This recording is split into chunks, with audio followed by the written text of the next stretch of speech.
Mama, what class were you when they sang the old national anthem? I was in primary 2. What year when they sang the old national anthem? It was in the year 1960.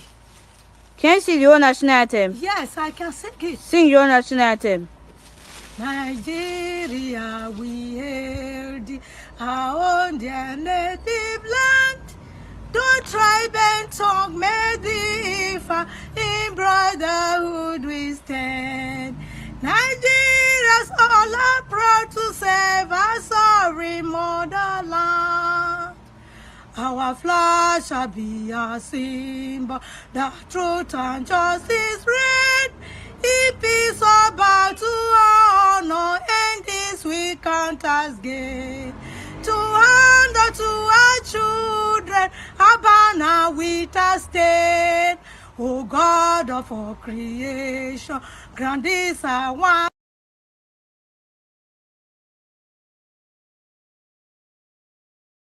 Nigerians, we have become so edgy now. Maybe because of the food we eat now. We eat so much of Maggi. We have become so impatient that we don't want to listen to each other. We don't want to, provide solutions that will be workable to our country. Mr. Speaker, I sit here, my colleague is saying the cattle, the herdman, values his cows more than the lives he is killing, which is not true. You can't sit down here and just make conclusions. Yes, the herdsman values even the life of the cow more than his own life. That is how God has created him. No cow, not even 10 billion cows, is up or has enough value like a human being. It's not for one human life. So when you say God has created them in such a manner that they value their cows more than human beings, I find that very insulting and demeaning. Everything was packaged, but some states refuse. Some states even refuse ranches. So this matter requires good consideration. I agree with the bill, but then we need to be very careful in getting towards even the second debate, so that we have a community of opinions, we have consensus on how to go about it. That will be also, yes, I said it, it has to also go out to the West African neighbors. Otherwise, you will say you don't want them to come in. They will also say they will not want you to go into their own environment. And that is the information I wanted to put, Mr. President, sir. Thank you. Oh, Senator Kawu? Yes, sir. After you, yes, no more debates. Okay, thank you, sir. Representing Kano South Senatorial District, Mr. President from Kano. Mr. President, quite all right, I listened to the mover of this bill attentively.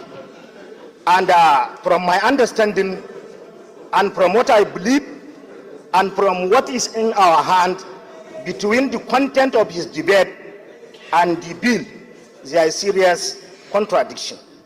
And the content of his lead debate, or what he presented to the Senate today, totally is against Nigerian constitution, which we are practicing now. Mr. President, this is a very sensitive and serious matter. It is very sensitive and serious matters. It's beyond most of our thinking. I align myself with your position. You talk as a leader, and what you propose to us, I think, is a solution of this problem. It is a constitutional representation. We are representing people, and based on the constitution of Nigeria, I am totally against this bill, and it will not resolve the current challenges we are facing. It will compound our problem.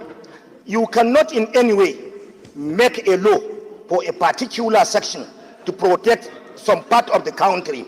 Mr. President, I repeat it, I align myself with your position, and I am advising the leadership of this Senate. I am advising the leadership of this Senate, based on what you propose to us, based on your ideas, based on your experience. You are part of the and parcel of the leadership of this country for over almost 3 decades. Let the leadership come up with something very comprehensive, which protect the interests of each and every person in Nigeria. But going by this bill, it will compound our crisis in Nigeria. Some people close their eyes on what is going on or what lead herders to go against farmers. There is so many issues which we need to attend. Mr. President, we used to see where herders and their cattle are pursuing, killing them, destroying their property from some part of the country, which is against the Constitution. We cannot resolve this issue if we are sentimental. We need to be serious. We need to know that we are doing representation. And most of this issue is to do with the Constitution. And if we are altering the Constitution or amending the Constitution, we need the consent of each and every person in Nigeria. I commend your foresight, and I align myself with some of the submission of Senator Steve, too, from North Central. But actually, Mr. President, the lead debate or this bill, in line with what he proposed to us, it is contrary against the Constitution of the Federal Republic of Nigeria, and we are not going to support it. We will fight it to the end, Mr. President. Thank you.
Today, most of them have never dreamt in their life that they will ever get to the peak of their career. That is very, very important. Not just the infrastructure every day. So if you permit me, I don't know those beneficiaries, the permanent secretaries, I don't know where they are here. Come out so that you come out. Come out. You are the beneficiary. Come out. You are supposed to be the agent of really home, but come out and come out. Both women, both men, everyone. First you and take a bow before Mr. President, the lucky ones. Your Excellency, these are the first set of permanent secretaries that you made. Head of service, are you not the permanent secretary? And that is their head of service. Your Excellency, these are the technical team now that we have. So I want to sincerely thank you. Now, most of them have been going to churches and mosques. They have been praying now that God should help them to be head of service. But it was not there before. For them to be head of service, it was not available. But now you have made it available. I know some of their pastors who have been praying for them. So I also told them that they should pray for me to recommend them to you. That is also very important. Your Excellency, this road was awarded in 2020. In fact, this is the fastest. It was awarded 2020, not the one that was awarded 15 years ago, 16 years ago. It was awarded 2020 at the cost of 30.6. Olu town from Imo State. Yes. How long have you been in Ghana? Just listen to 1 month. What is your name? My name is Asos Divine. Divine. Yes. How old are you? I'm 16 years old. 16 years. My God. How long have you been in Ghana? 27th of this month will make me 2 months. 2 months.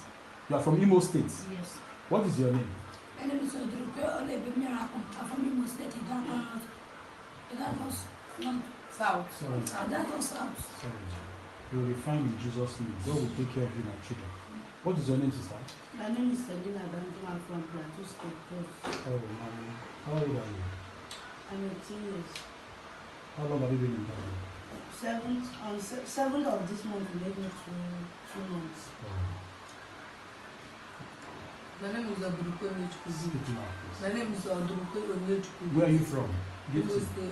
Imo State. How old are you? 16 years. 16 years. Stand up, let me see you. My brother. Okay. I'm the chairman of Nigerian Diaspora Organization. Okay. That is Chief Dofita. Oh, okay. She's the head of welfare of Nigerian Diaspora Organization, Ghana. Okay. And this is assistant welfare, he's in charge of rescue. Rescue. When we have issues that has to do with Nigeria. Okay. He's the rescue coordinator. Okay. So where from these ladies? This morning, we got tipped yesterday that one Nigerian guy. That's one Nigerian guy. Yes, have brought these ladies there, maltreating them, beat them, send them for prostitution and other things. So we prostitution? Yes. So we sent our rescue team to go for the girls. So they went there this morning. Fortunately, they were able to get all of them from the guy, and we was able to apprehend the guy. Okay. He was arrested. The one, so he's in custody now? He's in police custody, yeah. So that's why we quickly brought them so that they can the police can take inventory of what happened before we know. I don't know which language, let me know their name. This one, what's your name? Simi John.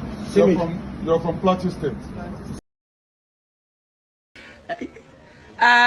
Mama. Hey, God bless you, Mama. Mommy me. See my mommy. Mommy, God bless you.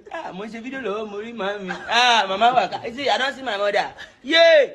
Banje! Mommy, God bless you, mommy. You're in America. Are you going to America? Hey, God bless you, mommy. Hey, see my mommy. I'm happy to see you, Mama. Yahaya, you want to be to a savage, Oshari. I don't say, God bless you, Mama. You know me too. When I won't go America, this is London. Money stop over me. Mommy, God bless you.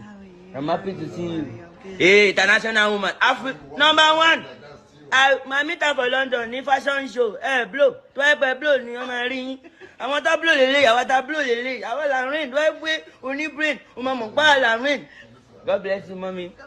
Hey, akoye tiwa. Yàrá yín. Sherry. Ogbanje. Yorùbá sáré akílì máa dùn Ogbanje. Ọlọ́run sẹ́, small kiss gbogbo pátá ti tutù Ogbanje. Ọlọ́run sẹ́, mo ti blow sẹ́. Ewo yàrá yín o. Ewo màmá yín o. African woman #1 ni o. Ṣé ń gbọ́ Ogbanje of Africa Tiwa Savage. God bless you, and I am ready to die defending Nigeria in whatever way. When it is God's time for us to go, it is and you not took my going time to God. You are ready to defend Nigeria. I gave you my time. I'm coming. Alexi, hold on. You already started. What I'm saying, defending Nigerians is this. I gave him my time and he's using it to defend me. No, sorry. I'm sorry. That's a good question. That's a great question. I don't know what is wrong with him. I don't know what is wrong with him. Somebody is asking for where you do your course and you are sure you did your course there. I agree with you. But a lot of what we hear, because you didn't hear this direct from Tinubu, because you know lawyers are very funny. Sometimes lawyers will say, you must not say this. I mean, you know what is happening to Donald Trump right now? Donald Trump that guy is walking himself to jail. And he's coming down to say that, oh, well, it was my lawyer who said it. It was your lawyer who said it. It was your lawyer who said that you should march people to the capital and stage a coup. People who stage coup in Nigeria, they never live to tell the story. That's what I tell them. They never live to tell the story. They are summarily tried within a short time and sent to jail or made to face the firing squad. That is the way it works. But it's only in America where somebody put a gun to your head and you say, all right, well, you are quoting the First Amendment right. What is First Amendment right? What is it? I don't understand. So I don't know why he's denying Atiku the chance to go there, because the news media, they tell a lot of lies, things that are not true. I knew this man went to Chicago State University. I knew that. I won't lie to you. Dr. Wumi, yes. if you were aware of Tinubu when he was at University of Chicago, yes. Can you elaborate on us the accusations whether he was actually distributing drugs and was a drug dealer in Chicago in those days? What do you know about this? Okay, thank you, sir. I heard about it, that he was distributing drugs, and I know a lot of people who distributed drugs. Who was the girlfriend of? But let's be more specific. So look, we've all heard that Tinubu was a big drug tycoon. We have all heard that. What kind of specifics?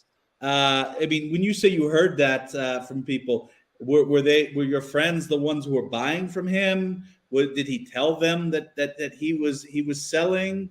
Like what can you tell us as a distinguished man around that area at the time when Tinubu was there?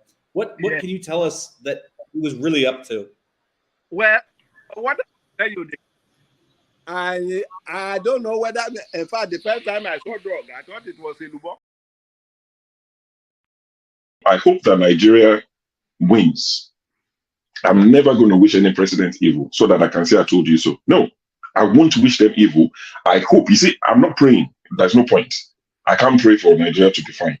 I only hope that Nigeria wins and Nigerians win. Because if you choose a dodgy doctor who has a dodgy record, who has, all sort of accusations leveled against him, to say this doctor, we think he's done this, or this doctor, this surgeon, yes, he's a senior surgeon, he's the most whatever surgeon, but there are a lot of accusations leveled against him. If you choose him to operate on you, and you tell me to pray for you that it doesn't kill you surgery, what's the point? I can't pray. You might make it, you might not. Don't forget, that state is now an oil producing state. So they now have derivation, if you are not aware. So if you want to speak for anybody, please do not defend a character like Yahaya Bello. Please do not.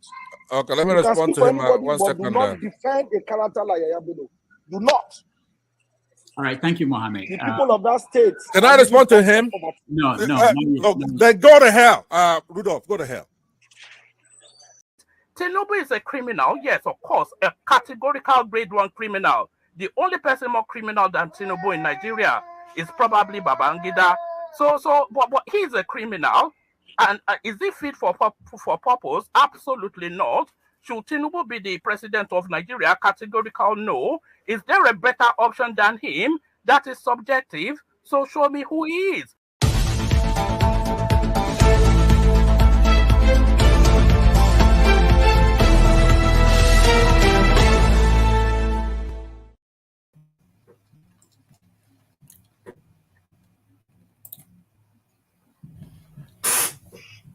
Good afternoon from Northeast USA.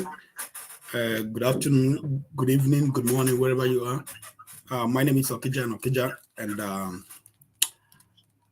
accidentally I'm the host. Dr. Damages is a maker on pilgrimage. Forefathers was supposed to host the show, but he's running late. So I'm going to hold forth till he comes. There are so many things going on in Nigeria, so many news, and we have to go through them, and we get our reactions. We want, new people, old people, please coming to the show. We have so many things to talk about. The Nigerian Labour Congress, they were on strike, and they are still debating. I don't know if they're going to go on that strike.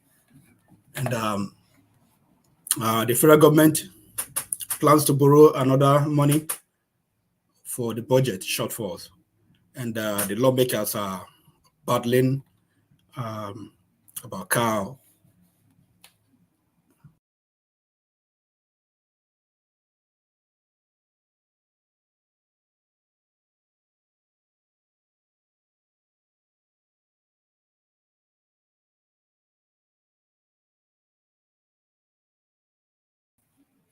Oops, sorry, there was some technical difficulties.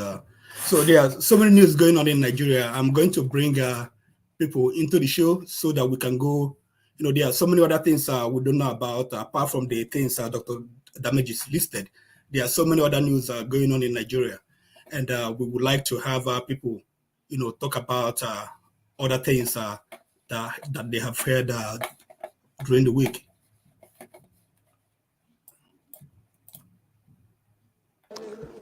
To be very circumspect in our attitude to this lead debate, because the issue of ranching, cattle routes, and the rest of them have been in the front burner of national discourse in this country. Mr. President,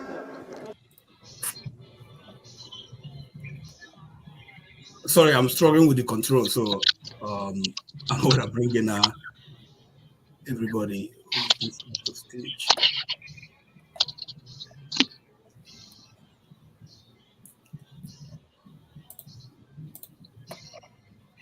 Okay, so one by one, we would like to go through, you know, the news and you know, make a comment about what's going on in the news, and then the next stage we're going to talk in detail about what is going on. When Dr. Damages called me from Mecca that he wanted me to hold forth for the what's his name, ChatGPT. I was like, okay, but then there are so many other news coming in about the issue with, you know, girl picking for Nigeria. You know, YouTube, we have to be careful when we talk about them. But actually, you know, when Dudo called me, my whole mind was about, you know, talking about that issue. And but I know that there are some other news that are going on in Nigeria. So when we talk about that news, so please be careful, because I know YouTube algorithm, they pick up things and they can flag the video. So that's we have to be careful on that. Sure. I want you to find out. I want you to talk about you know, the issues. I don't know if you have them before you. If you want, I can list all of them. But first of all, I would like to know: have you learned the old new national anthem? Good evening, Okija and Okija. Good evening to everyone else listening, the guys on the panel as well. I salute you all. I haven't. I've not bothered. I don't think I would have a need to sing it. The Rise, O Compatriots that I know, that would do. Like I said, if there's a need for me to sing it, I will learn it if it becomes imperative. But for now, I've not bothered. The older generation who are attached to it, let them keep singing it. And the younger ones who will be born in primary school, they have no choice but to learn. But for some of us, it's not important that we know it. So good luck to those who know it and those who would have to learn it. So I haven't bothered. Okay, so what are your views on the, you know, the items we have listed? You know, just take. Yeah, so I've seen the items. I've seen the items the news articles you've listed. Quite interesting topics that, you know, we'll talk about for the rest of the evening. The only thing I wanted to add, or two things I wanted to add. One of them, I've been meaning to mention it as one of the, you know, not big enough topic to discuss. We're not even going to discuss it, but it's just one of those news that goes under the radar. About a month ago, I think it was early May, the court in Abuja ruled in favor of female police officers in Nigeria, because up until then, there was a law that meant that female police officers can be dismissed if they got pregnant without being married. So female police officers in Nigeria were not allowed to get pregnant if they were not married. They'll be dismissed. So a court in Abuja ruled that that's no longer applicable. They can have children outside wedlock. The same way male police officers who are not married can have children outside wedlock. So that's about a month ago. I thought it was worth mentioning that because I didn't even know that was a thing. And secondly, just a few hours ago, President Tinubu named one of the expressways in Abuja after Chinua Achebe. So that's just happened over the last few hours, maybe 1 or 2 hours ago. I just saw the news that an expressway has been named after Chinua Achebe. So I thought that's worth mentioning as well. So regarding the news articles, I don't know how you want to approach it. Do we just talk on everything, or do we go from one topic to another? Yeah, I mean, like the ones that interest you, you can, just make, some comment about them. Okay. We'll go into detail later. Okay, yeah, that's fine. So the news about the trafficking of the young ladies from Nigeria, Imo State to be precise, is quite heartbreaking. When I saw that on Twitter or X, I read the comment and I saw a lot of people saying, please don't be surprised. This is a big thing. These are Nigerians who live in Ghana. And they named the areas in Ghana where this is common, where you see a lot of young Nigerian girls who have been trafficked to Ghana to do this job, that they are reported to be doing there. There's a video of the guy, the culprit. I've added the video to the studio, and I'll play it at some point so that people can see the face of one of the culprits, at least the guy responsible for this particular one you showed. There's a video of him. He's been apprehended, as stated in the video you played, and I've added the video of him to the back to the studio. So at some point we'll play the video so people can see what it looks like. Some things, I know, we blame the government a lot. And of course, there's always a role of the government, because if there are no laws or if the laws are not enforced, people would abuse it. Anywhere in the world, human beings would look to cut corners. So yes, the government will get a portion of the blame, but even us as citizens, how do you deem it fit to pack your own people, even including your own sister, and take them? Honestly, I don't, people like that, I don't advocate for capital punishment, but people like that, honestly, for those sort of cases, bring back capital punishment for exceptional cases to be a deterrent. There are things that are just beyond money. How much are you going to make? So that was really heartbreaking when I saw it yesterday. It really bothered me that we're still doing that to one another. It's easy to blame Oyinbo man. Yes, they have their fault, but look at what we are doing to one another. This guy even included his own younger sister. So it's quite depressing to see that. With regard to the cow lives matters, it's good that Maxwell is here so he can talk about how cow lives matter. And I agree, animal lives, we should, they should be treated with respect and all of that. But the fact that it's been debated at the height at which it was debated, it's quite interesting. Someone like myself, I came on this platform about 2 years ago.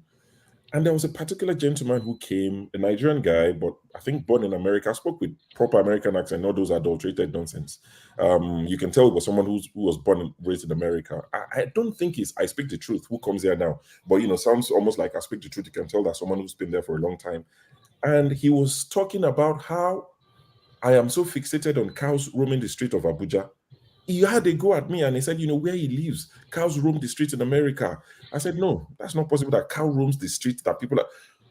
When I discuss such matters, or people like myself, we discuss matters like that at its infancy. We try to tackle it when it's little. I was told that's not my problem. Oh, you hate Fulani people. I said, what's this got to do with Fulani people? I've been even told that there are southern politicians who own some of these cows, not just northern elite. Some southern politicians own some of these cows that are, marched from north down south. So it's not anything against Fulani people.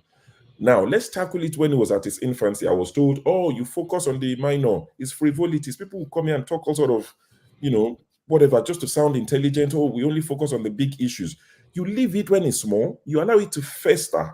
Now they are discussing it at your National Assembly. You will now be looking for alliances. It's not me and you. I have no alliance. Those cows, their lives would eventually become more valuable than the lives of Nigerians. It would happen. Because when I said, and some people said, let's tackle it. No, it's not important. There are more important things. You focus on distraction. What does cow roaming the street has to do? Now, they finished roaming the street. They are now discussing. Anyway, Nigerians get what they deserve to a large extent. A lot of I'm not sure what other topics do. But those two, I thought I would discuss, and I'll pass the mic so others can speak. Okay.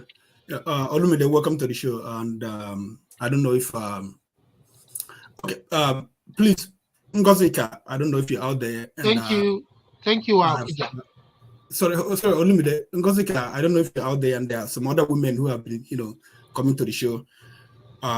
This would be a good opportunity for you guys to come to the show. We don't want this topic about the just begin to be about men talking.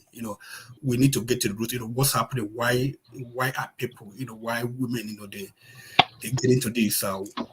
And there was some another issue in Abia also, Aba, where one girl from Port Harcourt, she was deleted from her friend from Ghana. They went to visit her woman or man.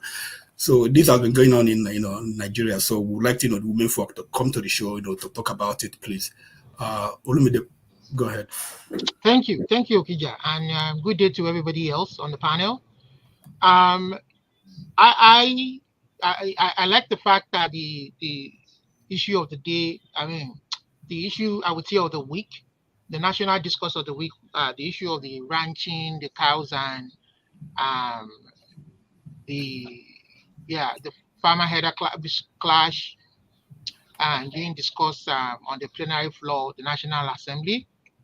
That's a national issue, and I'm happy that that issue got brought to the front burner, and I would particularly like to see other fellow panelists weigh in on that matter. And also particularly, I think another issue of importance, there have been so many issues happening, but I think another issue of importance is two other issues that I wish that we talk about again is the issue of terrorism. The Boko Haram Islamic jihadists are still running riots all over the north and killing people. And yet we see the army coming out every day saying, oh, they've done this, they've done that, but there's no real proof. So these people are still running riots. And even taking sway over key facilities like the Shiroro Dam, large expanse of land in the north, Christians being targeted, even though they are from that part of the country, indigenous to that part of the country. So even here in the east, I hear skirmishes happening in the east, in parts of the east, Enugu, Imo State, farmers being killed and what have you. And also another issue of discourse is the issue raised by, it's very pertinent. This thing should be brought to the front burner and should now begin to generate the kind of interest that we want, that is germane and fundamental to governance, to not just governance, but governance that will produce results for the people. The governor, very interesting, if you read the Premium Times, the governor of Akwa Ibom stated during the week that he has not been there. He, as a matter of fact, as governor of Akwa Ibom, has not been touching the local government funds. He has been giving them all that is due to them. And on the other hand, the man claimed that they've been providing free education at the primary and secondary school level to the children of Akwa Ibom State. But an anonymous person now countered his assertion, saying that the government will deduct money. To their knowledge and to their agreement, the governor would deduct money from money allocated to the local government, saying that the monies were meant to pay the teachers' salaries at the local government level, and then give them whatever is left of the money after making such deductions and local government salaries at that level, and give them whatever is left to manage. But the question now then is that how can you be claiming to allow to be funding free education at all levels of governance when the money is not the state money but the local government money? You're claiming credit for where credit is not due. And then two, which really brings us to the fundamental issue of federalism. What is your business with deducting from source? Leave them, let them manage their money. They were elected by the people. Let the local council, that is why we're saying let the elections be free. starting from all levels of governance.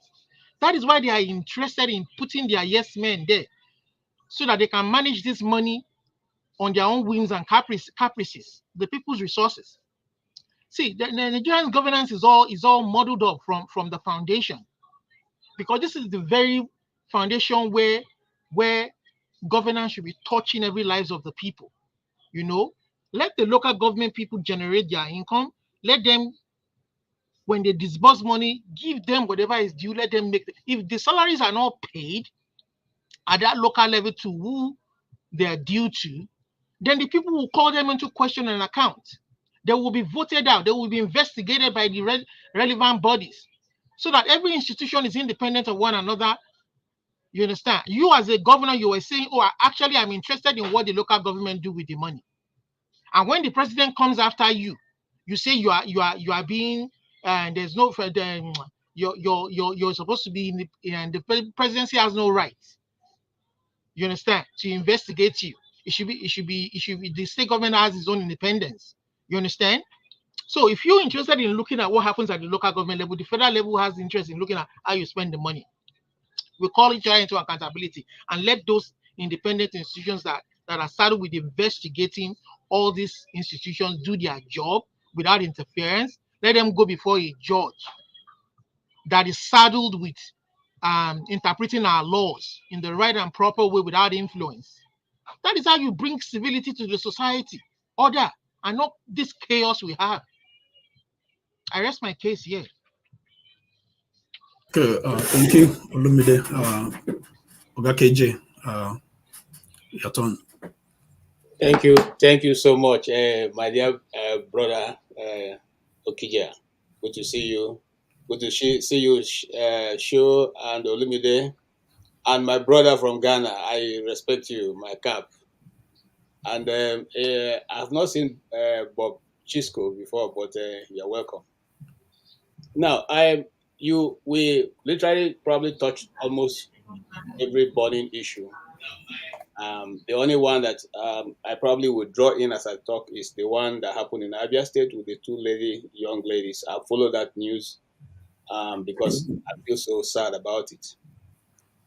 Yes, and then one of the things that really caught my attention was the discussion held by my very dear senator, the senator I so like. He totally, formed my hand, as we say, Nigerian palace.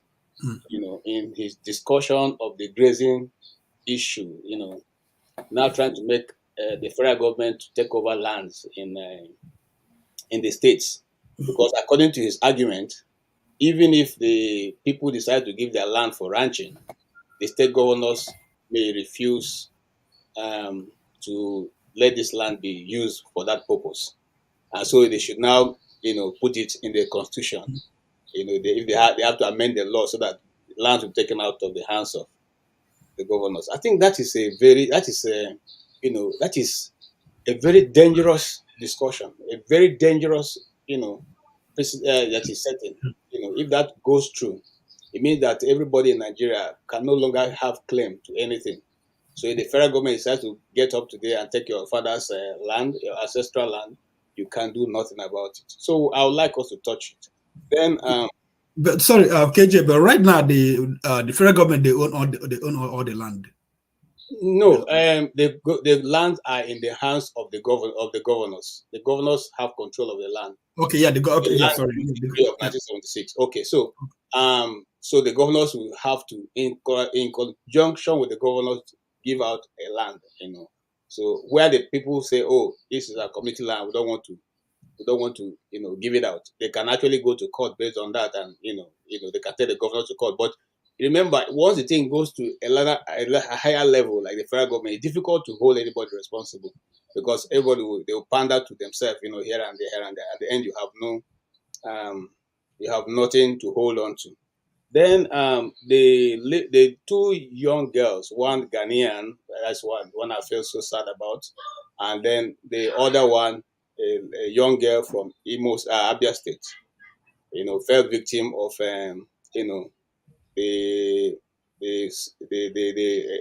this 419 guys. In this case now, it's a hookup thing. I mean, let's put it that way, because according to the discussion, which invariably, like I said, I follow the news. I may open that discussion later if we have the time.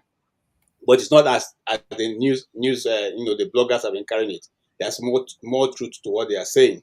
Then the soldiers, soldiers have come out to give, a stern warning to Abia State that they're going to retaliate. That's the word they use, which is angering me. Retaliate against who? Okay, they are going to retaliate, so we don't understand. All right, and then eventually they are putting it on the doorstep of IPOB, even without any form of investigation. So everybody just wakes up and say, "Oh, this is IPOB." And then coming to IPOB, I also want to draw attention to the fact that Nnamdi Kanu's lawyers have now issued a new, because the Attorney General said he does not know anything about, Nnamdi Kanu's case, and so he wanted the court to be the ones to sort it out. So the lawyers have now decided to put together a write-up of all the judgments that have been secured concerning his release and his bail, and they've submitted that, which I felt was quite good. They did a very good write-up, putting all the judgments that he has secured all over throughout the Nigerian courts, and giving it put it at the table of the Attorney General. Since he said he didn't, he wanted the court to settle it. The court had already sorted that out. And so they are telling him now, just in case they didn't give you a good briefing, here is the other one. Why did I think that's important? The guy the Miyati Allah guy was released, the Attorney General entered, something non-prosecuted, which in other words, said to discontinue the case, and he was released. And we know what the Miyati Allah people have caused. So if that can be done also, what more of the person who already have judgments on his in his account?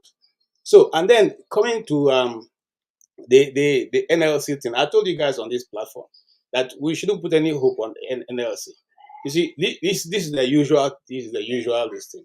It's not going to amount to anything. I told you guys they're going to offer them. Once they offer them, they say, everybody go back. From there, we'll let people know what's going to happen. Is that not what is playing out?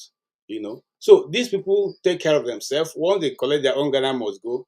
The rest thing is the Nigerian people are just thrown here and there, here and there. I doubt, like I said this last Saturday, that they will not get more than if they get $75,000 and naira, they will have done a marvelous job. But remember, the governor just entered that even 35,000 they cannot pay. So going to 65 is a waste of time. Well, I'll leave that until let me pass the mic until we maybe start opening the discussion. Thank you so much.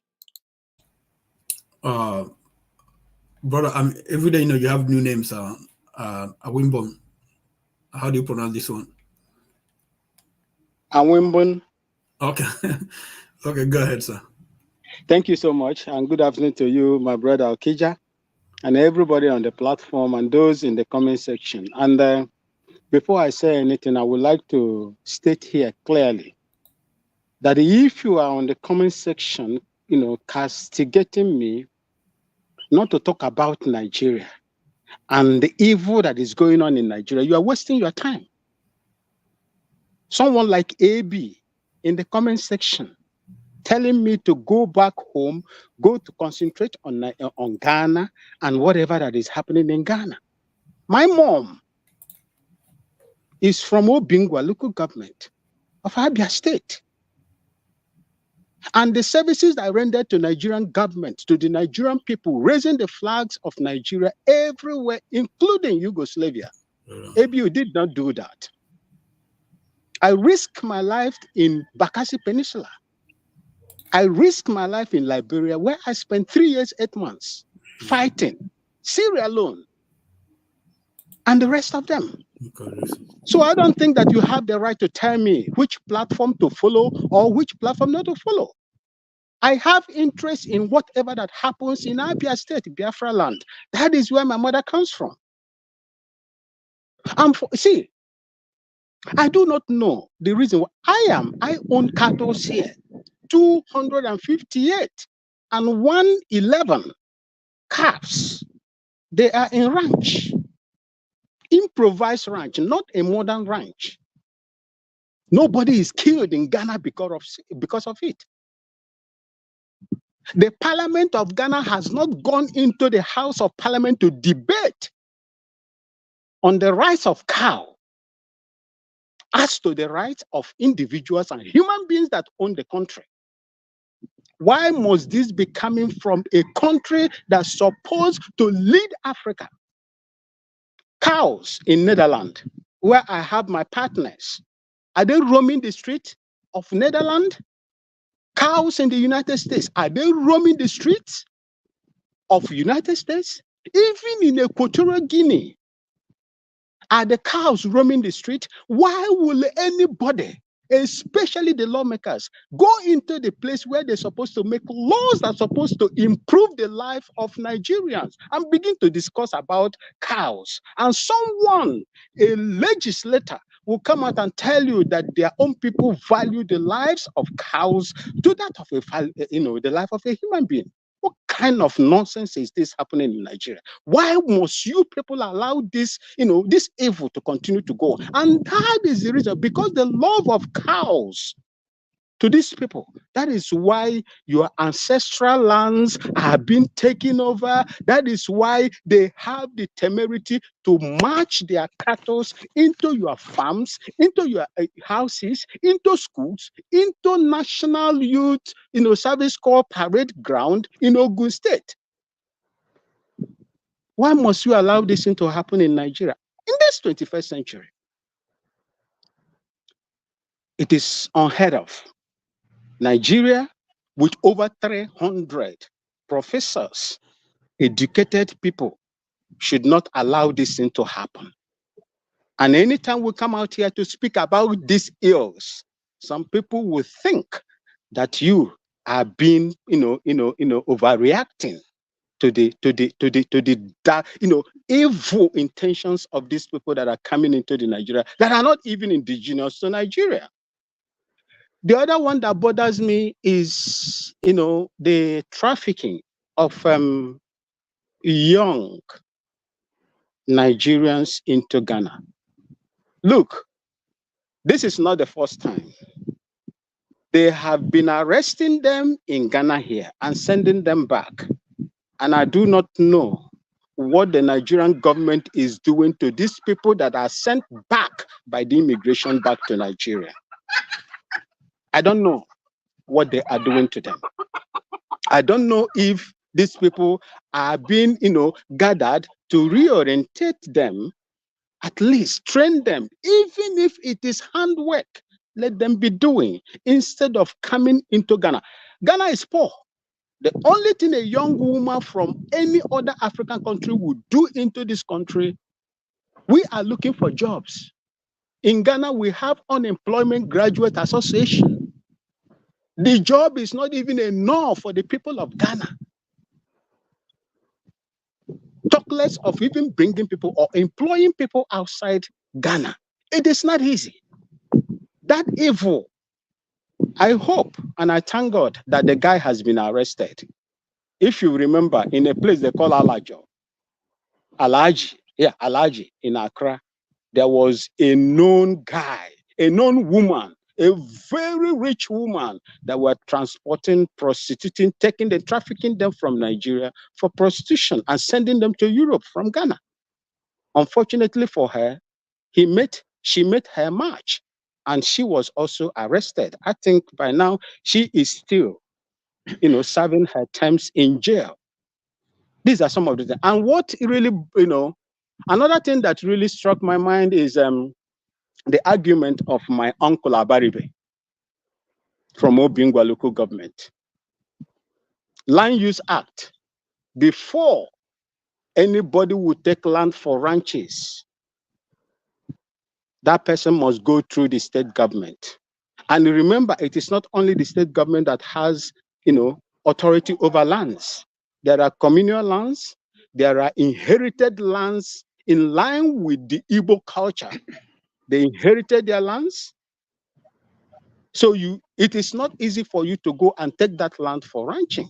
And what he was suggesting that was, annoyed, angry about, was the, tinkering of the Land Use Act. If you listen to him, all his argument was based on the tinkering of the Land Use Act. In other words, you are going to now make a law that is going to see to it that the lands are taken away from the states, so that the federal government, just like Obasanjo did in 1978, to take charge of any land where natural resource in Nigeria is discovered. That is what I am afraid of. By the way, Okija, livestock farming is a private business. I don't see the reason why Nigerian tax money should be used to set up ranches for individuals. It has never happened in the world. It is only in Nigeria that it is about to happen right now.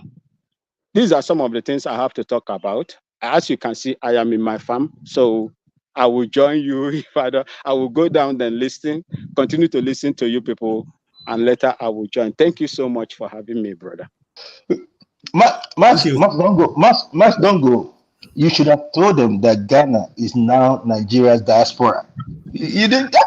Ghana is now Nigeria's diaspora now. No, no, Akija. No, Akija. See, you see, what is happening is this.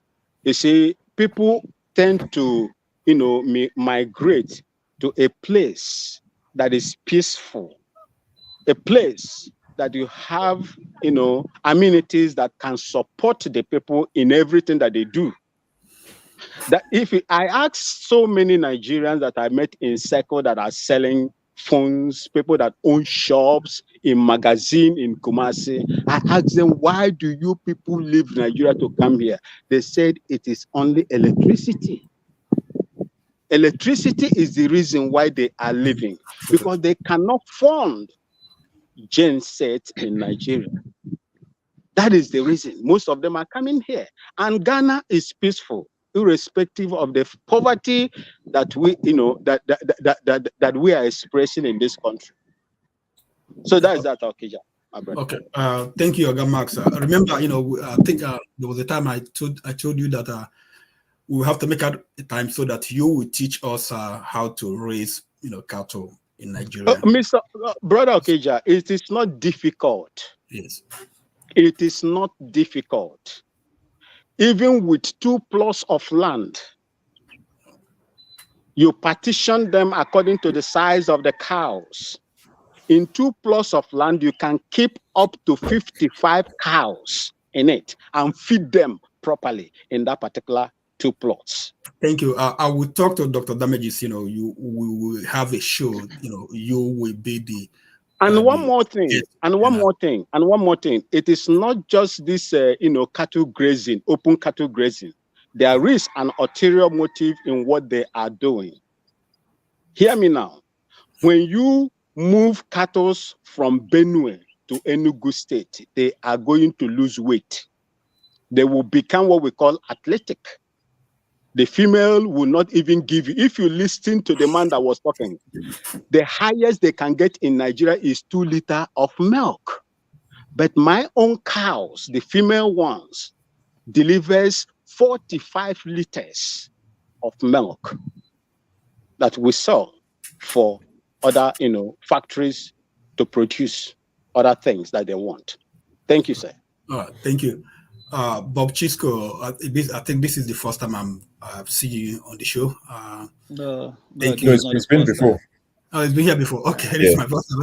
Okay. So sorry, before Bob Chisco, can I please plead that people like the video, please? We have about 250 watching on YouTube and only 40 likes. So please click on the like button so that this will be suggested to other viewers so that they can see what we're doing. Please click on the like. It doesn't cost extra. Thank you. Okay, please, from here, please limit your comment to 3 minutes so that, because we have to go and treat all these topics, so everybody will round up, then we'll go and start treating the topic. Bob Chisco. Okay, yeah, I will make my own as short as possible. Can you hear me? Sure, yeah, go ahead. Okay, I want to thank my brother Max that just left. Good to see he's doing good, doing well over there in Ghana. You can see how freely he is there in Ghana in his farm. No policeman, no military, guiding him, which is quite difficult to see in Nigeria. Where before you go to your farm, you need to obtain permission from the military, as they used to say, especially in the north. I have not heard in Ghana that bandits ravage a particular community. 2 days ago, we heard it in Katsina, where more than 40 people were massacred. You know, you go to bed in the middle of the night, your homes are attacked and people are butchered like animals. This is a country where people has taken the lives of cows, you know, preferable than that of the human beings. It's quite unfortunate. You hear them over there in the House of Representatives. You see the woman who stood up there to boldly say, "Oh, it's unfortunate. Our people have taken the lives of cow better than their own lives." I shudder that a human being could make such a statement. That human beings God has created would value the lives of cow over the life of human beings, and that is why every day, every now and then, we hear countless number of people being murdered. It's quite unfortunate. Those of them who have elected to represent us in the National Assembly, I have not seen any value. For me, I'm one of those who have continuously said that we don't need the Senate. We can do with the National Assembly, but not with the Senate. See the amount of money they spend trying to maintain those of them in the National Assembly, but now it has become a problem to pay the workers at least 60,000 naira that are debating. Can you imagine the governors coming out to say we cannot pay 60,000 naira as a minimum wage? How many countries in Africa today has equivalent of 60,000 naira as a minimum wage to workers? You see, and the president said, "Okay, within the next 1 week, I'm going to come up with something reasonable." And after a whole 1 week, something reasonable is coming up with 2,000 on top of the 60,000 naira. And you expect labor to accept 62,000 naira as the minimum wage? The governors who are crying foul that they cannot pay 60,000 naira, every month they get fat allocations from the federal government. What they do with the money they get through these allocations is only best known to them. They dip their hands into this money, spend this money recklessly. Nobody asks them any question. The various states, houses of assembly, they don't care. They give them their own share, and they just do whatever they like with the money. And you cannot pay the civil servants at least 100,000 naira every month. Believe you me, this is just the beginning. If you don't see what is coming, if you don't see what is lying ahead of Nigeria, Nigeria is going to be shut down. My brother KJ, he said these people are not. I want to believe the National Assembly. They have captured the military, they have captured the police, they have captured judiciary. We call the last hope of the common man. I think the only thing left for us now is the Nigerian Labour Congress. Yes, I want to believe that Nigerian Labour Congress, when we stoke the fire on them, they will sit up because they got mouths to feed, they got families. These are the civil servants, people who have spent 35 years to their retirement, and people who were elected to stay just 4 years, 8 years in National Assembly, they're collecting millions of naira. You see, Labour, I just wish that Labour will wake up from their slumber and see that right now they are the last hope of common man in Nigeria. And this strike, because according to them now, they are not taking the 62,000 naira. You see, they are still debating 105, not knowing that what the government have in offering for them was 62,000 naira. Well, by tomorrow or next, we will see what else they come up with. And that's it. I want to touch a little bit is this little girls. When I saw these little girls, 30 seconds, please. Okay, this little girls that has been taken to Ghana, you know, it's I just shed tears because these little girls, most of them are still, you know, minors to be trafficked to Ghana for prostitution. And someone was telling me that these girls, some of them, when they are taken back home, they will look through the back door to go back to Ghana again, because Ghana preferably serves them better than the life they get in Nigeria. Well, we will talk more on that when I have my second chance. Thank you very much. Yeah, thank you. Yeah, so I want to make a comment. There are some other places in the world where some different animals have been respected. In India, cows have been respected. They are respected as their gods. So, you know, in India, they kill human beings. They delete human beings and respect cows. In Japan, I think I read when Buddhism came to them, they were told they would not eat certain animals, and one of them was rabbit. So instead, what they did was to reclassify rabbit. They made it a bird, so that they can eat rabbit. Anyway, that's on the side. Righteous man, you are the man from Nigeria, so please talk to us. Yeah, good evening. Gentlemen, there is no lady among us, maybe in the comment section. Show, good evening. KJ, good evening. I appreciate you. The launch of your product with your wife, your beautiful wife. I was so happy seeing her that day. But the Nigerian network was messing up. Olimide and the rest. I greet all of you. I'm just a little bit excited and happy this weekend. My reason is because of the statement. I think since who took over the reign of government in Nigeria, or governance in Nigeria, this is the first time somebody from his camp made something that is good enough to excite any person that have a common sense. As sense is common, it's not common to everybody. Senate President said that the constitution that was referred to, which guarantees free movement of the Nigerian citizens, that cows are not Nigerian citizens. I was so happy with that statement. Cows are not Nigerian citizens. And in the Nigerian law, you can't murder somebody and go free. But you can kill cow and go free. Highest you pay the owner for killing the cow. So I was so excited. And another one was the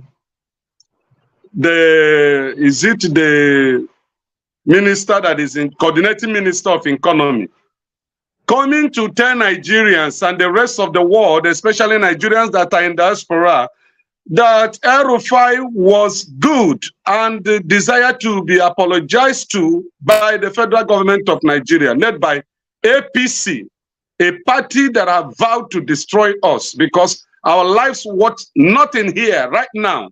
No lights, no good road, no hospital, no security, no food, no job. I have 3 graduates in my house. I train in the university, my children, and they are just looking for something to do. The first one, petrochemical engineer. For how many years now? 5 years, no job. The second one, read insurance, no job.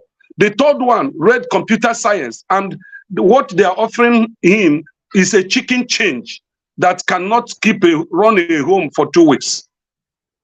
And how do you expect that parents will be happy? How can you struggle as a man to train your children in the university graduate 3 and they are still under your roof eating? And somebody will be writing stupid things in the comment section. Nigeria is not working. The scripture says, if the foundation be destroyed, what can the righteous do? This cosmetics painting, let's do it. Come on, Nigeria is not working, and we have to say the truth. Listen, I've started 2027 campaign. I sat down the other day to look at this country. I'm not a young man. I'm not too old, but I'm not a young man. Now, in the days I have spent on earth, how many years do I have left behind? And in the days of my father died almost at 100 years. This issue was prevailing. It's going to be better. It's going to be better. The man has died for over 20-something years ago. And Nigeria is worse. After the war, this is 50-something years after the Civil War, can the rest of Nigerians give an Igbo man a chance to rule this country and let's test him? The Southwest has tested it militarily as civilian. The North have done that. The South have done that. Can they allow an Igbo man and let's see how he can run the economy of this country? Nigeria is in a mess. We can't continue this way. Look at how much the governors are spending, recurrent expenditure. You are spending 17 billion within a year, and you say you can't pay 62,000 naira for minimum wage. The Nigerian governors in the recurrent expenditure have spent over 900 billion naira for food alone, waiting in the chop. Thank you. Good evening. Thank you, righteous man. I think Dr. Damages, we have to come back with a rant. I think we've forgotten about ranting. Max the Prince, go ahead, please. Before I proceed, let me just touchlight righteous man a little bit. Righteous man, you are over here saying you want your Igbo man, but you are the same man you are the same person that said that you are not going to support my man anymore. That he's a weak man. Now you are ranting. Who is your man? Who is your man? Obi to be is always my man. Any day, any time. But now, who do you want? Is it that Uzodinjo, that hopeless Uzodinjo that is, that is in Abuja? I don't know if Abuja has turned to Imo State, or is it Karu, the criminal, Karu, or whatever, or those or Karu?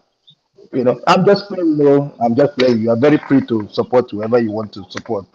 Good morning, Kija. Good morning, Show. Good morning, Olumide. Good morning, my man, KJ. KJ, say we did now. We did anyhow. Good morning, Bob Chisco. Good morning, Righteous Man. Good morning, Laba Ferreira. Good morning, Wale, and good morning, Kene. I'm not gonna talk much. The thing is, one thing I've learned at my age now. I know some people will say you are not even supposed to talk about your age, but if you are up to the 5th floor, then you can talk. You can talk to me. But if you are not, please, wait. When you get there, you know what I'm saying. Now we take life gentle. In a gentle way. We look up to people like a righteous man. Now then, would they follow for back small? Would they climb back? And the Okija man would follow. They follow them for back. Nigeria, the country. Oh boy. El Rufai is not a surprise. He's a crook. They should probe him. They've already probed him. Let him go and answer. Not shouting witch hunting. Witch hunting is nothing. Anybody can shout witch hunting. And incidentally, I don't know if anybody observed something. El Rufai, Yahaya Bello, and that guy of Zamfara that was taking the federal government to court when the money thing was going on. Incidentally, these 3 people are the same people that have been found out to have stolen. So is it that they were crying? Then is it because the money they stole, they were crying that they will not be able to spend it? That was why they took the federal government to court. However, it's just a shame, it's a shame that some people still adore them. Some people will still, take their words for anything. Talking about minimum wage, boy,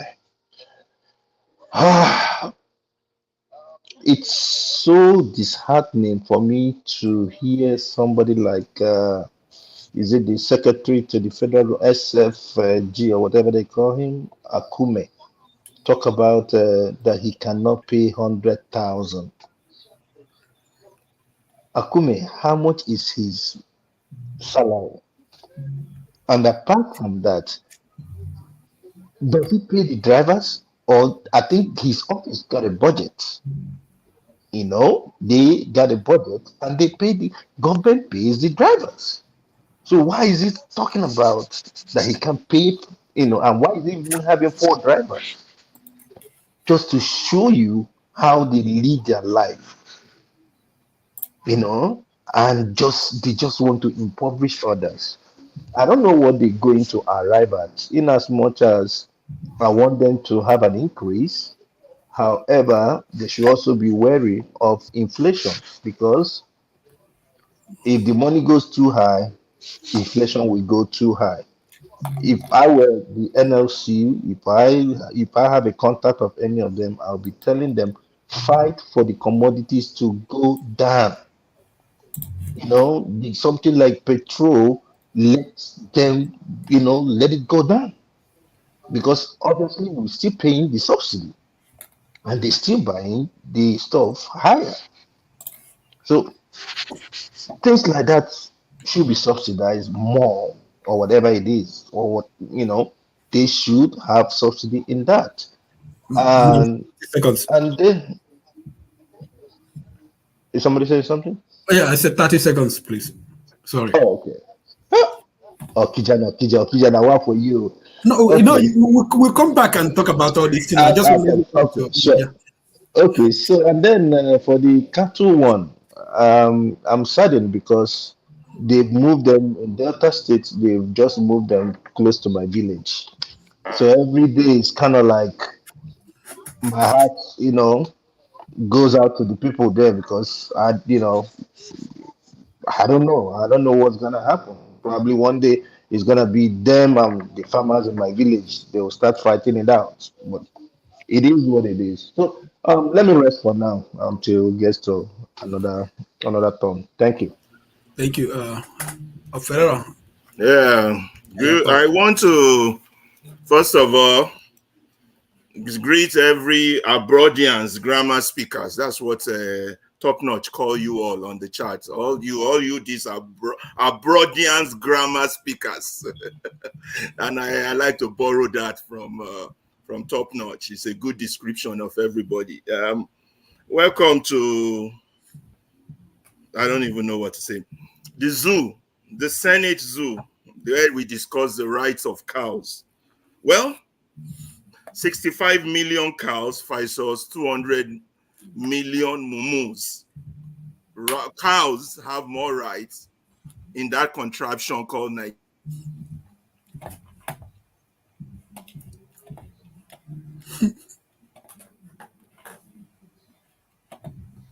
It seems he's frozen. Okay. Wole, can you hear me? Okay. All right, go ahead, Wole. Okay. I greet everyone. I know the problem has been flogged. I'm not going to start to mention what the problems are. But one thing I notice about Nigeria is every week, the looters or the rulers, you call them, they always give us something to talk about, which is, from Yahaya Bello, what is happening now? That case has died down. Now they give us the national anthem, they give us something. So they always give us something to talk about every week. And I think we are not ready yet. And the reason why I say we are not ready yet is because we live in abroad and we don't have this insecurity, no pay, and all those rubbish they are facing in Nigeria. But indirectly, it's affecting us, except if any single one of us has no family very close to us in Nigeria. Because either you like it or not, you will send money to them. So it's affecting us. Just that the way it affects us is not the way it affects. So that is one part. Few things I put down in my paper is, one, when I look at the National Assembly, I always think, who are these people? If I look very, very well, I'm from the West, I'm from Oyo State. We have a representative in National Assembly or the House of whatever they call it. Those people, if I look very, very well, one way or the other, I will be related or know them. Either they are my father's friend or they are my mom's sisters married to them or something like that. There is a way. But when they go to Abuja, do they go there to represent the people they say they represent? No. So now you see how we are all connected and the selfishness is just there. And instead of us to say, look, these people, what you're doing is wrong. If one of them is my sister's husband and is bankrolling my sister, and my sister is bankrolling me, am I going to stone him? Am I going to say what he's doing is bad? Am I not part of that country's problem? So that is the way I look at it. Like, these people, they are not Indians, they are not Saudis, they are not foreigners. They are our people. Are we ready to stone them? No. So that is one part. The religious aspect of it, I don't even want us to go there. The mumu nature of our country people, it has no limit. So that is another thing. Then the major, we like to major in minor. Instead of us to all look and say, look, if he's my father that is doing something right, I'm ready to expose him. I'm ready to kill him. Well, sorry, I shouldn't use that word. I'm ready to expose him and let him face whatever consequence. If I'm able to do that, then I want to see whose friend or which of my cronies will now do something that wouldn't go to jail. But am I ready to do that?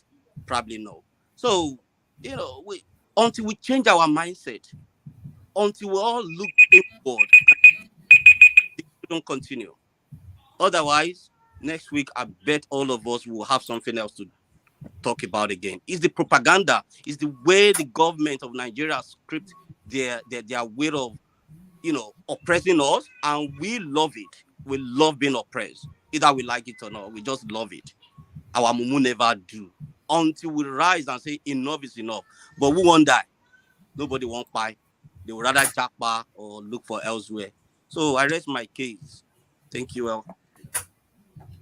Yes. Thank you, Wole. Ferrara, you had a glitch.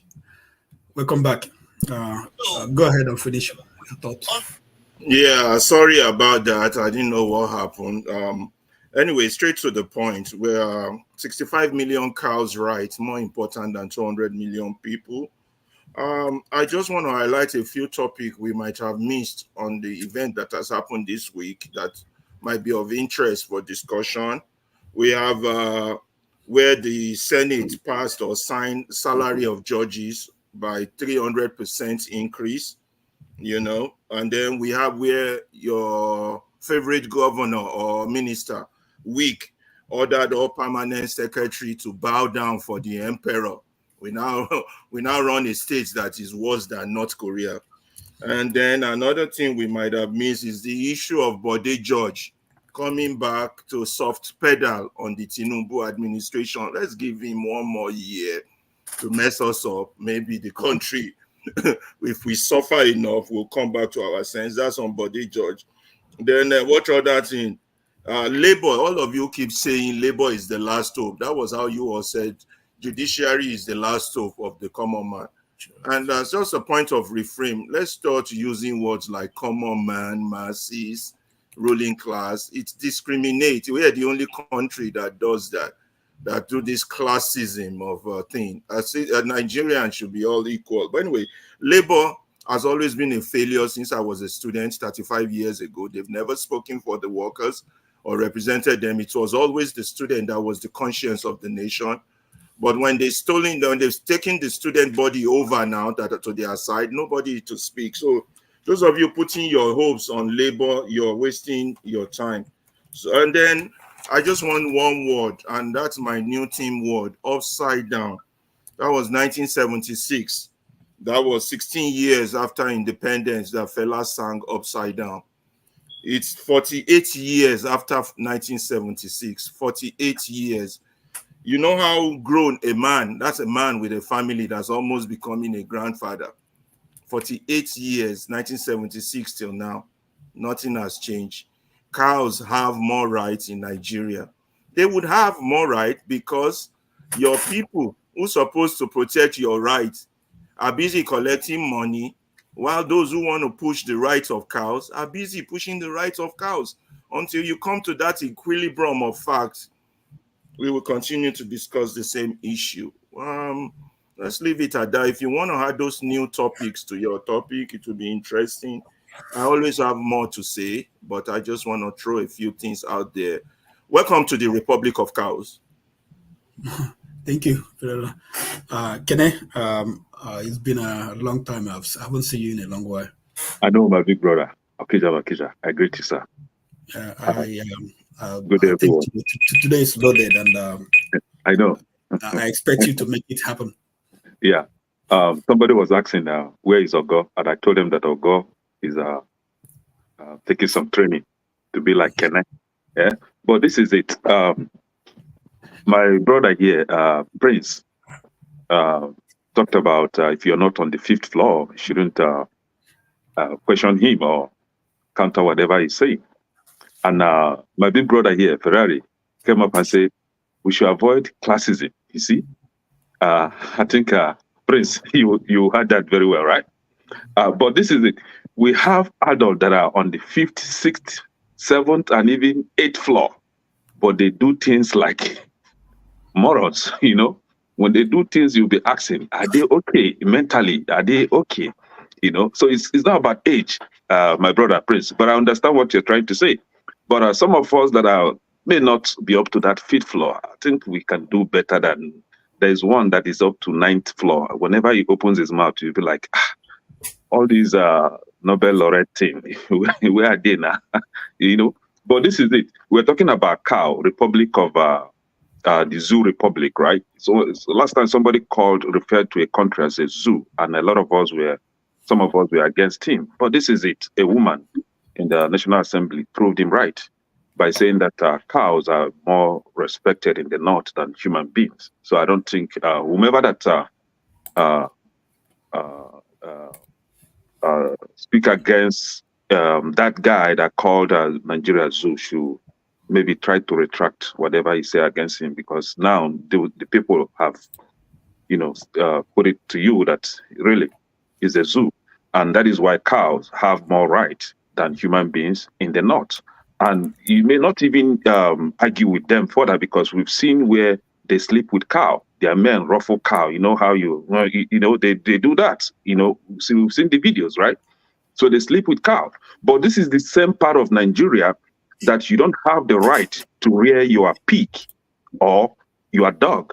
Whenever they see pig on the road, they must tie the pig or the dog, because according to them, is haram, is forbidden.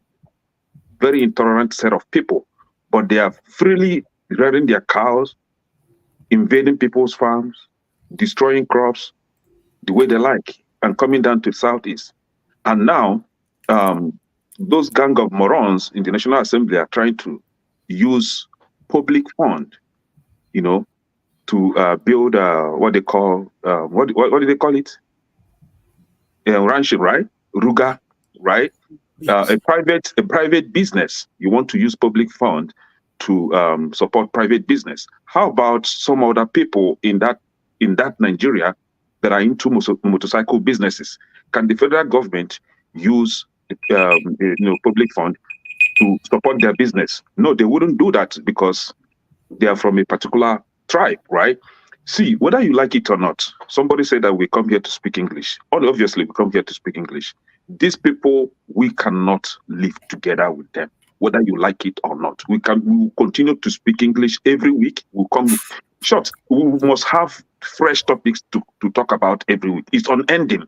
The best thing for us is go your way, go south, go north. Bye-bye.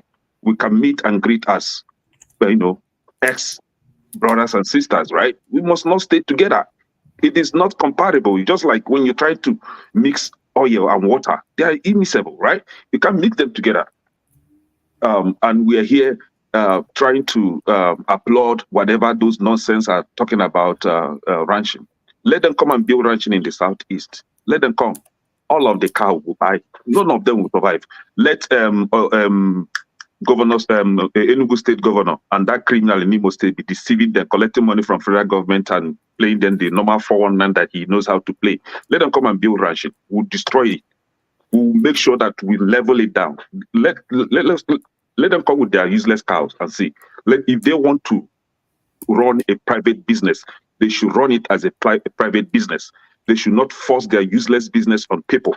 You come to my native land and take my property by force because you call yourself a state governor. Try that rubbish and see. Who gave you the right to own my land because you're a state governor? How dare you? Let them try it. Let them come and build a Rugai in the southeast. We will destroy it. We will make sure that we cripple it. Useless people. Thank you. Justice. Okay. Yeah, I think you've been here before. You changed your name. Hello, Justice. Are you there? Okay. Please go ahead. We are right now. We are talking about the news. Just pinpointing the news and some news that are not on our list, but you've heard and you want to discuss on the show. Please go ahead. Okay, Justice ran away. Olumide. Where's Olumide? Olumide, you haven't spoken. No, he did. He spoke after me. Oh, he spoke after. Oh, okay, yeah. Yeah, so okay. let me add man of prestige since he will be the last person. So before I speak again. So man of prestige. He's always like 10 seconds behind though. Man of prestige. Can you all hear me? Yeah, I can hear you. Yeah. Okay. Good morning, good afternoon, everybody. Can you all hear me? We can hear you. I think I'll have a preview of the topic. I guess we try to add something new to the topic. So have we started talking, or we just try to, preview? Is that a preview, or we are talking already? Oh, we're talking about the previews, okay. Preview of the things that we have on the list and the things you would like to talk about. So many things going on in Nigeria. So like Dr. Rudolph. Okay. Speaking about the Southeast, I've been following that that story. I think his name is Andrew. That used to be a former British citizen that they acquired somewhere before they get to Abuja. So the storyline is not because the guy was a criminal or some other things, or those two ladies that are missing. But the storyline is the police, the corruption of police people in Nigeria. Because that guy sent about 100 million to them. They finally killed him. So the point I'm trying to say, when they took him away from prison in Umuahia, I think he was there for about 2 weeks or 3 weeks. Why are they driving his car? I don't know if anybody here following. I had KJ when he was speaking earlier, but I wasn't here anymore. Why did they drive his car, going to Abuja? Does that make sense? And if you look at the car was badly damaged. This is after he sent the police the money. So that's the angle, I'm very much concerned. And of course, the victim, those two ladies, hopefully they find them if they're alive. Nobody's know. We know the guy was a criminal, in London. So it's a lot of story going on there. But, he's dead right now. After giving the police, almost about 100 million. It took them almost about 4 days before they finally discover his body between Benue and, Abuja. So that's the story I've been working. Yeah. Okay. Any other one you want to add? Not really. I'm pretty much familiar with what we're going to talk about. So when it gets to my turn, so thank you. Okay. Thank you, guys. I don't know if you read Dr. Damage's piece on Premium Times NG.com. He sent it out. I think that's one of the best piece Dr. Damage has written in years. Yeah, is it the one he's talked about Indomie, Penclemense, whatever? Yeah. So let me see if I can. Long time no see, my brother. How are you? No, bros. I greet you, sir. Yeah. So this is the piece, and it's so interesting, and you will learn a lot of things. Already this. Thank you. So let's go back to the full show. First of all, we have to start with minimum wage. The federal government and the labor, they've been debating. They had a meeting, and from what we've known, federal government, they want to pay like 60,000 or 62,000, and the state government, they want to pay like 57,000. Let me share what minimum wage in some other countries, oil producing countries. Stop screen.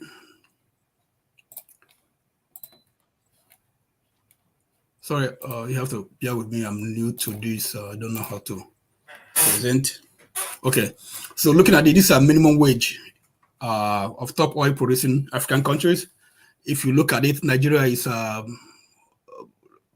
next to the last, next to Sudan. But with what is going on in Sudan right now, we can't say that Sudan is a country. So we have to take out Sudan. So Nigeria is the last. And what would be the minimum wage? The inflation, has gone up a lot from the time of Buhari to this time, and exchange rate has gone up. So what should be the exchange rate? Sure. Exchange rate. What should be the minimum wage? Well, so let me start from here. In terms of the minimum wage issue, I think Labour dropped the ball in the sense that people actually rallied around Labour for once. People believed them because the people were feeling the pinch. So Monday was a total shutdown, and the federal government called them, and they did the best they could to convince Labour to suspend the strike. And they promised them in some nonsense letter they published and said they would go above the 60,000. We will pay you over 60,000 without telling you a specific amount. Labour wanted 430,000 or so. Federal government said 60. So, there was a dialogue, and they said, we'll pay you, okay, over the 60 you've rejected. Now, they've come back yesterday and they said they will pay them 62,000 naira. So they've added 2,000 naira on top of the 60 that Labour refused. I'm not sure if people will take Labour serious. I mean, even this Monday gone, I was surprised that people took them really serious. But imagine Labour now going back to the people and saying, oh, we are not happy with the 62,000. Now let's go on strike again. I doubt they will get the same traction they got last Monday. It's like the child who cried wolf. So Labour is not serious. They are not serious at all. Because if you look at these things, and the argument a lot of people make in defense of the government is too much money will cause inflation. We know. You guys know economics. But how come you are quiet when it comes to every other thing, spending money on every other thing? People are quiet. The people who support the government will be quiet because, like you showed now, some other African countries who produce oil, what they pay as minimum wage.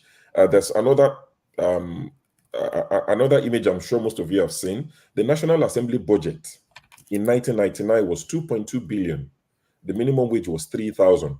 I'm not going to bore you with the rest of it, but let's go to where the minimum wage jumped to 30,000. That was in 2019. National Assembly budget was 128 billion naira when minimum wage was 30,000. Fast forward to 2024. The budget of the National Assembly has gone from 128 billion to 344 billion, and you're still paying minimum wage of 30,000. That does not cause inflation. The National Assembly budget skyrocketing does not cause inflation. The minute it is to benefit the poorest amongst us, then we start talking about inflation. Why is it that we're quiet when the people are suffering? But the minute we say, let's elevate their lifestyle, oh, inflation is going to happen, all hell is going to break loose. Like Alaba rightly said, National Assembly approved 300% raise for CJN.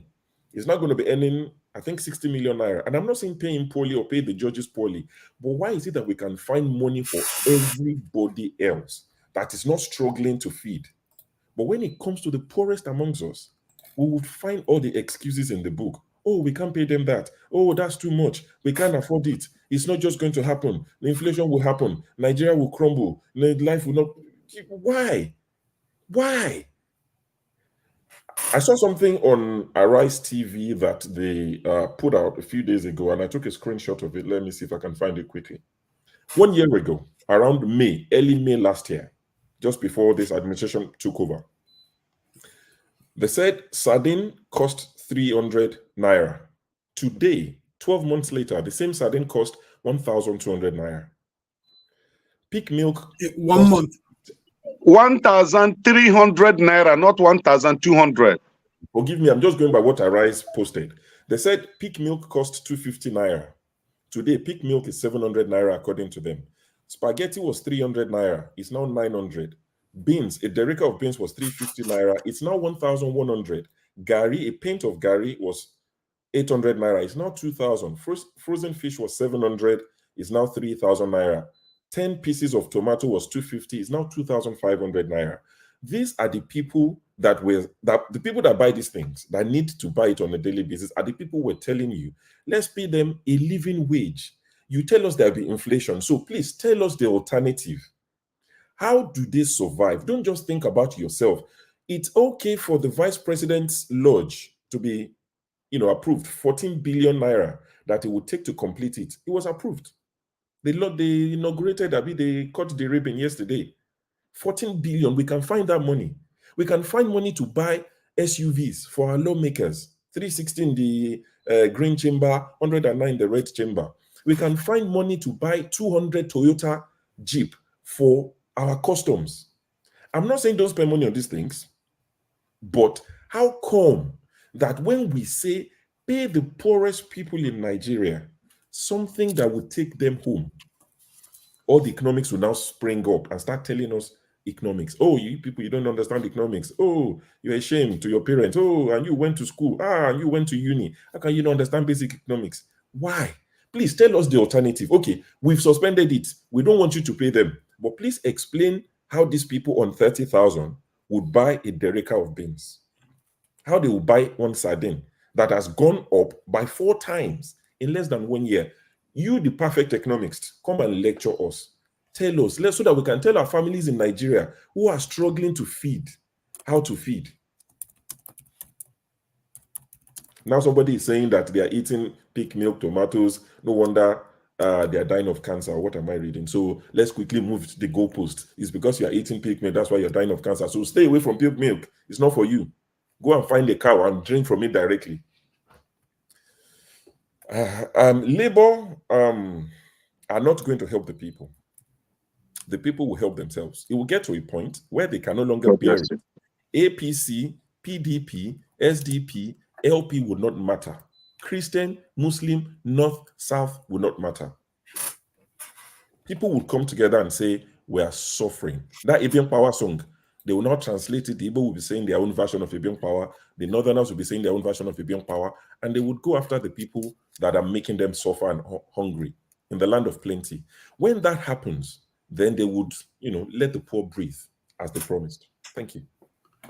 Okay, sure. You said something. I just want to make sure. You said that they cut the ribbon for what? The vice president. Oh, the VP's lodge in Abuja, so where Shetima will live, so that it's not homeless, and the person that will take over after Shetima, so that they will not be homeless. I don't know where Oshibaju slept for 8 years, but you mean the one they had in the budget? Yes. So they started the project in 2010. They abandoned it. Now they need 14 billion to complete it, and that's been approved. 14 so billion. They've used this 14 billion in less than how many months now? 21 billion. So so the whole thing is 21. I think they need 14 to complete it. They started it's not a new thing. They started it, they abandoned it. So now they need 14 to complete it. And they did the ribbon cutting yesterday. So because the budget was passed, I think, was it in January or February? Yeah, so there's always money for they've spent 14 billion in this, how many months? I mean, I don't know, you guys are here. How much do you eat, if somebody gives you 5,000 pounds, how many months? I saw another news article that they spent 9 billion or some ridiculous money on entertainment, state governors, including the one in Abia State. All of them, they put them together. And I said they spent 9 billion in 3 months on entertainment. But you can't pay. When Nigerians are ready, the people that are putting their, that I can't breathe, that guy in America, God rest his soul, that guy, that I can't breathe guy that led to the riot. When Nigerians can no longer breathe, they would shout, they would push their oppressors off, and they will get their knees off their necks. Until then, don't wait for labor. Labor is compromised. How can somebody tell you, okay, we'll give you 60,000 plus, and you agreed? Now they've offered you 62, when you are now asking for 250. They've offered you 62, then what do? You now call people on Monday again, say, go to strike. You're wasting the people's time. So when the people are ready, they would go and fight for themselves. And the ruling class will listen to them. Because there's a saying that the rich can no longer sleep because the poor are awake. Right now, the rich are sleeping, the poor are sleeping. When the poor can no longer sleep, they will keep the rich awake. Thank you, sure. Olumide. Thank you, Okija. So I want to kick off from where show stopped. With respect to the salaries of workers. See, I don't know why, if the Nigerian government, any of the officials or people who are influential in government are here watching this broadcast, please, I want to implore you to please do the right thing. The reason why you are in government is for the people. And you have to give them a living wage. And labor, see, I don't know how you guys, I don't know what your constitution or your policy is like. When we do things and we borrow things from other parts of the world, we should always borrow good standards, well laid down standards. For instance, when in this part of this world now, I mean, in the province, an equivalent of a state in Nigeria where I stay, they are going to implement a new minimum wage for workers. So that minimum wage in Ontario. So if you have an establishment and no matter how small you want to employ workers, there's a certain minimum wage you have to pay per hour. So because of the current state of inflation, which is not just back home in Nigeria, worldwide, even though Nigeria's own issue is self-inflicted, now there's a new minimum wage. So just give me a moment. Sorry. A project started 14 years ago is now ready for use by the occupier of the second highest political office in the land. Contract for the official residence of the vice president was first awarded in 2010 at a cost of 7 billion naira, but was abandoned by successive administrations, which may not have considered the project a priority amid other pressing national demands. However, the Federal Capital Territory Administration under Nyesom Wike thought it necessary to conclude work on the project with a revised budget of 21 billion naira, which was approved by the National Assembly. A vice president residence, federal government, Nigeria, the giant of Africa, awarded a contract for number 2 citizen to reside, to do his work. 14 years ago, 7 billion naira. As a country, we cannot, within even 1 year, pay 7 billion to finish vice president residence, where he will settle down and do his work. Senator Kashim Shetima, who currently lives in the residential quarters at the Aguda House of the Presidential Villa in Abuja, is apparently the first Nigerian vice president to occupy the state-of-the-art edifice, which he commissioned on behalf of his boss, President Bola Ahmed Tinubu. I therefore once again want to express my gratitude to the FCT administration for taking up the responsibility and feel duty-bound to complete this project to avoid the wastage of taxpayers' money. The decision to complete this project after going through the required due process is highly commendable. Your dedication, professionalism, and unwavering commitment to excellence are a testament to the resilience and spirit of the Nigerian people. The newly built residence of the Vice President is the 9th in the series of projects inaugurated by the FCT administration to mark 1 year in office of the Tinubu administration. Tiena Beso, BBA, AIT News. If you were giving 50 million naira to leave Nigeria and never come back, would you take it? God go punish me if I come back. Even I don't need 50 million, just visa. Even to come and greet my mom, I won't no food. I never chop this morning. I never chop this afternoon. It's only visa that can change my life. Just America. Wow. This is serious. Olumide, are you still in the studio? Okay, you were saying something before you took permission. Did you see them? Okay, Jack, can you go on to the next person? Sure. Okay. All right. Yeah. But I mean, KJ, I don't know, maybe, you have more information. I want to understand, 14 billion was, approved a few months ago. I want to understand how they spent 14, how many months now? You've been 1 year. Okay, Yes. 1 year. Yes. 14, what is 14 billion? I mean, Yes. that's a lot of money. But we have shared more than that in less than 3 months now. Remember the first minister of a woman of humanitarian who was sharing money in the north? How many billion did she share within 1 month. No, I mean, I'm talking, like when you are sharing money, giving people money, that's okay. But when you are doing a project, I'm talking about, because you have to buy, for instance, if you're building a house, you have to buy cement, you have to transport them. They need time, How many time, you need to do all these things? He didn't start it. He didn't start it. He only completed it. Yeah, but 14 billion that was approved was to complete it. Yes. So they spent those 14 billion. Yes. I mean, like if you're building a house now, and you at a stage, you spend like about 7 naira, and you need about 14 naira to complete it. If I give you 14 naira, that means from the day I give you 14 naira to like maybe I gave it to you like 3 months ago. It's good, 3 months for you spend 14 naira to finish the project. So yes. I want to understand that they spent 14 billion from about 3 months ago to now. They spent 14 billion. I mean, okay, yeah. Can I finish up now? Okay, KJ, please give my time. Okay. Go ahead. Sorry for that. So I was saying that there should be, I mean, it happens in this part of the world. So what essentially Labour and the government should be doing is for a sensible, we want to avoid this kind of a situation, these knee-jerk reactions where another government comes in and then you're looking at, there should be a laid down law whereby establishments, whether government or private sector, are able to increase the salary of workers against inflation. You understand? See, here in this part of the world, if you find out in the US, there's a minimum salary or wage that they pay, minimum wage, hourly, and then each year, I think every 6 months or every year, there's an assessment where you get no matter how small, a certain percentage against inflation to kind of help.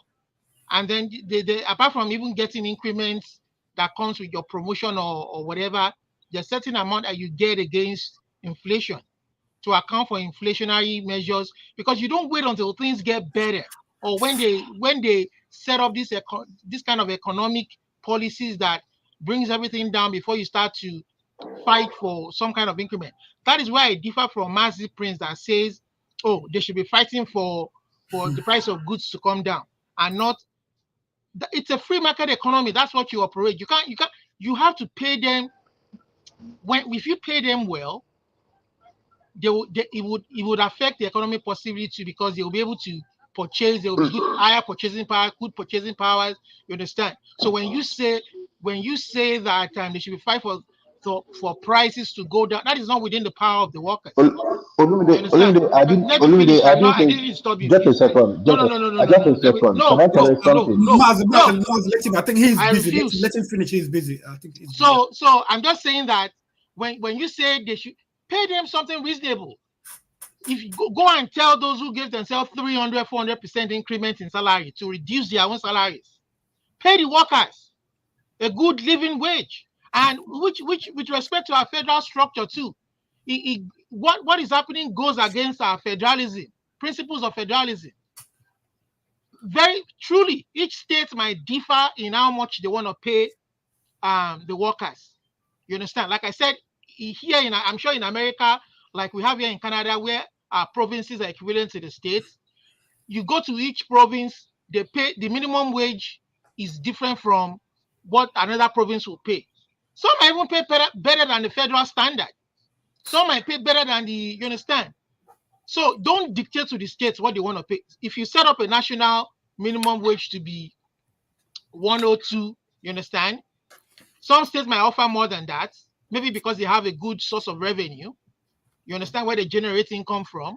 Some might not be able to, it's unfortunate that some states might not be able to pay that 102 if they agree to the 102. It's unfortunate. But that is federalism for you. You understand?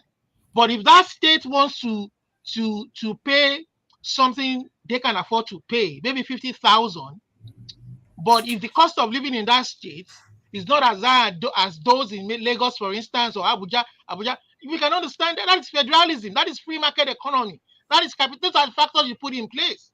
You understand?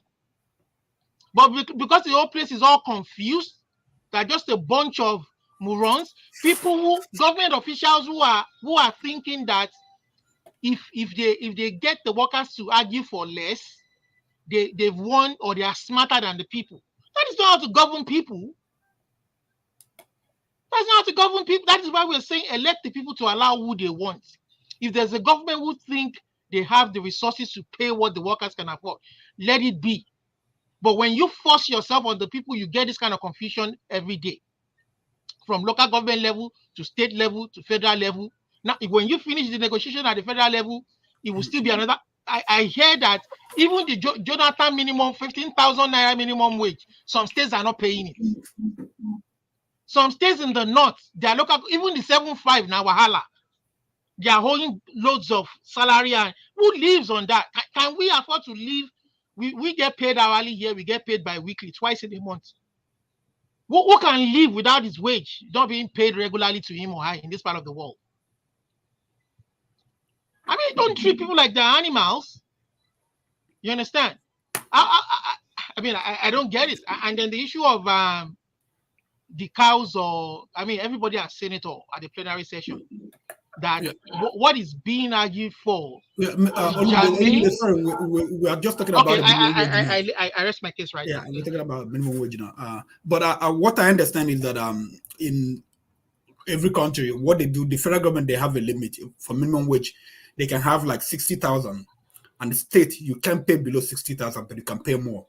Just even it's the same in US. They have a minimum wage, the federal minimum wage, and some states they pay higher. I know, Kija. I just see for that is why it was difficult for me making that line of statement, because I knew as a matter of fact that they have put themselves in a mess back home. Because even the 102, if they agreed today, tell me, so there are some states out of those 36 states, I'm not sure more than 6 states will be able to pay the 102. You understand? Which is supposed to be the minimum wage. Even the 15,000, some states are not paying it. Some local governments, they are still owing 6 months salary. Some people have died without being paid their wage for 1 or 2 years. Okay. You understand? So that is the kind of confusion they have put themselves in. Okay. When there's no set down rule. You understand? When people come in, they want to start fighting, agitating for salary increase, thinking that some people are being heroes like Adam Sheshomole, when they should be fighting for laid down laws that would allow for salary increments on periodical basis against inflation. That is how smart people plan for their people. You understand? That is why you need data. You need good census, good population. But when you don't have good data, good census, good good figures to plan for the people, to plan the prosperity and progress of your society, where people make up numbers, we will continue to find this confusion that are contradictory every day. I mean, I don't know. It's a mess. It's a mess. I don't know where to start from or finish it. Thank you. Thank you. Okay, can I respond to him real quick? Olumide, please do not take me out of context. I never said they cannot increase. What I said is that they shouldn't be increased so much that they should also be wary about inflation. That's what I said. I am saying that statement you made does not arise. It does not arise. You told me not to interrupt you now. Why are you interrupting me now? Okay. Yeah. Okay. Yeah. So if it's anything above 150 or whatever it is, remember that this is not only the government workers. What about the private people? The private people are already getting increments. I know a few private friends who work in the private institution. They've gotten increments. You like back and forth.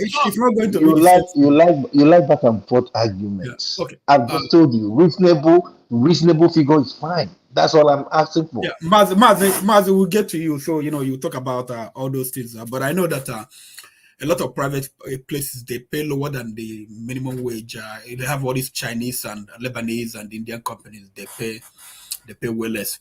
KJ, I think when we talk about this, I don't know if we can do analysis, find out you include the rent people pay, the cost of the people that have kids, like if a family that a man and a woman that they have 4 kids, how much do they pay? How much do they spend monthly? School fee and other things, rent, before you can arrive at a figure. Because 102, it's not even, it's not going to do anything, because a lot of people that they go to private schools. Private school in Nigeria, 50,000, per term or whatever. Yes, I want to put it straight to you that if anybody in the civil service, payroll, tells you that the child is in a private school in Abuja, he or she is probably not paying from her salary. Okay, because it's not possible. In fact, there was a 5 years ago, I did some calculation on how much it costs to live in Abuja and go to work in the federal secretariat and back. Just assuming you are living outside of the city, it was costing almost, for you to be able to eat, not 2 square meals, two meals. Okay, go to work, come back. It was almost 60,000. You're not going to eat in the office. You are eating in the morning and coming back to your house and eating, and you are taking the public transport, which is that El Rufai bus. So imagine what it is now. That bus is not functional, and the transportation has doubled. Anyway, I don't want to distract myself because I have a lot of information. I don't know how much time I have, so I'll just dive into it. Now, we are talking about a nation where we are the ones with the largest number of people who do not have houses, homeless people. We have 25 million Nigerians who are number 1 in the world, okay, who do not have houses. Now, if you just oppose that with how much our legislators are taking, and this information is coming from Vanguard, okay.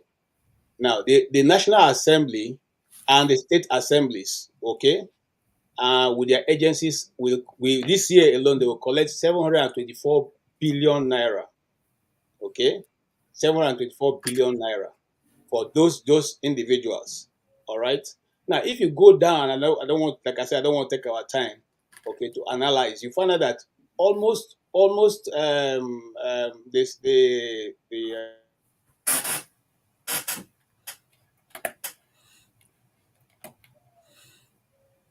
Okay, Joe, where do you live?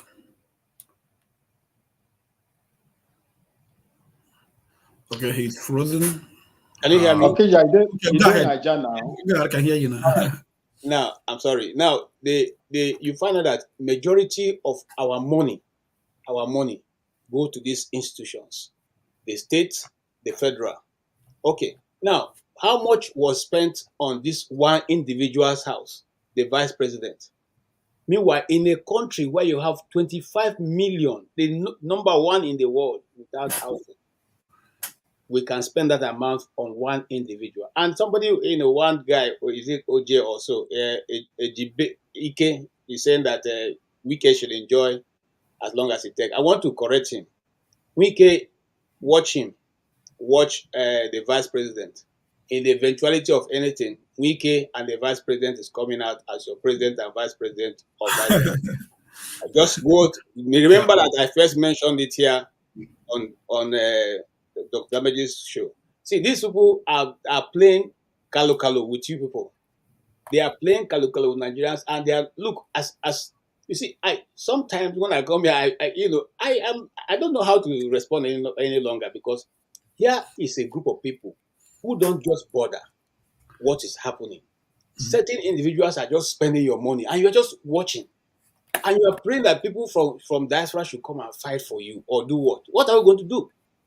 Okay? You are suffering in the same situation. You see these things over and over. You played the video when we started. You saw the convoy of the man whose country is one of the least, okay, where there's hunger ravaging the nation. You saw how many entourage was in how many cars was in entourage. Okay, we're talking about a people who your people are not able to feed or go to school, or even put their give money for their ones to go to school. Now, remember also that this government, after they took away the so-called fuel subsidy, money was increased. So, in other words, government is having more revenue right now. But what has that revenue translated to? The people were promised electric vehicles, electric buses that will take them from place to place, make transportation easy for them. CNG buses, yeah. Yes, have they been implemented? Not even in Abuja it has been implemented. What more of other places? So we are talking about a government who is just interested in lying to the people, and people are making assertion here. Olumide was saying, let them pay them 100. Nobody read my lips. This government, in fact, I heard from the grapevine that the guy is only prepared to give 65,000. That's the max government will go. It will not go beyond that point.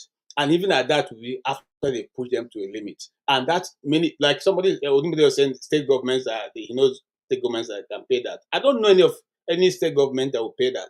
Because if they have to pay that, it means they have to slash money from their assembly, from their own entourages, and all that nonsense. Do you people know that we have the National Assembly people collecting hazard allowance, entertainment allowance, newspaper allowance, dressing allowance? All that are built into what Nigerians pay. Okay, you don't even travel by road. So what's the hazard? Nigerians are even more the ones living in the hazard situation, because you don't know whether you sleep and wake up and you still be in your house, or you find yourself in the forest where you now have to be calling your relatives and friends to make sure that you don't lose your life that way. What kind of a nation are we? And when will the Nigerian people rise up and say enough is enough? When will that time be? Since we don't want to discuss the real issue, when will we now say this is gone too far and people should stand out and stand in for their rights? I rest my case. Thank you, KJ. Bob Chisco. Before then, I want to share this so you understand what my KJ was talking about. The allowances. This is the senators, what they make. The basic salary is, it calculates all this. They have wardrobe allowance, calculate all these things. They're making about almost 30 million naira a month. So if you times, we have about how many senators? 100 and how many do we have? 102. 109. Okay, 109. 109 times this figure. We have running to about 5.7. Yeah. That basically about 5.7 billion every month. Yeah, Okija. Yes.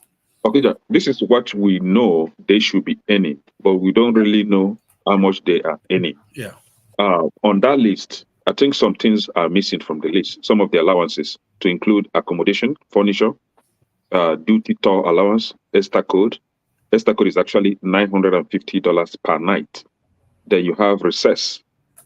You have severance gratuity, which must be paid by the completion of their tenure. And we also have motor vehicle loan allowance.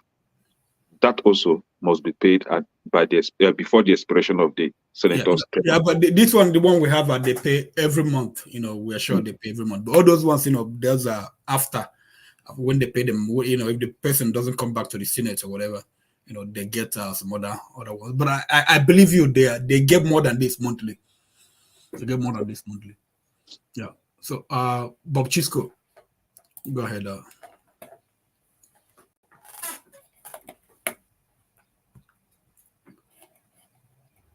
You're muted. Okay. Can you hear me now? Yes. Okay. Yeah. I don't know how many of us watched the clip of that woman on that day the labor protested.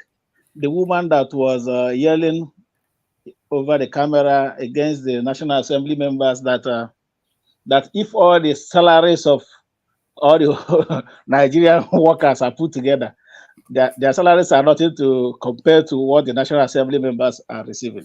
That is the basic fact. Everybody knows that. You're putting up on the screen what the National Assembly members, we all know what they get. They get unimaginable salaries every month. Those people, honestly speaking, the National Assembly members are the bane of the society. They are the real problem we are facing in Nigeria, because those people, they work in cahoots with the executive. I told you, National Assembly has been captured, the military has been captured, the police has been captured, the judiciary has been captured. The only thing left for us is civil disobedience that is well captured in the Nigerian constitution. And that civil disobedience, we saw it partly 2020 during the NSAS. Now we can rejuvenate that again through the Nigerian Labour Congress. Yes, a lot of people say Nigerian our Labour Congress, they are chicken livered, they cannot do anything, they call for strike today, the next day they call it off that they have taken money. Well, if they keep on taking money, they're also jeopardizing their own future and the future of their children.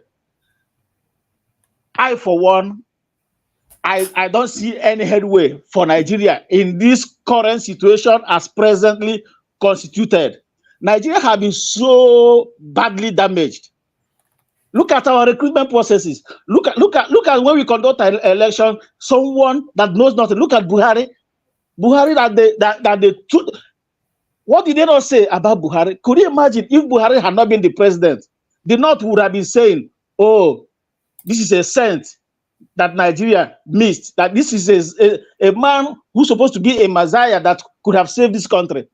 But the wind, they don't blow. We don't see the nyash of the fowl. That Buhari destroyed this country to the basis. And after destroying the country, handed over to another man who on his first day in office said he's removing the fuel subsidy. And that particular statement of fuel subsidy removal is what Nigerians are suffering today. You told us from the onset that you are going to channel the money, that trillions of naira will be saved every month. Today, has anybody in the executive, has the president come to tell Nigerians, okay, I told you I removed fuel subsidy and every month this is how much we'll be saving? Have they come out to tell us how much they've been able to save till date? Nobody. If you've heard that, be bold to tell us here. That goes to tell you that these people, they have nothing in plan for Nigerians. They keep on impoverishing Nigerians every year. Every 4 years you do election. Every 4 years you do election. A man of 63 years that is still crawling. What other hope do you have? You have totally become a dangurugu because you cannot walk again. Every African country are now laughing at us. I was watching a clip on TV the other day. We're on set. We have Ghanaians over there and some other countries. They were saying, oh, look at it. United ECOWAS. Nigeria gave Chad and Niger Republic order.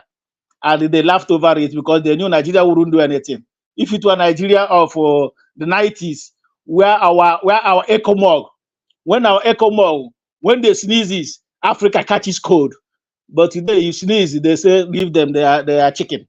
You see, in fact, honestly, we need going back to the round table is there's no other way than we try to rally around, let the Nigerian Labour Congress shut down the country. Let them shut down the country. If they cannot pay you 100,000 naira minimum, I don't think, because a bag of rice is how much today? If you have 5 kids, how much are you going to take to buy a bag of rice to feed your kids or to pay, not to take off for paying school fees? The best thing is to shut down the country indefinitely. Let them shut it down through disobedience, civil disobedience. It is allowed in the Constitution of the Federal Republic of Nigeria. Again, one thing I want to say is about what Wike did.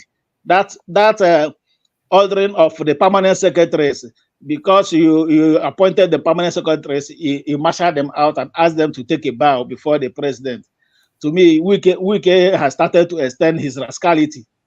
What all the nonsense he did in Port Harcourt, where he was belittling and insulting traditional rulers, and he just escaped.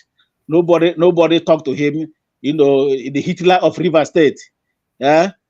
If I still remember that clip where he pointed one traditional ruler and insulted him because he was talking. The man was nodding his head, and he told, look at this one. He's even nodding his head. I know that what you are saying is on the lips. It's not from your heart. He humiliated that man, and now he has come to Abuja to continue his rascality.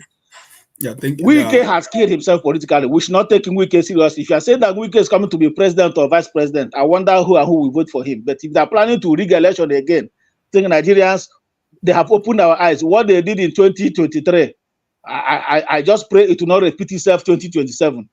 Where Tinubu, who nobody knows in River State, was declared winner in Rivers State. Till today, the IREV still shows that Labour Party won in Rivers State. But they declared Tinubu as the winner in Rivers State. Yeah, thank you very much. Let me leave it here. But all I'm telling you, if you are here seated and hoping that Nigeria will be better with this crop of vampires we are having in the National Assembly and in the executive, I'm sorry for you. For me, I have no hope in Nigeria again until we take Nigeria back through revolution. Thank you. Okay. Yeah, thank you very much. I don't know if Nigeria can pay, because I'm not in the, I don't know all the figures. I don't know if Nigeria can pay 100,000. But KJ has hinted that the cost of the problem is that the cost of governance. We spend a whole lot of money, maintaining people who are in power, even running the government, like feel like Peter B mentioned how much is saved. Put me at the background, okay? Okay. How much he saved, doing, running the fuel himself. So there are a lot of things. I don't know the labor. I don't know what they do. I don't know if they have impressed on the government that you have to cost the cost of governance. Because if you go there just telling them, oh, we want 102, you have to tell them, well, how do we get to 102? You have to tell them that they need to cut this. You are building a road for about how many trillion? 15 trillion, whatever. I can't remember. The road, the coastal road. You are spending so much money on so many other things. We need to cut all those things so that we can arrive at a figure that give people a living wage. So, righteous man, you are in Nigeria. I would like to hear from you. Yeah, my brother Okija.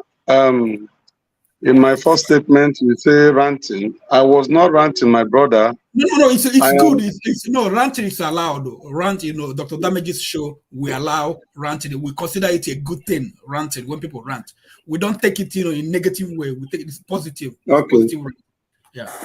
Okay. Thank God, lights just suddenly appear. I was using the torchlight because the NEPA sees light. It's just the love I have for this program. If not, I would have just gone out to receive fresh air, But I decided, I said, no, let me hang on and use the torchlight to hear other Nigerians, your contribution towards making or solving the problem we have here. It's quite unfortunate, I said, the Bible said, if the foundation be destroyed, what can a good man do? Nigeria is built on a faulty foundation. And as long as we allow that foundation to remain, there is no headway. I was a kid. My dad was buying a bag of cement. I think within that time, 5 kobo. To construct his building. I'm into real estate today. Do you know how much we're buying a bag of cement now? And my father was waiting for budget those days. He said, let them announce budget so that they will know how to plan ahead. Every budget announced, he say it will be better. The light is gone again. My father had lived and died. Is Nigeria better? No. So why is Nigeria not working? Because Nigeria is built on a wrong, faulty foundation. We have to go back and look at the foundation of Nigeria and restructure it. Either we demolish that. I'm an engineer. If you discover that a building is going down, you go and get permission from the government and mark it for destruction. You pull it down completely and start a new foundation. Righteous man, I have a question. Yeah. Sorry. Hello. Yeah. Well, just let him finish. You can ask him a question. Yeah. Well, go ahead, righteous man. Yeah. So we come here as good Nigerians, both home and abroad, to proffer solution and to analyze and diagnose the problem we are facing. But it doesn't make any impact. It doesn't touch these people. Even if they hear us, They are only looking for those who will make statements against them and they pick them up if you are living in Nigeria. Not that what we are discussing here, they will go back and analyze it and try to implement it. Okay? Show was mentioning what Arise News published. Let me tell you, a pint of Gary is 4,000 naira today. A pint of Gary is 4,000 naira. A bag of rice is 93,000. Three tomatoes, three seed like this, is 500 naira. 6 is 1,000. And not that is big tomatoes, just small like little babies. This thing. How do we survive here? How do we survive? Now, the NEPA sees light. I can't afford to go and buy fuel because even when you have the little money to buy it, the filling stations are holding it. The meters are adjusted. If you pay for 10 liters, what they are going to give you will be 5 liters or 6 liters. So you discover that Nigeria need a total restructuring. The foundation is faulty. No matter how we paint it, it can't work because of this foundation. So ask me your questions. Sorry. Thank you for expatiating on all those problems. Now, how can I start the question? What is the solution? That is number one. Then I'll give you some instances. You mentioned the petrol, that if you go to petrol station, you want to buy 10 liters, you end up with 8 liters. NEPA take light. A girl start doing the low show, she got killed and all those stuff. The police that were paid 100 million to catch the thief, then, I just look at the whole thing. I thought, who is responsible for this problem? Every single one of us. Because the person who adjusts the petrol meter is my brother. The policeman who's supposed to arrest that guy is your brother. The girl who has no job and start doing the low show will cost it. Do you think these people that we are all thinking need rescue, do you think they need rescue? Everybody is just like a zombie. I will exploit you anywhere I can. You will exploit Okija anywhere you can. Okija will think of how he's going to exploit Olumide. We are just like, wherever it catches you, do it. Then, the reason why I wanted to ask you a question, you quote the Bible right from the beginning. And that struck me in a way like, if the way we follow the Bible is the way we should follow it, then we shouldn't have this problem. We should be our brother's keeper. But is that religion working? People are religious, but they are not godly. They are two different things. So what is the solution to the people? Well, I don't know how they translate it in English. Allied Niruno, Ara Galatia. As a people who they don't think, they just behave abnormally. And I think that's the people in that country. No matter what you try to do, they will pull you down, righteous man, as your name son. If you try to preach to people, do the right thing, it's you that they will even pull down. They won't face the people who are inflicting them. So what is the solution in this situation where the people you think are suffering, they don't see it that way? What is the solution? Yeah, my brother. Years back during Abacha regime, I was unfortunately one of those that were picked up and detained. I spent close to 2 months in detention because of the issue of this country, this Nigeria. How do we make it work? You join civil organizations to protest or to organize seminars to enlighten the people. And the state will pick you up and lock you. If you don't know your way, you will die there. I spent months in detention. I'm just mentioning it for the first time in this platform. And that's why sometimes when I hear people write, comment, and make statements, I say, well, it is all for good. See, in construction, in construction industry, what determines the durability of the building is the foundation. If the foundation is not well laid, that house will not stay long. It will begin to cave way. And then before you know it, it will collapse and people will die. And that is what is happening to Nigeria. Because of the faulty foundation, that is why we are having different societal abnormalities. And that it is resulting to the deaths of innocent people. So we need to come back, all the tribal groups. We need a roundtable meeting. Do we want Nigeria? How do we want it to work? But building on this established foundation, my brothers, it will not work. I'm on ground here. I meet with politicians. They listen to us in this platform. They tell me that, look, it's good that those Nigerians, those chaps there, they are doing well. You know, they are speaking their grammars. They should come down here and join politics. And look at this guy, General. He came to Nigeria to be part of the politicals. Ask him, Muyiwa General, I think. Ask him, interview him. He will tell you his experience. So we need to restructure Nigeria. We need to. Do you mean Mayegun? Do you mean Mayegun? Yeah, General? Mayegun General. Yes, yes. We need to restructure this country.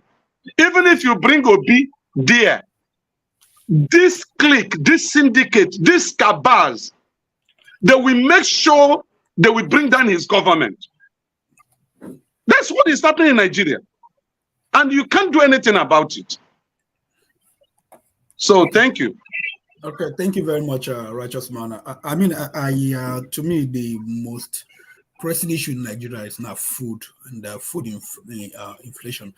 And they're looking at the way it is, the North being the food basket of the Nigeria.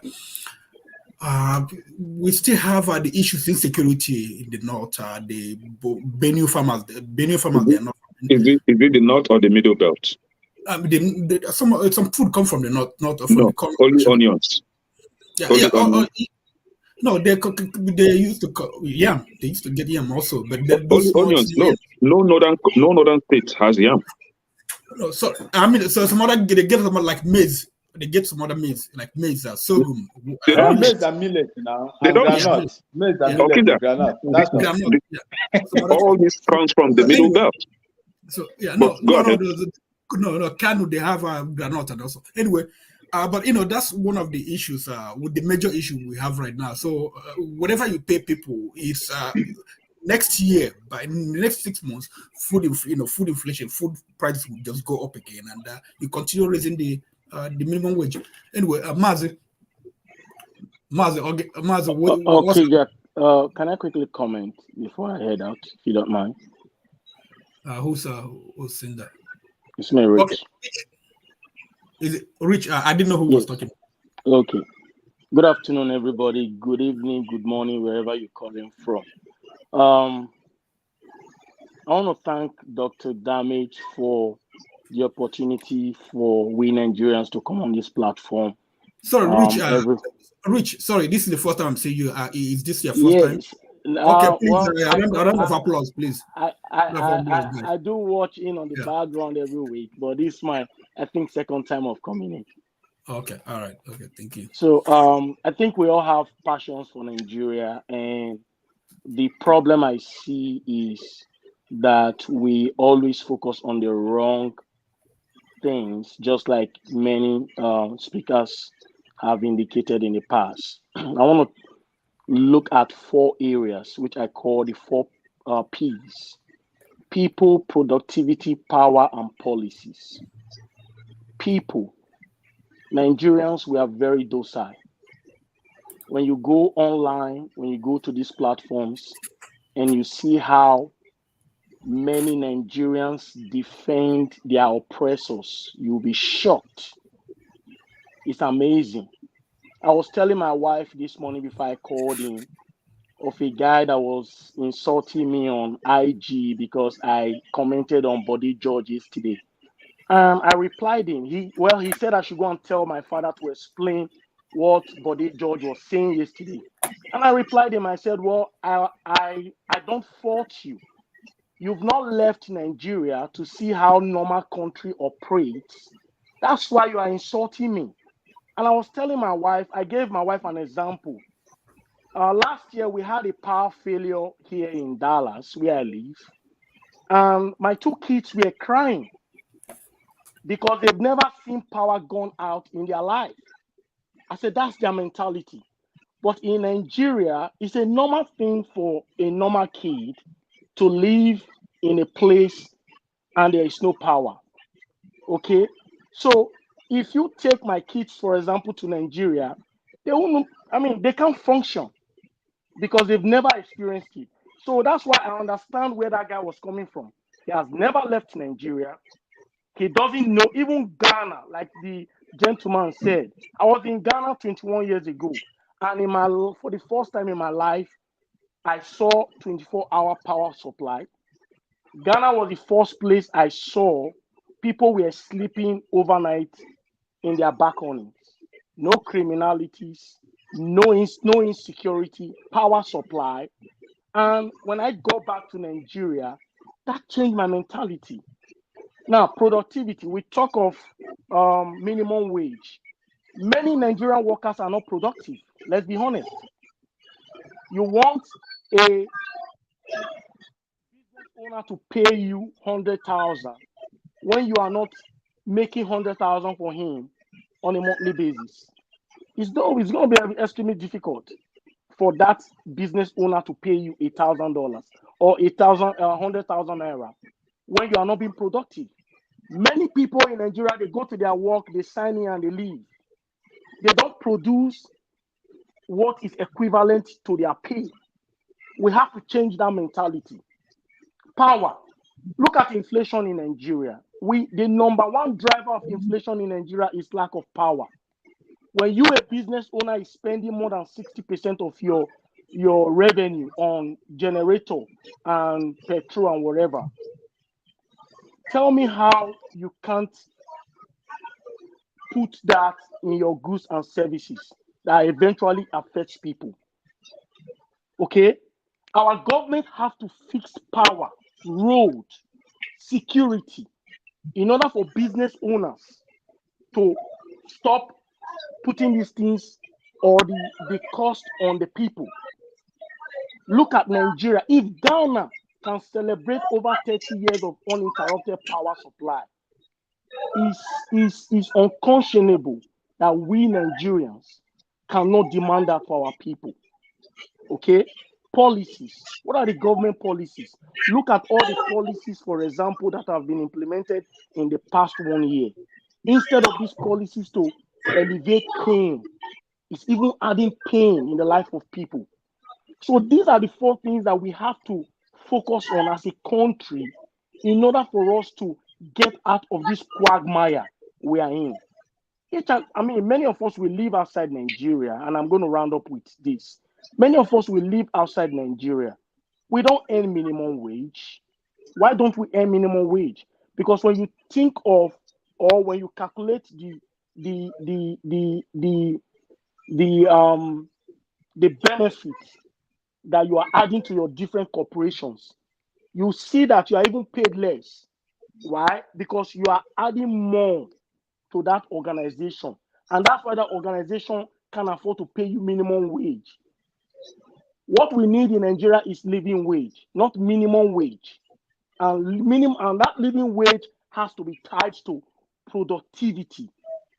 When we are not producing, when Peter Obi said he wants to move Nigeria from a consuming nation to a productive nation, a lot of people laughed at him and said he was a trader. But is it not true today? Is it not true that we have to be productive as a country to get out of this mess we are in? Look at India, for example. India is the #1 exporter of IT gurus in the world. Why? Because their government many years ago invested in their people. And that's why today in Silicon Valley, 80% of the CEOs or people in top powers in Silicon Valley today are of Indian heritage because their government invested in their people. Thank you.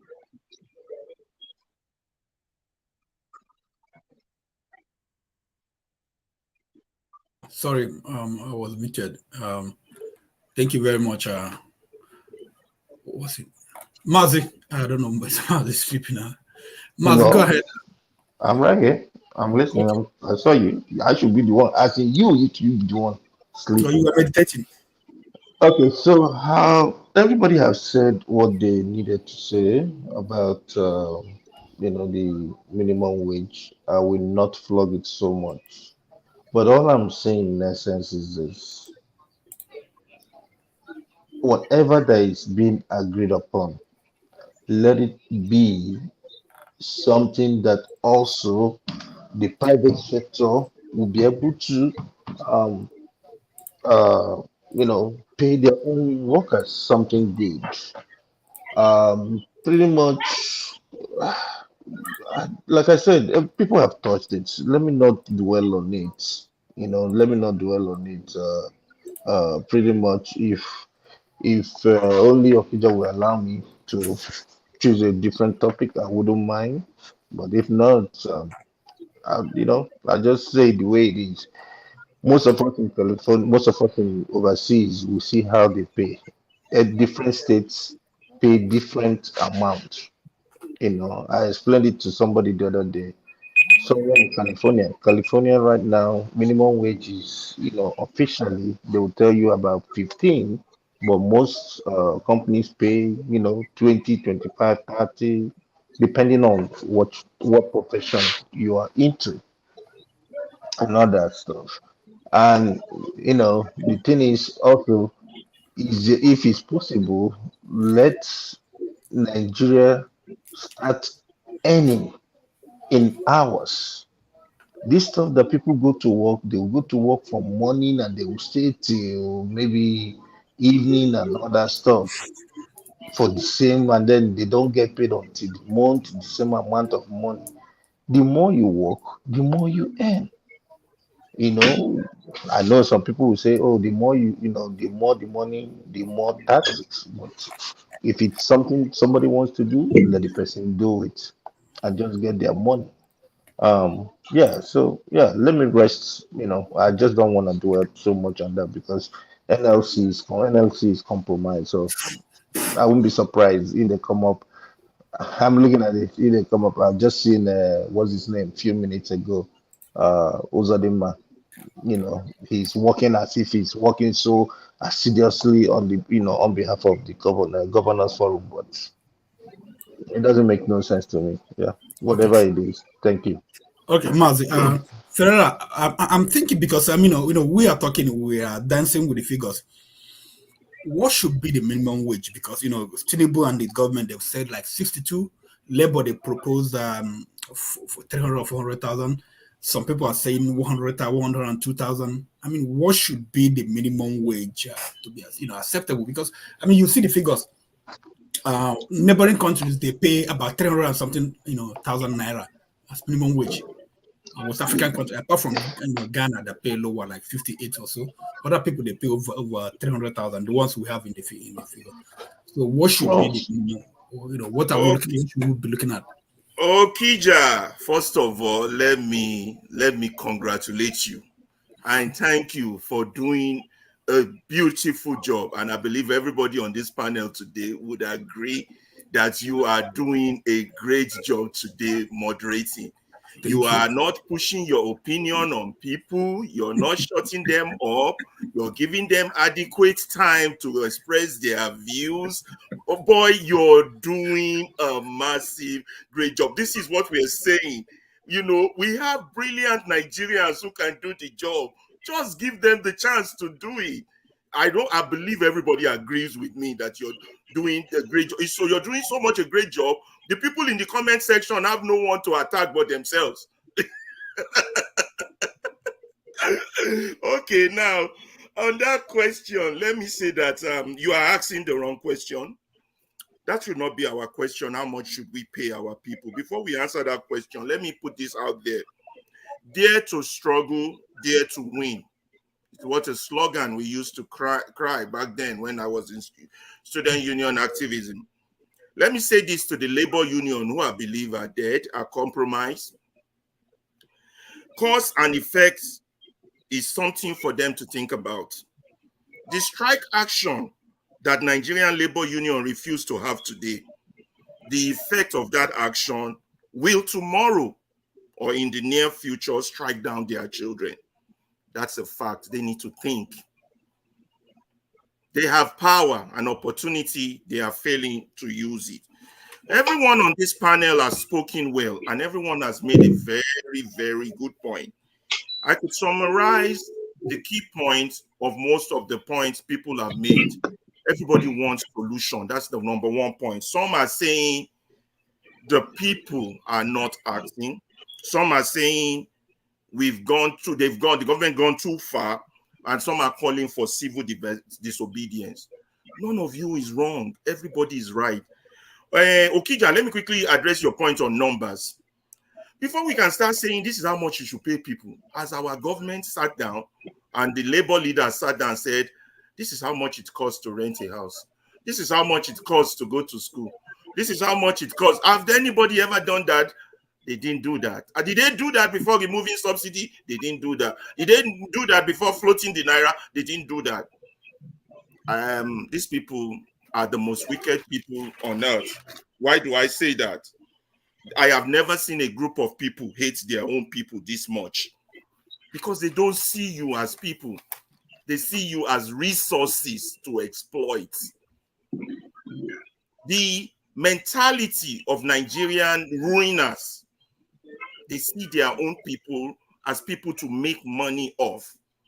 And the ruiners are not just politicians. They include your religious leader, some traditional leaders, and some of these your labor union leaders. Everybody wants to belong to the ruling class, the group of big manism. I am not here to flog the issue of big manism. All of you have talked about it, or focus on details. I want to talk about the others, those who are not big man or in the corridors of power or heading them, the others. There are three groups of the others. You're not in power. One, those of us here, you see, there are people who wants to join them. There are people who support them, and there are people who oppose them. Three categories. I want to focus on the others as we talk about this issue of the strike. Everybody will put themselves in the box that they belong. So big manism is our problem, whereby those ruling us see their own people as resources to be used, the same way the British thought of us. So where are we? Their action and our inaction is what's making this thing to perpetrate. I told you about how someone talked about this same problem we're talking about in 1976, 48 years after, we're still talking about it. 64 years of a nation we cannot crawl. So the people, yes, they need to act, for each of you that has put that position, but I still believe they need help. Because if someone is in the dark and they suddenly see light, they're different. If somebody has been traumatized, they're different. If somebody has never been exposed to normality, they need help because they've never been exposed to what is normal. Even me that came to the United States 30 years ago and I went for a first job interview for the first time, and those people say I can start tomorrow, I was shocked. There's a place where you can go for a job interview and start tomorrow without calling one uncle or one person to call one governor or one minister to help you get a job. You see, my level of exposure 30 years ago. So the Nigerians are still in that darkness and they need help. To need help to get them out of the darkness. Although I still blame them for supporting the people that are destroying them, for supporting the principalities and the evil that are destroying them. But they don't know better. Let's put that aside. So you have to prepare the people. So that responsibility lies on us, the others. Now, if you're one of the others that supports this insanity or this way Nigeria is going, you have a problem. You have a mental problem, a sickness. I don't know whether you are a sadist or I don't know what you are, but seriously, you are, particularly if you're living abroad. Particularly if you're living abroad, because you have seen how the normal system works. Let me tell you something. There is no Nigerian that has come abroad that is not doing well. That is not doing well. They even do well better than the son of the soil abroad. That is to tell you that there's something inhibiting them at home. And yet we have these mad people who are abroad. And for one reason, whether tribal, whether politics, party reason, or whatever reason they want to get contract, they are supporting this insanity after they themselves have experienced normalcy. That's number one. Those who want to pay. And I know why they support. Some of them wants to join them and make money. If your only source of wealth is money, then you have nothing. You have nothing. Look at your country. Look at your people. Anyway, so moving on. Those kind of people, I don't want to talk to. The people that support them and opposes us from reaching the key issue that we need to address so we can move forward, they hold us back. They make us deal with the low-hanging fruit. We never deal with the big issues. The low-hanging fruit, like anthem, like this, like everything they throw at us. The real issue. Look, we can't solve Nigerian problem until all of us come to the table and have a discussion. That discussion has to happen.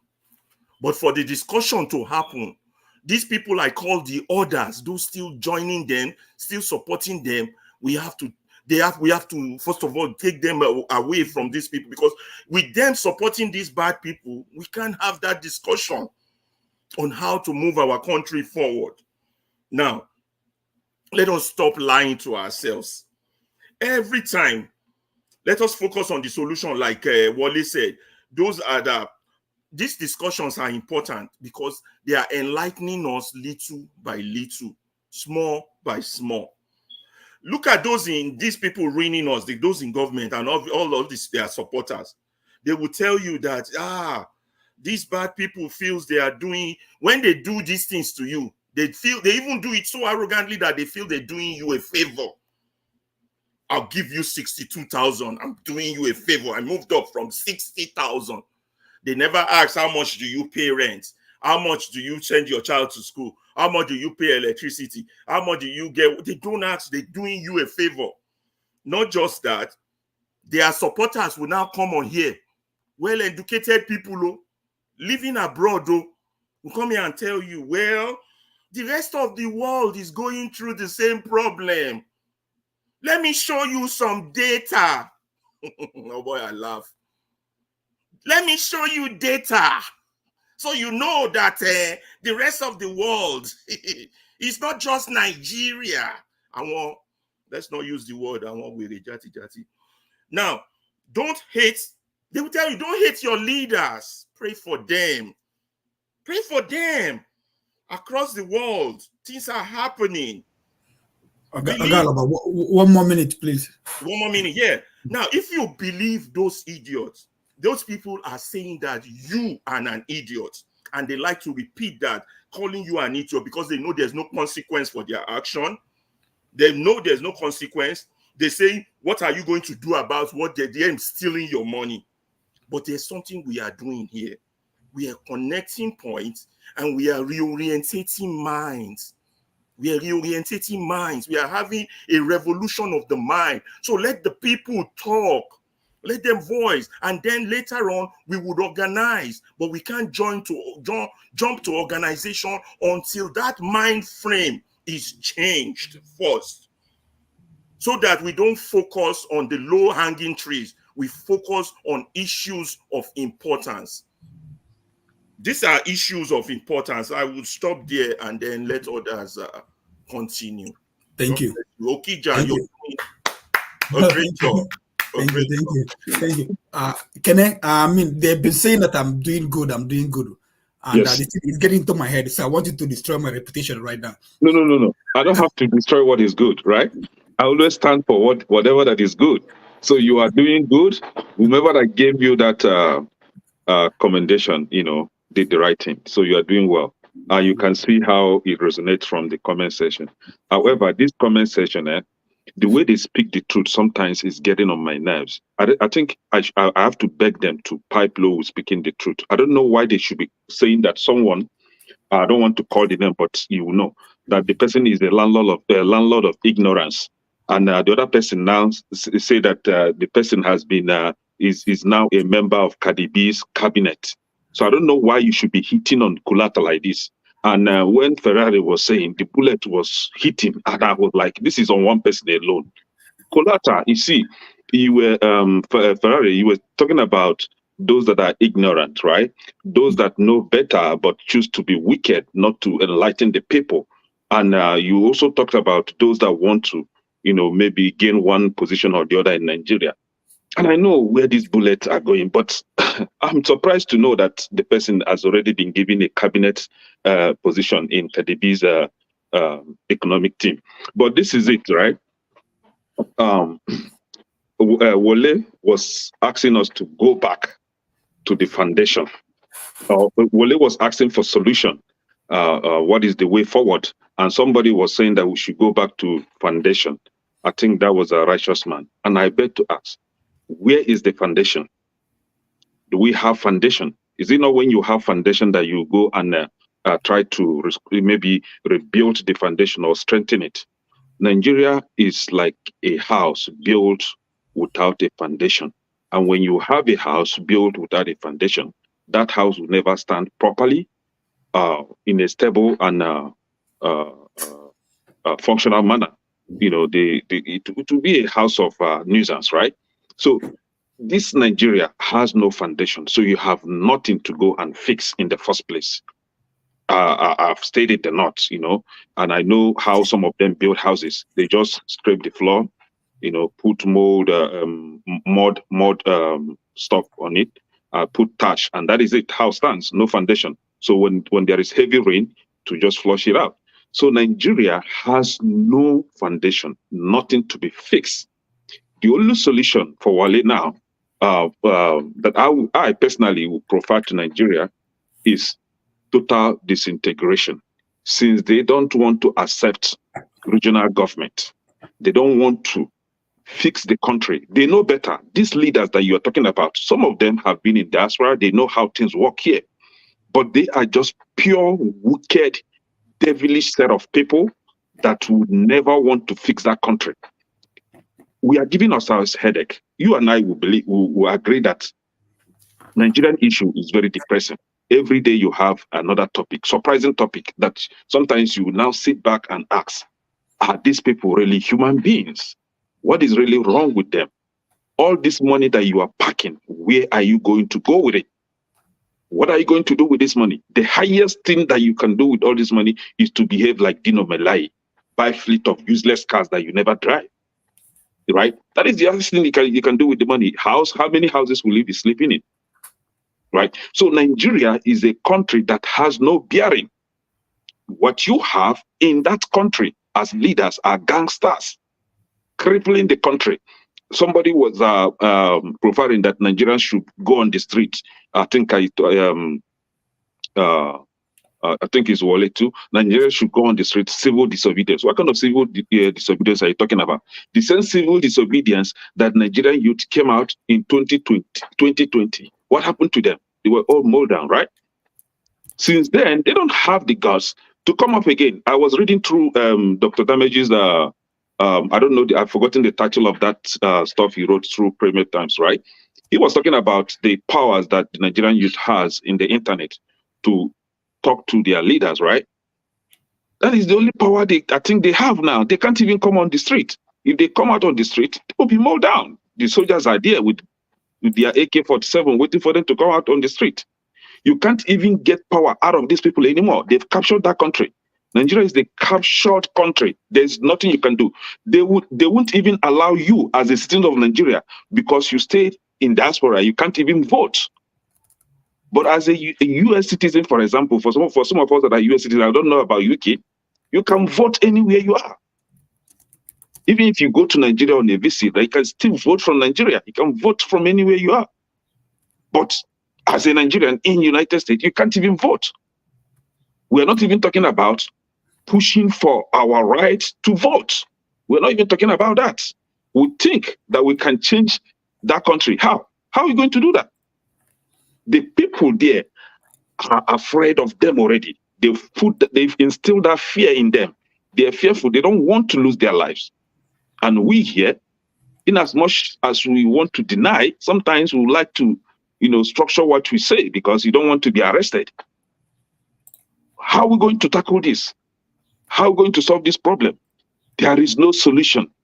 The only solution is total disintegration. If they don't want to accept regional government might be somewhat step A. If they refuse the A option, then we go for the B option, which is everybody go his way, right? But you're talking about salary, Senate salary. I went through one article. They call it Senate per take-home pay worldwide or something. Nigeria happens to be the highest. The senators in Nigeria happen to be the highest paid senators in the world. However, the minimum wages happens to be the least in the world. Are we talking about inflation, the cost of food, the price of pump, the price of fuel per liter converted to gallon, and then compare the price in gallon in Nigeria to the price of per gallon in the US? It's almost the same, or even in some states, you even buy it cheaper in the US. However, how much are they earning? About $40 per month. Your fellow human being is earning $40 per month as salary. He has wife, he has children, they all go to school. And you're talking about, and you don't want them to be corrupt. You don't want them to take bribe. You don't want their girls to go on prostitution, runs girls. And then the likes of Andrew Amechi is in the hotel waiting for their organ to be harvested. Right? Police is charged to go after a criminal. Police must be bribed before you go after a criminal. How are you going to fix that country? Where will you even start? I want to know where you're going to start fixing that country. Where? How? A damaged country? Sometimes we have to be bold enough to say, this item or this product is damaged. I can't rebuild it. Let me just trash it and get another one. That is what Nigeria needs. Trash that country and just let's start all over again. Everybody go your way. Thank you. Thank you very much, Ekene. I think CM can do. I think two of you. Man of Prestige, have you spoken on this? No, I've not spoken. Okay, please, Man of Prestige, and then CM and can do. We can move on to another item, please. Okay, go ahead, Man of Prestige. Thank you very much. I will come to a little bit of different angle. I mean, we come here to offer a solution and criticize. They are part of the solution because from critic, you can get a solution from it. So Nigeria being the only country we have right now, we have to criticize and we have to offer solution. Until that country actually separates, then we can go our own way. But in my own personal opinion, we have to do whatever we can do for the country that we have right now. That's the only country we have. So that's the angle I'm going to be coming from. So this proposed minimum wage, I think the latest update I have was they have offered 62 from 60 to 62,000. So they have offered. So the question is that a viable minimum wage for Nigeria?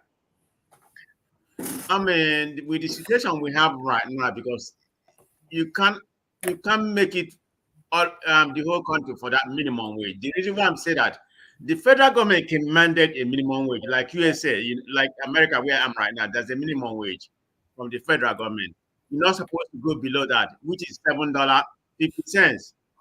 But each state pay on, depending on their cost of living or what kind of, their IGR or whatever they can. Like in California, we used to pay $16 an hour, but about 2 months ago, they opted out to $20 an hour. So that affects some retail and some other places. But they are crying like people like McDonald's. But they can run away because California has the largest market. So they have to suck it up. And, but what's going to happen? They're going to pass it to the consumers. And that's the way it happened. But going back to Nigeria about this minimum wage, so there has to be a particular ballpark where we have to find. I mean, everybody can bring up their own ballpark. In my own opinion, I would think about 100,000, That's what that's what I think.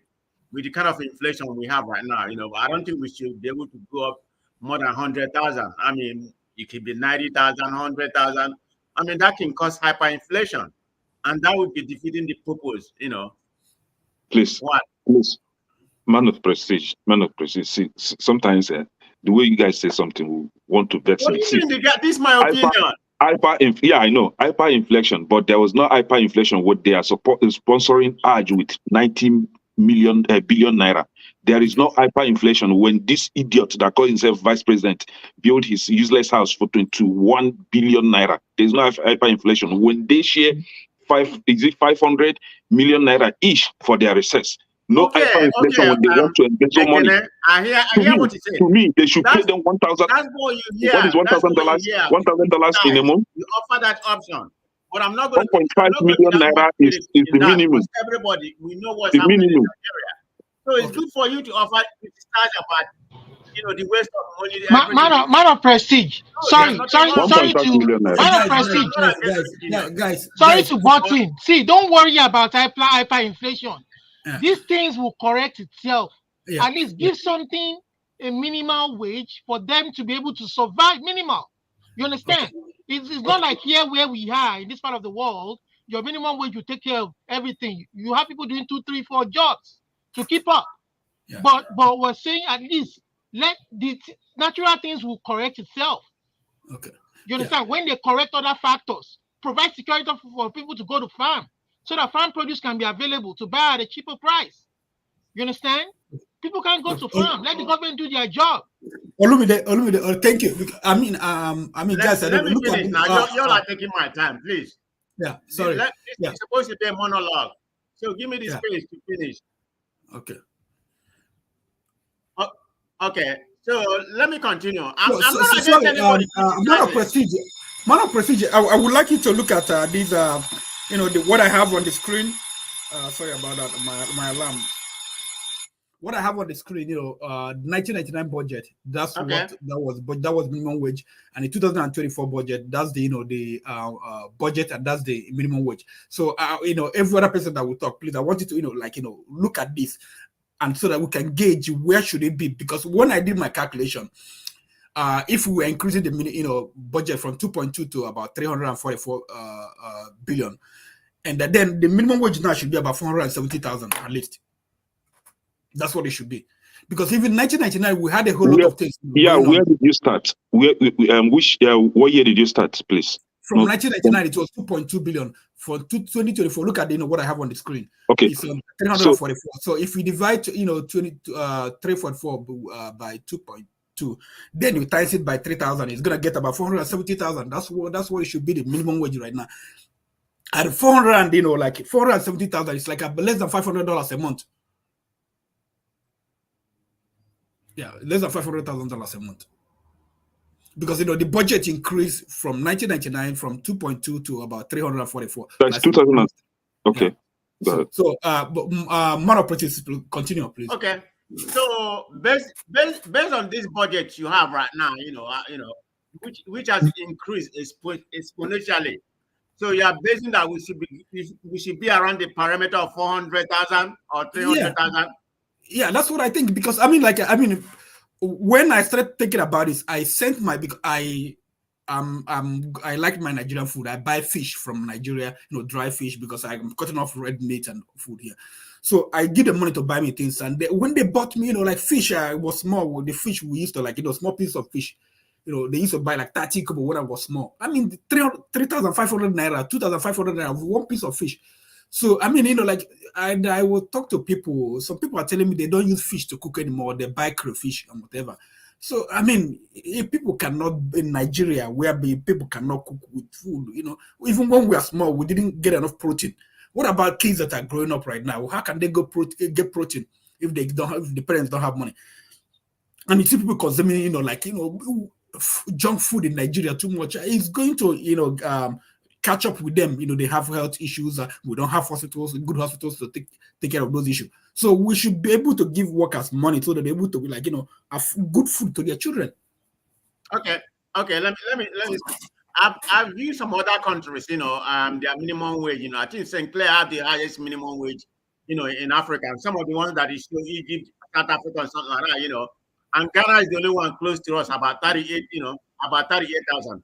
So when Maxwell speak, I'm going to see the angle that he's coming from. Being that Ghana inflation is probably higher than us, and the cost of living in Ghana is probably higher than us. So how are they surviving for just with 38,000 compared to our 30,000? So when he speak, I will give him that, we listen to him, see what are they doing differently, that we are not doing in Nigeria. I mean, we're all here to learn. I mean, when I made that suggestion about 100,000, it's just a base mark, I mean, they are listening to us.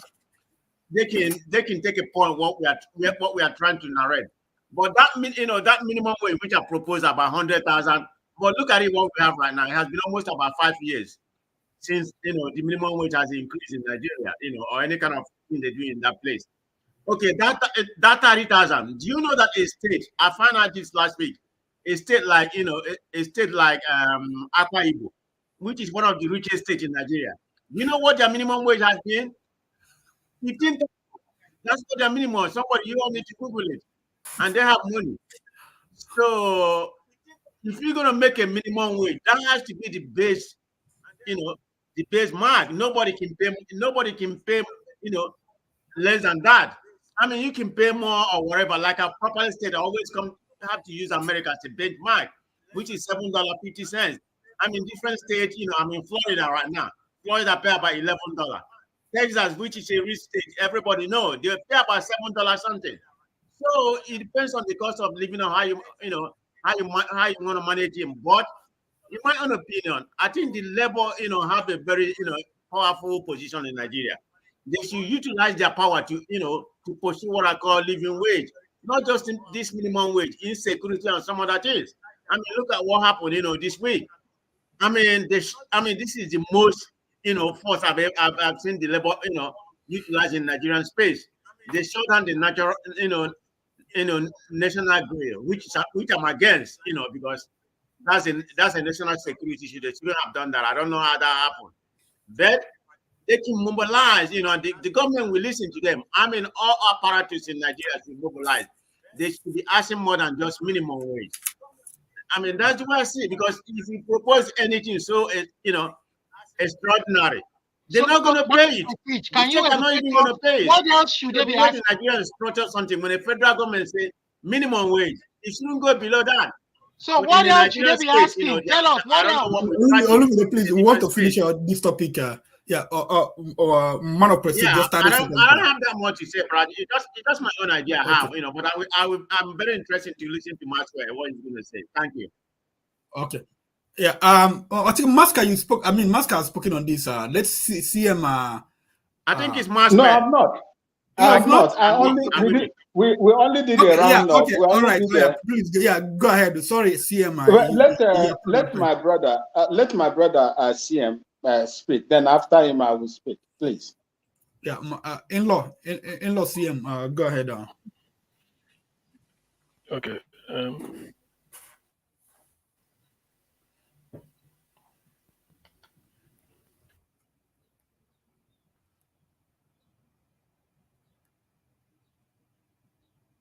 Hello, CM.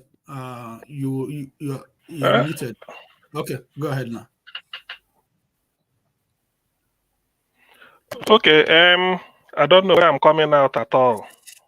Am I? No, we're talking about the minimum wage. Now, what it should be. Yeah. Okay.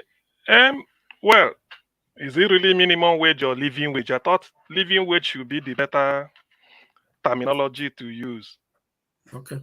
We talk of living wage because it's only what we take people home, at least what you can live on, not really what you can invest with.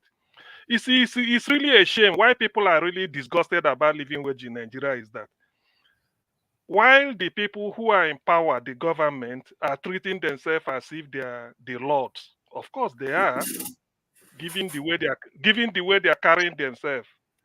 You will see that the people that put them into power allegedly are suffering. Nigeria hasn't got a living wage. That is nonsense. And that's why you can't blame anybody for being corrupt. demanding money in the office or doing all sorts of nonsense because they are making up. I think going forward, what Nigeria should do is they see that if really they want to be serious, you ask yourself, let's say 100,000 naira a month. Is it sustainable? Can somebody live with it? You just said a family of a man, the wife, and 2 kids. Don't go beyond 2. Then you now check if the person is living, say, somewhere else, how much will the rent be? When you calculate all this, you find out that even the 400,000 they are asking for, to me, you might not cut it for them because you cannot, because you are taking 100,000 naira a month, assuming without conceding that that is the case. Are you going to tell the man who is selling a bag of rice for 100,000 to lower the, to tell the person, the other chap who is what is it called, or when the children attend school? So you see, these are some of the problems the people are facing. So this, even the 100,000, I do not support it. It's a waste. It won't take them anywhere. The 400 and something thousand they are asking should be subject to review in line with inflation. If Nigeria want to be serious, I'm saying this because I want to put myself in their shoes. In the UK, here, every year they said maybe they increase the salary by 2.5% in line with inflation. Because that's what. So government might say we won't be able to pay more than we want to leave it at 100,000. But you make sure that the inflation, the rate of inflation, when you fix that price, did not go higher. That is what economists will say, all things being equal. It's not when you fix a minimum wage or living wage, the inflation is making nonsense out of it, and you still say you gave them minimum. There is no longer minimum. Inflation has creamed up everything. So what the government, what I know, like the UK government tried to do in here, is they control inflation. They are not so much interested in increasing salary, but they make sure that the inflation did not rise. A good economist will tell you that make sure that your inflation is 1 digit. 1 digit means not more than 9%. And the closer that 1 digit is to 1%, the better. So you will be struggling between bringing it from 9. If you meet it at 9%, can it go down to 8? If it gets down to 8, can you bring it down to 7? This is what you do. But in Nigeria, we play with double-digit inflation. In the Western world, they campaign with double-digit inflation. They said inflation is in double-digit. We will bring it down. Double-digit means anything from 10. So Nigeria should be careful what they are. Even the labor. What they should be emphasizing, should be written there that every year they will review the minimum wage based on inflation. That is what any figure can come in. But whatever you are fixing with the prevailing inflation rate, make sure that that inflation stays. The moment it goes up, then something must have to give. But can Nigerian government bring inflation down? That is another thing. So that is to my take on minimum wage. There's no fast and hard ruler because we are discussing human being. There's no point giving even if you say minimum wage is 1 million naira, in the end you take 1 million naira, you can't feed on it. So it's still nonsense. But if you say inflation, if you say minimum wage is 50,000 naira, and that 50,000 naira is enough, let's talk of the functionality, the feasibility, not just the figure. Let's not bandy figure around. Let's just say, even if it's 10,000 naira a month, is it functional? Yes. Better 10,000 that you can live on than 1 million naira that you are still crying. So that is what we are saying. Because we are not living, even if you are having so much money, but you are not living. Isn't it? You are not living. It's better you have a small amount of money and then you live with it. Because the economic system, there's economic stability. Than for you to demand 1 million and you are giving 1 million and tomorrow everything rises. So you say, then you come back again and shout. So government has a duty, the central bank that has to maintain macroeconomic stability, which is low interest rate and low inflation. If they achieve this thing, which they achieved under Sani Abacha for the first time in Nigerian history. So if they can do this, that is when people will now talk. You don't need to know what goes on because the inflation is fairly stable. Then the other one, interest rate, if you want to invest, is fairly stable. Then the economy goes up. So that is what to me would have to factor in when they are discussing interest rate. Thank you. Okay, thank you, CM. Our man in Ghana, Max. Yeah, I think Ferreira was saying that you should talk about also the inflation, the cost of things in Ghana, so that a lot of people get put into perspective. Okay. That in Ghana Okay. is about I think 38,000, and Nigeria is 30,000 minimum wage.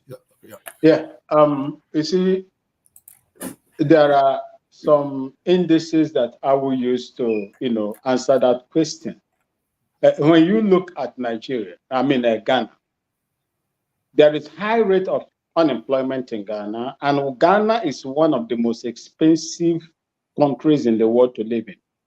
We have a very high standard of living in Ghana. But there is one thing that is very, very, critical in this Ghana. That is electricity. This is my house. From my farm, since the time I started talking to you, there is light, constant light. In my farm, I can set up a deep freezer there and begin to sell ice blocks for people, and I make money from it and pay within my level. Then I pay, let's say, about 10,000 naira electricity per month. And I may not even pay up to 10,000 naira because I use prepaid meter. Like my house now, this is my house. If I decide to go out of my house now, I will switch off my prepaid meter. I will switch off everything, then I go. When I come back, I will switch it on. Sorry, Max, sorry. Everybody in Ghana uses prepaid meter. Prepaid meter, you are meterized. You pay for what you consume. Okay. You pay for what you consume. Even people in the villages, in the interior. In the villages, we subsidize those living in the urban areas, and the government subsidize electricity for the people in the villages and water. There is a percentage when you are purchasing your power. There is a percentage that is given to the rural areas. Yet the amount they charge them is different from the amount they charge they charge the people that are living in the urban areas, so that you will keep them up, above, the sea, so that they will not drown. Like where I am staying right now, I have 2 giant refrigerators and a deep freezer. My house, my room. I can decide to do anything. In fact, I can decide to open a water processing, pure water processing, mini factory in my room and make money from it. In Nigeria, can you do that? You cannot do that, because you have to fund it by buying a genset that you are going to and purchase petrol at 600. Today they are hurting it because they don't know what the tomorrow will bring. That is the difference. And when you come to our educational system in Ghana, we have what we call vocational training institutes, what we call TVET. If you look in Lagos, they come to Ghana to, hire most of the tilers to work in Lagos. There are people that are doing it, to tile your house and do everything, most of the things in Lagos. So many of them. They're hiring them to come and work in Nigeria. Because we have a system, if you cannot go through the normal education system, in vocational, you will prosper as well.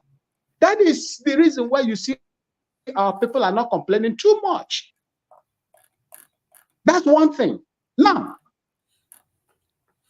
my brother Okija, I don't know whether Ekene is gone. Before, I was an active serving member in the Nigerian military.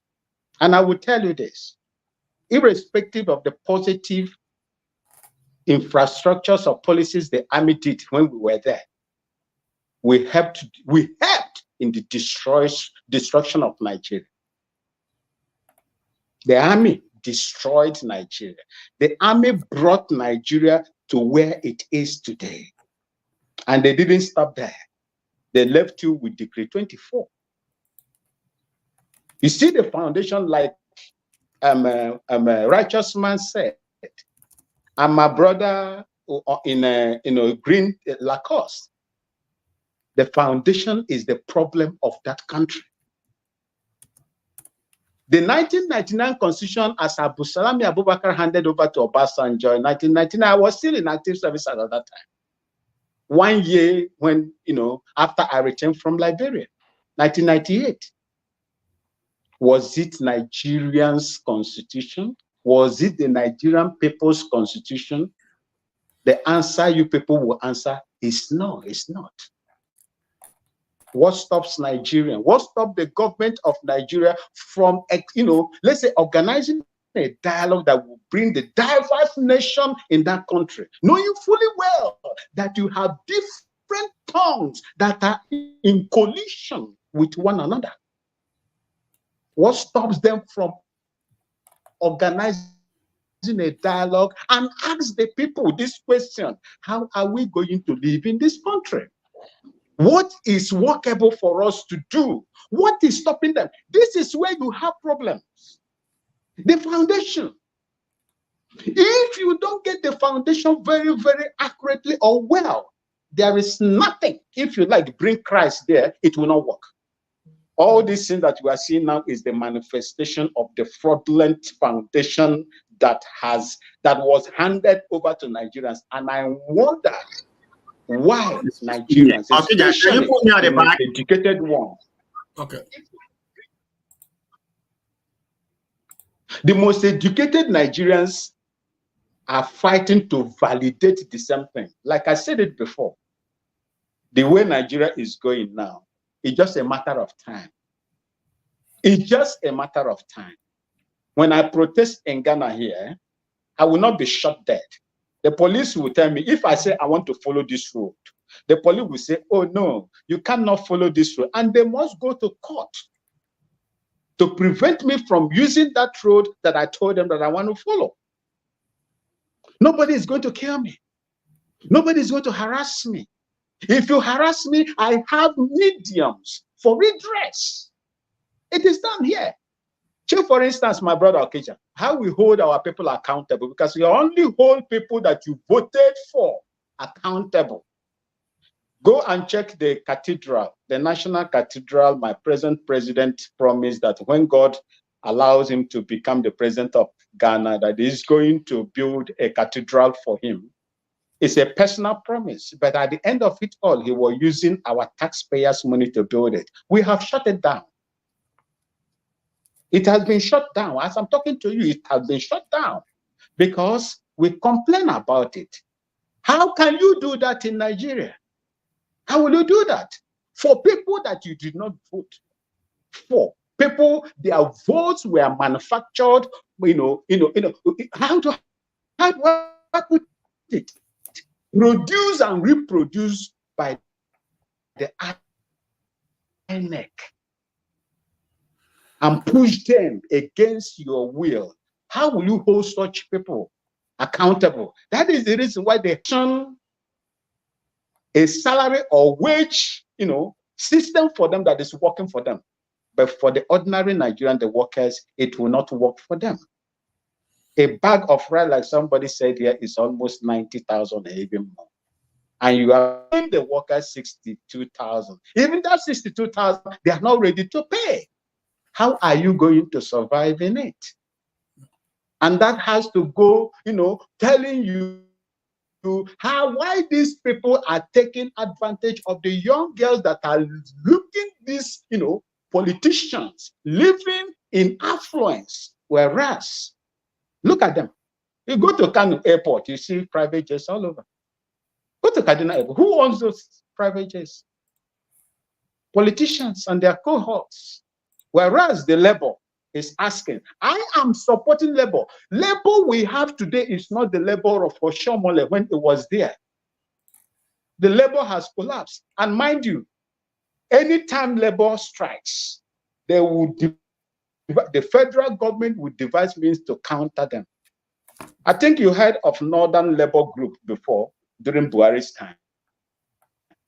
That will come back again. They will always find a way to destroy them, sow that seed of destruction and balkanization within them, and they will be fighting among themselves. Where are these same politicians that are making these criminal laws are, pleasing on Nigeria? We'll round up with this. Mazakija.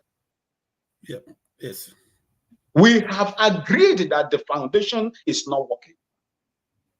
What are you going to do?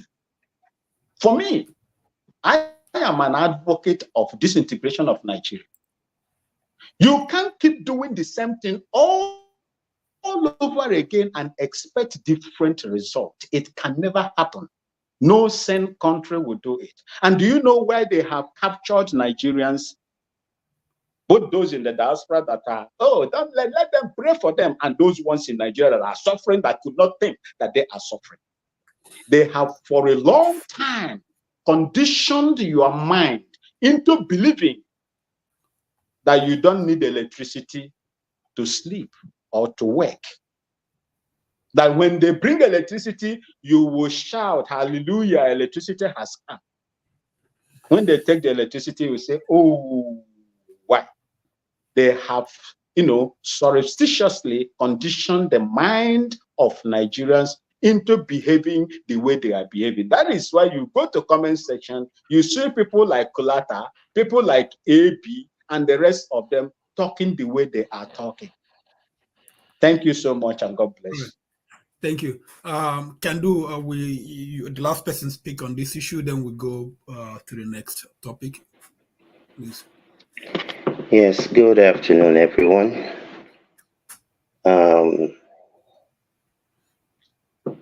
I think we sometimes just like to talk sometimes about certain issues without putting the numbers together.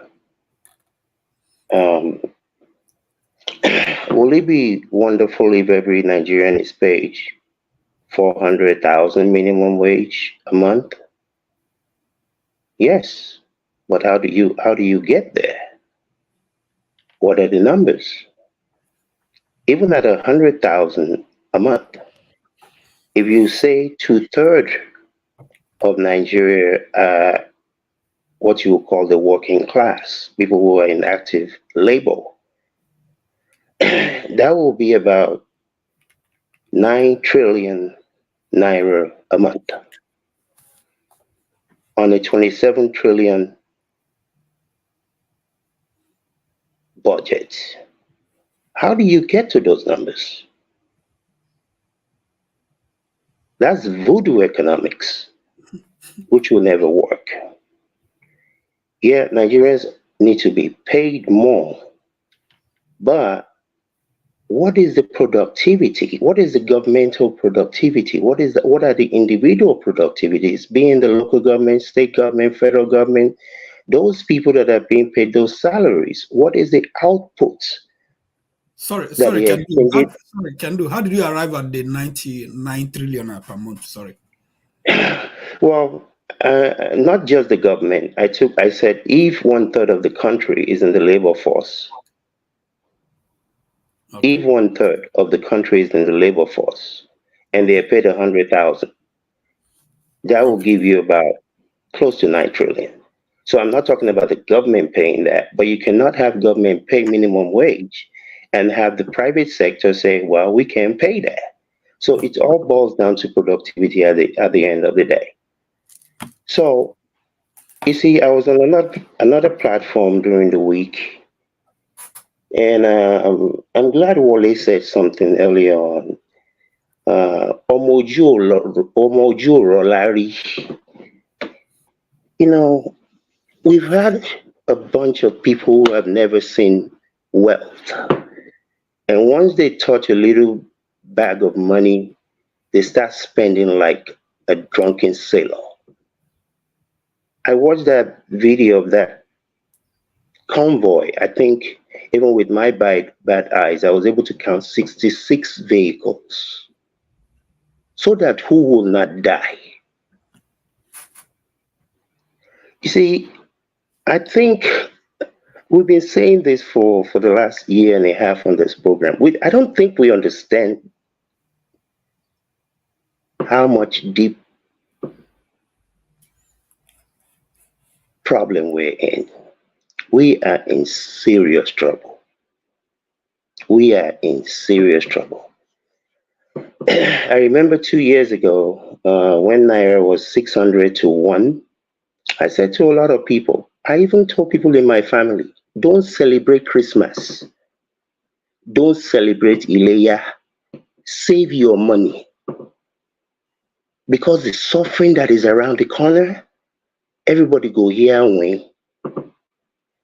Some people say, oh, you don't want people to enjoy. I would rather suffer today in order for my tomorrow to be better. If I eat bread without butter, with water for 1 year, I won't die. We are in such a serious situation. You know, we're not serious people. Honestly, we're not serious people. Nigerians in the abroad are not going to come to Nigeria and come and fight. If the people there are unable because of the military, because of what have you, it's just going to have to be what it's going to be, is going to be. You know, and for those people who think there's going to be a separation, go on YouTube and Google Chechnya in 1991 and see what Putin did to the Chechens when they wanted to separate from Russia. I have said this many times. If the state of California or the state of Texas decide to take up arms against the United States, they will finish every single citizen in those states. They're not going to let you go. You will only be able to go if you fight. And I don't know if the people are ready for a second Biafra. But from the economic, I look at the numbers. We don't have an economy that can support 200,000, paying people 200,000. We just don't. All these foolish people, a few years ago, they were celebrating Nigeria is the #1 economy in Africa. I said they are lying to you. Don't lie to yourself. You're not. What are you producing that makes you #1 economy? We need a bunch of people that can be brought together to really, really do a breakdown of where we are, how we got here, and where we aspire to be. We're going to be 400 million people by 2050. We keep buying foreign cars because the one they put together in Nigeria will break down in 4 years, whereas this same fools buy another set of foreign cars every 4 years. If somebody went down the allowances that these people, that if their morning says it will be good, their evening will never make it good for them and their generation. Because anybody that does this to people, no matter how much money they have, they will still be poor.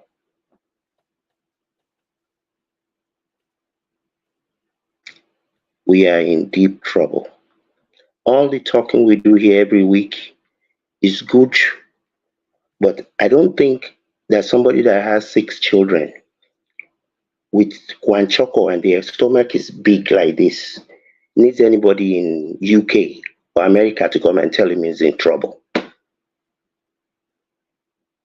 A lot of the people I talk to in Nigeria, they have 2 phones.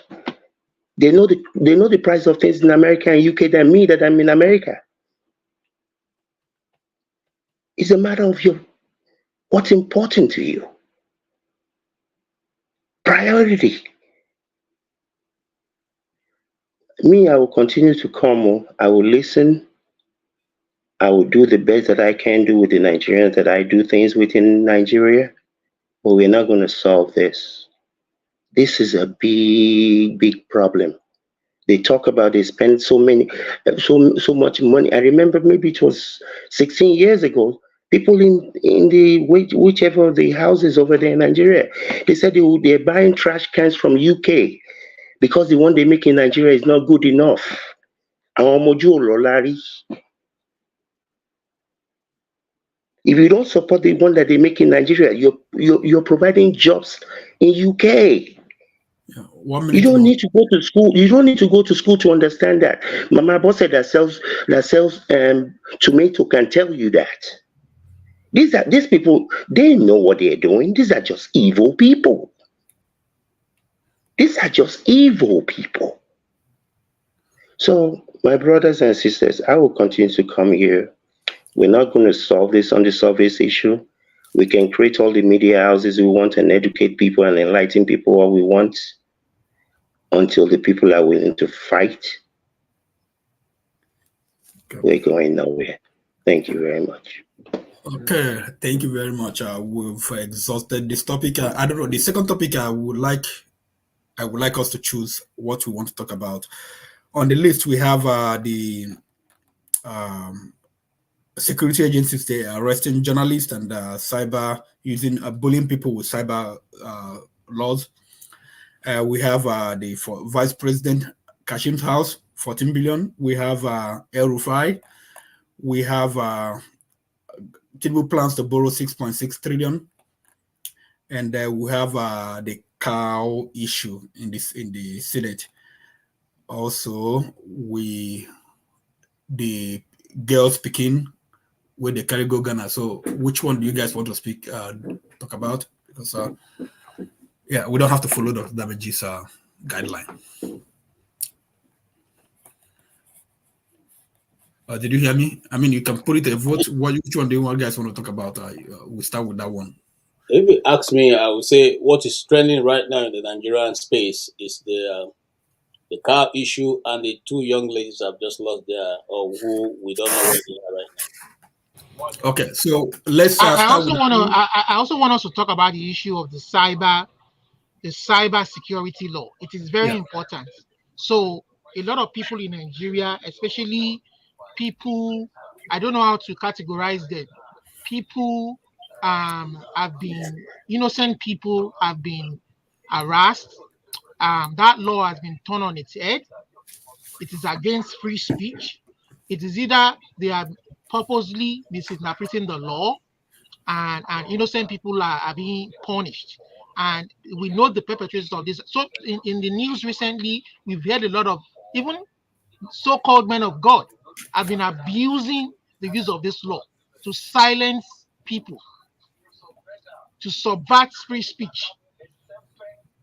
Otherwise, people like us, if it was operational in this country that we are in, we won't be able to come here and talk and educate people. So Nigerians should be made aware of this. Okay, okay. So who, Alaba, what do you want to talk about? The cows or the girls or the cyber laws? I believe that the cyber law issue is important. It's just criminals that are still trying to, stifle people's voices. That's why we are all here talking, so that our voices will not be stifled. And they are just trying to keep people silent so that they can continue their impunity. It shouldn't work. You understand? We should fight it in all angles. But I think also it behoves on us also our mobilization plan regarding enlightened minds should be. We need to top-notch our game. There's so many resources we're still not using. We're not using all the internet resources fully, WhatsApp. In terms of educating people and all these things, it's just, the bad people want to just keep in charge, suppress people, keep them down, lock them up. It's only two elements that are important in politics, my people: greed and fear. They want to use fear to put people down and continue with their greed without anybody holding them accountable.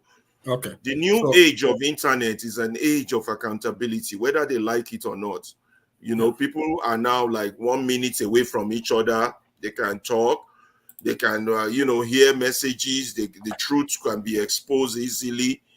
They can try all they want, but we too have to be vigilant. I think that's a paramount issue that people should talk about. And nothing these criminals do surprise me, but I really think their end is near, and these are part of their desperate measures to hang on to power. But on our part also, we need to do more.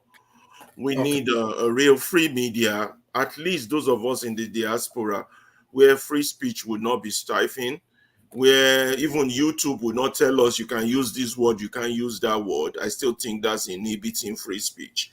You understand? We need to start organizing. We've not used all the resources in our favor yet. And we need to start blocking people, not blocking, what's the right word? Counteracting, because I believe in superior argument, counteracting people who wants to stay with the status quo or wants to drag us back, or who are not elevating the discourse, so that we are busy dealing with low-hanging fruit, things of no relevance, rather than be focused. You don't. We want to finish all the topic at one time. So let's yes, let's finish it one time. This communication thing very important. Yeah. So Alaba Ferreira, Alaba Ferreira, whatever he says, I concur. That's okay. That's okay. Whatever Alaba says, that's what I say. Ferreira. So anyway, the thing is, from what I saw here, what they said, I think this thing Rudolph sent out, there are quite a lot to talk about. The El-Rufai, this thing, the El-Rufai trial, if I thought it will come to be, the money they accuse him of maybe mismanaging or whatever. It's only that Nigeria they always go for the theatricals, they go for drama. When you take over and there's something fishing, inform EFCC, be ready, bring your lawyer, let the person have his day in court. It's as simple as that. I don't see why it should be a case. Then later somebody will say they're using it for political distance. They say it's for the year 2057 election, or maybe 2092 election they are preparing ahead.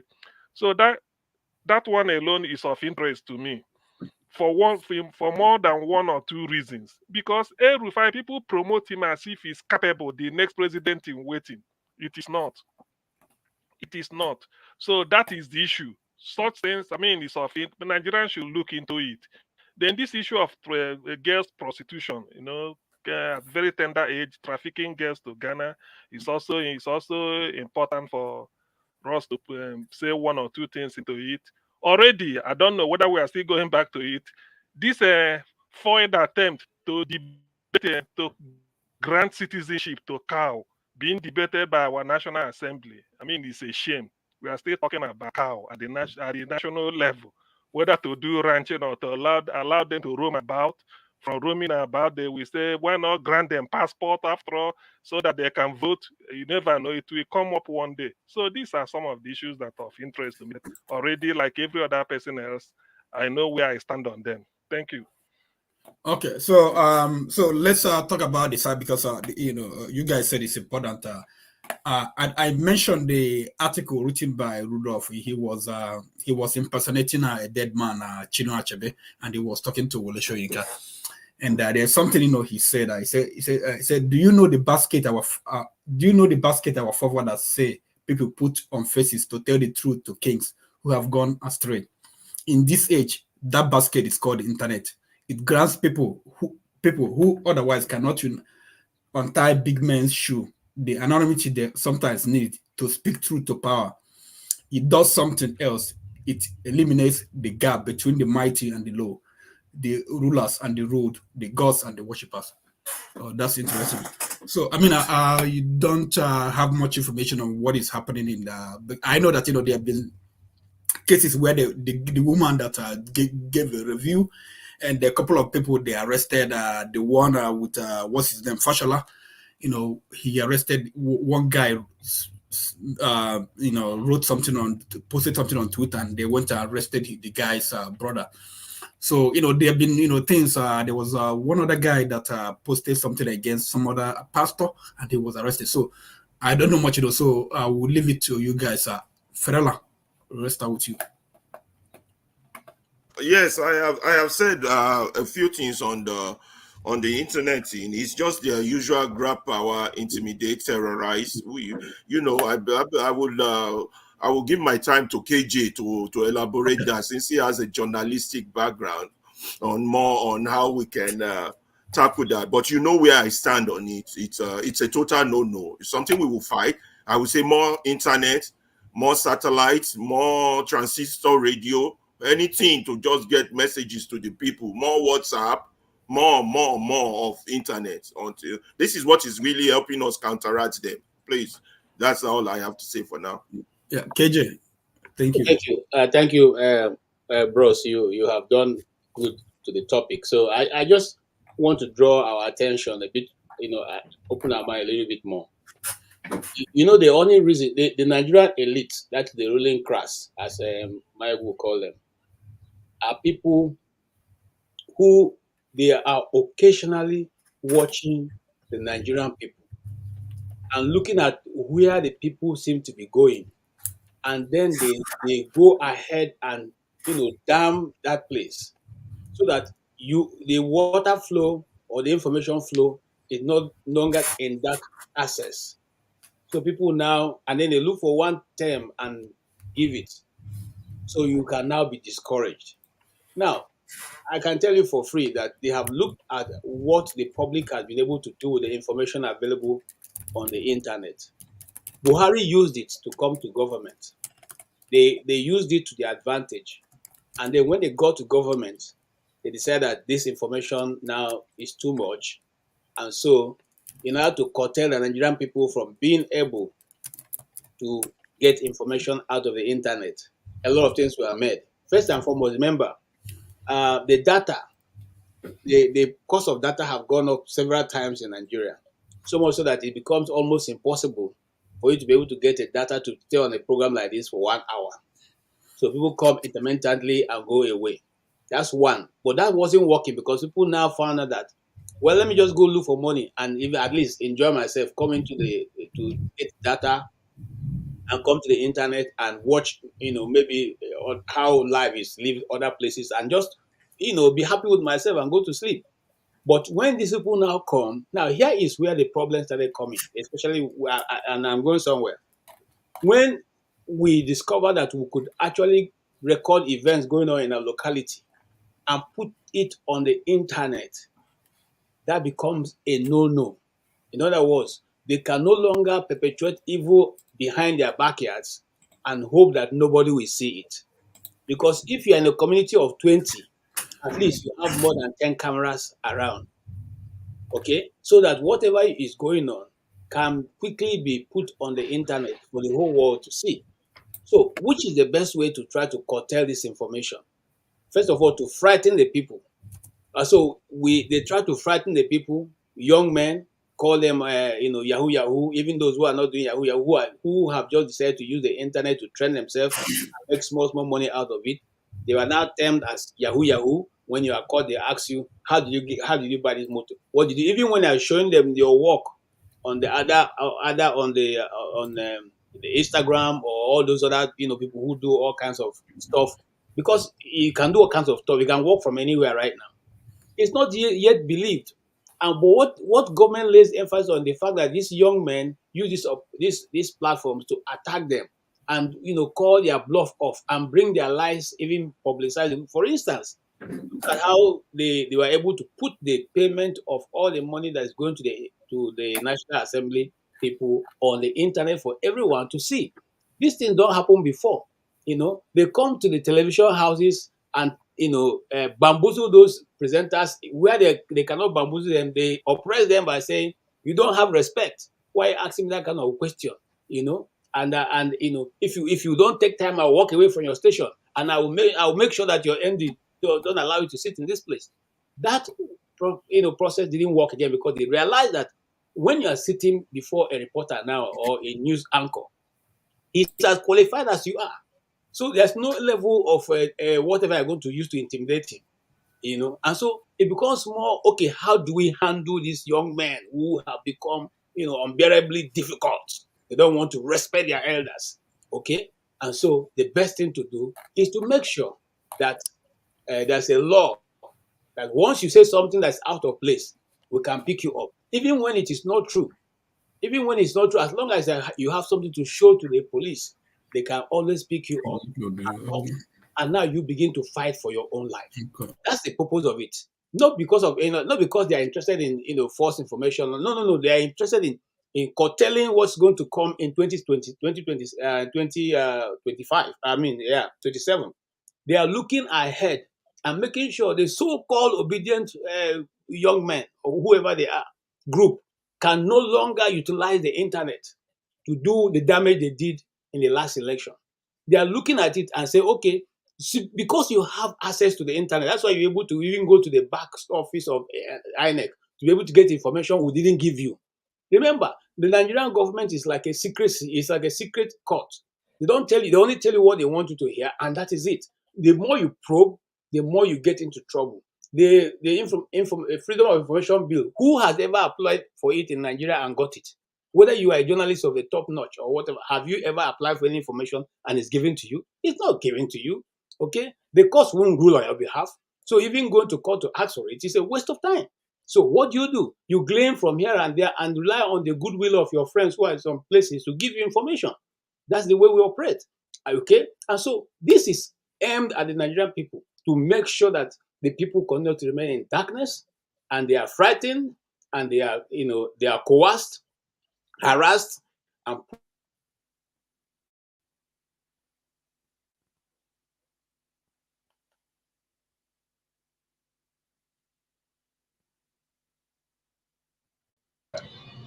KJ is frozen.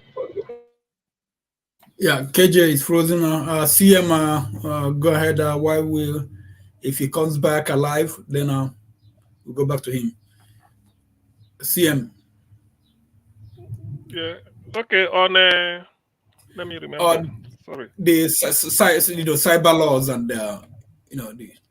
Okay. Yeah. Actually, the greatest weapon any citizen of a country will have is access to information. But how you use the information depends on why you were after the information. But Nigeria, to be honest with you, Nigeria reminds me of the way the country is run. It's like a communist Russia, maybe of 1917, whereby everything is under gag.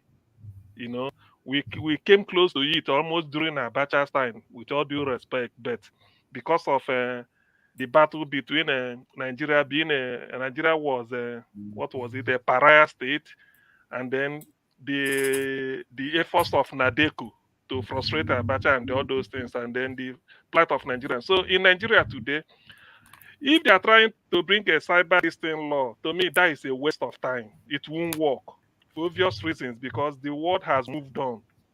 You cannot just say in Nigeria you put. In fact, it won't work.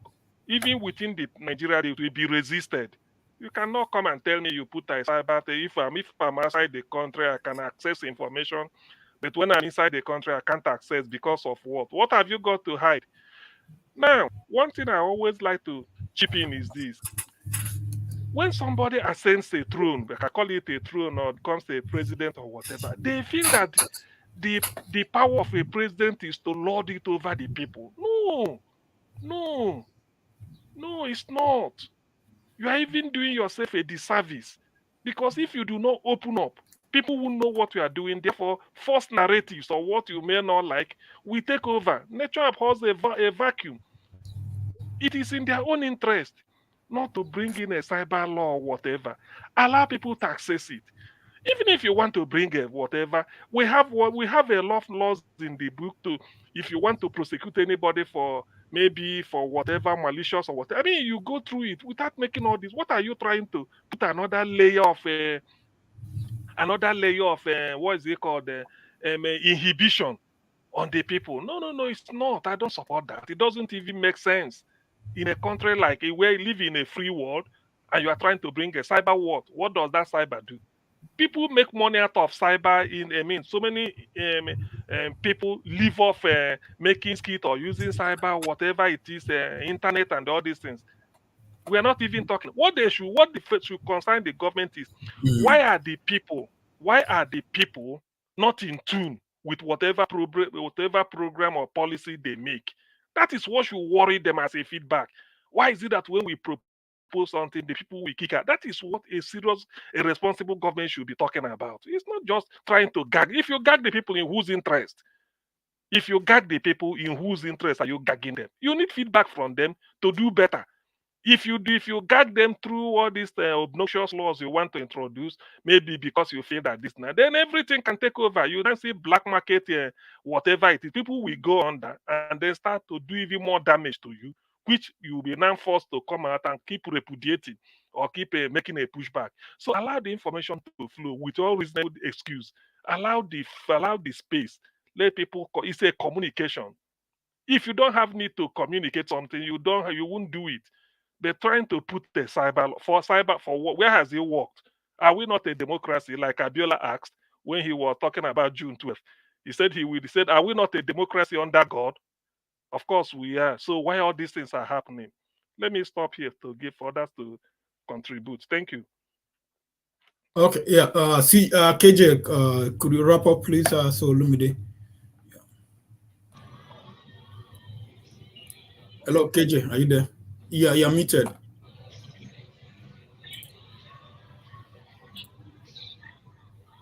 Hello. Yeah, KJ, you're muted. I don't think he heard you though. Okay, all right. Olumide, go ahead. So, CN, I wanted to see. You see this issue of the cyber law. We already have a cyber act. Yeah, we have. They have a cyber. We have a cyber act that is enforced. Yes. That is enforced. There's a cyber act of 2015, and I think there's one of which one is that one now? Yeah, there's one of 2015. Yeah, there was one Buhari signed in 2015. No, there was another one Buhari signed in, I think, a couple of years, 2 years ago, 3 years ago. Yeah, I think was it an amendment? It was the one of 2015 that came into force, maybe whatever. But what I essentially want to say is that, see, the problem we're having is they are misinterpreting that. That is why we say our institutions are non-functional. So the people who are supposed to interpret the law essentially are the criminal, the justice system. So sometimes what happens is somebody will make a statement online or using the media, and then somebody will write a purported letter to the police, a petition to the police, and then the police will sort of act on that petition and say, okay, somebody has written this against you, and they will arrest that person. You understand? Now, the police are using their professional judgment to act on a law and interpret a law. Does in a common layman's sense, does something like that warrant an arrest and a detention of somebody for days, for months, for years without trial or without a judgment? That is the unfairness in this part of the world. It's a non-criminal case. People take this kind of cases, litigation to court. You destroy my character assassination, you this, you that, my emotional problem. Okija, you are in that part of the world where this happens every day, where people sue for libel, where people sue for situations like this. In which part of the world is anybody locked up for that? The only time somebody is remanded or locked up, even you won't have to follow a due process in criminal cases, in violent cases. You understand? You will see a pastor, a supposedly pastor, general overseer, writing a petition against a person that he has qualms with, maybe a former member of the church. And then you write a petition to the police to arrest, and they go on and arrest that person and lock that person up without court enforcement, without any judgment from the courts, and you remand them in prison. Is the police a law unto themselves? When they call you a shit-hole country, you begin to shout, why are you doing that? And you are telling me to come back home. Because if I come back home, if I talk and criticize them, this Tinubu government, they will just find somebody to clear me out from the road. And you want me to come back? Look at what they've done to Showore. when he came back home, and you want me to come back home. No, I'm going to stay here and rub it on your faces. How shithole of a country you guys are. How you maltreat your citizens. And you don't treat them like human beings, even worse than the colonial master treated us. Bring me down. And people will always try to bring people you down. know, Because people you see the GEOs, it's happening all over. Some of these supposedly popular people of Pentecostal churches, you know, you pray and die. Let the devil die. And it is these same people that will instigate the corrupting our institution. That's supposed to be the beacon of example. People like Martin Luther King use their influence to bring change to the society, to the black man, on whose shoulders we are standing today. We're standing on the shoulders of giants like Martin Luther King. That is why we can come to places like America, Canada, and the Western world and not be treated differently. But these men of so-called men of God, all they do is stealing the people's money in the name of tithing, in the name of first fruits, in the name of this and that. And when they die, it is their children that take over. Locking up people in prison without trial for 9 years for purported acts that the judges had not ruled on in connivance with the police. That is how rotten our society has been. Okay. The problem is, I've read the Cyber Act law. No, there's nowhere. Please, any law person or lawyer watching, come and contradict me here right now. I have not read anywhere where anybody should be remanded for breaking that law without a judge sentencing the person. Where in that law is anybody to be remanded in prison for days, for months, just to punish them? Punish your fellow human being because they say the truth against you to the whole world. When you are raping women in your churches, you are stealing money from your members, buying properties for yourself. It is these men of God that are benefiting from using this Cyber Act law now. We read it in the papers every day. A common popular GEO, you know, if you read Sahara reporters coming against your warrior, we know that man. I can mention your name. Look at me, Mr. GEO. Mountain of fake miracles. Go and release the man that you remanded without judgment. You have influence in the police force and you use that influence negatively.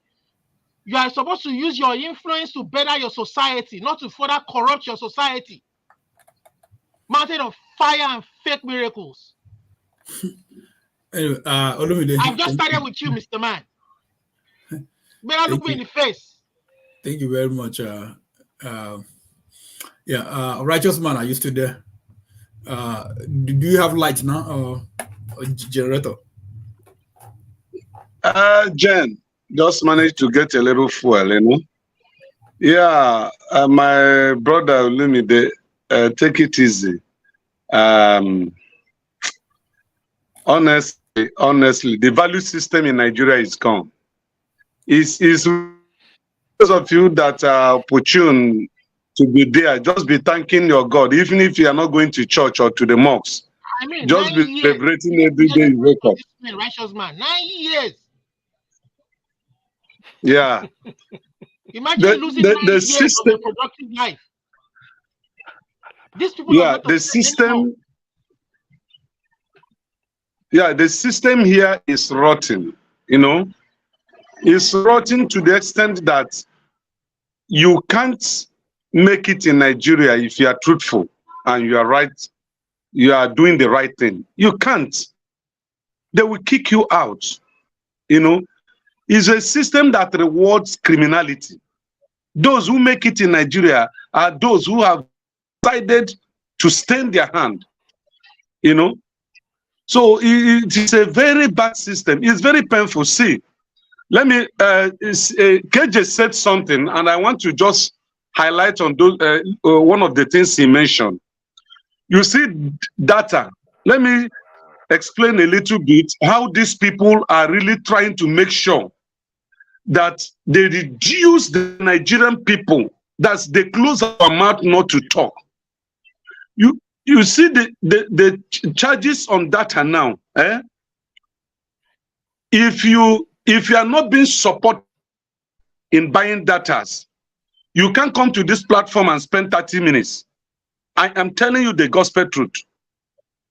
Between Saturday and Sundays, in a month, my appearance in this platform, I spend nothing less than 80,000 naira. Buying data in a month just to appear in this program.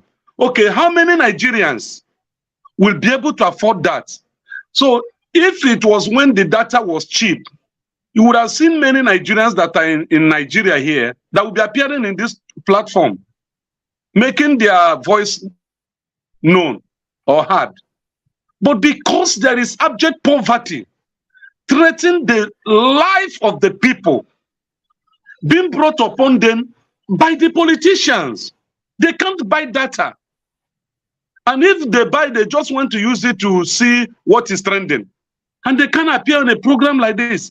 When we said those the Nigerians in diaspora, we said they cannot come back to fight for us. It's we that are here that should do the fighting. Friends and brothers, listen.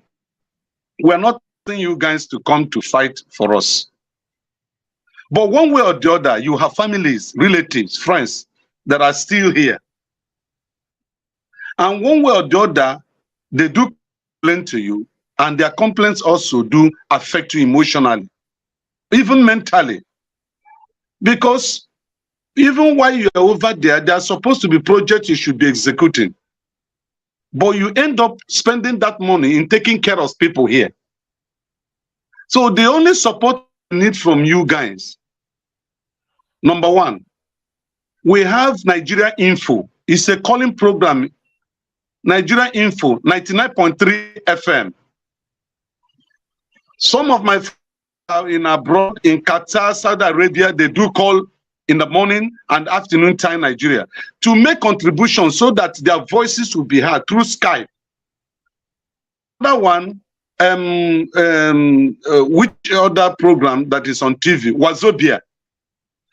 Once Nigerians in diaspora begin to call Nigerian radio stations to tell them what they are, how they are feeling, and the evil that is going on here, I think it will go a long way. Also, bring to the knowledge of these people that, oh, Nigerians abroad are not speaking out, because here we have limited liberty or freedom to speak. Sometimes I'm very careful. There's some information I have that I cannot say out here, because if I say it, I will be missing. And if I miss, none of you here will come to take care of my family. Nobody will ask. So we are very careful. Righteous man, sorry about if we start calling those radio stations, don't you think that they will ban or fine those radio stations? Because a lot of us, if we start calling and making the kind of comments we want to make. Yeah, but as long as you did not mention individual names, okay. There is freedom in these stations that you should say your mind, but don't insult people. Don't call them animals. Don't call them zoo. Don't call them criminals. Just make you can use indirect words to bring the evil they are doing out by analyzing it. But don't just call them names or mentioning your parent's name or whosoever. I do contribute. I call in most of the Nigerian radio stations. So what I'm trying to say is, you guys are trying, but do more. Support the Nigerians that can come to platforms, even if it is not this platform, other platforms, and air their views. Because things are going wrong here. Do you know? Let me tell you something. Let me just tell you something. Do you know that I was at the filling station to fuel my vehicle? Immediately I finished buying the fuel. As I drove out of the filling station, I was stopped by road safety. And they were asking me for my papers. And I gave them my papers, my driver license, the car particulars. They went through it. What was missing there was roadworthiness. Listen, so they said that my roadworthiness have expired. I said yes. He said, why did you not renew it? I said, number one, there is a injunction that stops private car owners from having roadworthiness, except trucks, tankers. But if it's a private car, the court have delivered a ruling that you should not obtain roadworthiness. And this officer started arguing with me. I picked up my phone and I Googled it and I brought it and showed to him. He read it. A police officer replied to me and said, who obeys law in Nigeria? He said, does the presidency obey it? So why will I now bring this judgment for them to obey? That I have to go and obtain roadworthiness. If not, my car will be impounded. In fact, they impounded it. I pay a penalty of 60,000 naira to get my car. When there is a federal high court ruling, appeal court ruling, vacating that order for individual car owners to obtain roadworthiness. In such a system, how do you fight? Even when there is a legal backing that I presented, and he read through it, and yet he went ahead to impound my car. And I spent 60,000 naira to bail my car and obtain that roadworthiness by force. And the roads are not worthy, but the car you should use, after you repaired it today and use that unworthy road, it will get spoiled tomorrow. You spend another money to repair it. But government is taxing you. Oh, come on. Something needs to happen, honestly. This is not a society meant for human beings to live. I'm just telling you, it's terrible. So that's what I have to say for now. All right, thank you. Okay, Ike, how long have you've been waiting for a long time? Sorry about that. Can you hear me, Ike? You're muted, Ike. Hello. I don't think it's there. Okay. Pastor. Yeah, we are talking about the cyber laws and bullying by security agents, bullying Nigerians, even Nigerians bullying Nigerians, not only the security agencies, pastors getting injunction, locking people up. Fashala, the guy he locked up, I don't think they've released him, I'm not sure. What is your take? Well, I think this has been going on for quite some time now. It's not just on the internet. It's even where you speak and they kind of challenge you for speaking to authority. But we just have to continue to speak to authority. That is just we can't stop. They can't stop the internet. But in terms of actually, I came into when I saw the issue of the cow passport, and I don't really know the background of it, if it's something real or it was just a joke in the comment section. So I really do not know about that. Yeah, I mean, there was a lawmaker, I think a senator. There was a debate in the Senate, and she said that they value their car over human beings. You know, she said it, and another senator countered that was outrageous. So, I mean, I will play the video. I will play the video again. I think it was a lady, the female lady that said they value their cars more than human beings, if I'm correct. And somebody else challenged. You can understand it. I mean, her mentality for saying that. So whether she should be forgiven, I don't know. You can't say you value cow more than. Sorry, do you think that they are playing? Okay, I mean, okay, we'll get to No, that topic. it's a flaw. You see, like I've often said this. What's it? Okija. Yeah. Our problem, we just have one problem. Yeah. And if we can address this problem, I think others, like Olumide argued, others will fall into place. Our major problem is our legislators. Yeah. That is our problem. Now look at the matter they are arguing on the floor, for crying out loud. These are the people's so-called claim representative. And Akpabio said, when in the context of the national anthem, when he was addressing Tinubu, he said the house is where the revolution should start, where the people's elected representative are. And it's not wrong, but it's up to us, the people, to take that revolution there in terms of Section 68 and Section 110 of the Constitution. And we will dance this dance. We will continue to dance this dance, and we will arrive at the same solution. It's up to, it's in our hands. And that is the way they think. That is, people who claim that they are representing their constituency, which is you and I. So it doesn't surprise me one single bit. That is the throne room of corruption. Everything the executive present to them, they approve when it comes to monetary wise, whatever, without questioning. They don't do their checks and balances. So we will have to go head on with respect to that issue. Yes, cows are given passports for identification.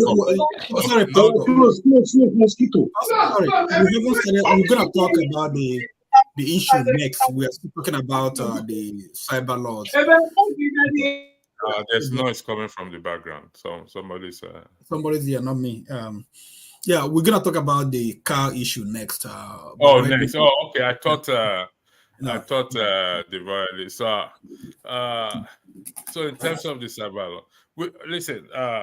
It's expensive having to run a phone with data in Nigeria, and it's a complex. It's not just one aspect of it. It's so bad. The connection is so bad, that most of this internet provider. Most of this internet provider use generator actually to run where they have their masts. Yeah, their masts. So all over the city, all over the places they have. Yeah, whatever they spend there, they put it on the head of the consumers. So they want to recoup their money back. This is because of the absence of electricity. Yeah. So it's a complex thing, even though the government should be able to. We're saying this over and over. If you go to Nigeria today, it doesn't matter where you are going to turn off your phone. I turn off my phone when it comes to a certain point. I measure my battery. not the data, it's the battery I measure, man. This thing will soon die. Let me turn it off and whatever it is. And so that is what we have to come together and address and see how we in diaspora will be able to help. Let me tell you something. In my channel, when I was running it, I still run it through here. I prefer Nigerians in Nigeria to come on the platform. So what I do is I say it's not just the government or even Nigerians. We have problem in Nigeria. So I have my guy in Nigeria. I said, you know what? Look for people who wants to participate in the program that or maybe randomly. So I will send him money because it's an agent to MTN, and credit the account with either 500 euro or 1,000 naira data. They will convert it and let them come on the platform to tell us what is going on. One or two came. Some did not come after collecting the money. Some did not come after collecting the money. They went to watch something else on YouTube. Come again? They went to watch something else on YouTube. They went to watch something else on YouTube. Yeah. So you can see that that's why I said the problem is complex. Yeah. Okay. Where you and then give sorry, people money again, people get locked up for saying things on the internet. That's another issue. It's not that they don't. I mean, even if you give them the data, you know, they'll come to internet. They will speak their mind, because right now, no, look, if you listen to KJ, what he said, that, you know, they want to suppress the people, that they cannot, you know, say anything. Remember, you know, the obedient. You mentioned the obedient, you know, guy, obedient movement. Got big because of the internet, and what they are trying to do, suppress them, that they cannot say anything anymore.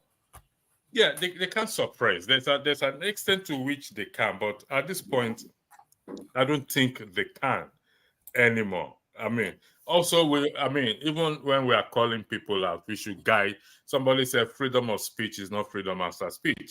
We should also guide our language, as far as I am concerned. We can say the truth to people, address authority and power in a way whereby even the authority will know that this is me they are talking about, without even.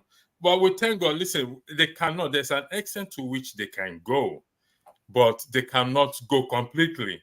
As long as the people do not back out, as long as the people do not accept them to be pushed down, it's continue pushing, continue resistance to this until we get to that quote unquote promised land, if it exists. So, like I said, I mean, I when I went to Nigeria, I broadcast from Nigeria. Everybody saw me on the platform. Pastor Inko, you don't tell where those people don't chop. You see one and be. So it's just that we have to continue. We have to continue to push and push and push and push. I mean, if you look at the internet today, even in Nigeria, everybody's having channels now. Most Nigerians are now having their YouTube channel and all those things. And it's a matter of time. Yeah. How many people do they want to arrest? Let's be realistic with ourselves. Yeah. How many will they arrest? Are they going to arrest every one of us? It's not possible. As long as we don't give up, that is where I often come from. It can be challenging. It can be frustrating that we are not seeing results. But we just have to continue to push. Thanks I yield the floor back to you. You are muted, Okija. You are muted. Sorry, thank you very much. Max, I don't know if you want to speak on this and also compare it to what is happening in Ghana. And when you are done, I think forefathers, you will speak on this, and then we'll go to the next topic. Max, are you there? Yeah. Can you hear me? Ghana, I know about Ghana because I had the experience, last week. I have a co-worker, and she's in Ghana right now, and she was trying to update her system, and she called me. It wasn't updating. It was internet. Basically, I was like, this is Nigeria. You had said in Nigeria. She was laughing, and then she had to go to someone to somewhere where they have a Starlink before she was able to update her system. But anyway, so I mean, we are facing the issue, but I don't think Ghana they have those cyber laws that they're trying to suppress their people to make them not to say. Yeah, okay. If I heard you well, it's raining heavily here. It's raining heavily, seriously. So I can hardly hear you. I'm looking for my earpiece to at least hear you very well, but it's difficult. Yes, in Ghana here we have cyber laws too, but we are challenging it here as often as we can. So you cannot use cyber laws to intimidate anybody in this country. It can't happen. They try to smuggle it in a way, but up to now they are still trying to fashion it in such a way.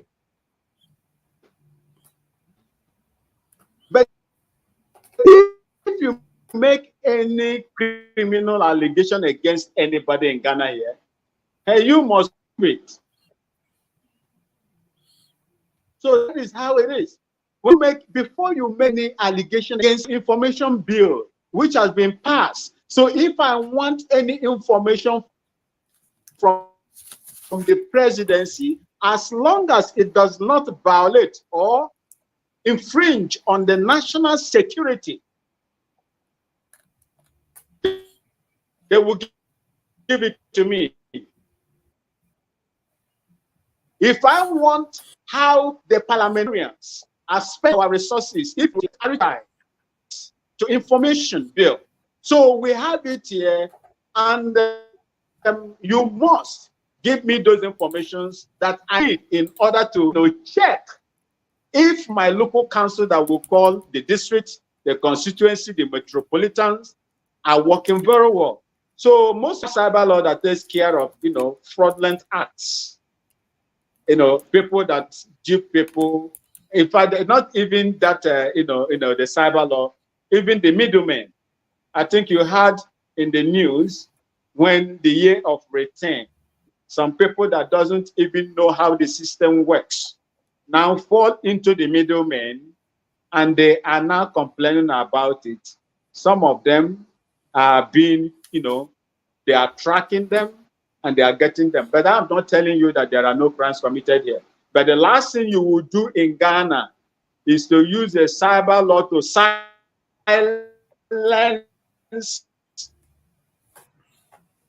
the opinion of people. You don't do that in Ghana here. So that is why we have the freedom of speech. We exercise that maximum right to freedom. In fact, if you are arrested in Ghana today, we are afraid to stay in the prison. We are afraid to even go to stay behind the bars. And if you arrest anybody in Ghana today, you have nothing but 48 hours to charge that person to court or grant him. Well, we lost him. The rain is heavy, it seems. Forefathers, okay, where have you been since? I've been waiting for you. You're supposed to take break. Yeah, I was just busy listening and carrying on with some of my own business. No thanks to all these chat people that are saying I'm rubbish moderator. All these bad belly people, enemies of progress. Don't worry, but it's all good. Oh, It's all good. fathers, I thought that you are going to check out Andrew's place since they say he lives close to your side. No, it doesn't. So yeah, I don't know what this cyber business is all about. Can you brief me on that so that I can have? No, I mean, like, actually, I don't know what happened this week because Dr. Damagis, listed all these topics. But I know that I've, over the months, we've had the one I know about Fashola. The one guy tweeted on I don't know if he tweeted or I don't know what, I can't remember. But he tweeted something and they went to arrest him. They didn't see him. They arrested his brother. I think the guy is still in detention. It's been over 6 months now, or thereabout. We have the one pastor, what's the name of Pastor Ibuka Obi?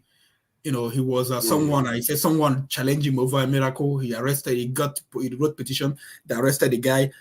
Then there was journalists, being arrested. There was a journalist I forgot the name of the newspaper.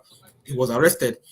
And don't forget, Okija, there was another person, a former member of MFM Church, Richard something, I forgot the last name, that was arrested and incarcerated based on a cyber stalking law, whatever law they have in Nigeria. We have not seen anywhere where the police has the power to remand anybody in prison. For cyber, like someone who has been there for 6 months, no bail. I mean, that's not the constitution. And we have also, the one we know about, the lady that did the review. They used, the cyber law to arrest her, and she's being prosecuted, as we speak. So there are all these things, where are we going? If you listen to KJ, I think KJ made a lot of points on that. Is it, where they want to muzzle us? They don't want us to speak. Wow, that's interesting, because in some instinct, in some part of my instinct says maybe it's a good idea. Other instinct says it's a terrible idea, because sometimes some of our people say all kinds of stuff that maybe even people in this country will not accept. However, Given what this government is doing, they are not performing very well, and now you are shutting people down on top of that. So that I can see why that is very concerning. And in the context of Nigeria, it's very difficult. You see, Nigeria is a place where if they have your phone number, they have everything about you. They know everything about you. And can you imagine how difficult it will be to criticize people? People are sensitive in Nigeria. Yeah, but sorry for what I mean. You said that, is this out of someone I know, good experience? It's not like a Nigerian law enforcement agency. If they want to do a job, they want to do a job. There was, like a case I'm familiar. I know about the case, not that, someone told me. They tracked the person. The person was about to get out of Nigeria. They were tracking the person from Lagos everywhere, and the person was at the airport. They knew the person was going at the airport. They came to the airport and picked up that person. Imagine. So they know when they want to do their job. Yeah. And that is what I worry about, because Nigerians are sensitive, and once you say something they don't like, even if it's just an opinion, they will get crossed. And even on this platform, sometimes I say stuff, people get so crossed, and you begin to wonder if this person had the power, what are they going to do with it? And you have to ask yourself that question. And personally, I can joke around that maybe I want to, throw a few of those people giving me negative comments in the guard room for a while. But we all know this is important for people to have their freedom to speak their minds. Because in the end, they don't have power in terms of to harm you. They are just airing their opinion. And sometimes our leaders and our people don't understand that. They feel like somehow, if you have status, you shouldn't be questioned. I don't understand that, because if you have status, the reason why you have that status is because you accomplished a lot of good things sometimes. But that doesn't mean you cannot be questioned, because if the good things you accomplished yesterday, does that mean every day you're going to be doing good things? It doesn't necessarily mean that. Nobody is perfect. If somebody is doing something wrong, people have a right to call that person out without fearing that they're going to end up in some kind of serious problems. And Nigerians, they have to understand that that they need to be a little bit more tolerant of criticism, and they need to be a little bit more tolerant of difference in opinions. And it's one thing for somebody to be saying, "Oh, let's do this to so and so person." It's one thing. Somebody is not breaking the law in any way. They're just expressing their opinion, and then you go after them with such a vengeance and do a lot of damage to them. I remember the case of that young man that said something about Buhari's wife, and he ended up in all kinds of fiasco. That kind of sensitivity is too much. And we all are part of this culture where we have a chip on our shoulder all the time, and we have to be asking ourselves: the more you have a chip on your shoulder, that is how your fellow Nigerians have the same chip on their shoulder. So don't expect that when you say something, they're not going to come for you. If you, like someone like me now, you can insult me all you want. I don't care. I don't have a chip on my shoulder in that sense. So I don't expect to be arrested. So I don't expect if I criticize somebody to be arrested. But I know I could be, because not everybody is like me. I know I could be. And we all have to start understanding that we have to be tolerant of opinion and not come after people with this, especially when you're abusing state power to do it. You shouldn't do that. And it's up to us to be holding them accountable. This is one of the things I like about electricity. He always talks about holding people accountable. It's easy for us to complain. We have to find a way to start grabbing these people and shaking them that, no, you can't keep doing this. And we ourselves have to question ourselves, because if you are compromised yourself in this way, how are you supposed to hold people accountable? How?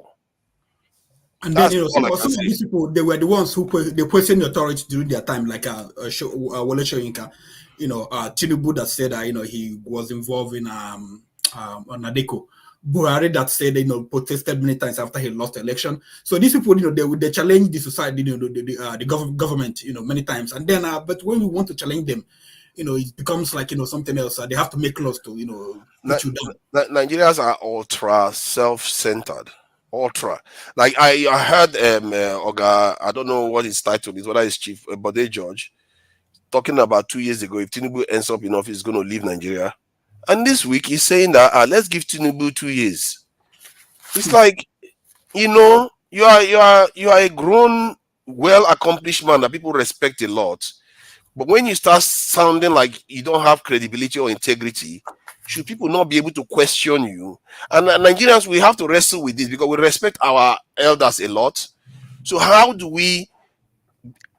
we be able to hold them accountable, question their judgment without denigrating their status as elders, as people that have accomplished a lot, without being accused of disrespecting your elders and all the rest of it? This is a serious conversation that we need to have amongst ourselves on that point. Yeah. Oh, thank you very much. Okay, I was thinking about things like this this week. Is it because we have this like you said, we have chip on our shoulder. Black people, we are the only people that think that we are kings and queens. I don't understand it. And then when if we are not treated like kings or queens, we have problem. We want to praise those people that Can I those just people that don't treat us. can I just add a little bit, sir, to what Sure, go Father ahead. said? You see, the challenge with our own society as it is that we grow up with that notion that you cannot question authority. And like I said, last week, last week on this program, I said one of the things that I learned as grown up as an Igbo person, you are asked that once you get to a particular stage, you must ask questions. Don't take whatever you are told. So your father, once you get to at the age of 12, 13, 14, your father calls you and says, at this point, I can only advise you. I can no longer beat you. I can no longer push you. I just tell you this is this. You make your choice. Now, the problem we have in Nigeria is that the authority in Nigeria adapted that feudalism, is it feudalism or the hierarchy of emirs in Nigeria, in the north, and that is kind of shoved down all our throats, that you cannot question the emir. So whatever the emir does is okay.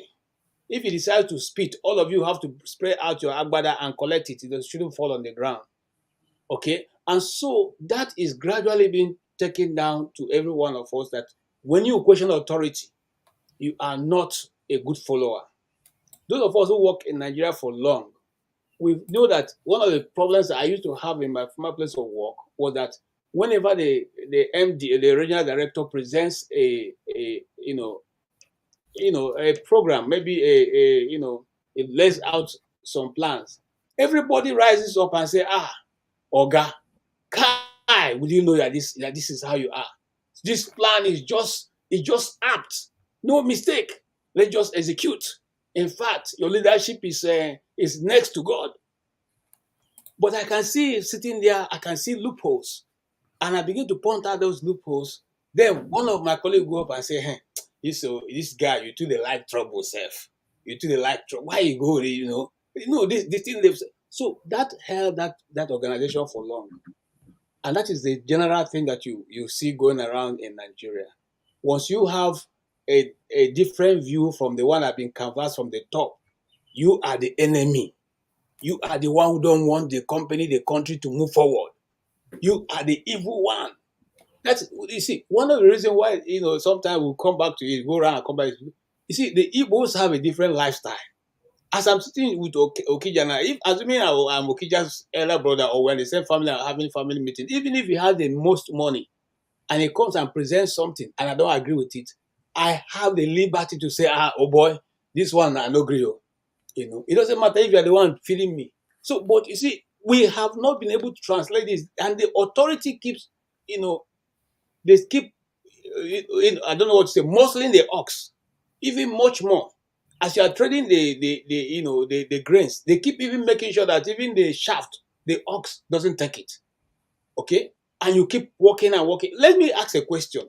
Why is it that even in Nigerian situation all through, every time there's a reason to tighten belts, the authorities never tighten their belts. They never reduce the number of their vehicles. They never reduce the number of their staffs. They never begin to pay for their own house rent. They never begin to buy their own food. They never begin to buy their own clothes. They never begin to buy their own, keep their own security. They constantly travel with government money and fly first class. If where they cannot rent, charter outrightly the jet, they fly first class on government resources. Why is that they always come back and say, this is a Nigerian situation.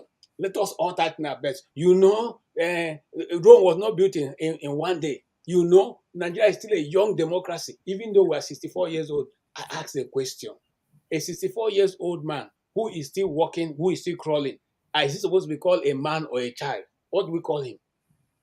Or a person who has now been deformed because at 64, you are still not able to stand up, you are still not able to do anything for yourself. What do we call that individual? Okay. So, but how do we do this so that how do you challenge that's where I'm going. authority figures So without having problems? we must all come out and decide that, look, we put you there. We didn't elect you as the emir or the oba or the obi of Onitsha. No, we put you there by election. The sovereignty of the Nigerian state is with the Nigerian people. We decide.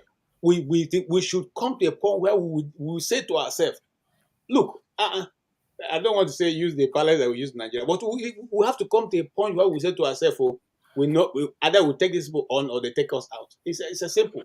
So we decide what happens. We decide to say, we are going to recall KJ back, irrespective of how strong he is. And his community people gather and not only march to the National Assembly, decide to take whatever measure it is to call him back.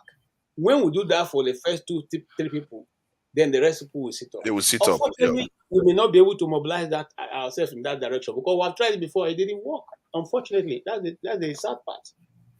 All right, KJ, thank you very much. We have to move to the next topic. CM, are you there? This week, there was debate in the Senate about cow, and they were talking about Nigerian Constitution guarantees movement of goods, people and properties across Nigeria, and also even a ECOWAS treaty approved that as well. But we all know that, this is not a new topic. Cows have been constituting a lot of problem in Nigeria. The problem in the Middle Belt right now is because of Fulani and the indigenous people and the Fulani herdsmen. That's the problem they're having. They've had the same issue in the east, everywhere all over Nigeria. It's causing a lot of problems. The cattle herders, they are mostly I don't know if all of them are Fulani or should I say mostly Fulani. And Fulani, they constitute about 6% of the Nigerian population. And the Hausa, from what I've read, the Hausa people, they don't like the issue interferes with their life as well. They don't like it because that's why what you have what do you call it, the one the banditry resulted from the clashes between the cattle herders and the Hausa people. So I don't know why this should be a big topic in Nigeria because in the Senate, because if it's put to vote, my thinking is that Middle Belt and some other part of the North and the whole South will vote in favor of stopping cows from moving all over Nigeria. And that's how the wisest thing to do, because it has killed so many people. And if it continues, it's not going to resolve the issue we have right now, the food insecurity we have in Nigeria, and some of the I would say that some of other insecurity issues we have in North is because of herdsmen. So I don't know if anyone watch the debate in the Senate. I can play some of them around, but Olumide, what do you have to say? I will look for the video. Sorry, Okija. I think it would be nice if you play so that we can get a good. There's so many videos. Okay, let me. Yeah. But anyone can be, talking. Let me just check this one. Why Nigerians, we have become so edgy now. Maybe because of the food we eat now. We eat so much of Maggi. We have become so impatient that we don't want to listen to each other. We don't want to, provide solutions that will be workable to our country. Mr. Speaker, I sit here, my colleague is saying the cattle and the herdman, values his cows more than the lives he is killing, which is not true. You can't sit down here and just make conclusions. Yes, the herdsman values even the life of the cow more than his own life. That is how God has created him. No cow not even 10 billion cows is up or has enough value like a human being. It's not up to one human life. So when you say God has created them in such a manner that they value their cows more than human beings, I find that very insulting and demeaning. Yes, that's one of the videos. There are so many other ones. Debate actually, because there was some senators that challenged the Senate president over the issue. Olumide, are you there? Okay, righteous Yes. man. Yes. Okay, Yes. Olumide, go ahead. What are your thoughts? I mean, that issue speaks for itself. I mean, it's very, very clear that we've been talking. This is what we've been talking about all along, all these years, you know. And it's unfortunate that we've gotten to this point, and it's become divisive. But I mean, if you look at the issue, for them, they want it. I mean, speaking to some, how do I put it down? Speaking to some narrative that some people will say, oh, it's not a national dialogue. One moment.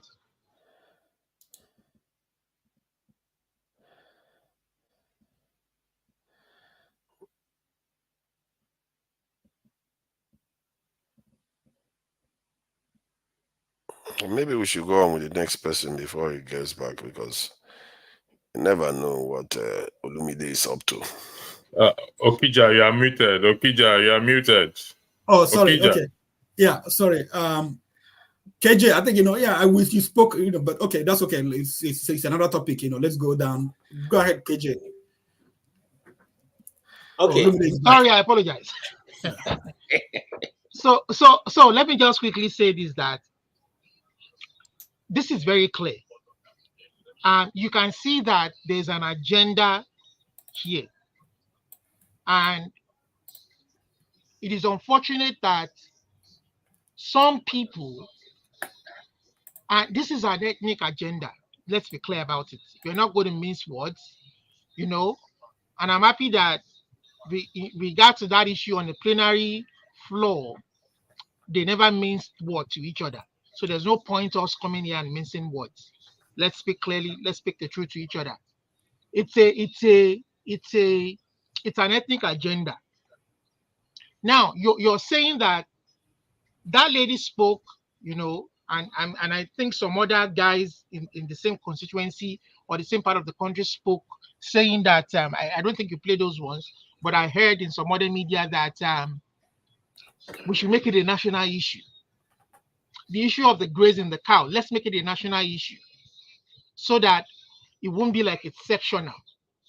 Now, when some of these states created Sharia law, did they think of it as a national issue before they enacted that Sharia law?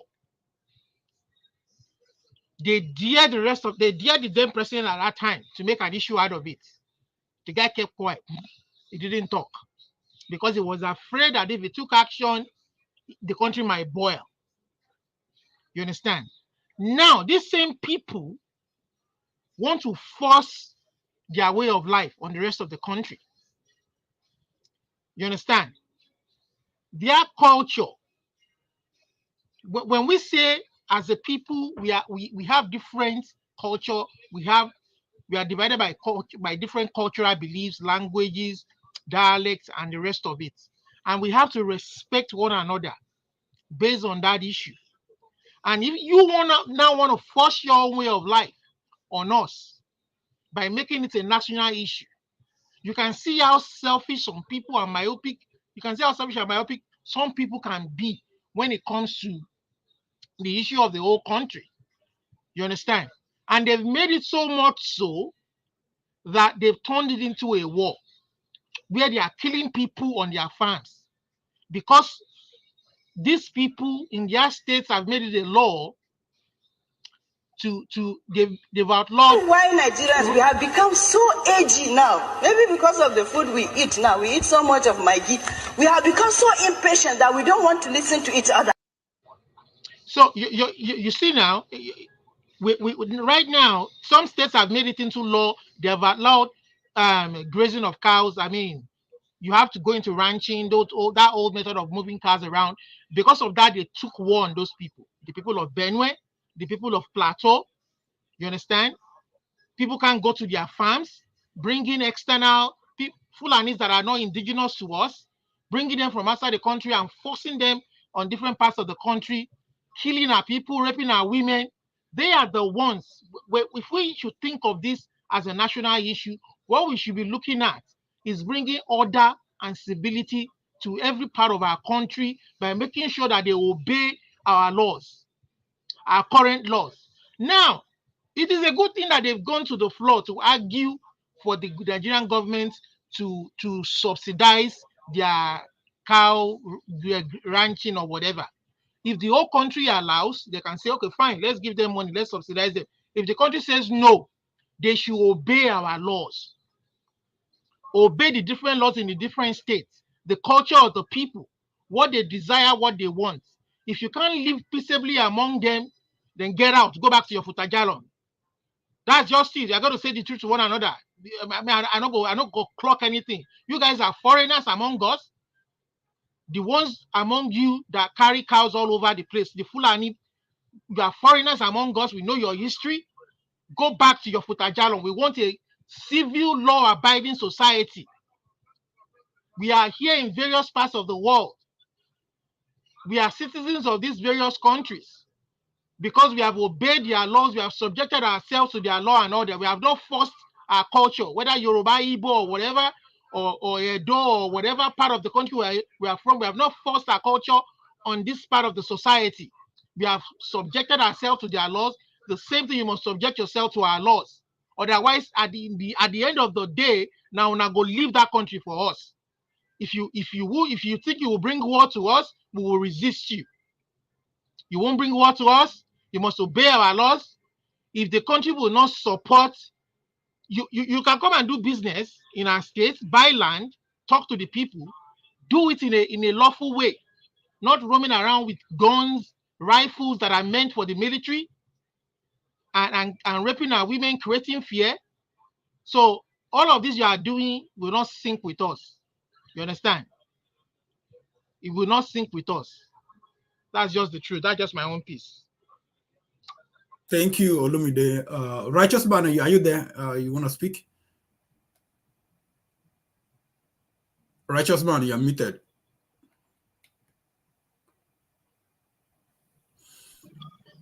Okay. Yeah. Wow. Can you skip me and let the person speak? Okay. Okay, no problem. KJ, go ahead. Yeah, I wanted to play this video. I think there was a Senate president was arguing with a senator over cows, over who is a citizen of Nigeria. Are not citizens of Nigeria. So, Mr. President, cows are not citizens of Nigeria, but you didn't hear what I said. Senator Aleru, are you arguing with me? No, I said cows are not citizens. The section you are referring to is talking about citizens of Nigeria. Yes. And cows are not citizens of Nigeria. Cows can come in from Niger, they can come in from Chad, anywhere. But cows are not citizens. So, your point of order is noted, but rejected. You want to make contribution on the debate? Go ahead. Yeah. Okay. But I'm against the idea of restricting movement of Nigerians from one state to another. No, that would not happen. Right now, citizens of Nigeria are allowed to move from one state to another to establish business without any hindrance whatsoever. It affects everywhere in Nigeria. Yes. Nobody can restrict pastoralists movement. and citizens of Nigeria, they can move to North Central, Northwest, Northeast, South, and establish their business without they can do so, but not with AK-47. Yeah. No. I'm not talking about criminals. You don't understand. You just noticed something. I'm saying that we are going to a portion that says that brings about restriction. So, and I want to refer that to Senator Sam. He has to delete that part. So let's not deviate from the debate. The Okay, debate. let me conclude my contribution. Let me conclude, please. It's a private business. Government has no business going into ranching. Even the cattle route, which Senator Karimi mentioned, used to be the practice when we had 19 northern states as one state under northern Nigeria. Again, that was the time when we had cattle route beginning from maybe from Sokoto up to Lokoja. But now the states have been balkanized into 19 states. Northern Nigeria has been balkanized into 19 states, and each state has control of its land. So you cannot really bring the issue of cattle route for now. It is not applicable at all because it touches on the territorial integrity of some states. Some states will not allow it. So ranching should be seen as a business, and government has no business going into it. And perhaps when we go to the public hearing, this will become very, very clear. So I rest my case, Mr. President. Thank you. And the citizen for the whole country, or are you proposing a bill for some states? Please go back to your seat. You can only talk from your seat. You can't talk from here.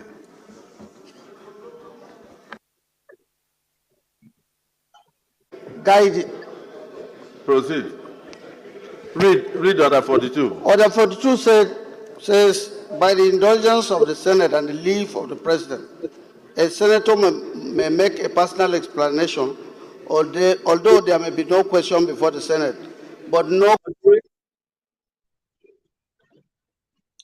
Sorry, yeah. So this is the context, what happened at the Senate, and there was a debate on the movement of if cows should be classified as people, because they have to move around. Okay, I'm just going to throw some questions, and before I go into make my, I grew up in Benue, and I'm versatile with the lifestyle of the chief man. So should we now also carve out some portion of Nigerian land for the tea people who like to farm, so that they can go to those places and live and farm in those carved out area for them, since they are farmers? And Benue obviously is not enough for the tea people to farm. I know that a tea man can farm up to, one person can cover up to, maybe, up to 100 hectares. So can we now also carve out some portion of Nigeria and distribute the tea people around there so that they can all be able to use the land and farm since they are farmers? All right. Having said that, can we also take money from government purse and carve out business areas, especially my house brothers who sell motor parts, so that they can also create a special motor park sell markets for them, so that in every state of Nigeria, so that whenever they go there, they can now do their business in those locations that they are located to them. Just like my tea people. Sorry, sorry, KJ. I think that's a bad example. I think the good example would be Igbos, maybe people who are doing business, motor pass. They drag their motor pass all over the Nigerian roads, drag it through the bushes, through people's farmland, because they have to transport it. No, I'm coming to that. I'm coming to that. So when we have been able to carve out for each of these people 774 local areas for them, then we can now be sure that each land, each place where we see a thief man farming outside of those places, we can now hold them accountable, or they can no longer say this farm destroyed. It's destroyed because we don't have a place to farm. That's one. Two, maybe again, you see, it is possible that, like we said before, remember we just reversed the national anthem. We also want to reverse back the cattle rearing routes, whereby cattle should now be moving up and down. So let us decide, what do we want to do? When people are discussing the national anthem, one of the things that came to my mind as a spiritual man is that once you begin to look back, once you begin to go back to what you have done many years ago, it simply means you are not going forward. The first time that they danced this world dance style, now you say you be dancing and looking at your backside. It was a big spiritual move, okay? Because it simply means that if you're looking backward, if you are going forward and looking backwards, you can't make any headway. So that is where we are with this thing. But let us even be more direct. I am not against any of those discussions. For the first time, even though he again tried to trivialize it, the first time that Akpabio has asked anything reasonable, okay, in the Senate, the first time that he has ever made anything that I can consider to be something worth mentioning. But the person I'm even most disappointed about is my own senator, who I have a lot of respect for, Abaribe. I don't know what his argument is. Because you see, when these people are talking about ranching or the movement of cattle, remember, it's just a ploy. It is nothing beyond what Buhari tried to present before. Okay? It is just the same thing.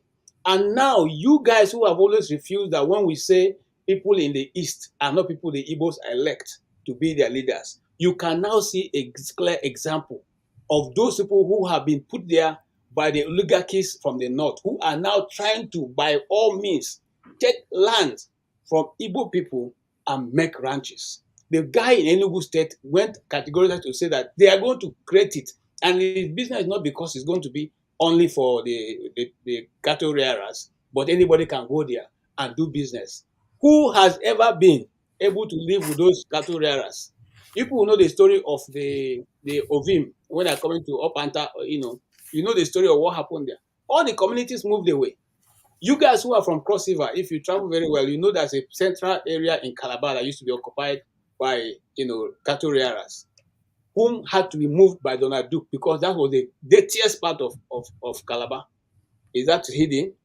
Okay, it became so an eyesore. It was the middle of Calabar, and yet the place could not be developed because it was full of and it was very dirty, and something needed to give. So what am I trying to say? By the time you carve out these things, and I'm giving an example, I'm not just going to talk. I had an interview with Manuel Kure, who told us the story of how Kafanchan became what it became.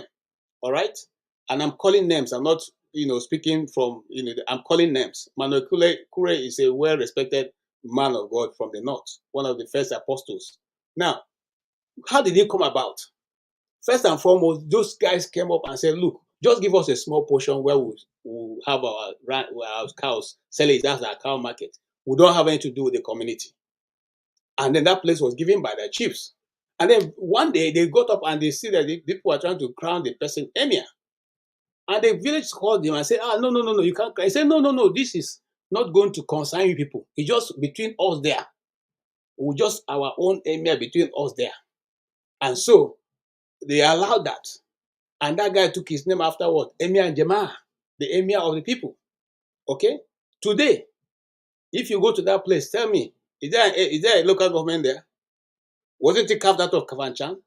So this is this. We have seen this play over and over, and it's not going to stop. So let us be quick and smart, just like we've been discussing here since. Let us tell ourselves this plain truth. Now, Niger State has more land than any other state in Nigeria and is least occupied and has more ungoverned territories in Nigeria. If we are serious of making farming, ranching, or farming, whatever it is, why don't we take these places and develop it? Why should it be in every local government you want to carve out a portion that you now use for ranching? Gentlemen and ladies, we have seen this before. And that's why I am proud to say I was one among those who made the Abia State government in those days to see this thing and first pass the bill that ranching cannot be accepted in Abia State. I'm not ashamed to say that. We moved it and we got it. It was passed in the House of Assembly. Okay? You cannot use style to come and collect what belongs to people. You have more land. And let me say this again. If Sambisa forest is such a forest and nobody's occupying, just like the former governor of Kaduna State said, I have enough place if you want to do ranching. Come to Sambisa. I will develop it and put you people there. Let us call a spade a spade. It's either we want to go forward or want to go backwards or keep playing this game we're playing. Thank you. Thank you. Ferreira, your turn. Hey, thank you, guys. Greetings to all the Abroadians, Oyibo speakers. Okija, once again, I want to thank you, acknowledge you for the great job you're doing today. You're a perfect example to the others so that they would know how moderating should look like. Let's be clear about that. On this ranching thing, let me use my headliner. 65 million cows have more rights than 200 million human mumus. That's my headline from that one. So grazing of cow have rights than the people that can take anybody's land. You see, this issue, this topic, Olumide covered it pretty well, but my own angle is different. This problem is the basis of Nigerian history problem, the current problem, and going forward, what will be our future issue. It cuts across time. This issue is our past, it is our present, and it is going to be our Waterloo for the future. It is our present because everything you see about insecurity, tribal sentiment rising, has a basis in this issue. It is our past because this issue has focused on the, I'm hearing echo, I don't know why, has focused on the injustice of the past that Nigeria has been, where some Nigerians have more rights than others, some animals are more equal than others. This issue, like Olumide rightly said, or somebody said, you know, you have your way of life, you can't impose that on others. You have your territory, you have your religion, you can't impose it on others. You've tried that with Sharia. Now with this one, now your way of life, your business, and other people will not finance your business. These are the key issue that is destabilizing that country, Nigeria. These are the pillars of our problem. This issue of Ruga, cattle rearing, cows have rights than humans. What an abhorrent nonsense. Absolute nonsense. Now, if this issue is not properly addressed, and the only way it can be addressed is for us to all come on the discussion table and talk about the issue of identity, the issue of territory, the issue of resources, the issue of rights, laws, and citizenship. So we know what it is, what our rules of existence and engagement are as a people, and what our rules and what are the rules when we cross that boundary of existence or boundary of geographical positioning. Now, some people in their head they can go as far as the Senate to go raise that issue because in their head they think they have more rights. They've been getting away with it for years. Previous government, that last government, that government afraid of them, which is what has brought Nigeria to its knees. And Nigeria will continue to be on its knees until we come to that round table and have that discussion, the discussion that they are afraid for us to have. We determine our own existence, our own identity. Even if we are going to go state by state, even if we are not going to go region by region, you can't drag your cows through my farm and destroy all my land. Then you have so much rights, you're even giving automatic weapons to defend the cows. You see how cows have more rights than humans. You see how they have more rights. How many human beings that are being displaced in IDF camps have protected bodyguards like the cows did? None. This is our past, this is our present, and this is our Waterloo for the future. We have to tell the truth to ourselves. That country needs reforming. That country needs restructuring. That country needs revolution. That country needs a discussion where all of us come onto the table and say, this is my land. These are the rules of my existence. And this is the rule of my engagement with you from another part. And until we come to that agreement, Nigeria will continue to be a crime scene, a contraption, A failed state. There'll be some people out there who want to defend this thing, who will find a rough angle to go through, who will find another area to say, well, let us just excuse it. Well, let us just put money for them. Oh, let us just find one land in Niger for them. Absolute nonsense. This is the thing that insults our very existence. And we have to talk to it. We have to speak truth to ourselves. Anybody who's afraid of the truth, of saying it the way it should be, anybody who's afraid to call their own politicians who are keeping mute at the Senate even when this issue came up, this is the failure. This is Nigeria's Waterloo. Waterloo means place where Napoleon met his fall. That's all I have to say. Thank you. Thank you, Kandu. You're next. Yes, good afternoon, good evening again. As we have said many times, we're not serious people. I cannot even be having a conversation with someone about a national anthem. That is not a conversation I can have. I cannot be having a conversation with someone about where and when their cows can roam about. Look at my brother over there in Ghana. He has told you, he has explained this thing, I don't know how many times. He has lots of cows. You know, they are on his land. And people will come and tell you that, oh, in 1768, they used to bring the cows from the north to the south. Are we in 1768? Was the population and the areas, were they as dense? Are they as dense as they used to be? I mean, this is low-hanging fruits. Low-hanging. I mean, a primary school child should be able to explain this to people. And how people can call themselves a human being and say that the life of a cow is more important or is as important as that of a human being. Are we on the same planet? I cannot occupy space with people who have this type of conversations. I can't. Because where do I even start? You know, that way just nuts. Our road is foul, honestly. And I don't know if we're actually going to, well, I know we will get there, maybe in another 70 years or 100 years.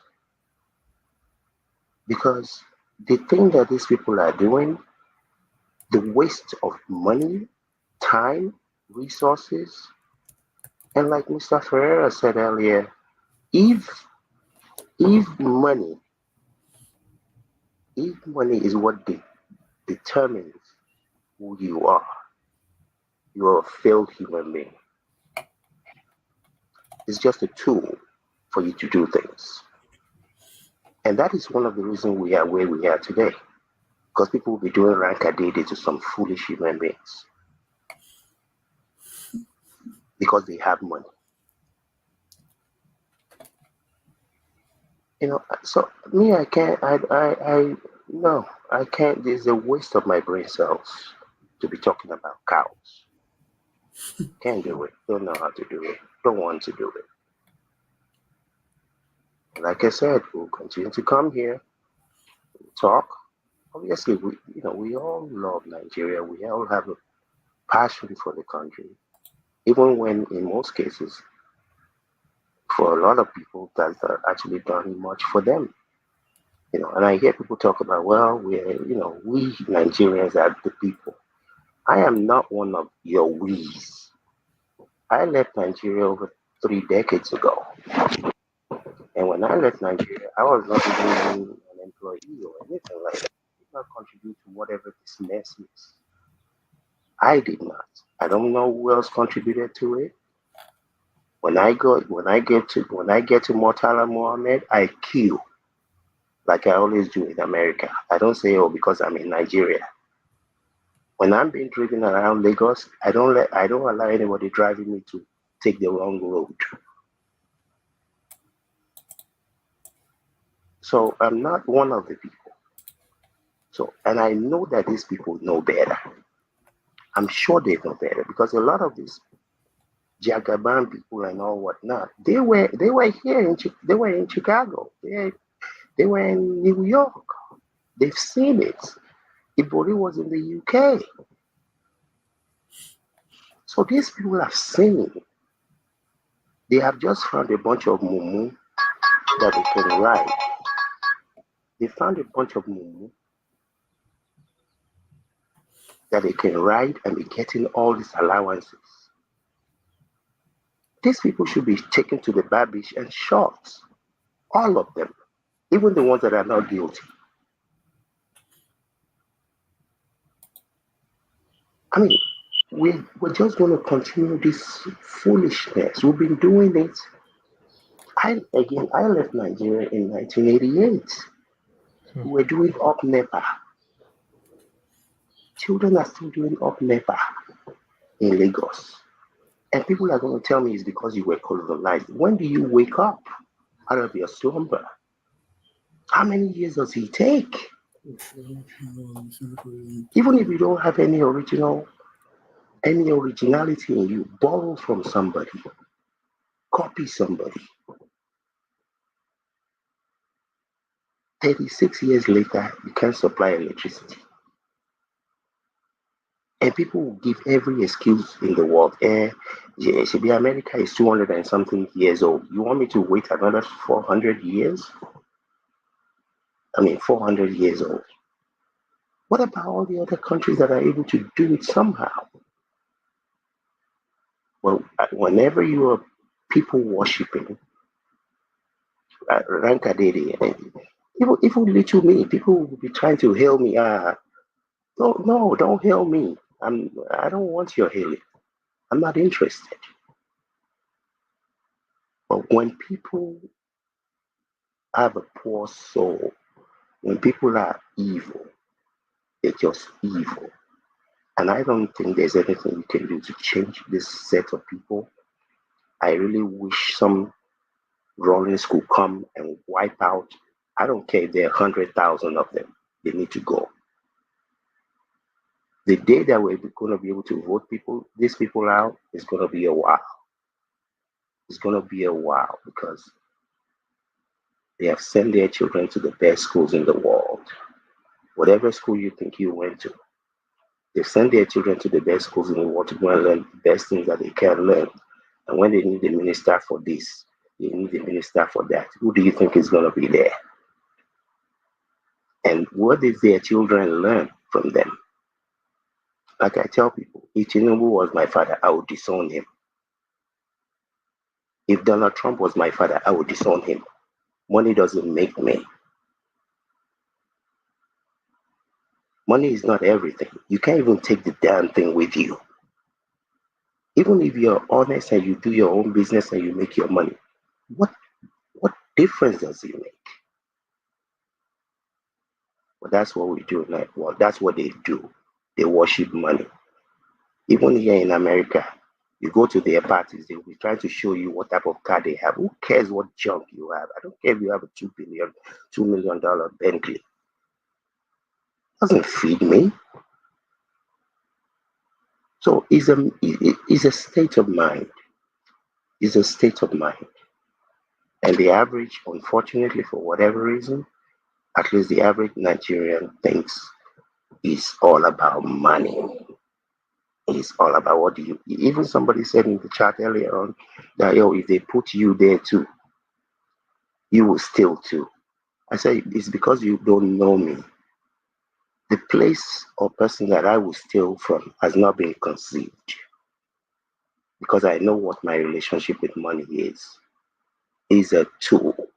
Use it well. Thank you. Thank you. Can do. Thank you very much. What's his name? Max has gone again and disappeared. Actually, Max was supposed to speak before. Yeah. Sorry. God works in a mysterious way. After Max, I think electricity, then Kene. Electricity, please. I don't want to forget something. Electricity. Max is not here, so you Can I if write you want to have it down? mechanism. You have paper and pen in front of you. Write it down. You won't forget. Can I? Okay. No. All right. You want Kenneth to go ahead? Oh no! Sorry. I thought. Okay, it's me, my turn. No, I thought Kenneth to Yeah, write it's it your turn. down. You won't No, I forget. did. Thanks, Kenneth. How are you? No, I won't take I'm long. fine, thank you. The only thing that crossed my mind is: do they have to move their cow from one place to the other, from state to state? Can they not just have it in a particular location? And if they want to sell their cow, they can transport it by the relevant means. That is because even taking the cows along the streets, if we look at it from health and safety point of view, it's even not right, just from health and safety point of view.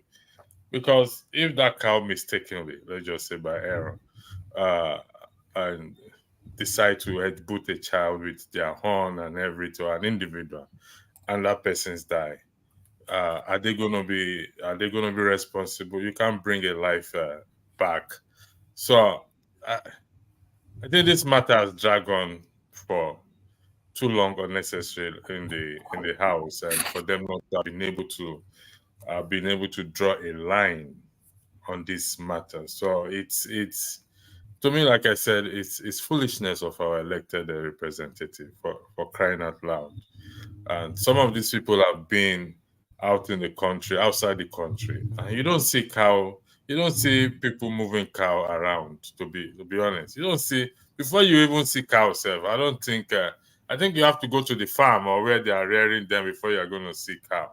I know cows have passports. They have passport for identification purposes and a tag on their head. Should, in case they lose the passport, they use the tag number to be able to identify an issue, just for identification purposes. Even horses have passport if they are transporting them from one country to the other, but not to the extent that is creating or generating this, making it a national debate, which is not necessary, something that should have been handled in the house in the name of decency and morality, and they are now bringing it on the floor to be debated. Let them stay in one place and feed their cow, as far as I am concerned. And anybody who wants to buy cow can go to the market and buy their cow. Like again, I said, it's just foolishness of our, or maybe they don't have better thing to discuss. And as long as we allow them,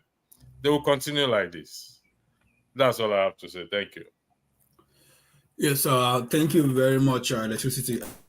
There was a time, I think in US some years back, before the prevalence of internet, the teacher told his students to draw chicken, and students, some of them, they drew chickens with 4 legs, so they never seen chicken before.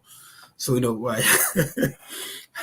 So I was saying this because of the statement you made. Cows then move around in the cities, because it's possible if you ask some kids to draw cows, they will just draw something maybe with 2 legs or 5 legs or whatever, or something that looks like a millipede. Anyway, but that's Nigeria. But I don't know why this has not. Why would every year this issue keeps coming up? It should be something that laid to rest, so that we shouldn't be talking about all this anyway. Anyway, I don't understand too. To be honest, I don't. Thank you. Yeah, I think it. Okay, yeah. Okay, go ahead. After you, Max, will go ahead. Is it your turn or is it my turn? No, it's my turn now. So I actually signed in because of this topic, and thank God John Abba, returned back to the panel. Why I mentioned John Abba is because I think he's one of the oldest on the platform, and also I don't know why some people are calling him Fulani man. I know he's not a Fulani man. He's from Benue State. But for some of us that were born in the early 60s, 70s, and even up to 80s, you should be old enough to know how Fulani people operate, move from one place to the other with their cattle. I think somebody was talking about grazing routes, right? Then they used to have grazing routes. And Fulani person, I mean, a typical Fulani man that I know is a very peaceful person, very peaceful people. They are women, very shy. I don't know if any of you have had a Fulani girlfriend before here, but for some of us that have had that kind of experience, I'm telling you this based on my personal experience.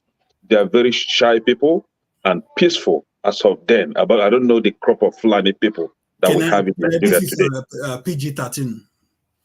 This show Okay, sorry. Oh, yeah, sorry about that. No, just checking. So now, yeah, sorry about that. Thank you for the correction.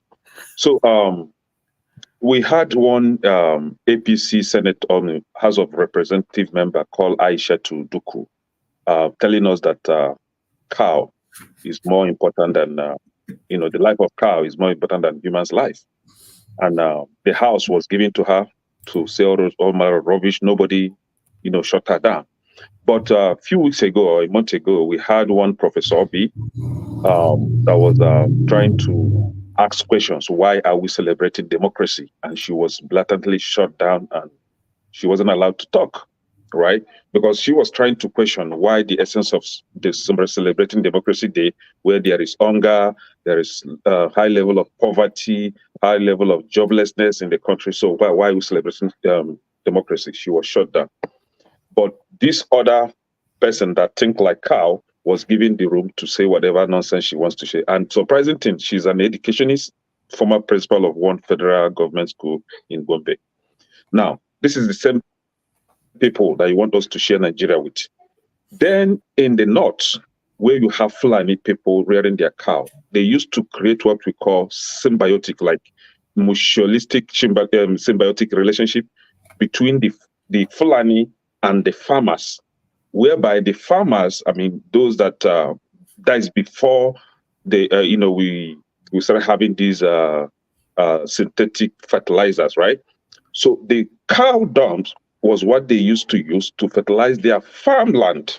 So how they do it is they will arrange with Fulani people that has, cow to come and feed on their farm.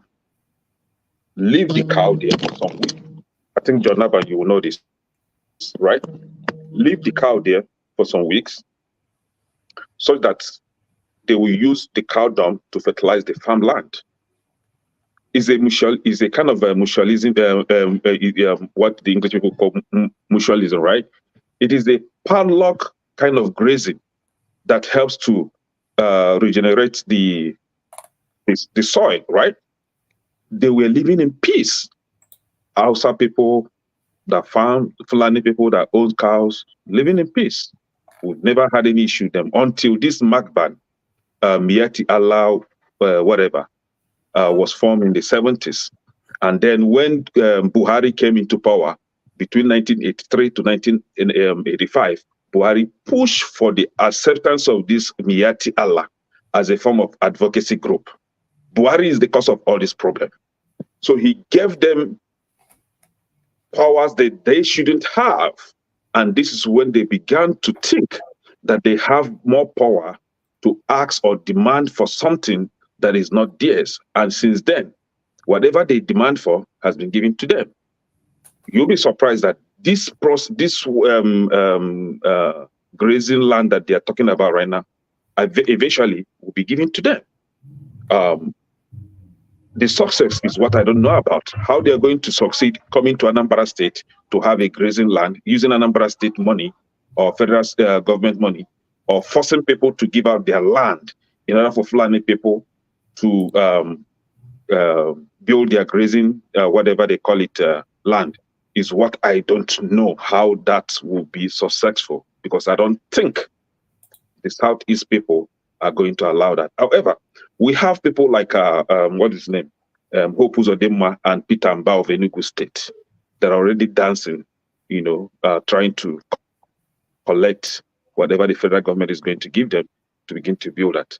And this is encroaching into people's private land. If Fulani people or herdsmen want to rear their cows, they should come to the east, no problem. Buy land. They can afford it. They have money. We're going to sell off our lands to them. build whatever they want to build there. Nobody's going to challenge them. If you come to the east, we have farmers that buy land, have their pigs there. Some buy land, build, have their livestock there, poultry there. Why wouldn't Fulani people do the same? Why must it be given to them on a platter?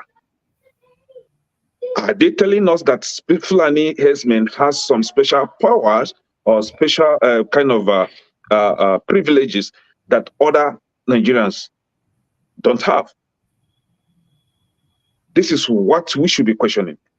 But you are here. Your senator is there. My senator was there. I mean, supporting that idea. Surprisingly, a Fulani man or Hausa man, I don't know if it's Fulani or Hausa, stood up and said, no, this is a private business and should be run privately. Federal government money shouldn't be used to fund this. And I think that man is a very wise man.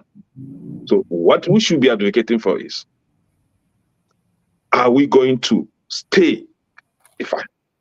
Whatever I say, I will close it up with, are we going to live on the same land with this kind of people? Or should we say au revoir? Go your way, I go my way. If we see next time, we say hello, hi. We used to be in the same country before. I think that is the best solution, because whether you like it or not, they are forcing things on us, and it has been going their way, and it will keep going their way. Thank you. Thank you very much. Max, your turn before we get to Janaba. Okay, thank you so much. Hey, Janaba, Anyao.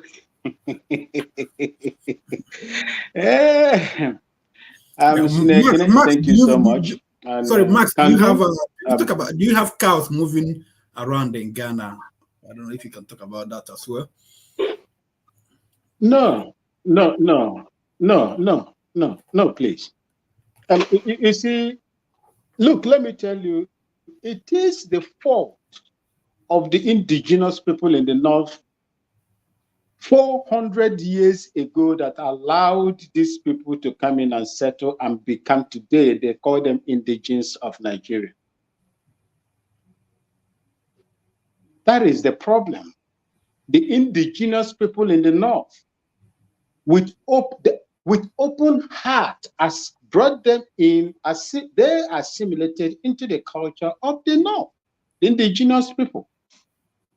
Remember, when they began to grow up and began to make wealth, they started establishing their traditional stool called the caliphate. That was how it started. Those people that granted them the time, the chance to come in today are no more there. It is their children, their generation now that are fighting. I'll give you a typical example. Do you know the reason why I resigned from the army is because of this same issue in southern Kaduna, Zango Kataf area, Zango Kataf local government. If you go there, for people that comes from Kaduna, southern Kaduna is predominant, is a Christian-dominated area, southern Kaduna. When they went there, the same problem was happening. Just like my brother said, the earlier speaker, they gave them, let me give you the number of hectares they gave to the 70,000 hectares. That was what was allotted to them in Zango Kataf, or Kataf local government, southern Kaduna. Unfenced. I was serving under 1 mechanized infantry division as at that time. Rebado cantonment, 81 barracks. After a while, that 70,000 hectares was turned into 120,000 hectares. They were encroaching on the people's lands. That was the beginning of the problem that is still existing there today. When the owners of the land said, no, go and find it, this is the truth, and there is nothing, anything that you can say, maybe I might not get it the way. The The Tayeb tribe in southern Kaduna will explain it to you here. This is what I can tell you that I know. Because I speak Hausa very well. Sometimes when I go out there, they call me Alkali, a mediator. Because I speak Hausa very well. They encroached into this indigenous people land. And when these people spoke, they come after them. And when these people now summon the courage to challenge them now, they will call the security agents to come. Oh, they are killing them. But you kill them, you took over their land, you encroach into their land, you use their cattle to graze on their farms, and so on and so forth. But when they tell you, no, you have to go, take their way, means of defending themselves. And these people in Southern Kaduna are more in number. They call the military, they call the police, go and check. This man, what is his name? Zamani Lepot. Go and check the problem that happened to him between Babangida and the rest of them. This Southern Kaduna issue was one of the problems that man had as well. Major General Zamani Lepot. They began to fight them there and these people. That was the reason. And when they sent me there to go and do the same thing they are using these military soldiers now to do, I refused to do that. I refused to do that. I left. People are defending them. They gave them land. Yes. I do not know how many minutes I have to speak on this issue because it is very, very touching to me that you will come into my land, beg for a land. They gave you the land. Instead of you occupying that particular place that was given to you, you are now encroaching and killing people because of it. Who does that if not in Nigeria? Who does that? Who does that if not in Nigeria? The indigenous life is not protected. You protect an alien's life and the life of the cattle, the herds that he or she is using to destroy other people's private farms. And these farms are farms that are, that are planted, crops that are planted with loans from other people. Why will you do that? How can you be this heartless? It is very, very emotional when I'm talking about it. I have no relationship with the Southern Kaduna people, the Taya people and the rest of them. I have no relationship. But when you do, if you commit evil on the people, I will come out here to speak about it. If you don't like, please, anytime I'm coming here, block me from coming because that is the truth. If you go to Benue today, John Abba is here. They have destroyed people's lives because of this same cattle. Who is clashing with who? Who? How can a man wielding AK-47 assault rifle clash with a man that is holding den gun? If I thought they have one, because the police have collected all your first line of defense that you're supposed to have to defend yourself. But how will you call it a clash when a man who is having AK-47 assault rifle is clashing, attacking a man with knife, bow and arrow? The killing range of an AK-47 is 300 meters. And I'm holding rifle, I'm holding machete or stick. And you say I'm clashing with you? That is the lie that they have failed Nigerians and they are carrying even in the National Assembly. Nobody is calling it invasion and ethnic cleansing. They are calling it clash. John Abba, can a man with a machete, a knife, a cutlass, clash with a man that is in possession of AK-47 assault rifle and their likes? It can happen. This is the problem that is going on in that country. They tried, when Buhari came, just like my brother said, he tried Ruga, rural grazing area. He tried to resurrect the old cattle, grazing path. Have you people forgotten the ruling of a court headed by Justice, is it Adeyemi Thompson, in 1969 or 1968 that banned open grazing in the entire southern Nigeria. Have you people forgotten? Has the ruling of that top Mr. Justice Thompson been set aside? Has it been set aside? Why are they now deliberating this issue? This issue has got, these people are not coming there to graze in their heads.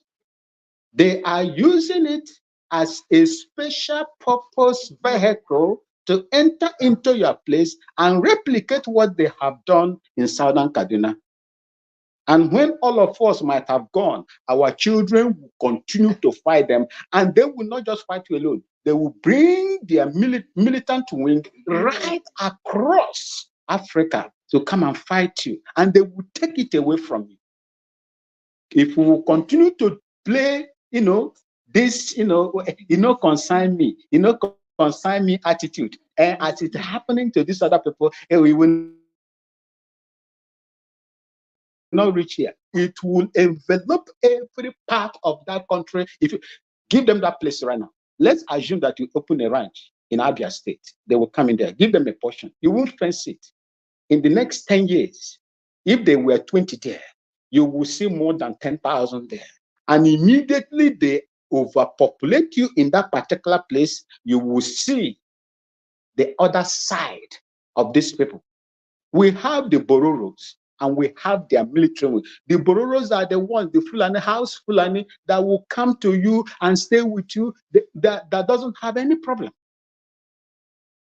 But how do the military wing of Fulani headers, the militant wing of this group, who keep them, who facilitate their movements, in whose houses were their weapons kept?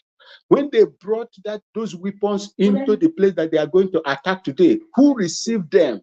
It is those one that knows you and know you are. Go and see what happened, I think, during the Christmas Eve time.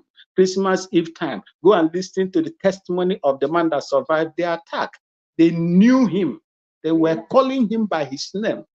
The same people that you live with, that you say they are friendly to you, they are the ones that are going to come after you and destroy you. And when they finish destroying you, they will take over your land. That is what they want to do. They tried it. And you see the reason why they say Igbo people. Please, I will round up with this one. I have a lot to say about this, but I have limited time. You see, why they say the Igbo youth are not respectful to their elders is because of what Abaribe said. Abaribe is a lawmaker, long-standing in the National Assembly. He knew quite all right that before the federal government will take land from any state, it must be approved by the state government, because the Land Use Act is vested on the state government. And remember that lands are inherited. Where my mother comes from, Imibo land, lands are inherited. Communal land ownership and other ones. So that is how it is. No government owns land in that very place. No government owns land. If the government wants land, they will first of all go to the chief, go to the people that owns it, and take it from them. If it is geared towards the, providing social infrastructure and amenities that can benefit the people of that place, it's a ranch that they are going to build benefit you.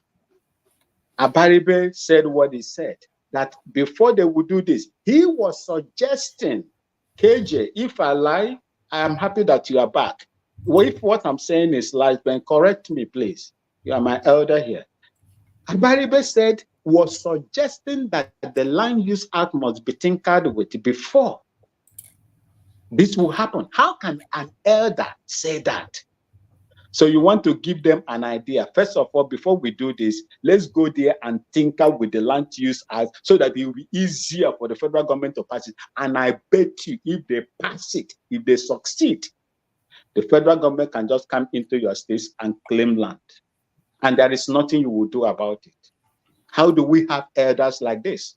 And this is the reason why we insult them. When an elder cannot stay in the house when a female goat delivers in a tata.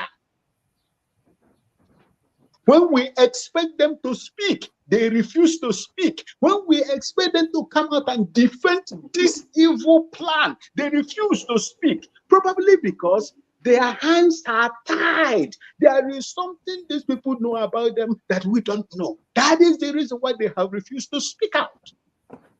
And this evil is going to happen. I hope it doesn't happen. But if it happens, my brothers and sisters, the same way the Southern Kaduna people are fighting, the generation of the present Southern Kaduna are fighting. That is how all of you are going to fight in Southwest, in Southeast, and in South-South. Fight it now. Fight it now. Destroy it. I run a cattle farm here. I am not killing anybody because of it. We are not. Nobody kills anybody because of it. People's farms are not grazed upon because of it. Why must you allow this to happen in Nigeria for a long time that have caused the life of tens of thousands of innocent men and women and children? Most of them, when you see their mutilated bodies, you tend to weep. Why are we going to keep on talking about and validating this evil? I thank you so much, and God bless you for this time you have given to me. Wow, thank you. Thank you, Max. You said a whole lot. We have another person from someone from a military family, so he should know some of these things, and he's a northern too. And his people, they've been at the receiving end of these clashes between the Fulani herdsmen and farmers. So, Jonaba, I yield the floor to you. Thank you, Okija. You are wonderful in your moderating. I'll give it to you. Your beret you wear, it fit well. Thank you. Come ready. Thank you, fellow panelists, for having this discussion. Let's me be outright about the plan enhancement or the rearing or the debate on the land. I believe that in 21st century, there should be a better approach to it, whereby the cattle rearers will not be entering people's farm, destroying things, or going around the street. I think there should be a good approach to it, because that will cause pain to those farmers. Those are little farmers. That's how their livelihood, they get their product, and that's how they live their life. So for any cow rearer to go through that farm and the cow eat it up is completely unacceptable in 21st century. But I of opinion that the notions that we understand that also the people of Benue have been going through this challenge. Lives, property have been destroyed several times, and up to today is still a struggle. And but then I still believe that the Fulanis are allowed in Nigerian space to leave any state that they want to live peacefully, to carry out their duty as a citizen, just like any other Nigerians can go. Igbo can live in Borno State. Yoruba can live in Kaduna. I think that is the way we live. The notions and the anger here that is just pure hate is below average of, it's unthinkable the way we present our issues with outright hate for other human beings, whether they are Hausa or Fulani or Igbo or Yoruba or Tiv or Idoma. And I think most of us in diaspora here, our voice that we speak to this volume is the problem Nigerians are struggling with. Because if we have been in abroad or been to any part of the world in organized society, have seen what is humanly possible. So many people, so many Nigerians also have ranches in America here. They have a farm, they have everything, black, white. We are citizens of many countries around the world. We may face any discrimination, but then why don't we turn the mirror that any other person can come to this country as well and abide by the rule of the, as a citizen of that country and follow the rule and allowed to stay there, than this name calling and all of that. A change is not easy. If change is easy, a 55 years old man, 30 years in America, will know how to conduct himself well. He will know what it is. So the way of life is gradual. If you can't change yourself, you can't change anybody. If you don't turn the mirror on yourself, and we can fill this world into this our space, that's not a solution. Talk is cheap. We all can call out and quote anybody. Live by example. Some of the comment, if you go underneath it and read it, is things we tell our children not to say. Because it's not an answer. It's below standard. And we continue to lower the bar of this platform when we use all those kind of comment against your fellow citizen simply because you have different way of life. We must cease from that because that scares. Do you think somebody will relinquish power to you knowing fully very well that you're going to make a mess out of his life or her life? We, the diaspora, we are responsible and we speak so much eloquently that we know what we are doing or what we are saying.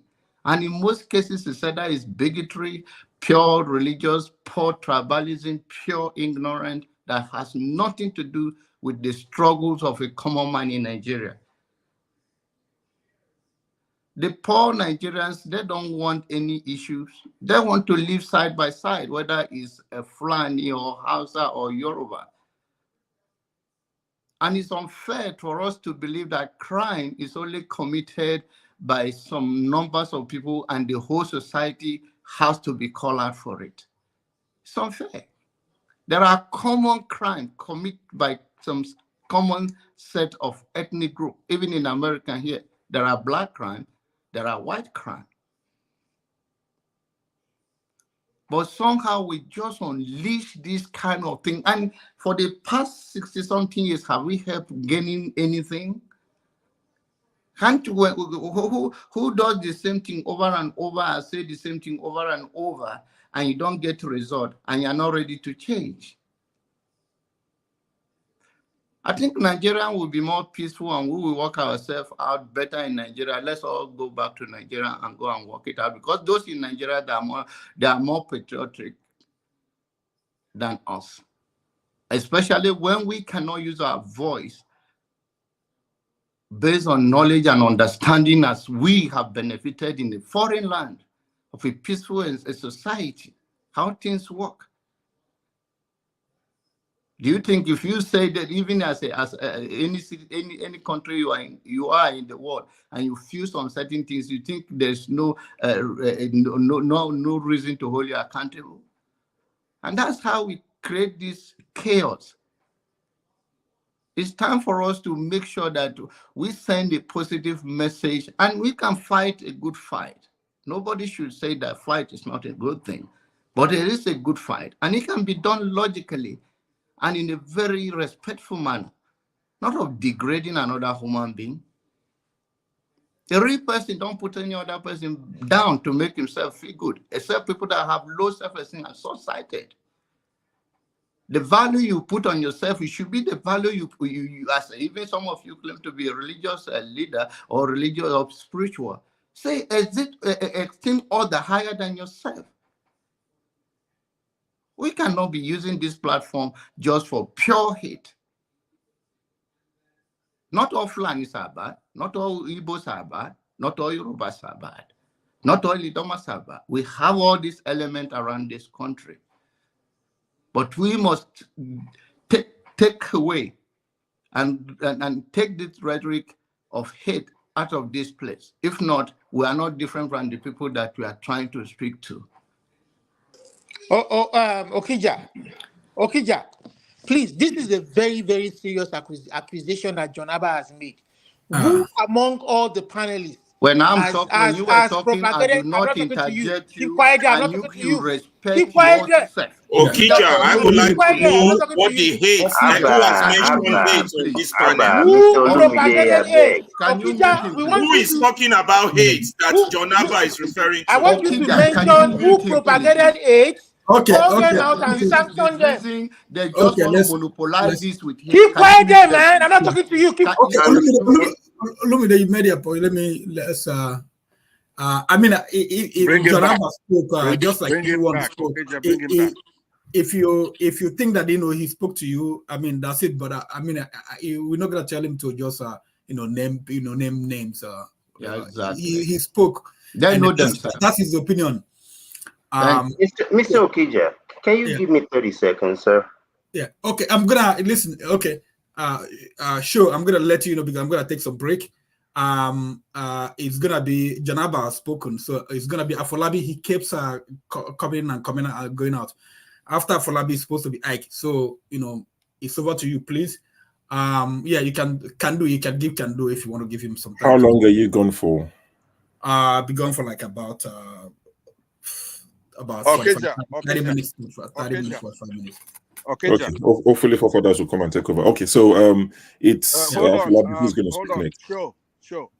Yeah. Give John Abba some respect. After he made those comments, somebody needs to respond to him. Yeah. I would volunteer to respond to him, or let somebody else. He can't say all that and just move on to something else. Maxwell made a very important speech here, and then passed it over to John Abba, who also made an important speech from his perspective, right? So let me respond to him with 2 minutes, and I'll be out of here.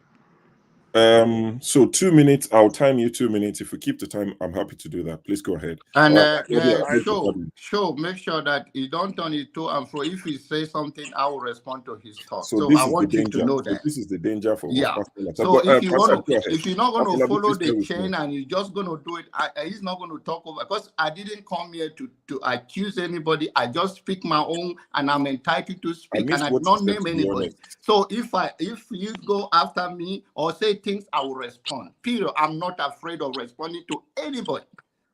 Okay. All right. Pastor, please, 2 minutes. Thank you very much. Now, let me first say hello to everyone on the platform and those who are participating in the comment section, and Nigerians at large. And of course, let me recognize the work that Okija is doing here. He did pay attention to my admonition on the comment section and carried it on, and he's been getting a lot of accolades for it. Now, we had one of our brothers from Ghana, Southeast, a former military officer in the Nigerian army, tell us, pretty much boiled everything down. That is the genesis of all our problems. And he called John Abba as a witness, because John Abba claims that he's from Benno State and a pastor. So what John Abba ended up doing is trying to scuttle everything he said by trying to bring a moral equivalence between hate, quote unquote, and genocide. Somebody could hate somebody if they want. That's their business. But what nobody has a right to do is to go into villages, our villages, and massacre our people and take their land. after a sober testimony from somebody who should know. A soldier. You have a fake pastor come here. A fake Benue guy. He's not even worried about his people being in IDP camps. Talking nonsense. Every day. I thought we were cleaning up. I woke up this morning, I saw Okija hosting this show. Because I spoke to Rudolph to wish him well. I thought he cleaned up the platform. I thought I wouldn't see forefathers. He's right there trying to take over. I saw Pastor Onyekaro earlier, which means he hasn't cleaned up anything here. Where the soldier tell us what's happening in our country. He went from Southern Kaduna. I was listening. He went to Benue. He didn't talk about his own state. Ferrara, what do you want to say? Go ahead. Go ahead. Can I respond to him, please? Sure. Because Pansa, please finish so that we can move on. We want to go back to Afolabi. He's someone who's been waiting for a while. Except you're done with 2 minutes is over plus. Excuse me, Pansa, please don't go anywhere. I got in here because of you. You can't be attacking John Abba, and yet your own hypocrisy is worse. You go to the one man, they are attacking. Don't worry, I will respond to him, please. Let me land. Let me just make it. I said 2 minutes, and by the way, please round off so I can go to Ferreira for a minute. Then Afolabi can speak. That's fine. Let me thank you for your courtesy. And I'm very irritated by what's going on here with our people, young people like you guys here. This soldier, Maxwell, he just gave you the facts. There's no disputing the facts. We see it on TV every day. So, you know what? This is not about talking, because people like John Abba, that boy there, what's his name there? I can't really see the name. To the left of me on the screen. Right? Boy? Is there any boy on this panel? Boy? Yes, there are. Now, so what I'm going to say to you is that it's not about talking. Unfortunately, people are talking and talking. It's not, these things are going to have to be done by force, whether you like it or not. You stupid son of a bitch. All right. Let me. I said this. Let me respond in a second to what. Let me get my 1 minute, John Abba, then you can respond together. I told you guys. It has to do with your comments. Can you respect yourself? I have to give you 1 minute to your comments, because we've been on this show for 5 hours. I don't care how many hours has been doing a great job. Nobody said anything about hate. Yes, nobody attacked any Nigerian. And then you keep to yourself. The man if you don't, then you keep quiet his own experience. And here you come, you call yourself a pastor. Thank you so much for watching. Thank you. Have you subscribed? Yes, you. Have you subscribed? You. Yeah, before you go, click. It's free. Click. That's it. Have you subscribed? You're laughing. Have you subscribed? Have you subscribed? Thank you. Thank you. Thank you. Hey, madam, thank you so much. I can see you. I can see you. We have to get to 100,000 subscribers. By the end of the year, how are we going to do that if you don't subscribe? Yes, you. Yes, you're about to click off. Why? Have you subscribed? It's free. If you don't, ask your son, ask your daughter how to. Just one click. Thank you. Thank you. I see you. Aha. Thank you very much. Thank you very much. I'll see you tomorrow. Yeah, I just did that to calm the tempers down. So are you taking it? No. So I think Okija said we'll be back in half an hour. So let's do it this way. Alaba, you get a minute. Please, no personal attacks. Say what you want to say, then I'll let John Abba respond, then we'll move on with the show to Afolabi. Mr. Shaw, I was afforded 30 seconds earlier. Oh, bye. Let me finish my 1 minute. Okay, that's fine. That's fine. We'll go ahead. No, let me go. Okija is not coming back. I don't know where he is. I'll take my 1 minute. That's what they told me. But anyway, so 5 hours we've been going to 6 hours now. 6 hours. We've been having a smooth show. Every Nigerian has been giving their opinion. There has been no attack on any Nigerian or Nigerian tribe. People came here, gave their own personal experience to an issue being discussed. There was no hate talk or abuse or discrimination. There comes a man of God, comes and make the argument about hate when there was no hate. These things are recorded. Nobody made allusion to any or delusion or castigate any tribe. They were talking about farming, cows, and things like that. How this man got from that to hate, I don't understand, and turned this show upside down. And he's supposed to be a man of God. Why would you call people out on hate when they were not making hate references? This is how you dabaru things and take us down the drain. Okay. That's just what I want to say. Well, thank you. Can do just 1 second. Let's go to John Abba so it doesn't feel like he doesn't. Let him finish, then I combine everything. Okay. Don't worry. Can do your 30 seconds, please. Okay. I beg your pardon. I'll come to you right away. First of all, forefathers, I thank you. Mr. Okija has been doing a very good job. And like I always say, until somebody can bring me someone who is going to stay here for 12 hours and do the job, you're still the man. No one is saying that changes cannot be made. But on a different note, there is no reason for 40-something, 50-something-year-old people to be coming here, calling people boy, telling John Abba to shut up. That is just not acceptable. I don't know where you people grew up. That should not be acceptable. Thank you. All right. Thank you for that. John Abba, please go ahead. Thank you, Kendo. You are a good man. Your bald head is older than mine, but you are good. My brother Ferrari, listen to me. You are not paying me tithe. I'm not your pastor. So drop that, first and foremost. I don't care about whether I'm your pastor, you are not paying me tithe, you do not influence me that much, you don't give me, you don't take anything from me. All I want you to know is that you are a fellow Nigerian. You know better, you should do better. If you choose your word carefully, I watch what you say and I listen to what you say. I'm not here to attack you. I have the right to express myself the way I want it.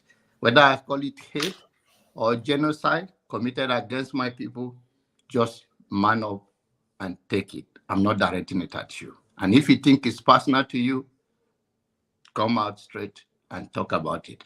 As for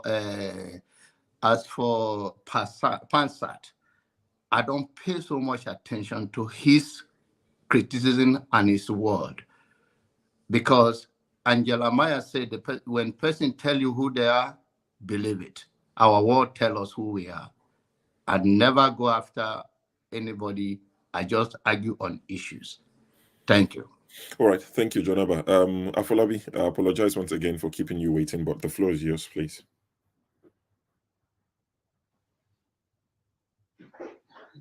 Thank you very much, my elders, and I really appreciate this opportunity.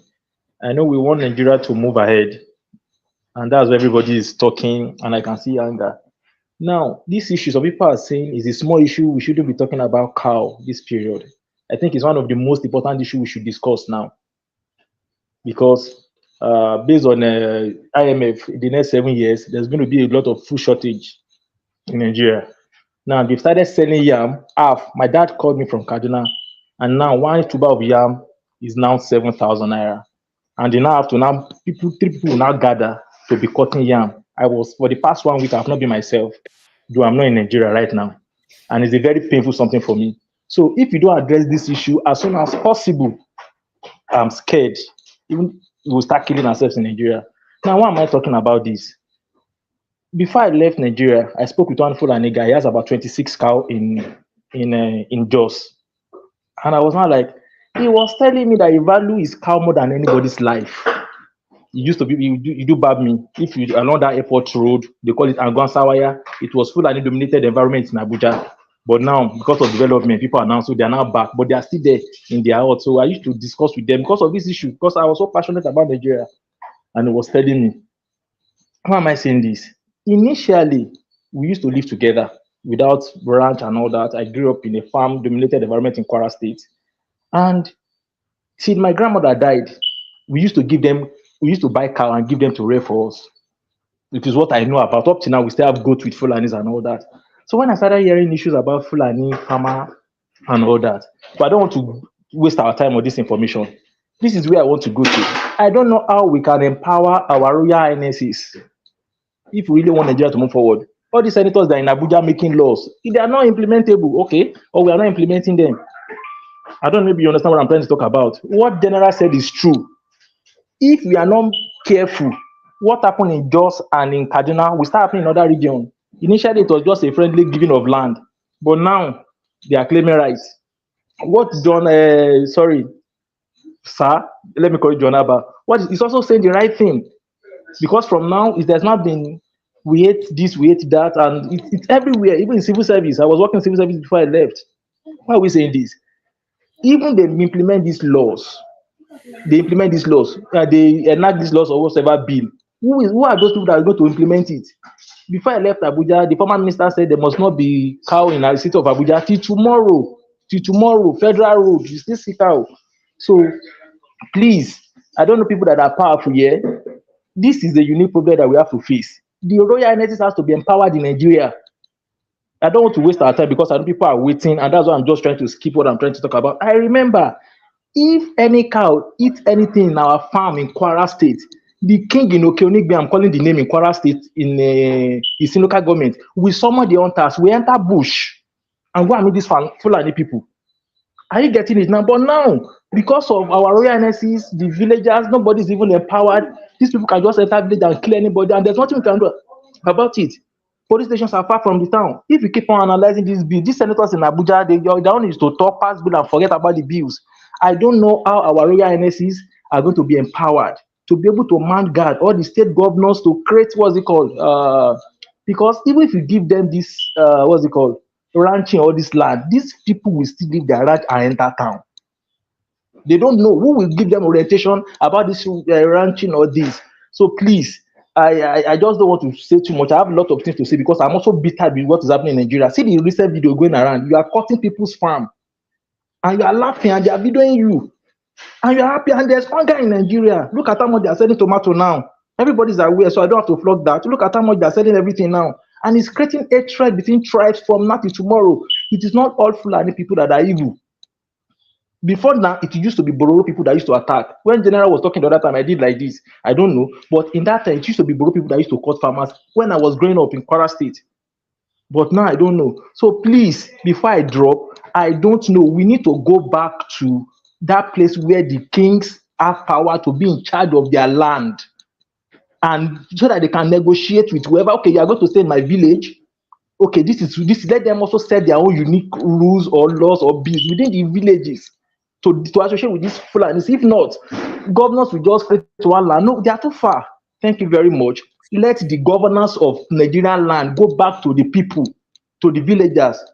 Thank you very much, and I really appreciate this opportunity. Please, if anybody is angry, let's forget this. Everybody is angry because we want Nigeria to move ahead. And please, let's work about this together. And also, let me know on the final note, people abroad are creating too much hatred in Nigeria.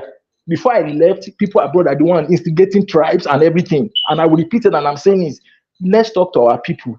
There's nothing we can do. If Nigeria is going to separate tomorrow, it is going to take a long process. But the hatred in the land is too much. Thank you very much, and I really appreciate this opportunity. All right, Take thank care. you. Yeah, is this your first time joining us? Okay, that's fine. Welcome. Like we keep saying, there's no special song. The day we have a special song, don't worry, we'll play it for the first time. Thank you very much. It's lovely to have you, and we encourage that you come back, stop by. Sometimes they are gbasbo, sometimes we are peaceful people. You never know what you get with us, but everybody gets to have their say. So thank you for joining us. We appreciate your visit. Don't let it be the last time. KJ, don't worry, I'll come to you quickly. So the reason, let me just quickly say, the reason why I even came on, I was listening in part. I was busy listening on YouTube, but I heard something about the cows again. So I thought, Vine Maxwell was speaking. I didn't listen to all he was saying, but I thought, let me quickly go and find a video that trended some years ago. And I went on Twitter. I'm a Twitter guru. They know me. They laugh at me. And I searched for that video of how Ghanaians, one of the measures they took in dealing with this issue. I found the video in less than 20 seconds. I downloaded it. I added it to the StreamYard, but there was no way of telling Okija to play it. So I thought, you know what, I'll come on and play the video myself. And I wanted to stop the video at 58 seconds because after 58 seconds, it starts to show dead cows that have been killed by Ghanaian police, and that's graphic, and YouTube might flag the video because of that. So I thought I'll play it myself and stop it at 58 seconds just to show you what the Ghanaian police said at the time, and ask Vin Maxwell, how did that play out? And I came and I walked straight into this.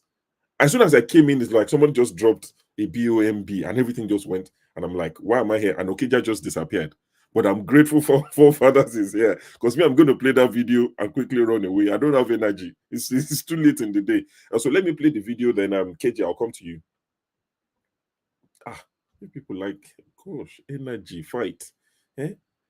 Calling somebody SOB. 200 police and military personnel were deployed at Asante Magogo yesterday to enforce a court ruling which ordered for the evacuation of cattle from Agogo. And the Agogo Divisional Police Commander who led the charge did not mince words, urging his men to be ruthless. Are the Fulanis better than us? Can they shoot better than us? Can they do the military and police job more than us?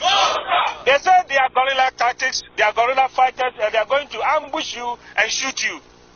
Please, I beg you in the name of God, nobody should die in the bush as a police or soldier or whatever. We are going back with our number and come back with our number. And to be safe, if you see anybody holding arms want to attempt you, please don't waste time. The operation.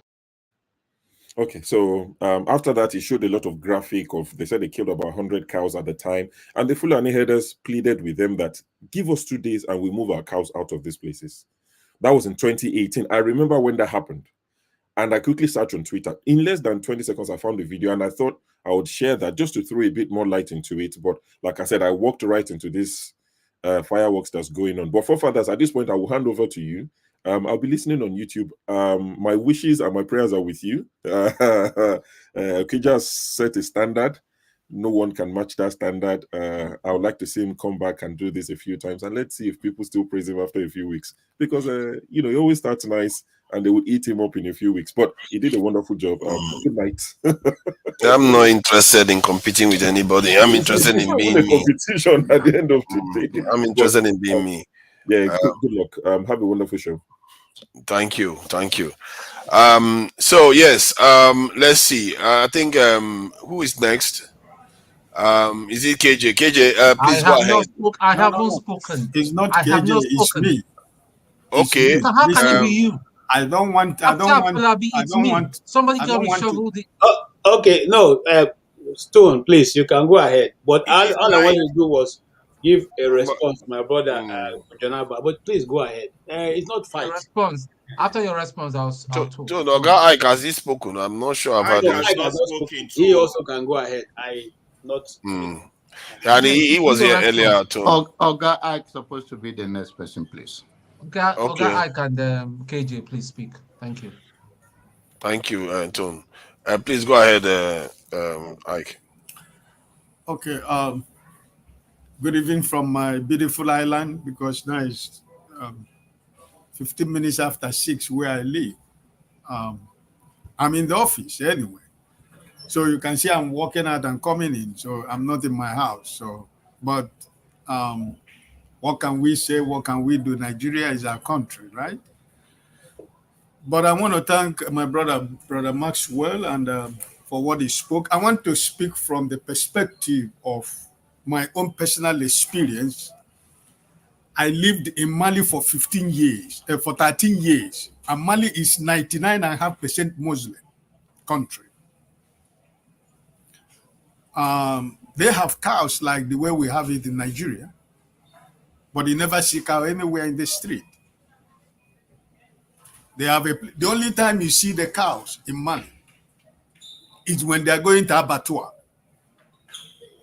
for the meat they're going to kill the next day. I'm talking about Bamako. Now, when you go to Mopti, which is the north, the Mopti, the Gao, the Timbuktu, this is where you have the Fulani type of Malians. You don't see cow anywhere. They have the place where they rear their cow. And when they want to go to abattoir, you only see the cow when they are marching the cow to the abattoir for the meat the next day, right? So I don't think that it has nothing to do with hate, or you don't like your brother to do business in your place, or you are singling out certain people because of the nature of the kind of business they do. I lived in Kaduna for 5 years. And the Zangon Kataf, I go to Zangon Kataf almost every 2 weeks. So almost the whole part of southern Kaduna, I know. So from what Maxwell was speaking, I was listening keenly for what he was saying.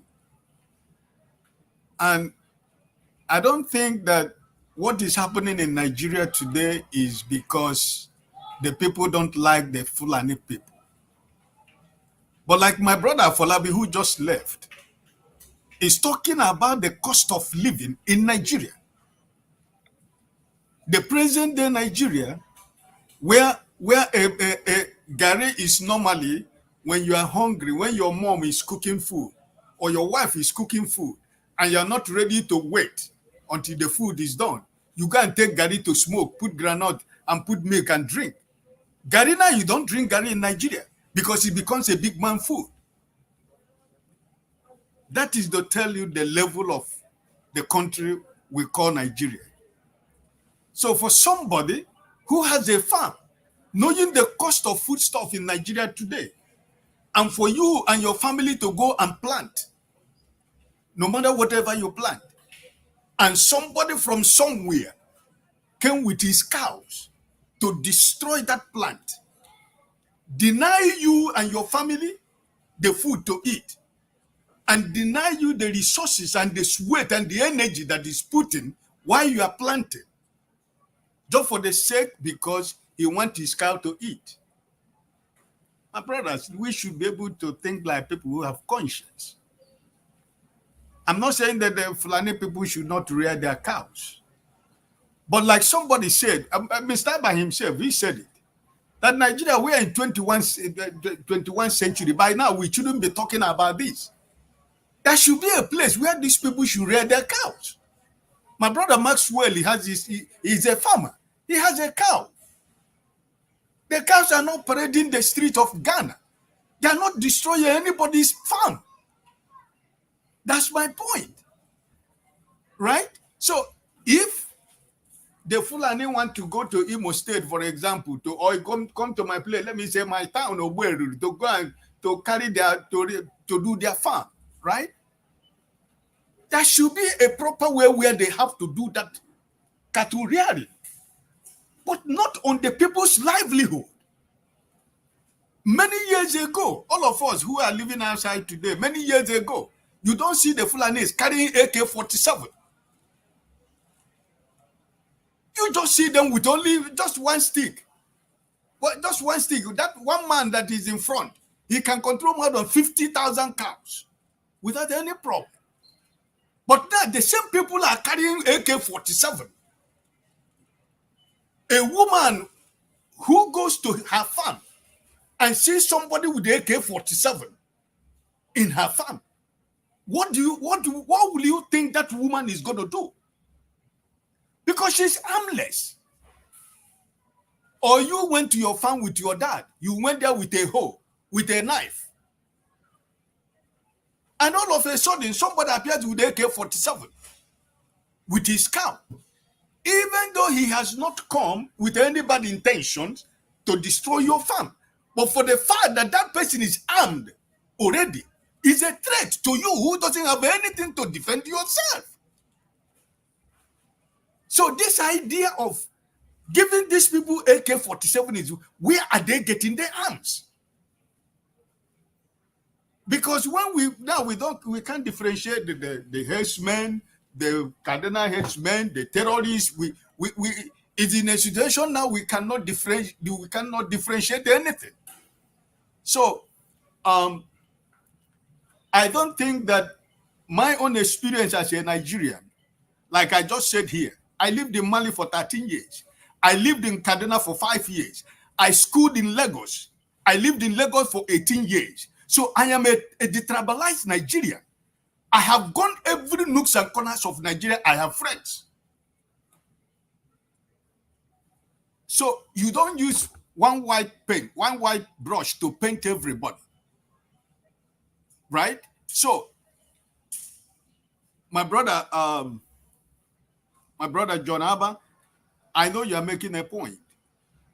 But you know, because of certain words we use at times, people misconstruct your word. Nobody's trying to tell you you don't have right. You have right to your opinion, right? But I think if we are consciously and honestly and sincerely finding a solution to the issue of this problem, I think at the end of the day, all of us are going to fall in the same place. But what we're looking for is Nigerians to live in peace and harmony. Because I believe that when I was living in Kaduna, my best friend is from Kano State. I said it here many years ago in this platform.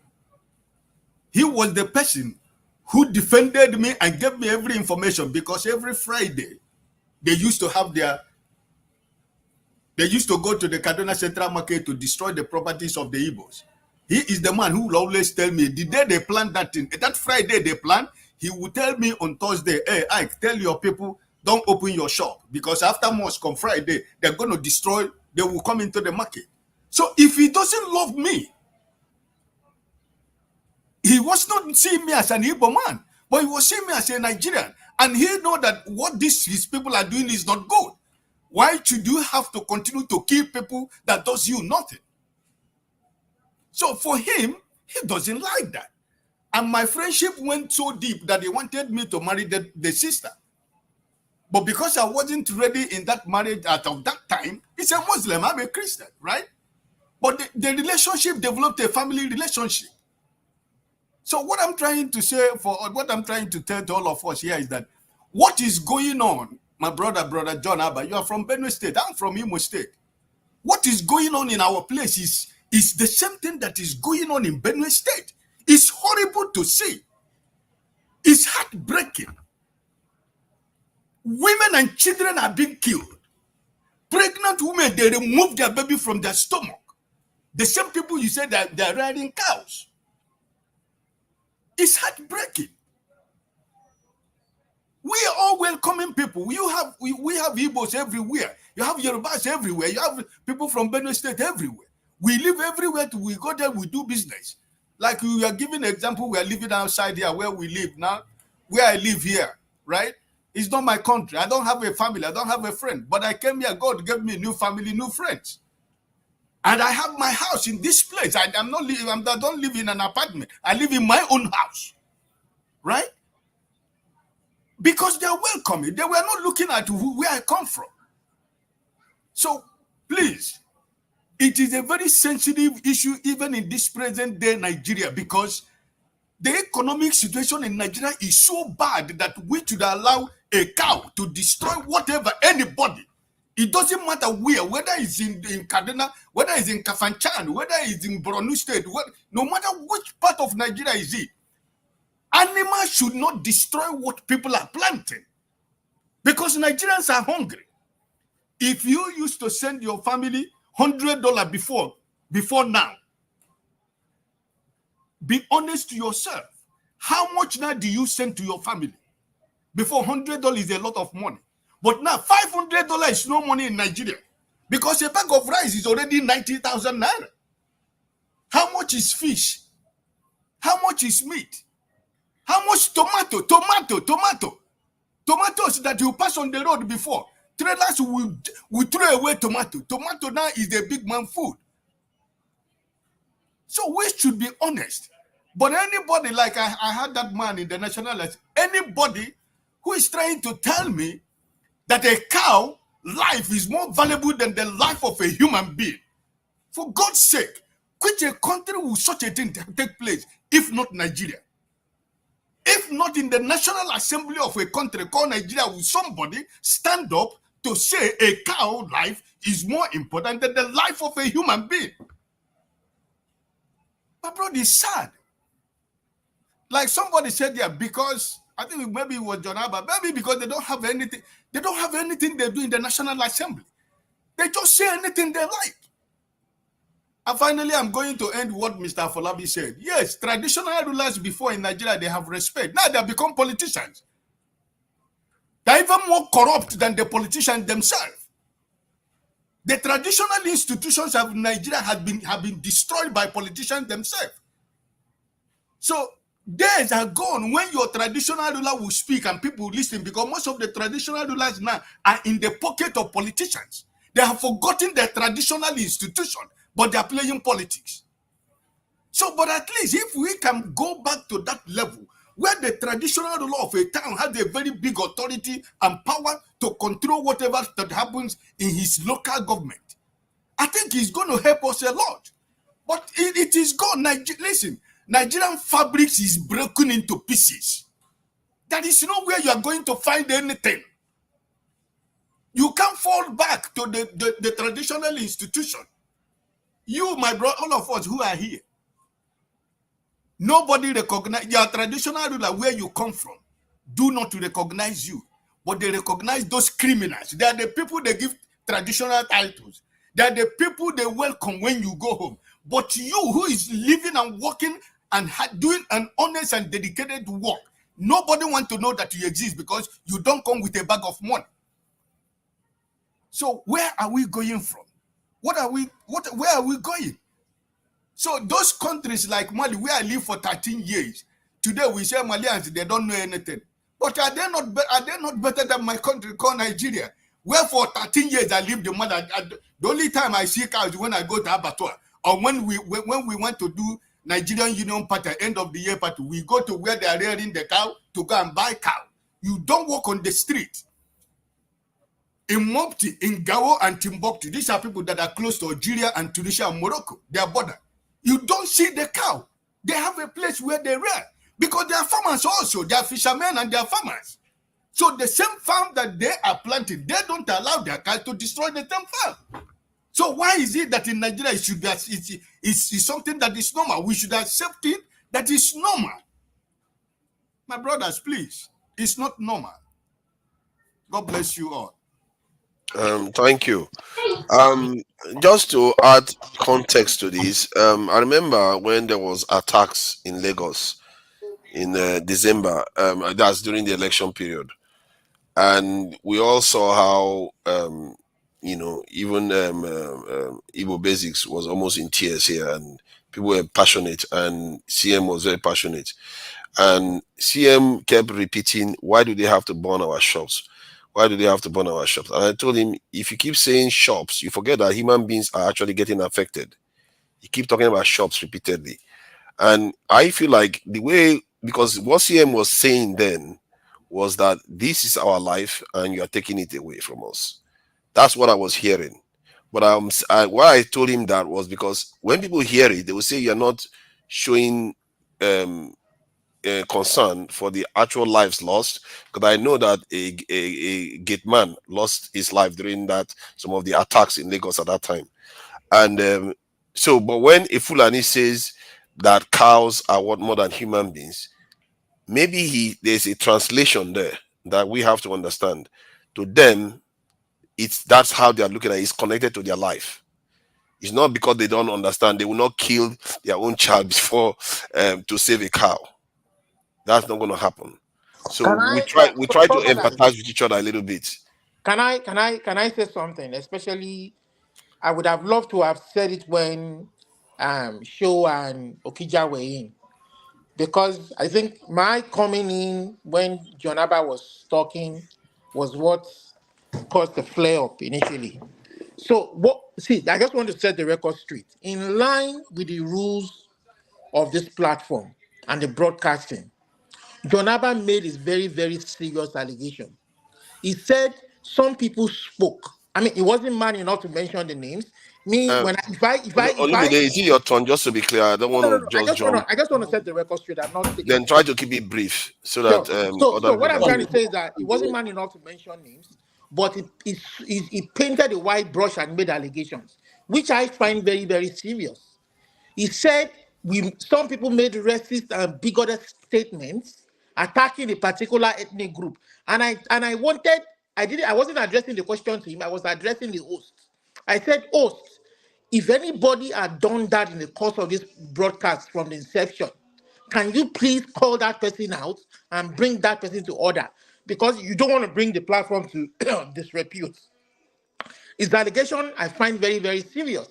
I don't know if it was me. I don't know if it was Alaba. I don't know if it was anybody else or even the moderator, for example. That specific situation, call it out. Let us know. Let us address it. Because it is not right for anybody to make bigoted or racist remark. And it is not right for anybody to come and gaslight anybody here. Not allowing people to express themselves the way they feel about issues affecting us in the country, because that is what has led us to this very state. I was addressing the hosts and forefathers. If you had watched the program from the beginning, I want you to address the issue too and call the person who had made bigoted or racist statements. Yeah, we will. Okay. Who is next? Father, please, can I respond because he called my name out? No, Please. hold on. Let me. Okay, go ahead, brother. Okay. Go ahead. Thank you. Now, I'm going to start from probably where Jonaba stopped. Now, I'm going to. I don't know if you can see this. Okay. Everything. Look at This somebody's is. sweat. Is this fair? Look at this is somebody's sweat. This is somebody's sweat. This is somebody's sweat, and the person's whole farmland is gone. Is this fair? Is this just? Is this okay? Okay, that's from Bayelsa State. Can you send the link? Is it possible to get us this video so other people can see it? Thank you. It's a woman who went to her farm in Bayelsa State, and they've uprooted all her cassava and eaten it by cows, and she was just helpless talking about it. Now, why am I going there? I'm going there to say that sometimes when we say this, they look as if we are trying to castigate anybody. No, nobody's castigating anybody. Nobody will have even called anybody any name. As somebody who has taken a lot of part in this thing. Okay, each time they say Fulani farmers clash, I always don't accept that that term, because there's no clash.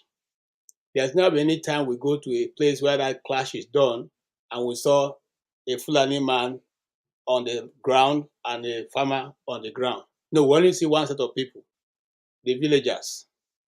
Okay, if it's in the farm, the farmers. So now, I don't know how that can be hatred or name calling, because this is reality on ground that happened over time and over time. Now, it is nothing new, and it is if it's not addressed properly. You see, if you need to deal with a situation, you must have to first call it the name before you can deal with it. I find it a bit concerning that my brother Jonaba had to say what he said, because I'll give another example right from Benue. And if you have been following your own state news, you find out that just some few days ago, there was a report about the IDPs in Benue State. And it's not even me, it's another journalist that was pointing out. The picture they used to depict the IDPs in Benue was the Muslim little girls and women sitting in front of the IDP camp. And the question the guy was asking is, if this is a Benue IDP camp that we know, why are they using this picture to depict it to the international community? Now, these are deliberate things that are done. You may accept it, you may not want to accept it. Those things are there, and they'll continuously be there until we as a people rise up and address the issue.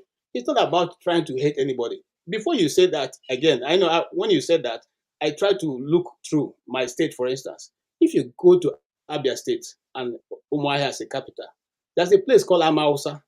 Amausa is a place that's left out for all the cattle rearers and all that, in the middle of the city, for them to use as their marketplace and do all their stuff. If initially I talked about Cross River State, in the middle of Calabar also was given to them, where they used to do their market and everything. The only reason why it was eventually located, at least that of under Donald Duke, was because they were not keeping it clean. Okay, and when Donald Duke now was trying to do his master plan of developing Cross River State, he decided to relocate them because he could no longer, have that place look the way it was looking. So now, there's no other place, there's no other tribe, there's no other business in Nigeria that government goes to get property for the people to do their business.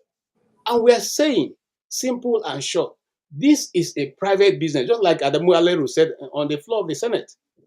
If it's a private business, government have no reason whatsoever to begin to carve out a niche for them. They are not a special breed. They are not better than any other Nigerian. But if you want to do that, then you have to do it for every other business in Nigeria, irrespective of how much they are or how many they are. It's as simple as short. It doesn't have anything to do with whether the people are northern or southern. It doesn't have anything to do with it. And then you cannot now rise up and begin to say we should not talk about it because it's a certain group of people that are doing it. But that's the problem with Nigeria. That's the problem. As we're talking now, that's what is on ground. And it's still continuously occurring. Okay, I'm sure you are aware of this. Just the same that happened in Plateau State, that was like almost a week ago. It's still on ground. I'm sure also you're aware of the market, the destruction of the Plateau State market. The pictures are everywhere. All right, where people had to run for their life and they all left all their mega food they've been trying to put together. Brother, let us call a spade, irrespective of whether you want to sound correct or not. And I'm not trying to sound correct, but I'm saying irrespective of what it is, let's just put it out there and let the truth speak for itself. Okay, thank you. Brother, I'm not cutting you off. Let me respond to you quick. A man of prestige, I waited to see two of them talk so I can respond. Now, Brother KJ, I'll start from you. You are a quick question to you. You are part of the people in Abia State that sponsored the bill that there should be no ranch in Abia State. Yes or no? Question.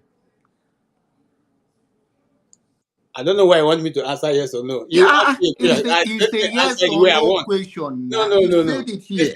If you want to explain, you explain. Go ahead. I don't think I ever introduced myself as a lawmaker here, did I? No, you say I said. But here is the thing you asked me. Here is what you asked me. How did I come to that information? And I said here earlier in this platform, I had a real opportunity to talk to Apostle Manuel Kure, and he gave us a lowdown of how the problem with Southern Kaduna started before it led to the fight, which was led by General Zemani Lukot. Okay, and I said exactly this is the strategy that they were trying to introduce.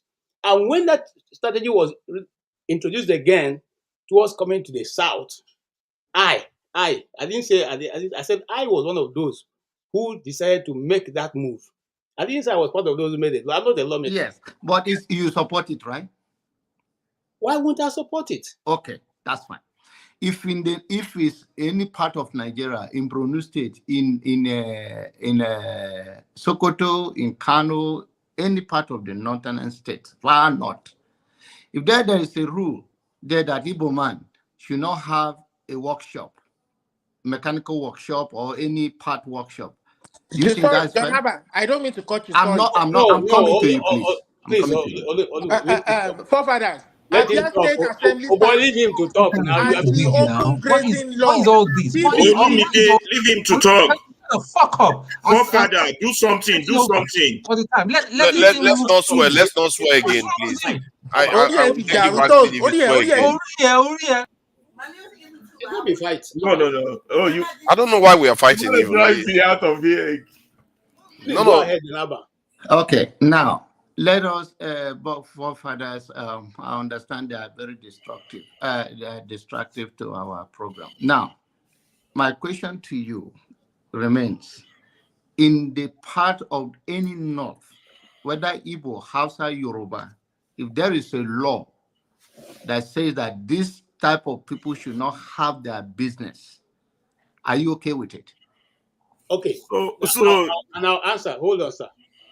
Listen, the bill did not say don't have ranch in Imo, Abia, or this thing.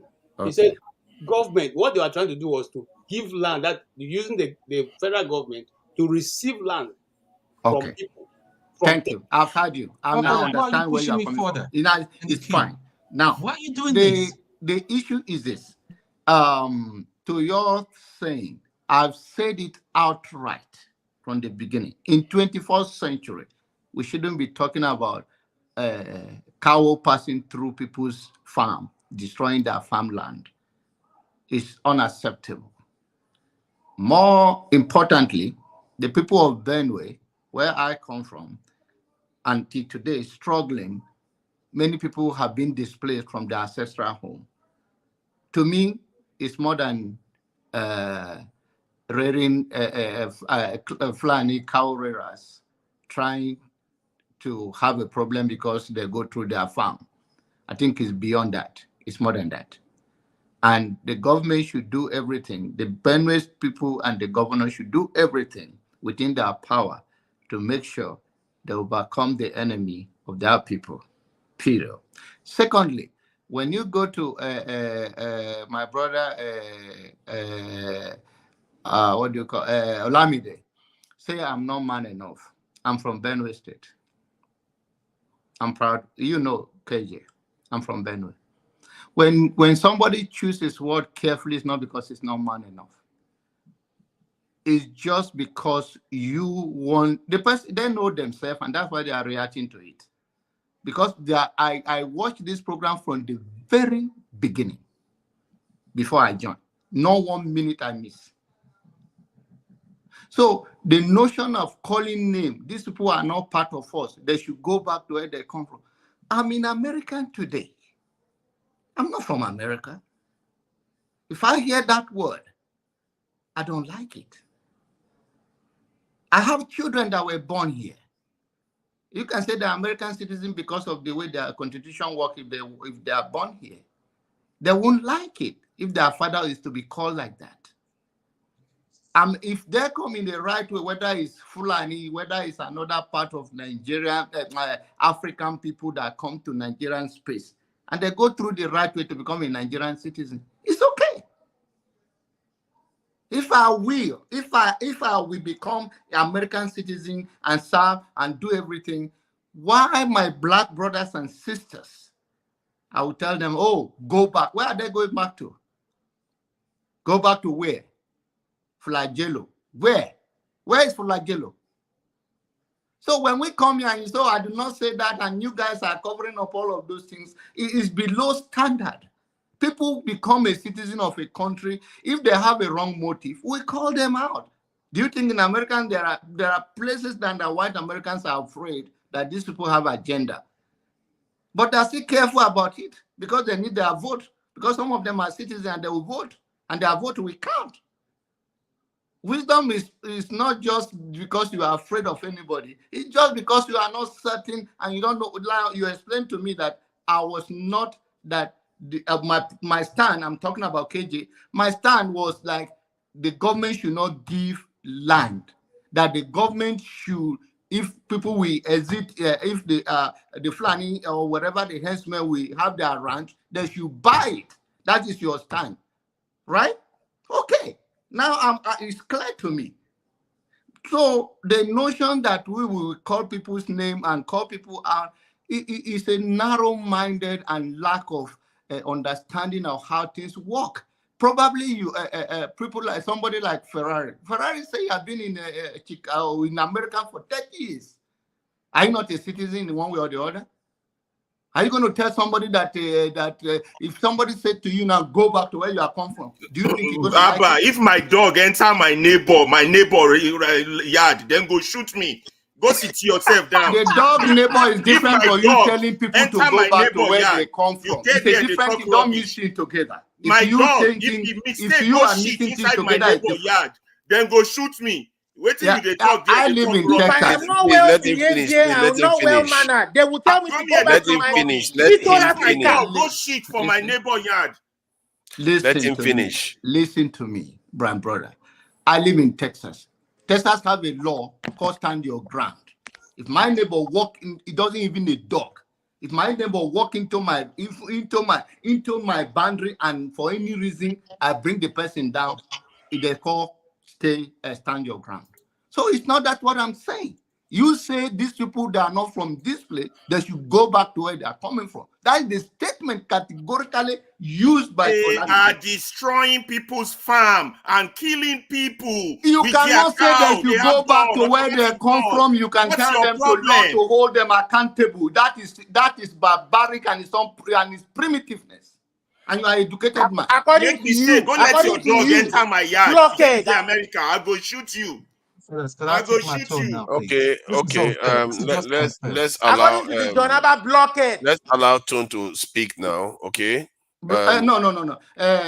Oh, have you finished? Okay. Olamide will not call me blockhead. I choose not to mention Olamide because he has nothing to lose. You know, in this life, you know who you put a fight with. You are like a little brother to me that you cannot. Let me tell you, listen. Let me tell you, my brother, you're listening. Tomorrow you become old like I am today. Well, adage in my place that says that. Jonaba, me are ready for your fight, so. Yeah, no, relax, brother. You can't fight me. Let me dare my younger one. Listen to me carefully. I know you're on the ground. Listen, my brother. Me and you can have disagreement on anything. Work on your temperament, and that is a good thing to work. You are trying to call a person like me, because I disagree with you, a blockhead. Does that represent, you tell your children like that, and your children hear you, I say, Daddy, ride on, you're a bully. Ride on. That is way. So the point we are making is that he says that they should go back to flagello where they come from. And I say that is not a civilized word to use, but people become a citizen of other nations. The Nigerians are called many names in America, scammers, all the kind of things. It's personal. They're not going to call every one of us who do not put our hand in such a business. Even if they call it, you as a Nigerian, I will not like it that they're calling Nigerian scammer, because there are other scammers in America that may even be more. But if you call the whole Nigeria a scammer because one person scam or two people, I will not like it. I will take a fight with it. So to allow me there, why I don't want to mention him, because he has nothing to lose. It's a young man. Like that narrative no go work anymore. No, you don't have anything to lose. You don't have anything to lose. You are the person that stay in your pharmacy and you talk all when you talk. You have nothing to lose. I'm not going to put fight with you. But what I'm saying is that you say this specifically. If you say one will hear me, you say they should go back to flagello, that they are not Nigerian citizens. You are not in Nigeria. They are more Nigerian than you right now. Thank you. Thank you, Jonaba. I think it's Tone's turn to speak. Tone doesn't take very long anyway, so Wimbo is next. Oh, you might take long this time because I need to some few things. Okay, so please go ahead, Tone. Right. Greetings, everybody. I didn't want to come in today. I wanted to listen. I was listening in the background, and I heard clearly. I listened with intent what John Abba said. John Abba did not attack anybody. He did not even mention anybody's name or make allusion to anybody. All the man was trying to say was that, listen, preach love. Let us, and that is what we don't have. That was what the man was trying to say. That even though they are criminals, not all Fulani people are criminals or cattle rearers. What is wrong with us? Only last week, when we are talking about the credibility, you don't get credibility. You see,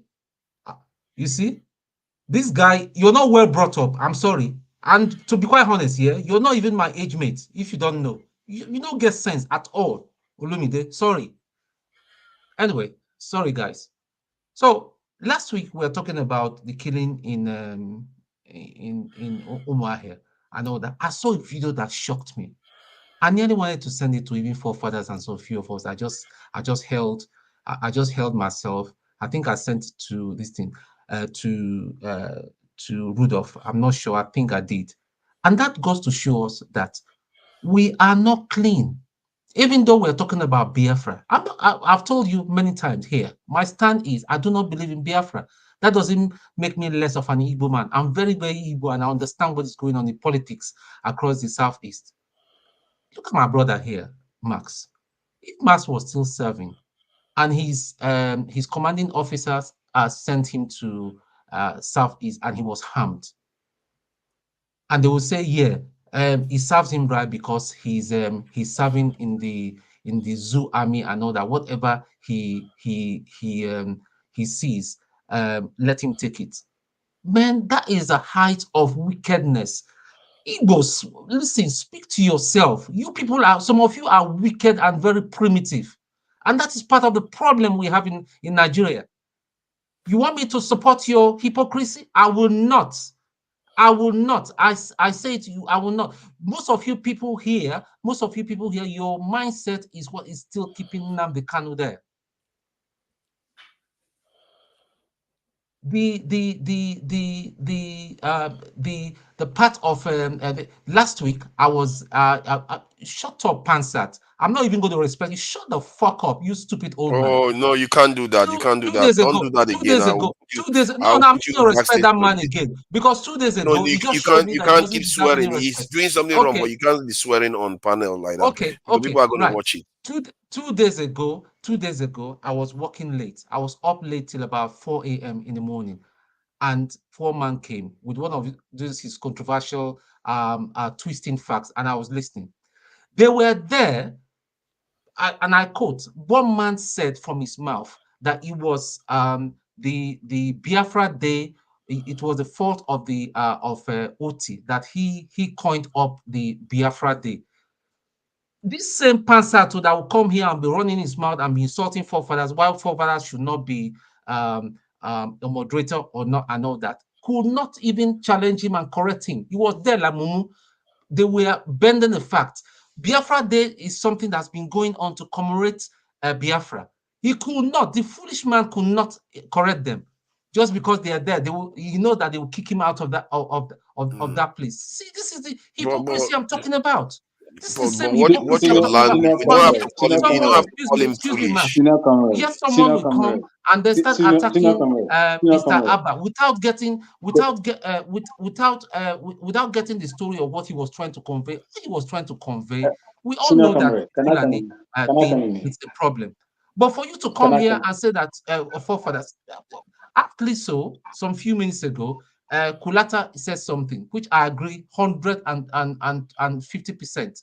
He said the witch cried today and the child died the next day and all that. So if they don't call that name, why are you people? Olumide will come here and be insulting people, insulting men of God. I know that you have no right to insult men of God. You have no right. Excuse me, you have no right, and you're making up stories. You have no right to start insulting men of God. Leave them alone. Leave them alone. They will check. You have no right to insult them. If you have a problem with a beef with a man of God, go directly to him. And the men of God are not the problem we have in Nigeria. It's the politicians. Last week we saw we saw two ladies that went on a hookup and all that, and they got murdered. These are the kind of social issues that we'll be calling out. You'll be here, you open that your big mouth, and your inflated lips and all that, will be cussing people up and interjecting. What kind of example are you showing your sons? And you say you're a father. What kind of, you would be talking anyhow? You think you're the only one that have a right to talk anyhow? Or you see me in physical, you talk to me anyhow? I'll bring you down, man. In less than 5 minutes, I'll bring you down and put some stupid sense in you that they did not put in your head. Thank you. Thank you. Weibo, please go ahead. Can I respond to what you said? Let the Weibo speak, please. Weibo, please. He's been trying to say something for a long time. Please go ahead. Thank you. To Niger. It's quite a pity what is going on here today.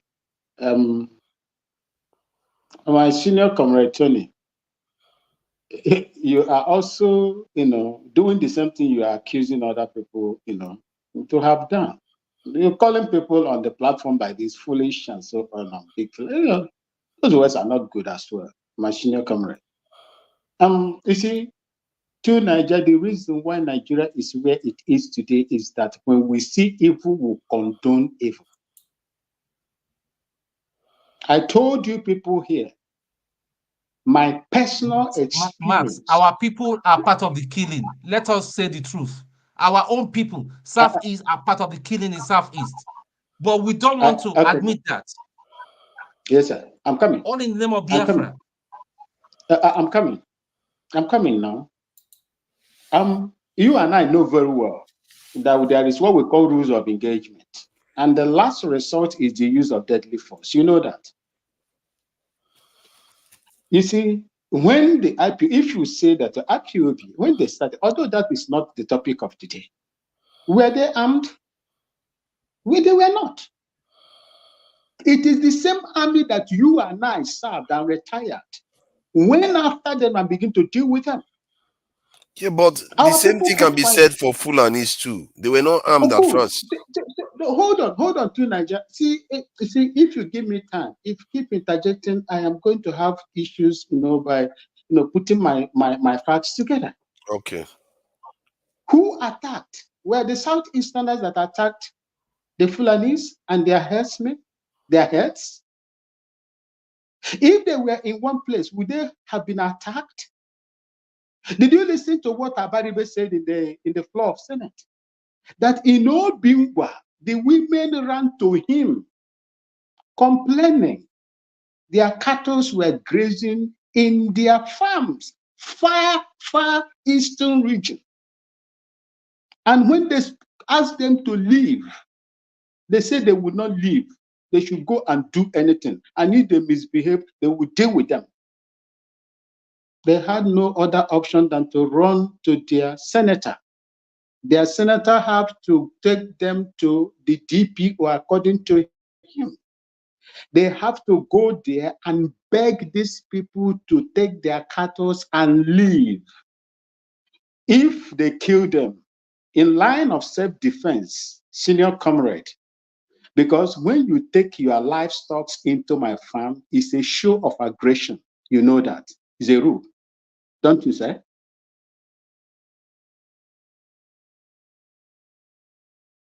It's a show. It is. It's a show of aggression. I would defend my property in line with the rule of Defense Act. I would do that. Defensive mechanism, I would do that. What happened if they have those people in those areas protecting their farmland with their first line of defense? When these Fulani drove their heads into these farms, if they shot at those cows, what will happen? Who provoked who? You see, when we see truth and we keep on romanticizing, romanticizing it, trying to spin it in such a way it will suit your narrative, you will continue to suffer the same thing the ancestors suffered. I said it here, and I'm not missing words. My senior comrade know what I'm talking about because he also said in Kaduna, I left because of what was going on in Southern Kaduna. I'm not here to tell you what you should believe or what you should like. If you don't like it, that is your business and that is the truth. Go in there and verify if it is OB. Go and verify. You will see what happened in Southern Kaduna when elderly people come out to begin to romanticize evil. I will not insult you, but I'll leave you in the hands of God and whatever that you believe in. As for me, my experience, what I have never told or stereotyped everybody. I call out, when I was speaking here, I called out the Fulani herdsmen. You heard it from Governor Bala. You heard it from different parts, all the rest of them. And they said a lot of things about it. They told you a lot of things about it. But what are you people doing? They told you that they value their cattle more than the life of a human being.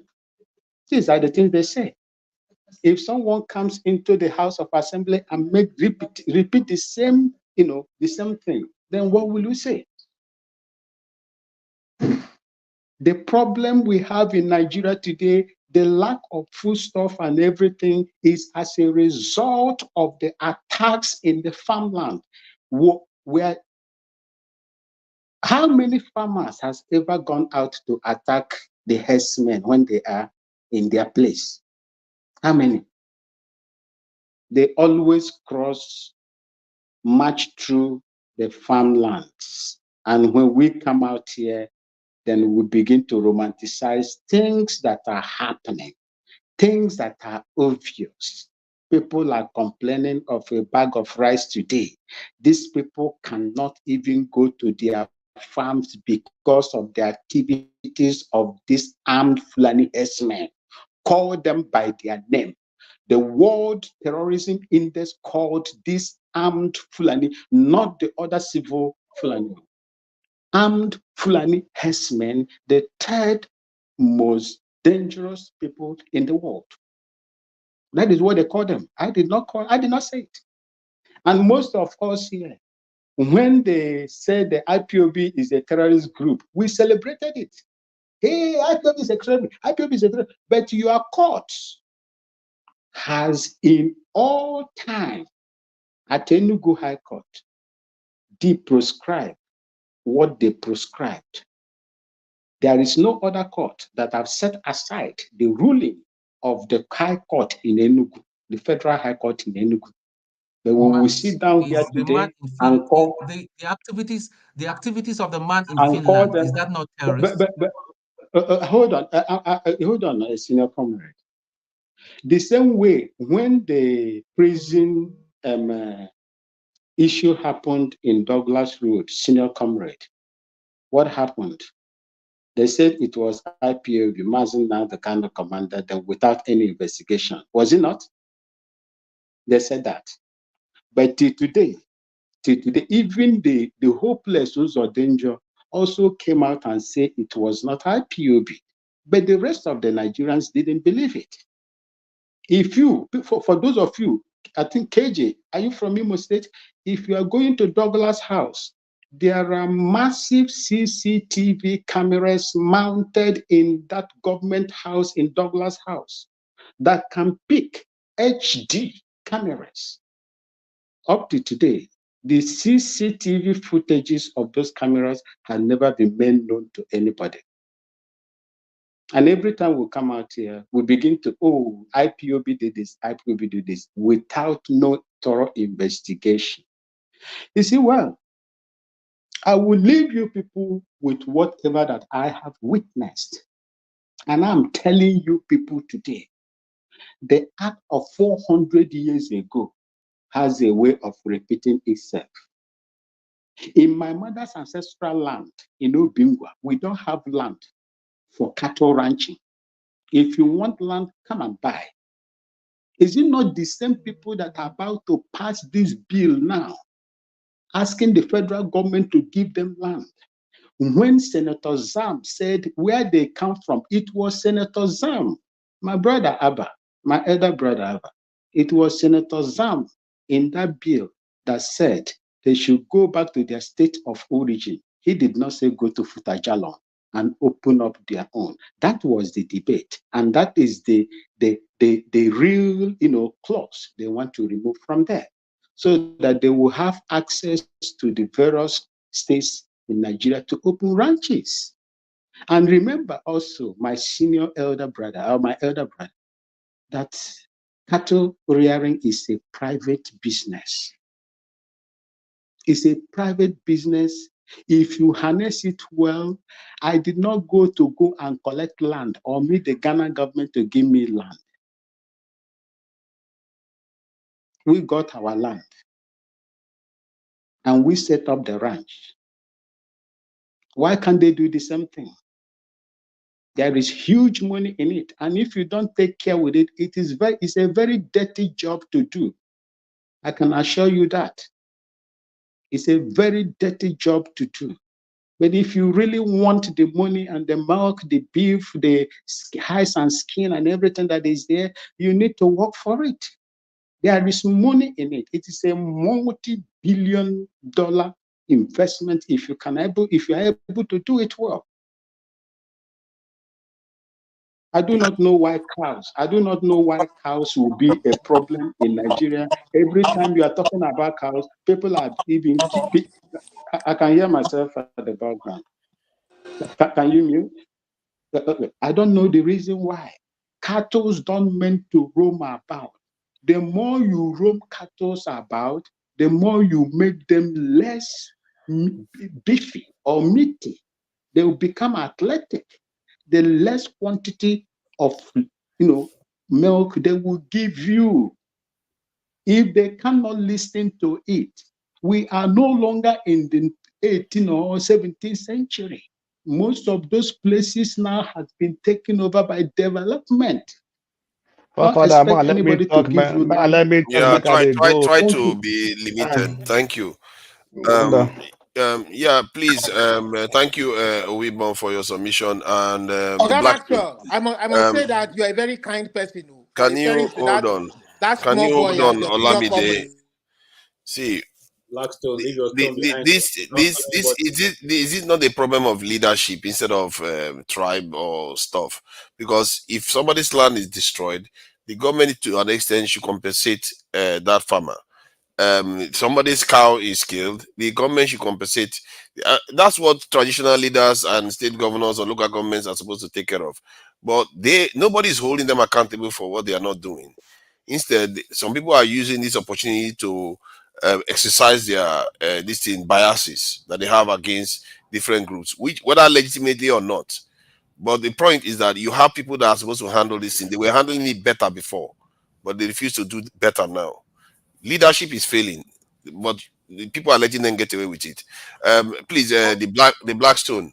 Sorry, go ahead. Forefathers, please, 1 second. Sorry, forefather. What you said about the government making compensation to the person the product were destroyed. Why are you making compensation? Why not prevent that destruction instead of compensation? Because if the government is paying for it, then they don't want to waste money, so they are going to go after the damaging stuff. And there are certain things you cannot prevent, like accident and all of that. You just have to have a provision to compensate. So that is yeah. John, forefather, suspend John Yaba. He's always bringing in hate into conversation. You have to suspend him for 5 years. I don't hear any hate from it at all. You have don't engage. You don't have that moral compass. Suspend him. Your generation. You are come on, don't do that. I will take both of you backstage now. You don't have that moral stand, not in your generation.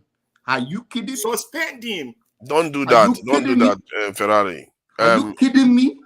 This man is a pure hater who do not have a moral compass. You're going to talk that you suspend me? Do you know how many years? Do you know my time I've invested there? It's an insult to your generation. What are you dare to say that? Leave him.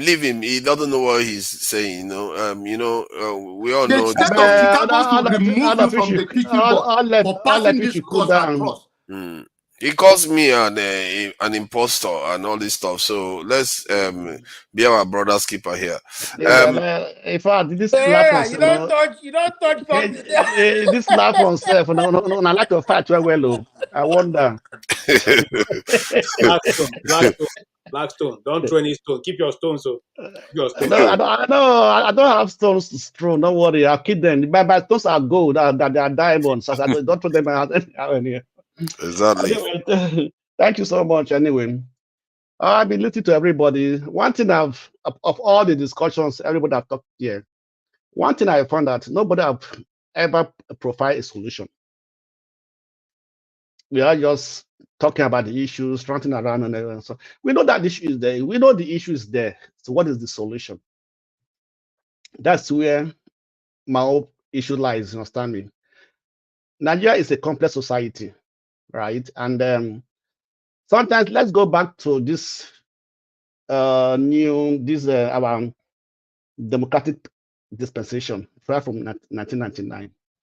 1999, when Obasanjo was ruling, we don't have this issue of the farmers' estimate, right? When Dada was there, it was not there. When Jonathan was there, it wasn't there. When Buhari came in, this issue started. So have we ever sat down to think about what was the Buhari mindset regarding this Fulani X-Men, right? We know that Buhari is a cattle rearer, it's a farmer, it's a cattle farmer, right? And he came out to support his people who are cattle rearers, right? And if you let us also go back to these people who are talking in the Senate, in the House. Most of them also are most of these cattle belongs to them. These S-men that are just pushing the cattle from here to there, these cattle do not belong to them. They're just taking care of this cattle, rather than trying to find pastors for them, right? That is why it has become so difficult for them to come to a conclusion what to do and how to solve this problem, because there are so many personal interests, personal, if I may try to protect their own interest, not the interest of the people, not the interest of the farmers. So if I am a cattle farmer, I have cattle, and I give it to a cattle rearer to be ready for me, I will fight for him. I will fight for my cattle. I will fight for them to have that privilege to take the cattle to anywhere in the country they want to take it to. So this realize the issue. So it's not because these people, and you know that when they lost one of these cattle, it's for this a big problem. It's like they have to be held responsible to find that cattle or replace that cattle. You understand me? So when Buhari came, he did. In fact, Buhari has an agenda, right? And I don't know if I'm right. I think there are two groups of people in this world who has no control of their own: the Fulanis and the Gypsies. So let's look at it from this angle. The Fulanis are interested in Nigeria, and this issue of cattle rearing, trying to telling the state governors to provide land for them is just a means of land grabbing. They are finding a way how to settle down and begin to expand. And begin to expand in every state whereby they have the opportunity to have land. And we all can still remember what most governors did when Buhari was there, when this issue of when they came out with this ranch, most of the state said, come to my state. So God said, come to my state, we will give you land. Because this are just because there are too many self-interest in all this, trying to please our political godfathers or because we are looking to the future to have that political relevance to please the person in power, so on and so forth. This is where Nigeria, it doesn't work. That's why nothing works in Nigeria, because of this personal interest. Can I ask a few questions that I'm a bit curious about as a novice on some of these issues? Because the idea that because I'm trying, because there is this issue about land that you mentioned, that they want to take land from some people. Do other groups not travel to other towns or states where they acquire significant land where they do business? Don't they do the same? Forefathers, go back and read the history of the Fulanis, how they came to Nigeria, how they were accepted, how they were welcome, how they were given that free hand. Go and read the history of the Fulanis. Go back, go and you be AI master. You just ask AI, go tell you. You understand me? So go and read the history. No, I know about the history, but the question I was asking is different. I just said one thing. I said there are two groups of people who has no control of their own: the Fulanis and the Gypsies. And I don't know if the Gypsies are still there. The Gypsies have they are Romanian. That's the Romans, and the Fulanis generally they tend to belong to the Sahel. Some people suspect that they expanded from the Sahara down. Hold on now. Don't be interrupting, please. I don't have energy for that today. Some people believe that the Fulanis came from the Sahara region towards the southern part, because of the desertification going on there, and it's also forcing them further south till now. So, but the question I asked was, other groups in Nigeria, do they not go to different states and occupy Yes, places of forefathers, land and do business there? forefathers, they have a piece of their business. What is their intention? Are they going there because they want to settle down there, or are they going there to grab more land, to take over, to grab more land? You understand me? There's a But they difference get more between, land by default excuse if they are me, successful. First, forefathers. the question you should be asking forefathers is, when those other group of Nigerians go there, do they go to harass the state government to give them land, or the federal government to give them land and develop a place for them? They do that. Or They maybe buy to the put it land this they way, use. the They question to ask, invest, to add they buy the land.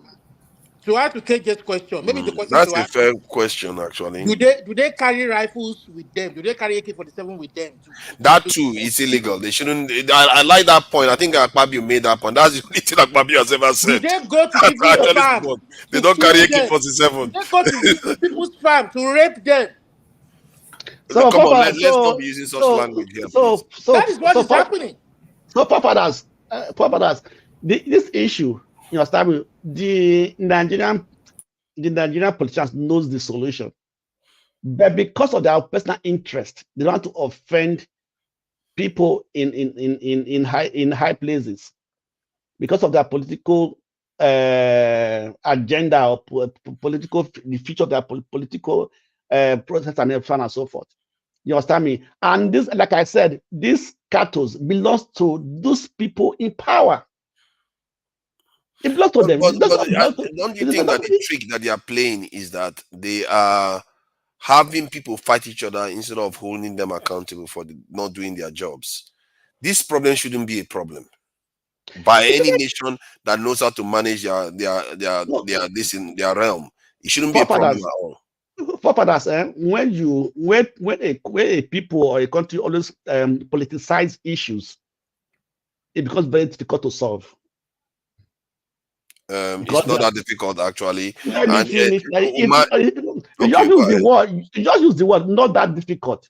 So let me say it's difficult. Not that difficult, because when you put your personal interest first before your nation, you're not going to solve any problem. Sorry.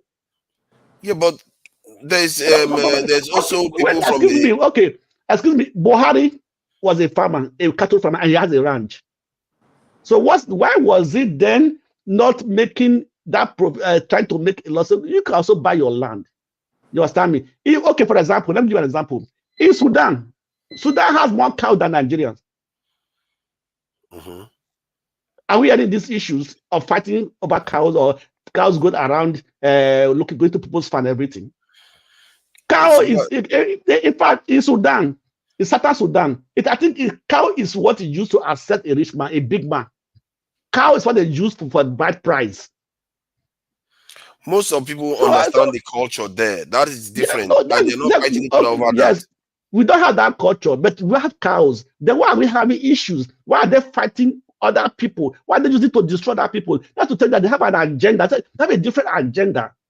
You understand me? Because, okay, for example, in the early 70s, 80s, or 2015, we don't have the clash between farmers and herdsmen. It wasn't there. So But you see what you are doing now. Let me confront the point you are making, because this point is very important. We are missing it. You are focusing on them. You're not focusing on your leaders that open the gates. You're not focusing on your leaders that allow this to keep happening. Yes, Buhari allowed it. Buhari allowed it. Let's be clear. How about the Edo governor? How about the Delta? Anambra? What are they all doing? Well, I said because they want to have that political relevance, they played to what Buhari wants. No, Blackstone. Hold on. You see, we have a clear record of how this thing started in Nigeria. Let's not mix it up.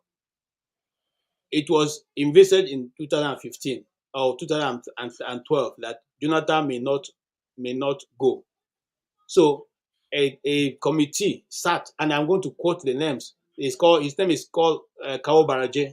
Okay, he was then in the APC, or that one of those parties that Buhari was. They sat and decided they're going to go outside and get these guys in that will cause mayhem if Jonathan decides not to leave office, if he loses, or even if he wins. Now, this went on, and so they went, led by El Rufai. El Rufai himself has said it on national TV, that they went and brought them from Mauritania and all the places he called. It's there. It's there. I mean, internet don't lie. It's there. So we know how it started. It was recruited for to make sure that the government of Jonathan is made impossible, and at the end of the day, he will leave office. And then there were some promises made to them. And I give another example. The same thing happened with the former governor of Abia State when he was working with one guy called Okosisi, okay, who was a very notorious man in Aba. And he knew he was going to lose the election. So he went to rent that guy to help him make sure that he stays in power. When they finished doing all they were doing, and he refused to live to the promise he made, the guy decided to take Aba as his own booty and got his guys, and they were collecting rent from people, collecting tax and everything. He became the government in Aba. And then eventually he used the federal force to eliminate the guy. Now, why am I saying that? It's exactly the same thing that happened in the north. But in this time, the promises made to the guys were not lived up because they were promised so many things. I don't want to go into that. Anybody who cares can go search it out in the internet. That's how even Boko Haram started. That is how they got to the point where I agree with you. All these things are happening, but in the end, it's still leadership. Am I saying that there's no agenda for expansionist this in beliefs? Almost every group have a form of expansionist ideology. Let's make no mistake, especially the big groups. And at the same time, you still have amongst them the ones that are actually criminal. The leaders themselves can deal with these things. How do you think we used to deal with it before? The Fulanis have always existed. It's not like they've never existed. They've always been around. No, forefathers. They are. I will that say. Let's try to differentiate these present Fulani people and the previous Fulani people. You understand me? I let me use that word because like what KJ just put out, you may see that this Fulani people, they came for a revenge. They came for a purpose. You understand me? They came for a purpose. Not because they are actually cattle rearers. In fact, the farmer they go with stick on their cow. Why you can AK-47 to working with you, going with cows? Does cow fight them? You are still focusing on them. You are not focusing on leadership that should stop these things. Yes, leadership. I told you before. I said they have interest, and these cows belongs to them, and so they're not going to stop it because this cow belongs to them. I thought you said they have other ulterior motives, not the cows. That's also the ulterior motives that we are not going to stop it because we are. If you are going to stop it, we're going to take care of our cows.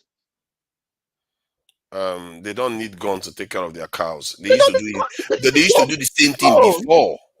That is, you are not your logic is not adding up. They used to do the same thing before without killing people. Why now? I told you that's what KJ had just narrated is what led to them carrying AK-47. Not because of the cows. Forefathers, let's go this way. Yeah. Let's be open and be realistic. Let's be honest in the best way we could. You are from Benue State, and the people of Benue State have good people and bad people. And somehow, there's a call out that the whole Benue people are bad people. And there are good people that go to farm, take the animals to the farm, and they risk their life because of name calling like this, that all Fulanis are bad. In the olden days, when Fulani goes around, they only carry stick with their cow. They never carry a gun, right?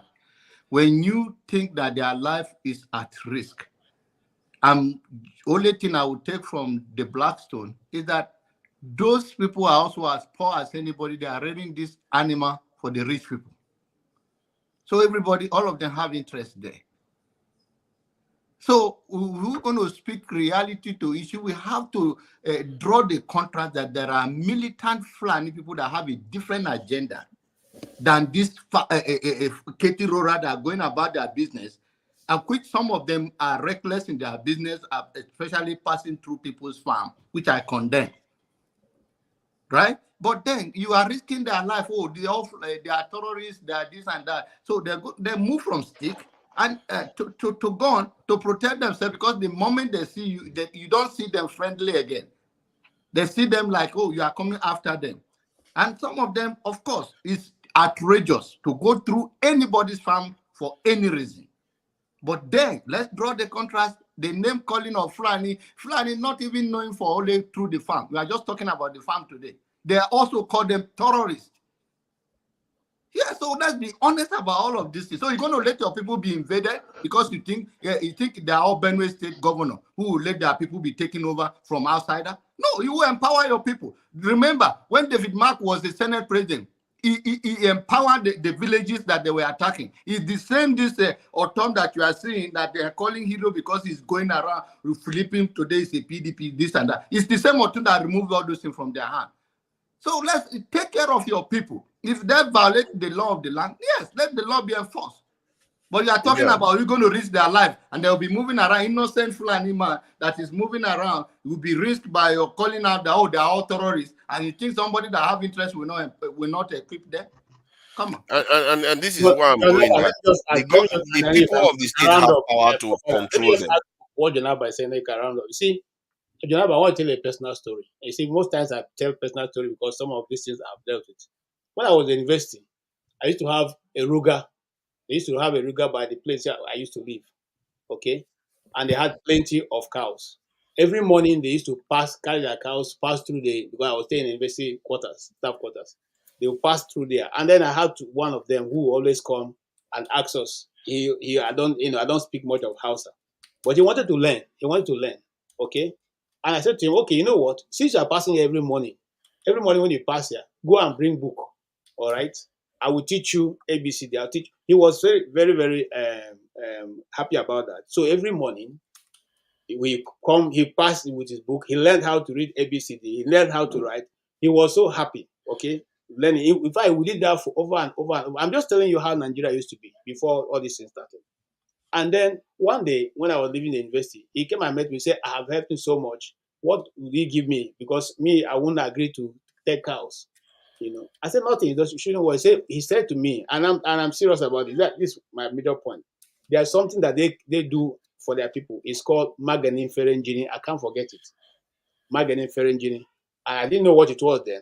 I said to him, okay. He said, good this thing, good Maganin. And I said, me, I'm a Christian now. I don't use Maganin, and I don't do that. Okay. Now, why am I saying that? Later on, I met a friend of mine who's Hausa speaker. He said, it's called medicine of good luck. It means that you have that's their specialty. That's the Fulani man's specialty. They do it for you. You have good luck anywhere you go. People will just do stuff for you and all that. Why didn't I take it? I said, no. Now, why would I take it? God's already doing everything for me. Why am I going there?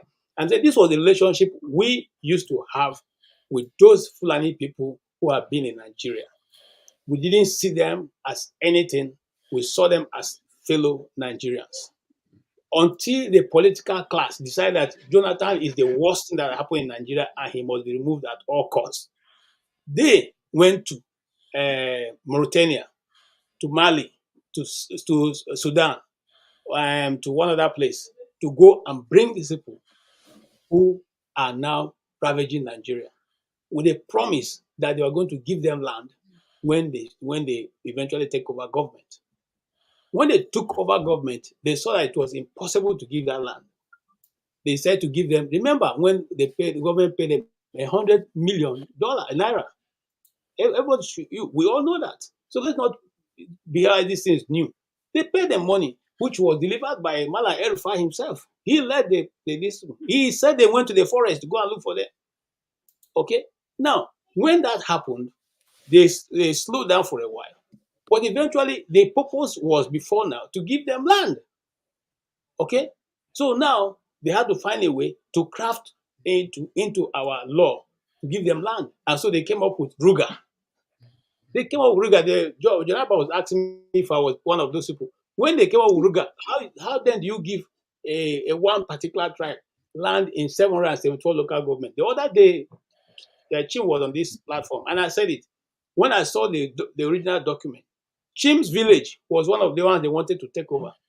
That was a marked from Abia State. They forgive them. They should not get village again. Chim's village was one of those ones. So what am I saying? This was crafted, and the people foiled it. They foiled it. And since that time, we have not had peace because the original intention is still to give them land in everywhere. No, to grab land in all part of Nigeria. Forefathers, what are you actually talking, sir? You give land to people, a certain group of people in all around Nigeria. And other people are buying it. When you give me a land in your village, or you prepare for it? You pay for it. But them, they're going to be giving land free of charge. Sponsored by the government. You are right that I should give you proof. I can give you proof. I think because if they are going to kind of stop moving Papa, that's it's my a kind question. of sacrifice. Papa, let me ask one question. Papa, you think that all the Fulanis in Nigeria are Nigerians? Not all Fulanis in Nigeria are Nigerians. Okay, so how are you now going to say we are giving land to the people who don't even know they are Nigerians or not Nigerians? Is there any tribe Of in course, you Nigeria? are going to confirm whether they are Nigerians. Excuse me. I think going to confirm it. You have to have. Do you know, Papa, do you know that they were giving? Hold on. Do you know that they were giving NIN number to people who are not Nigerians? Yes, let's say that was happening, but it's also happening on the Yoruba side, on the BBO side. I don't say general. I said Nigeria. I think you're giving NI to people who are not Nigerians. That's what I said. It's possibly true that's been happening. It was happening because many people were getting their NIN without no ID.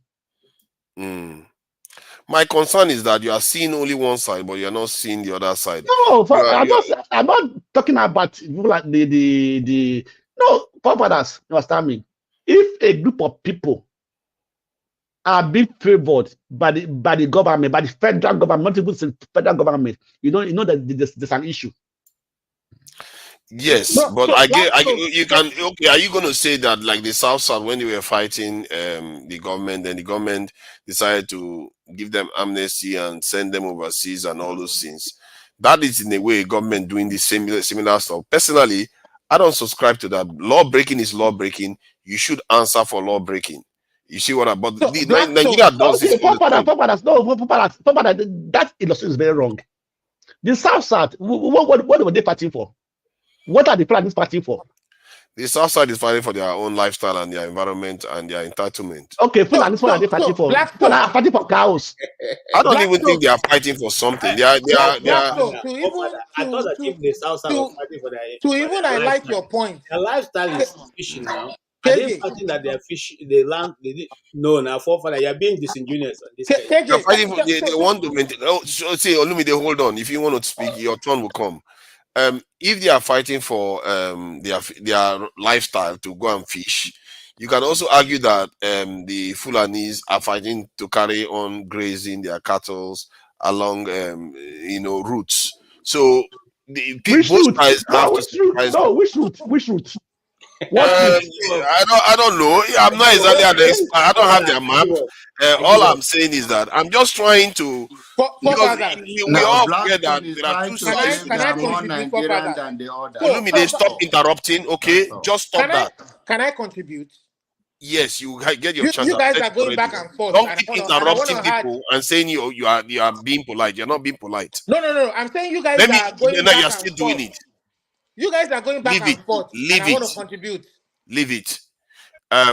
So the point we were making was that there are two sides to the story, and sometimes we forget that we don't try to see the other side, and they too should try to see the side of the farmer. And maybe most of us will find out that the leaders are the ones failing us, because these leaders, I believe that they used to do it better before. So why are they not doing it now?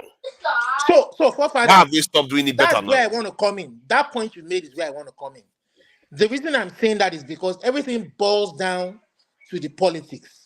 When I say the politics, if I say, some people will say the election. So the APC is what has triggered this thing. And these people These people added in their own unwritten manifesto. They promised them something when they brought them in, and they didn't fulfill that promise. Now, the Nigerian people, or the people of local to wherever all this are happening, want to elect people that will come and implement what they want. But these people still rig the election and force themselves there, and they are not able to fulfill what they promised them because the people are against it. They don't want to see their land. They believe they are coming there to take their land from them. And now these people have taken laws into their hands because they are carrying weapons, they are wielding weapons. You understand? So until the people get a government that they put in place that will listen to them and do their wishes, this thing unfortunately will keep going on and happening. That is the answer to your question. APC as the party is responsible for everything going on. You have muted yourself, we can't hear you. Thank you for that. I agree with you that some elements are fueling this stuff, but if we want to solve it, you say it all the time. Our leadership, they have to be held accountable because they can't just pretend as if you know what they are doing. They are allowing us to fight each other while we excuse them for their failure. Papa, their failure is this: they can solve this problem by just putting a legislation. Let all over the world these modern days, cattle hearing is no more a thing. If I want to be a cattle farmer, I have a cattle farm. Simple, buy the land. So there's no need of asking government to give that to people. Do they give me land? But don't you think that kind of thinking is that you are not listening to the other side? You're just saying the rest of the world. No, Father, which on that side? I have told you, those cattle belong to somebody, not the cattle hearer. What are you talking about? Yes, I agree with you. So let that person. Father, can you expatiate on the other side? You've not called me all day, and I've been raising my hand. I'm waiting to talk. Okay, don't worry. I'll come to you and Olumide. I think the issue I feel is going on here is, one, we are not holding our leaders accountable. We are not looking at the other side of the equation a little bit more, because if you understand it, you are more likely to be well equipped. So that when I say the other side, their own lifestyle that they are used to for hundreds of years, which is pastoral, this is a lifestyle. To ask them to give it up is like asking a Yoruba man to give up their talking drum and all the rest of it. That is how their lifestyle supersede communal agreements. Is that what you're arguing? Their lifestyle does not supersede communal agreement. And so what their lifestyle deserves you got to come to it from a legal perspective. But their lifestyle has to be also catered to, just like other people's lifestyle are catered to. They are just part of our environment, as all of us are. So let me ask you a question. In a land of law and order, right? You're driving your car down Abuja. I'm just using that as an example. And a cow runs into you and destroys your car. Do you think you can hold that cow accountable, or the owner of the cow accountable? You hold the owner of the car accountable. If you have to do that, so what's the other side you are emphasizing? You have to expatiate more. The other side. I'm trying to elevate the level of your discussion. First. And if you kill that cow, what will happen to you? If your car kill that cow, what will happen to you at that moment? No, well, you killed the cow. Well, that's the correct Nigerian speech. I'm asking for father. Blackstone. No. I'm asking for father. No. You can't approach it like that. What father will be telling you to see? Human life and your own property is more valuable, and your property is localized to your area or your landed area. So if your property is on public space, you understand, and your property damages another man's property, where lies the liability? Because you're talking about the other side, and I don't see the other side in the modern day era, unless you have something else to explain. On this point, while I'm at that, I'm still going to put a strongly worded letter to Rudolph to have John Abba suspended from this medium for 5. I'm serious. This is not a joking matter. This man came here and used. Oh my God! Come on, Ferrari. You're not taking yourself seriously. If you start saying this kind of stuff, you're not taking yourself seriously. I'm dead serious. The man You're used not hate serious. speech, You can't be hate serious. speech, hate speech, and dabaru the conversation, and you allow him. When Okija was Because in charge, he didn't say much wrong. The man used hate speech. What is it? Okay, what is the specific hate speech you are referring to? In case I missed it, what is the specific hate When there speech? was nobody He's that being attacked any defensive. tribe Don't or mind any him. region, this man came here and accused people of hate, of Because you spreading don't look hate. at yourself If at you the don't mirror. look at Purposely misleading and yourselves, You don't gaslighting, look at and yourself at nobody the did mirror. anything You don't about look it. at. I wish you have people around you that tell you the truth. That brother, You have you are- people around you that tell you the truth. As a man of God, you shouldn't be embarrassing God.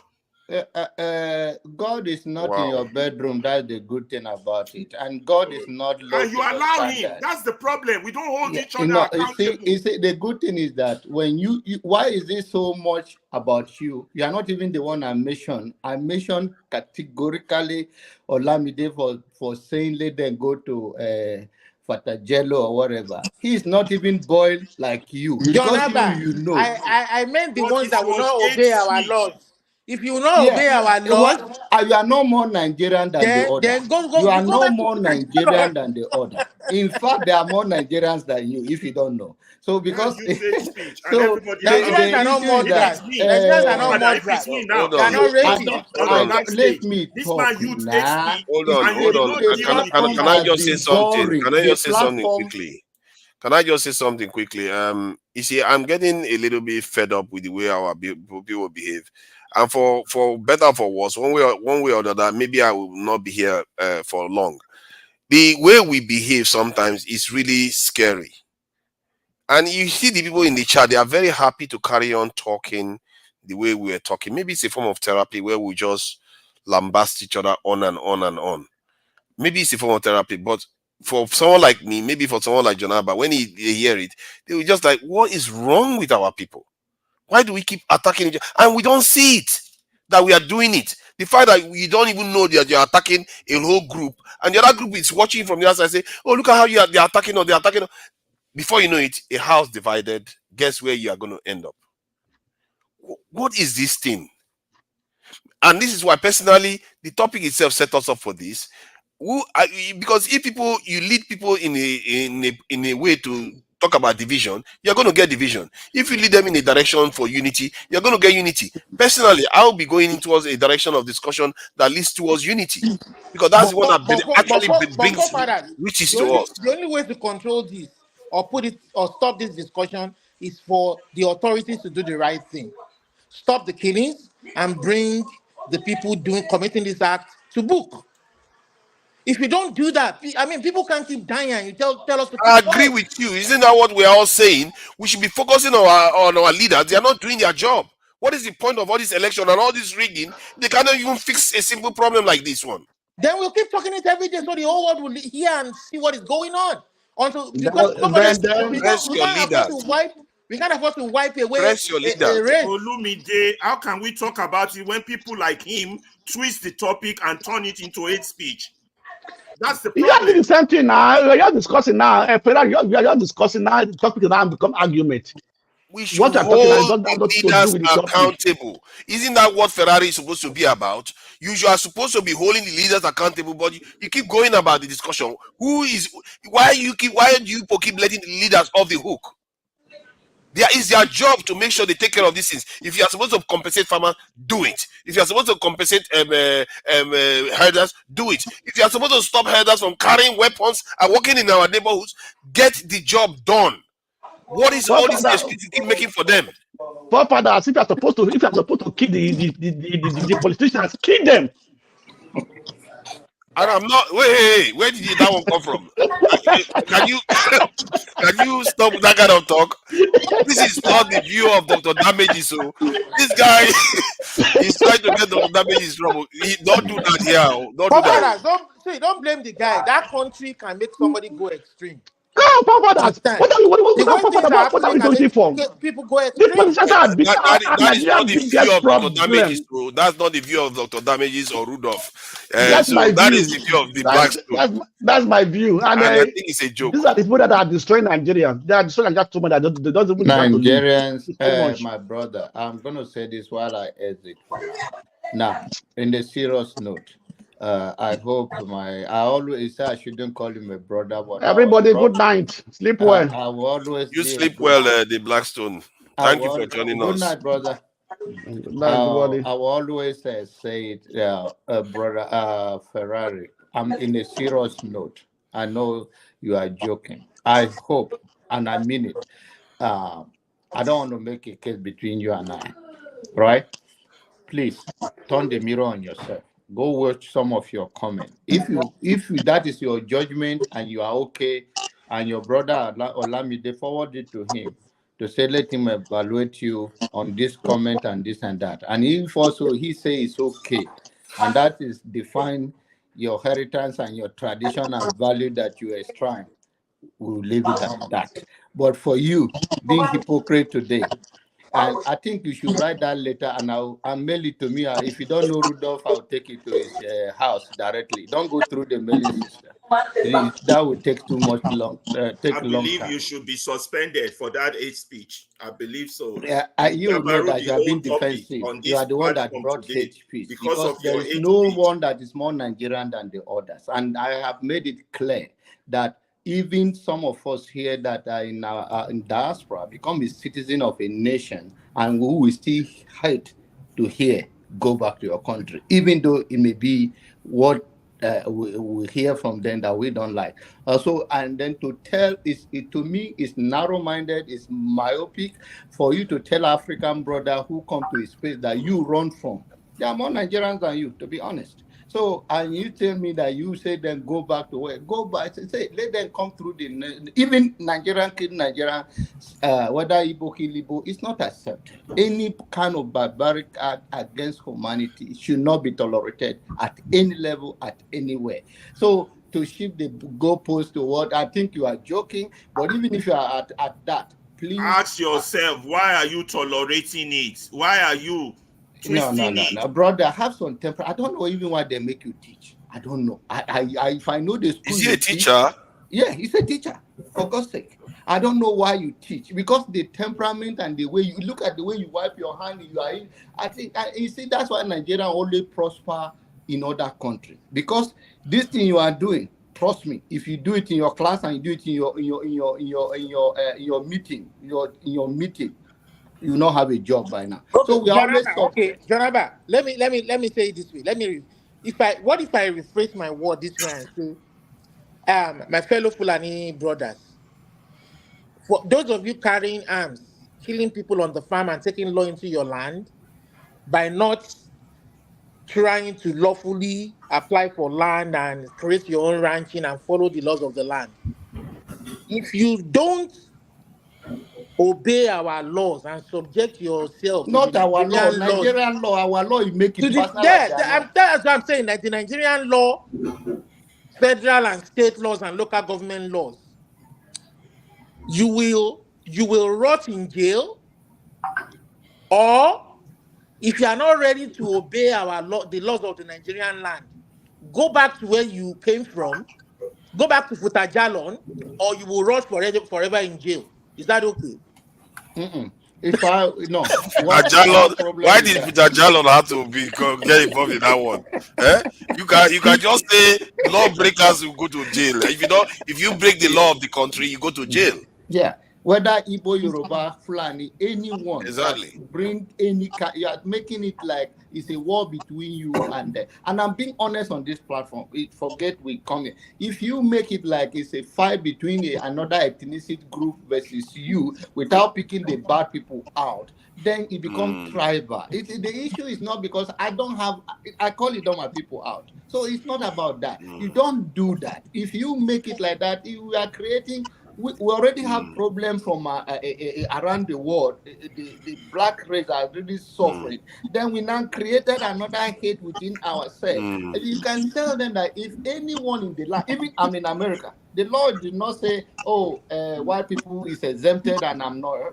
So when we make that comment, that's why I say the diaspora people, we don't use our word like the way we should. And I know sometimes if you are joking, don't use the word our, because no one is more Nigerian than other. We complain about Russian came to take our stuff. We complain about China come to take our stuff. We complain of all those people, and now we don't have. We now also now started talking about our fellow black people. Anybody that is in any land, I'm here. Have to abide by the law of the land. So don't make it personal between ethnicity, our own. No one should be more Nigerian than the other, and any Nigerian that break the law should face the consequences. Okay, my brother John Abba, I want to say something. Please, if it is possible. Please go ahead. Forefathers, listen. First of all, I want my brother John Abba, with all due respect, he said that some of us run away from Nigeria. I did not run away. I did not say that. Sorry? I do not say that. You did it? I did not say that. I did not say some of us run away. That is quoting me. I didn't say that. I misquoted, but I heard you said some running away. So I don't know. I did not run away from Nigeria. Right? And I say I do not say that. I said those people that are in Nigeria are more Nigerian than we outside the country because they are in that space. So that's what that we do not call them like the first. Let me clear this. Ike is allergic to the truth. He will deny everything. I'm telling you. You don't even have a moral compass to challenge somebody like me. People. This is what I told you. You are a teacher. You do not have temperament. You don't have a moral compass than to challenge me. You don't even have a stable life. If I don't want to use the word harsh. Don't do, let please focus on what. Okay, so my brother, I do not say that. What I say that I say it one more time. I say that somebody must occupy that space, right? And those people, nobody is more Nigerian than the other. Yes. So I was trying to tell Olami the way he say our. I say our country, not our. Yoruba do not own Nigeria more than Hausa. Hausa do not own Nigeria more than Idoma. No one is more Nigerian than the other. But Baba, when I said our, I was referring to all the Nigerian people. Yeah, then you say Nigeria, don't put it because when you belong to this thing, you don't. Now let me pour some more hot water into this, since we are all now doing this tribal wickedness that we like to talk about. Okay, you're not finished. Okay, please go ahead. My brother John Abba, it is true, nobody is more Nigerian than others. But I want to ask you a very honest and sincere question. Nobody is more Nigerian than others. That is in the piece of paper. But in reality, in practical terms in Nigeria, are you trying to tell me here that there are people who don't see themselves that they're more Nigerian than others? I don't see that. I think I see you trying to claim to be more Nigerian than the others. No. I just said that in paper, nobody should be more Nigerian than others. In paper. But I am trying to be honest as a Nigerian. Like I did say when I was speaking here. What make you say that? I am a destabilized Nigerian. What's your proof that I think one people or mention the people that think they are more Nigerian and this is why you say it? Then we take it. Let me ask my senior brother just one question. One question. Don't do that. Let's respect each other here. Please go ahead. So I believe that if what we say on the microphone or what we tell other Nigerians that in our heart and heart it is true, I don't think all of us will be in this platform talking about what is going on in Nigeria. But the reality remains that there are people who see themselves in Nigeria that they are more Nigerian than others. And that is why, up to today, they are above the law, right? If other people from other places do certain things, the government of Nigeria will form a military name, call it a name. They go after those people. And there are people who are doing the same thing for over how many years? They are, even the one they capture, they release them, put them in the Nigerian army. We make them, they put them in the Nigerian army, right? So this is my problem. I don't have a problem because that word is a word that is not really that is working in Nigeria. We have to be honest. It is applicable in every aspect of Nigerian life. If you are coming in from outside Nigeria, the immigration officer, the police officer at the airport who sees you as not from one side, the way he will treat you is going to be different than when he sees somebody from the other side. It's something we witness every day. We travel. We are all travelers.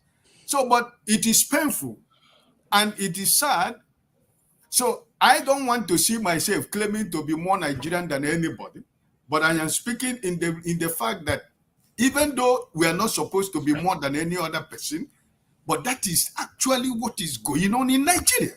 It's a practical thing that is going on every day in Nigeria, right? So you have to be able to distinguish when we are saying something on the pages of newspaper and when what is reality that is obtainable on the ground. That's my point, right? So I do not want us to, see this idea like, Nigerian politicians and, big men, they speak this language, where one Nigeria, where nobody should be more Nigerian than another Nigeria. It is true. I believe in that. But in reality, it's not what is existing. It's not what is happening in Nigeria. So, but can I ask, isn't that true of any society where some people feel like they are more entitled than others? Father, let me answer that. You see, that is how these apologists of this bad governance always try to play down. No, I didn't ask you to answer, please. I really didn't ask you. I didn't ask you. Sorry. I asked him directly a question. It's not for you to answer. Okay, let me answer that to you, my brother, forefather. Listen, you live in London, you live in Britain, I think so. And where I'm living right now, before I relocated to this island, I applied for a land to build my house from Nigeria. Nobody was looking at me. Oh, you have not even come to live and you're applying for a land. And I got my land before I relocated to this place. And my buildings, the construction of my building was started before I moved to this island. So what I'm trying to tell you is here, I have the same right with anybody in this island. Whether you are the governor of the island of this island where I live today, I go to his office and I tell him anything I want to tell him. Right? We have an equal right in this island because I am a legal resident. I pay my tax. I pay my tax. I do charity work. I do social work here. I do whatever every other most of the citizens are not doing. That's the point. We know that, for example, in London, there are people that are seen to be more the white. Let's use the white people. Even in America, it's happening, right? But at least it doesn't deny you your fundamental human right to be able to express yourself. You don't live in fear. John Abba lived in the US. He's a Nigerian. But he's not afraid. Kenneth lives in US. He's not afraid of anybody. You live in London. You're not afraid of anybody, even though you know that in reality, there are always a gap between the top and the other people. But in our own case of Nigeria, they will tell you that they are more Nigerian than you. They will intimidate you. They will make your life you live in fear because they are controlling every system. You do not have anything. You don't have anything you can do to defend yourself. But where you're living in London right now, the Prime Minister, you can sue the Prime Minister of Britain. It is a fundamental human right. But okay, just tell what about your president of the Senate? Is that man supposed to be your president of the Senate? Just say, okay, you want to sue Akpabio with a very good evidence. Nigerian press will come after you because they are their paymasters. So it's different, my brother. We have to be honest. The thing is, I live in a country where most of the people that rule it come from the south. I live in a country where they have what they call north-south divide. I live in a country where most of the wealth is spent on the south. I live in a country where the resources of the country is controlled by the center. I live in a country that went on to conquer half of the world like that. So we have to ask ourselves, is this truly our problem? But I'm just saying, these are things, realities that we have on the ground. When we have opinions, you have to marry with realities on the ground. But that said, I don't know. Have you finished, Oga? I just want to like what you asked me, because I just try to answer you to the normal layman understanding where I'm coming from. That like I'm living here, I've never ever, the law is applicable to everybody. Both fathers and my brother Ike, I know you are a man of integrity. By the way, I saw whether it's your wife or daughter taking care of you, cleaning around you, and they keep you clean. That's No, let me just clear that, John Albert. Those are the company that clean the offices where I work. So they are cleaning the office for tomorrow. okay. No, I'm still in the I office. said that's what I said. They are keeping you clean anyway. End of the day, that's what. No. Don't allow my wife to hear that. No, yeah, of course, you have to have a clean environment. That is godly.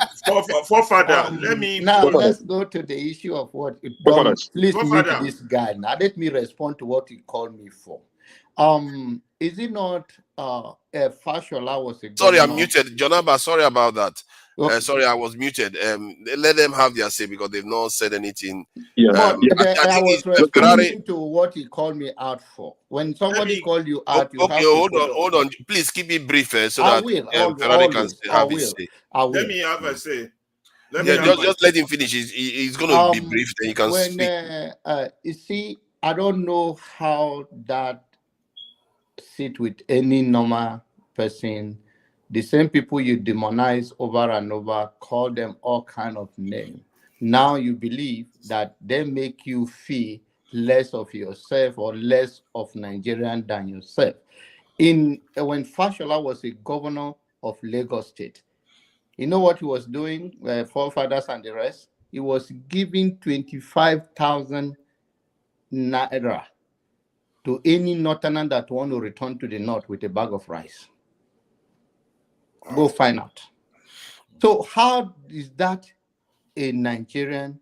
How do you demonize or demean set of people 25,000 naira and a bag of rice? Go and find one out. country. Yes.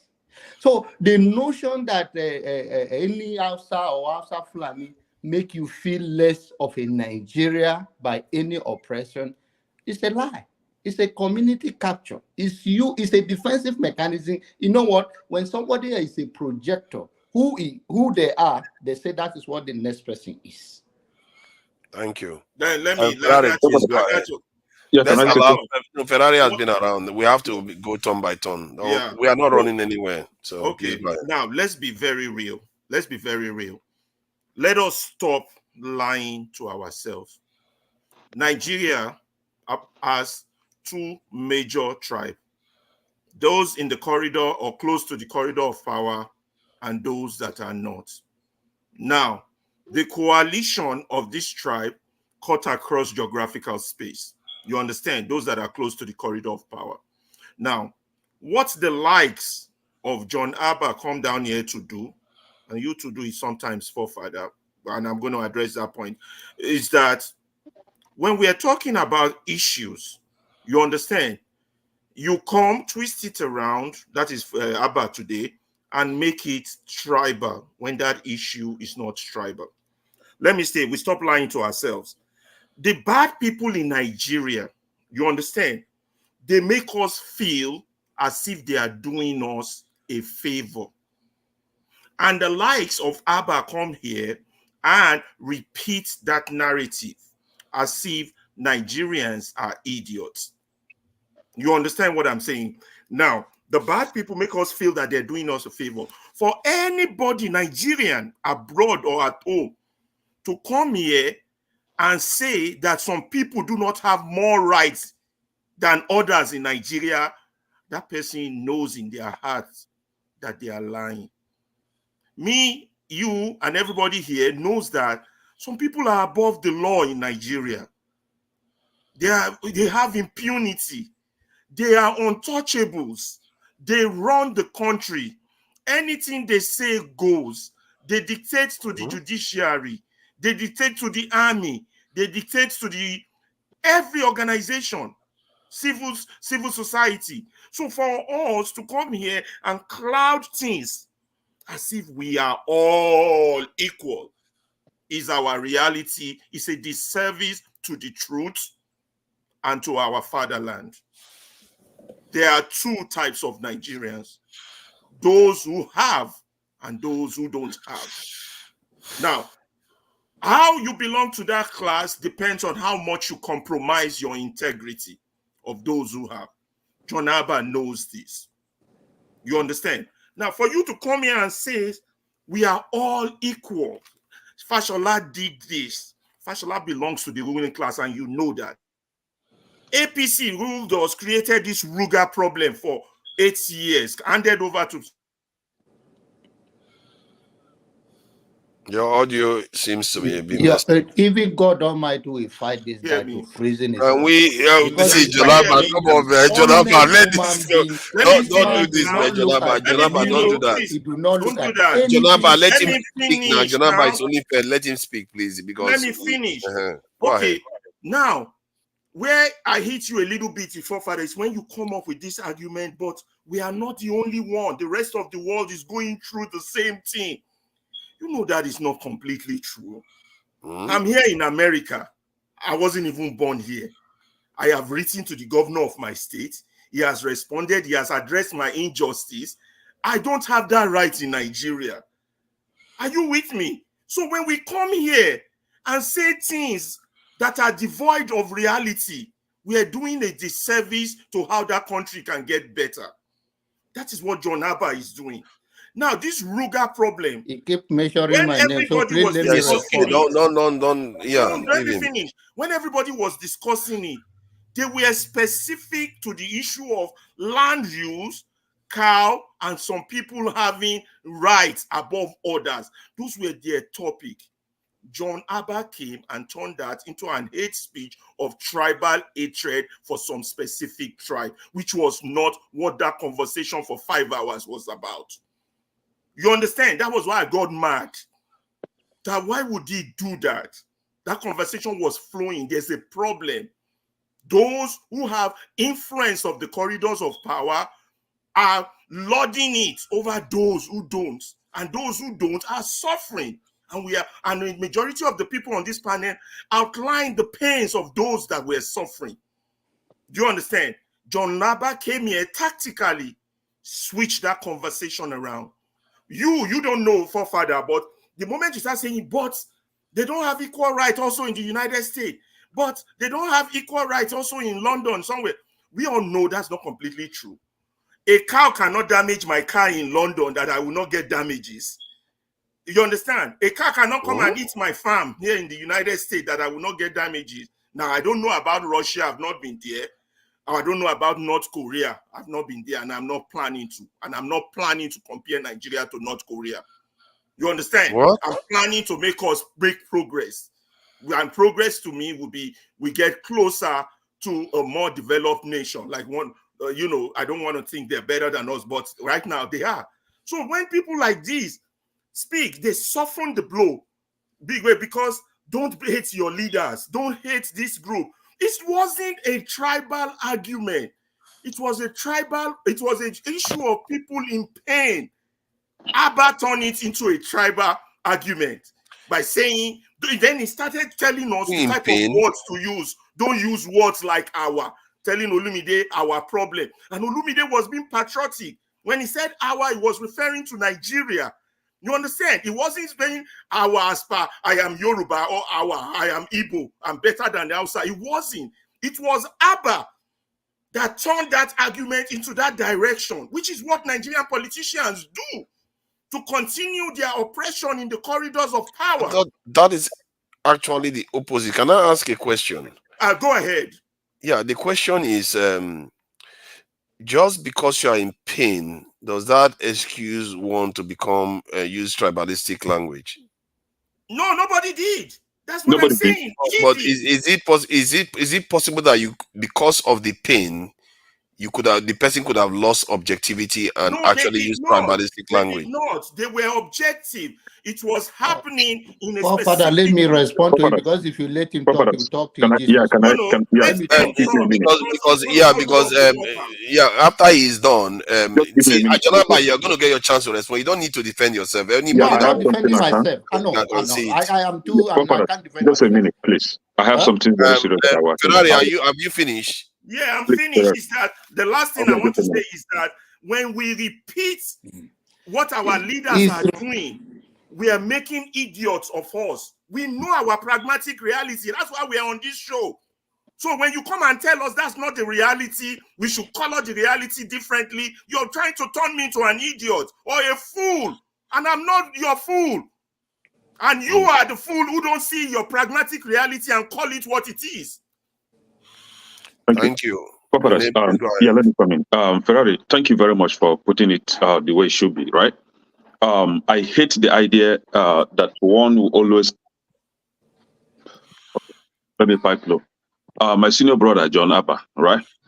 See, evil is evil. However it comes, in any form or shape that it comes, we should be able to recognize that this is evil and come out, condemn evil. That is, if you are honest to yourself. We are Nigerians. We know how and when this Fulani terrorism started. Why I call it terrorism is because most of these people are not Nigerians. They are invaders. They are foreigners from a different country. But I've never had any Fulani leader. We're not talking about Hausa. Before you connect it to Hausa Fulani, there is nothing like Hausa Fulani. Hausa people are peaceful people. They are peaceful Nigerians. They don't give anybody this kind of problems that we are having from Fulani people. And I think why the Hausas are suffering the effect of Fulani invading their place is because of how the kind of hospitality that they give to these people. Hausa people are not troublemakers. They don't want issues, right? And the indigenous Fulani people in Nigeria are peace-loving people as well. But you and I know that these politicians went and rented or hired mercenaries, foreign mercenaries, to come and perpetuate an agenda, right? I call them terrorists because that is what they are. But none of these Fulani leaders has ever come out and condemned them, condemned their activities.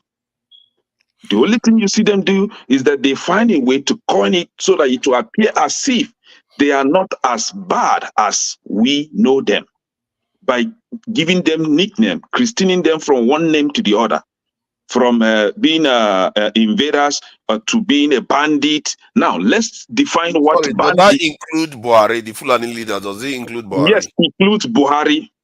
Buhari said they should kill anybody that they find with a gun. No, he was referring to... Buhari he was referring to a Dutch nation. The people that say that they are... the people that he said that they are living in a Dutch. You know what I mean, right? He was talking about the headers when that rule was for the headers. Let him Are you not aware? Hold on, I'm not aware of that. He can deceive the people he wants to deceive. I know Buhari very well. Now, this is my definition. This is the definition I found on Google, right? Foreign terrorists. If the individuals are killing people as part of an organized effort to instill fear or achieve political, religious, or ideological goals, they are termed foreign terrorists. And this is where what is said about bandit. A bandit is typically defined as a member of an armed group that engages in criminal activities such as robbery, theft, kidnapping, and extortion, often in a lawless or sparsely populated area. Now, they use the term bandit so that it will appear or sound as if they are not as bad as we see them. People that will kill indigenous owners of the land, grab the land, occupy it, form their chief or their king or whatever emir. It has everything to do with political ideology. It has everything to do with religious ideology. but they don't want to call them terrorists. Rather, they prefer to call them bandits. So please, John Abba, when we are referring to them as Fulani terrorists, that is what they are. And because their leaders has refused to condemn their activities, but rather they keep supporting them. Was it not just a few days ago that one dishonorable Aishatu Duku came up and said that the Fulani people should be allowed to do their cow business because the life of human beings are less important than that of a cow? Tell me how much more to define this kind of people, the kind of support they receive from the so-called Fulani leaders. Show me one of them that has ever come out to condemn the activities. None. So when we are referring to them as terrorists, we are referring to them as terrorists because none of them disassociate themselves from the activities. It's either you agree with them or you are against them. And if you are against them, you should be able to speak up. You yourself say that you even call out your fellow Idomas when they are doing something wrong. Now, show me one Fulani leader that has come out and condemned the activities of these Fulani terrorists in Nigeria. That is a simple question that I have for you. Show me one of these Fulani terrorists that has ever been caught or arrested and prosecuted. One. They will be arrested Let's keep it simple. released. We just have somebody that visited. There are many now. Arrested and released. Okay, you are saying this. Show me one of them that has been prosecuted. One. Okay. There are many now. Come on. Wait. One. I say show me. Just tell us one. Respond to first of all, Ferrari, the governor or whosoever you think you wrote to, they don't know you. They think you read and write and you quote people, it never lived through you. So they should disregard anything you say. As a fellow Nigerian, as a senior man, I'm advocating as a senior citizen of Nigeria that they should disregard whatever you are putting out there. You don't represent whatever you say. You right? That don't make sense. They know that's happened about 10 or 12 years ago. Yeah, okay. Then even if I thought it's now. So if it is now that I have seen you, they should disregard. And the governor does not need to know me to respond. As I'm a citizen of the state, he responds. When you were talking, I keep quiet. I told you that if you need to, did you want me to order Uber to bring you stout? I can do that. So just relax. So just relax. The point is that you guys are talking, I kept quiet. Have that temperament and that respect for yourself to listen to me. There is nothing you can say about me. Those that know me, know my value, will respect it. Anyone that will take a side will always take a side. So I live above the phrase. I don't worry so much about what you say. I don't think anyone that followed this program carefully will say that your behavior on this platform represents who you claim to be, even as an educator. So if you don't work on yourself and you think you're going to talk to people like me and walk away, you're going to sleep in your living room. All right. To my brother Ken, wherever evil happens, whether it's anywhere in the world, call it the way it is. My question to you, no terrorists in the East that are Eastern? Yes or no question? There are terrorists in the East that are being mobilized by Asari Dokubo, Hope Uzodimma, and yes. And you cannot take responsibility. I'm very correct. Let me show you where Tinubu made this Buhari made that pronouncement about shoot at sight. I think I'm sharing the wrong one, but I think it's still the same thing if I'm not mistaken. Oh no, that's this one here. You need to see. This one. He said that Buhari shoot aside directive, the best and worst case scenarios. He says they should shoot anybody with AK-47 outside in the forest. And this is to target has Buhari ever mobilized the military and send them to the farms to go and fish them out the way he will hurriedly mobilize the military and send them down to the southeast to go and hunt down IPOB members? Has he ever done that against Fulani terrorists in the southeast? Yeah, I think so. They go after them with high prejudice. You know what happened in the southeast? Do you know? Not even southeast and even southwest. Do you know that the same military gives them cover up? Do you know that the military gives them cover up in the southeast? So how then, if military were sent to go feed them out, how are they covering them up? I think if bad eggs And are this doing is the same thing something, that they are doing even in the north, in Kaduna, for example, South Kaduna. Military would escort them to go and attack the villagers. see, okay, let me That show is you the problem. one case that they killed 800 Okay. cows. Do you know what it takes to kill Buhari is 800 just cows? peaceful. Oh, Brother Kenneth, Yes, sir. as we are saying, my brother, all is for the love of the country. We see things differently. There's nothing wrong with that. We will continue to do so. And in fairness to everybody, it all depends on your growth and your view of life. And everybody is entitled to their own opinion and how they see things. When we speak to Nigerian issue, we everybody have bias. It's just about the conscience of it that you think to be fair, especially when you put your face here. You want to be fair enough that the history watch you for good. But like I said, there are people I don't put a case with them because they have nothing to lose. The point is that there is terrorists in Nigeria and across, and no terrorism or any crime of any sort should be tolerated. It's all the failure of our government. That they I think there was one comment you made today that I think I should highlight. You said something about not instead of us to target the bad people in all groups. Yes. And that is something we tend to miss when we talk about groups. We forget that it's some people within that group that are causing all these problems. Yeah.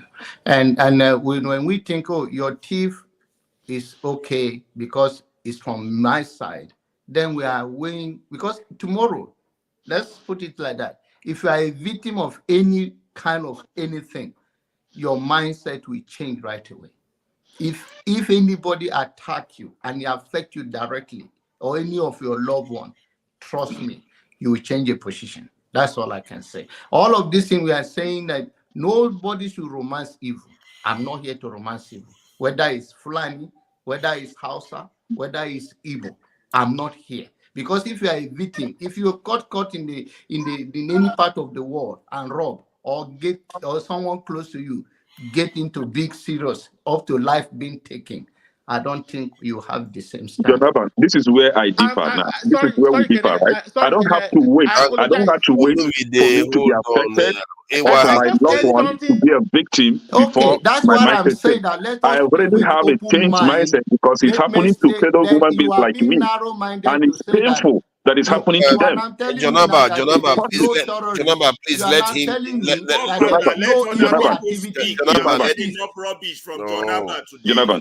Jonaba, let him finish. Can we communicate? Yeah, can we communicate? Ferrari have no moral compass. Jonathan, can we communicate? When you were talking, I did not interject. Jonathan, right? I don't have to wait. I don't have to wait for me to experience, for me to be a victim before I call it out. I don't have to wait for my family to be affected before I call it out. I call it out because it's happening to my fellow human being. I don't care where you're coming from. It's happening to people like us, not cow, right? Okay. But you were calling no, Jonaba, don't reply, please. You were referring to a tribe. You see, that's what I'm talking about. So that when we talk about this, we don't call out the bad people in there. We call out the whole tribe. But finish your point you're making so AY can speak. The Fulani herdsmen that are destroying people, terrorizing people, is the people, the very people, or the very group that I'm calling out. Fulani terrorists. How else do I describe them? Is there any other name to describe them? Fair point. No, because you're talking about they came from foreigners. It's fair point. I think you did qualify it, to be fair. Go ahead, Kenny.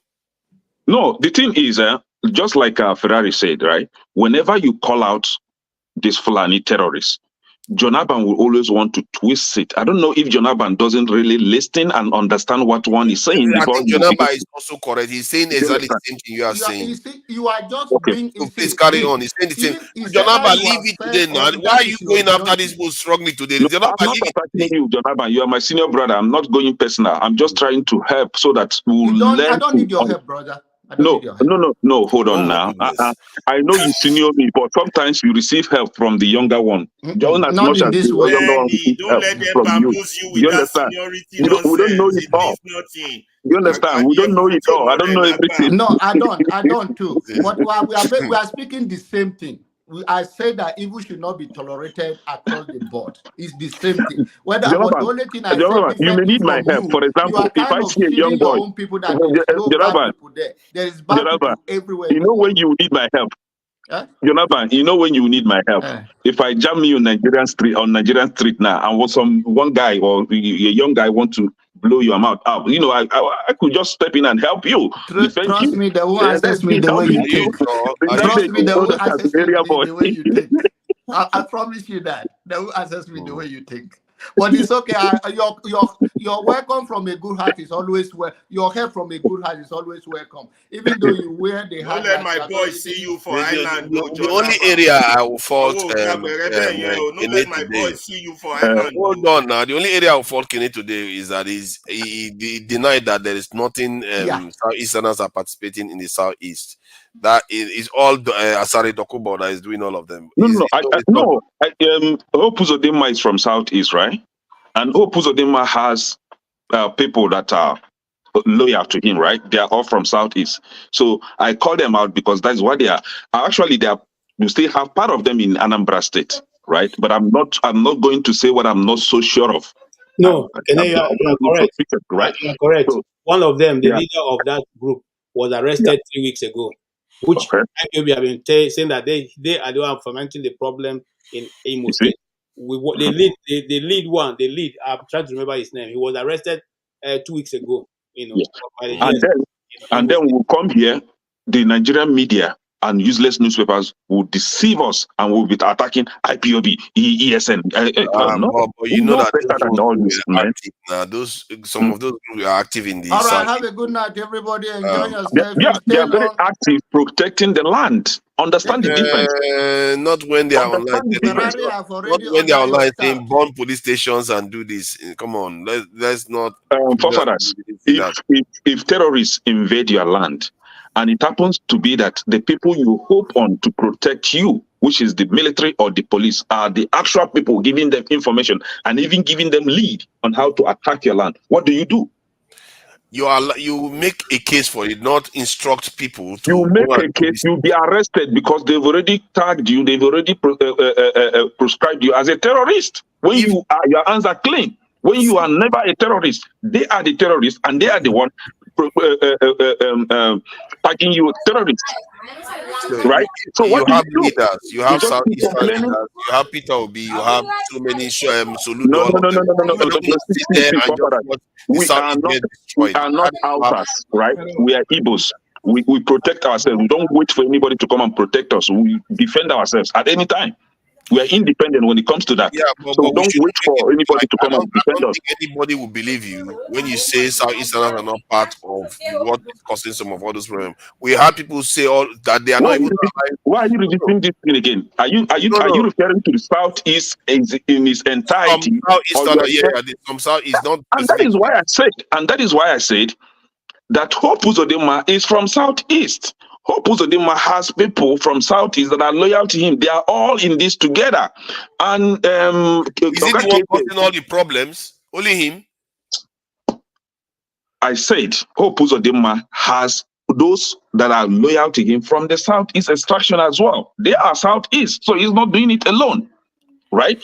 And Oga Kete here even added that one of them was caught a few days ago. He's from Southeast. Yeah, but okay, is that person that was caught a few days ago, was he on that whole piece of the man? I'm just trying to get to the bottom of something here. You are confusing these things, and we have put it in context. I asked a specific question. The person that was caught a few days ago, was he under Hope Uzodinma? Hold on now, I'll answer it. On this platform, we have invited Professor Chidi Odinkanu, who gave a brief of what has been happening, who has done investigation leg to leg. You didn't still agree that one. Now, Ebibeagu, which is a formation of Hope Uzodinma, the leader of the group, who the Igbos have been accusing is the one doing the evil in that part of Nigeria, was arrested less than 2 weeks ago by the DSS because he was caught complicit in the action that was taking place in Imo State. Now, it does, and you are still asking, is he working with? He's the leader of a Bibago, who that was established by Hope Uzodinma. And Dave Umai. Enemies. Okay, so so these things now. the question is Hope Uzodinma responsible for all the violence you see in the Hope south? Uzodinma and Dave Umai are responsible. Me, Kenechukwu, I'm saying it. Hope Uzodinma and Dave Umai are This is responsible. not the view of Dr. Damages by any means, or that is my own. I said it's my own. I take responsibility. Yeah. Okay. Let's This is allow my own. I take responsibility. Thank you for joining us, KJ. This one is a heavy one. You meant me to remove my. He's responsible. Okay, He's very responsible. Let's welcome AY to the discussion. Please, AY, what do you think about this? You've been listening now. What do you think? First of all, Father, I'll be here for like an hour. If now you were able to recognize me. Thank you for allow telling this. That is so unfair. That is yeah, one. The second thing is, so today's topic is tribe and ethnicity. That's the only topic you guys have. It's not tribe and ethnicity. I don't know how I got into this one actually. Yeah. You were just talking about this Fulani, herder stuff. What's going on, man? Well, I will start. It is a shame, to be honest. The way we discuss issues in Nigeria.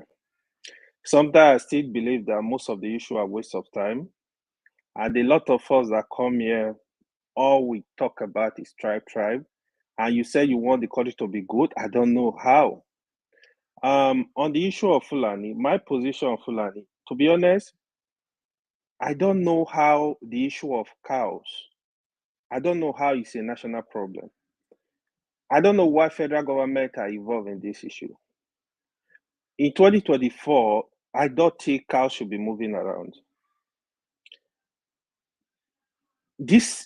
Nigeria need to treat it as a personal business. The Fulani that have cows, let them treat this thing as a personal business. Go to a state you want to do business, buy land, rent a land, whatever you want to do, and set up your business. Fulani are free to live in any part of Nigeria, but they need to. Issue of Ruga to me is out of it. If I were the federal government, I think they should allow state to handle this issue. If governor decide to say, okay, I'm going to allow Ruga in my state, let it be.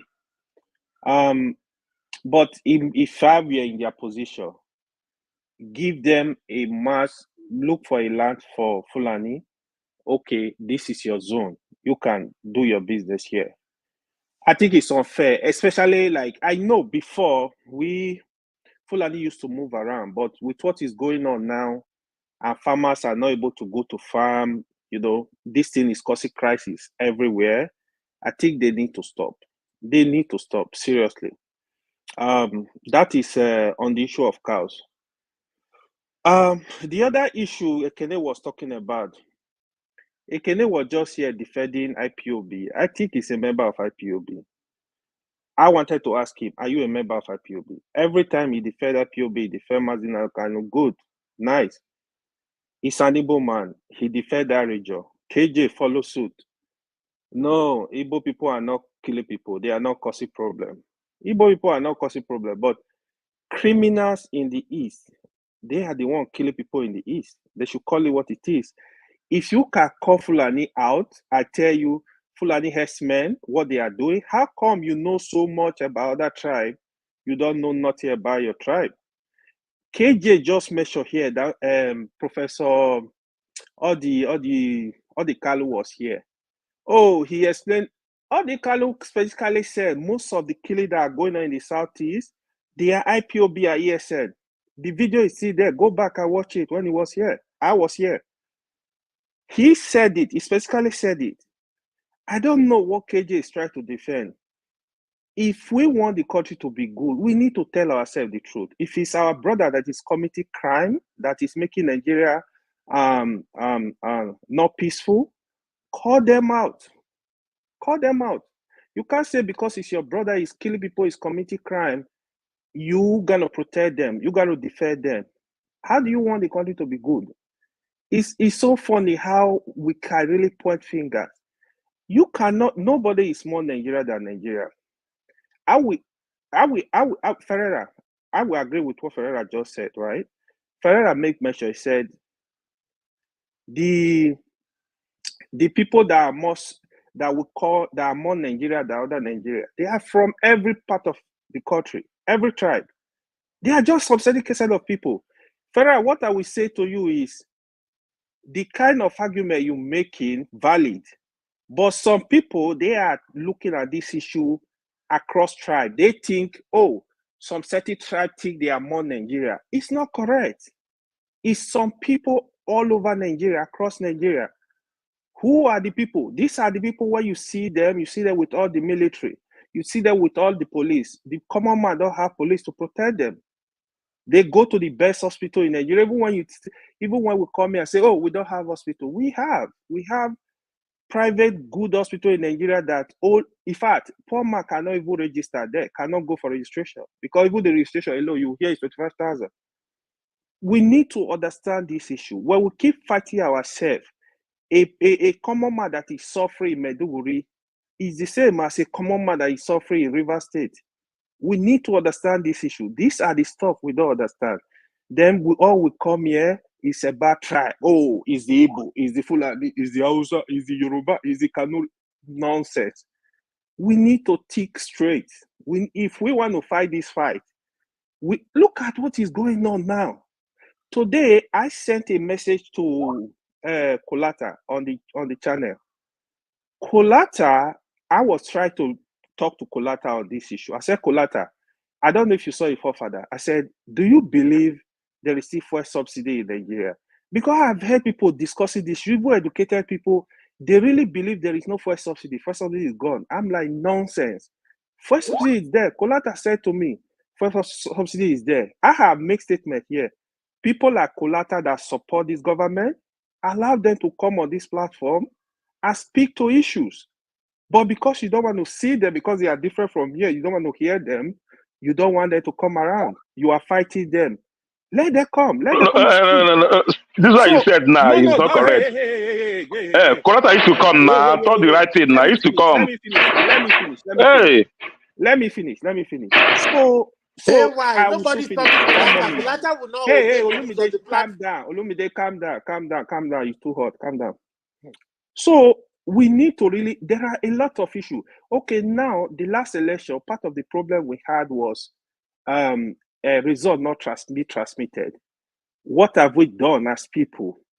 What mobilization have we made to the index to protest and say, listen, the next election, all the result must be transmitted electronically. Change the law. If there is any state that refuses to transmit result, that result cancelled. We are here sleeping. 2027 will come again.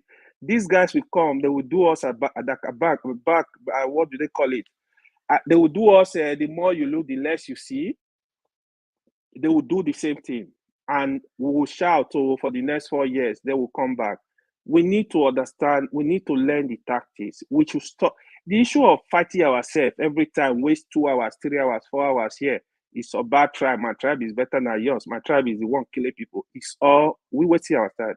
We wasting our time. Except that is why we are here. That's the wrong narrative. Why nobody's fighting anybody over. Okay, thank you. That's my submission anyway. Thank you. Umulu Ole, thank you for joining us. Before you go to the next place, let me just quickly update AY on what happened. AY, what happened is that the last 5 hours, we had a very good moderator and topic was on track. And then that crazy ABA came in and switched the topic into tribe and everything on Dabaru, and forefather allowed him to do that. That's all. Thank you, Umulu. Please thank go ahead. You. Umulu. You're muted. Umulu, you're muted. So the guy don't want to talk, I beg. So he doesn't want to say. Who told you he doesn't want to say anything? Co-fathers. Can you hear me now? Yes, please. Go ahead. I can hear you. Okay. I'm Omulu by name. Afternoon. Welcome. The topic is so interesting, very much interesting. And just like one of the speaker just said, that at this century, us discussing about or Nigeria talking about this issue, something like this is like we are is something to is just like we are still way or backward. Like for me, I don't have any problem of Fulanese or any cattle rearers like doing their business in the east. I am from the east, but mine is if they want to, they should buy a land or lease land and do their business. That is it. But for the government to forcefully take land from the community and give them, imagine the whole country or the whole local government. It's just for you to see that even if you are not told, they have intent. And that intent is that they want to cover the whole country. Just before you get to know it, like the first person, there is one person that said something, I think is a former military guy or military man. He said that before you know it, what happened in southern Kaduna will happen in virtually all the parts of the country. And we will not live to see it. It's our grandkids that will now be fighting for it. And then the same thing that is happening to southern Kaduna will now be happening to the whole country. I listened to a clip, I think it's this year, somewhere in Enugu State, MNA, somewhere in MNA to be precise, about Peter Mba taking community land to give the Fulanese. And not just like, from the post, they said that he deceived, like he lied to the community that this land that is he wants to take from them or is taken from them is for a project that will benefit them. So they like overwhelmingly give the land to the government, but now they got to know that the same land that he said that is going to they will use the land for a project that will benefit them that is given out to the Fulanis. They start protesting. So it's just for me, the same you said that forefathers, you said that yes, we got a law that if there is anything we should use the legal means. Is it not the same people that you are referring to that they want to take this land forcefully from the community and give the Fulanis? We don't there like for me there we don't have leaders. These leaders, they are just puppets. They are just there for their masters or for whoever their godfathers or whoever. You understand? So like I don't blame what the communities are doing.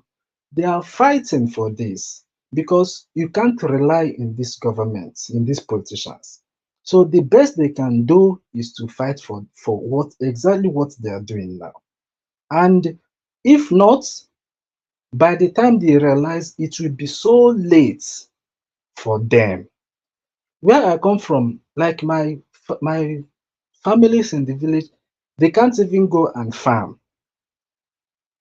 You will see land empty, but you cannot farm there. Why? Because they are afraid of these Fulanis. See the way things are going, the way how difficult life is in Nigeria, but still yet you see land empty. Empty lands are everywhere, but no one wants to go there and farm because of what you are afraid that obviously if you are killed, nothing will be done. Nothing will be done about it. If you are gone, you are gone. Where I am, like I have never heard of this thing of open grazing or whatever or ruga or whatever. Farmers, they have their land. If they cannot buy it, they lease it. They lease it. They take their cow from this land, they put in a truck and transport them to another place for them to feed there. That is how they do their things. Not like they will take cows on the street and be going. No. Honestly, like for me, those leaders, said leaders, they got intent. That is the thing. And the best we can do is to fight this thing now, because it will, if not, it will get to a point that we won't even live to suffer it. It's our kids that will suffer it. Somebody gave a case, an example of what he experienced, something that is known, is very sure of, and no one is even like saying that yes, they want to replicate something like that in other part of Nigeria. Because that guy that spoke about what's happened in southern Kaduna, they gave them 70 hectares of land. All of a sudden now they have spread to 100 and something hectares of land. Like, that is exactly what these people will replicate in those lands that government is giving them. If they are buying those lands, obviously it will be difficult for them to spread. But government will give them that land, and you cannot even question that to your government, like that's your governor or local or chief or whoever that gave them that land. The time they will spread to other lands, to the neighboring lands. So like, the best people will do is to fight for this thing. Because if you are hoping for the government to come and address it, never. Like, while you are fighting, you'll be talking to the government. While you are fighting, if you keep calm, waiting for government to come for your aid, you wait forever. And the moment they achieve that their aim, terrible. Like, we will not see to live, like to see what the outcome of it will be. It's our kids that will suffer it.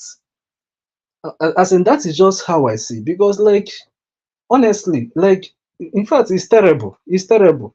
A governor deceive the people of the community that he wants to use land for a project, whereas he wants to give it to the Fulanis. Like, it is unacceptable, as in, it's totally wrong, honestly.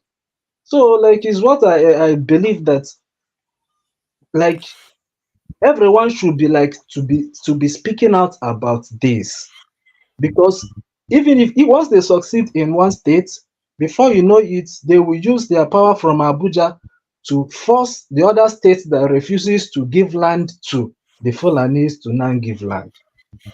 You know, like I said, this is a leadership issue. We are supposed to be able to deal with this thing relatively easily, and the fact that we are wasting a lot of time to discuss it. Every community, like you said, was it not the people that said, "Oh, who do you think you are going to give the land?" That's not happening. We are not allowing this to happen. So the people have their leaders to hold accountable. There's no real reason why for a stranger can come into your town, kill people, and get away if your leaders are doing their job. They're not doing their job. So, Amadioha, please go ahead. Okay. Good evening, everyone. You say I was listening to these programs this morning. I don't see for the past 5 hours. I don't even know what's going on. The morning that Okija was judged, everybody pay attention, listening to the whole conversation. It was going good, smooth. Everybody was enjoying it. But for the past 5 hours, everybody just going gaga, gaga, gaga, gugu. You know, I don't even understand where we are. We still go back. This we talked about this thing last year, 2 years ago. We still on the same topic. Fulani herdsman, Fulani herdsman. Farmers said that clash. I don't see here farmers and the headers are clashing. After the whole thing, you see the body of farmers who is the body of header. They'll still call it farmer header clash. Who receiving who? KJ says something here, but nobody is paying attention to that. All of us are just everybody just hitting the. I don't know if they're hitting the nail the hammer on the nail. There's a lot of noise in your background. There's a lot of noise coming through.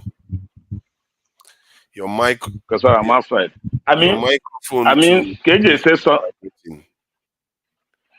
Okay, the mic one is gone. Do you hear? Can you hear me now? Yeah, better. KJ said something here. Give a very little background on how this thing come apart. Telling us that this is external invaders. They are not the men Fulani boys. They're not the Hausas. But we didn't pay attention to that. We do this, we do that. I will tell a little story. Like as forefather said, our leaders are not responsible. That's why they are allowing all this to happen. Do you know? all of us are just here, condemn ESN, Eastern Security Network. Do you know how they come about? It's full of Fulani herdsmen. That's why ESN was born. That's why they call it child of necessity. That's how it was born. It was born out of what? Remember, 4 years ago, what we see on the internet was head of woman, ladies rape. Our mothers are being raped. Their leg are being cut off 4 years ago. That what was all over the whole South going on. Even in my place, all over South, that was going on. The governor was able to say something. The governor of the Eastern State, hey, you guys should follow a vigilante to stop this. None of them were able to do anything. People were dying like butchering. That's not like ESN then, nothing like IPB. All this was not there 4 years ago. Let me say 4 years ago. All right. This front, even people here, everybody's okay. If the government cannot secure our mothers in the farm, let's form a vigilante group that can secure this inside the bush. That's how ESN come about. But you know how it goes. It was formed, the government dislodged it. And that created a problem. Then after all and done, Hope of them form his own security attribute embargo, which every community tell you that don't support embargo, no ESN. Two of them are just almost opposite side. Embargo are killing people, killing innocent youth, do all sorts of things. You can't go to some local governments, embargo are there. The government sponsor. So when somebody tell you Hope Uzodinma is a terror, he sponsored them, he give them the authority. We all see, we hear outside the people will tell you that he was in Anambra, he was in Imo State, he was in Kaduna, he was this, he was that, making peace. Is Arakumbo a army general? What is he doing there? So we are looking for who to blame. But from my own point is that let's not to blame anybody. We blame ourselves because we put ourselves into this mess, and we should like carry it. I was listening at the Senate. If at this year time of the year, what we are debating is cows and the cow and ranges, man, I wonder how you go. I wonder where Nigeria is going. I'll give you an example. Sometimes people will start by firing. If I come to your place, if you refuse to sell land for me, will I do my? Because if I come to your place with my money, just like trade fair, all of us are used for trade fair, Alaba International. The people say we want a business, they go for it, they negotiate. They reach an agreement, so we'll be paying this amount to do our business here. That's how things have been done. And they are paying. If they don't pay, they increase it, they go to court, they settle it, everybody's happy. No fight, nobody's killing, not dropping anybody's land. That's how it should be. You can't just want to collect my land and tell me that I should keep quiet. Community land and people are farming. Even right now, I was like telling my brothers, oh, you guys, come on, let's go set up some farming this in the village. You know what they told me? They said they can't even go and farm anything, so they are scared of their life. So where will Nigeria feed? So let's be serious on when we discuss anything about Fulani herdsmen. I won't say they are the normal Fulanis. These ones, as KJ said, they're not the Fulani we used to know. Fulani used to carry stick, and they with their cows, they be in the shade. They will just say they don't even eat. The herdsmen, they don't even feed on cassavas. They will just get the cow around the power line. All right, all those grass on the power line from Enugu reach my place. They will go through the power line. They don't move. They don't divert. They will go to the power line to the end to almost to River State. They will follow the power line back to Enugu again.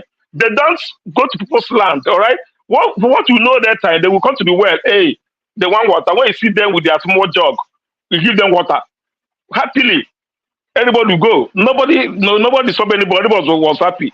But since I'm with AK-47, the government, they come to the when they eat the cassavas, your project, they say they will kill you. You know, you might attend, report the police station. Police will tell you can't do that.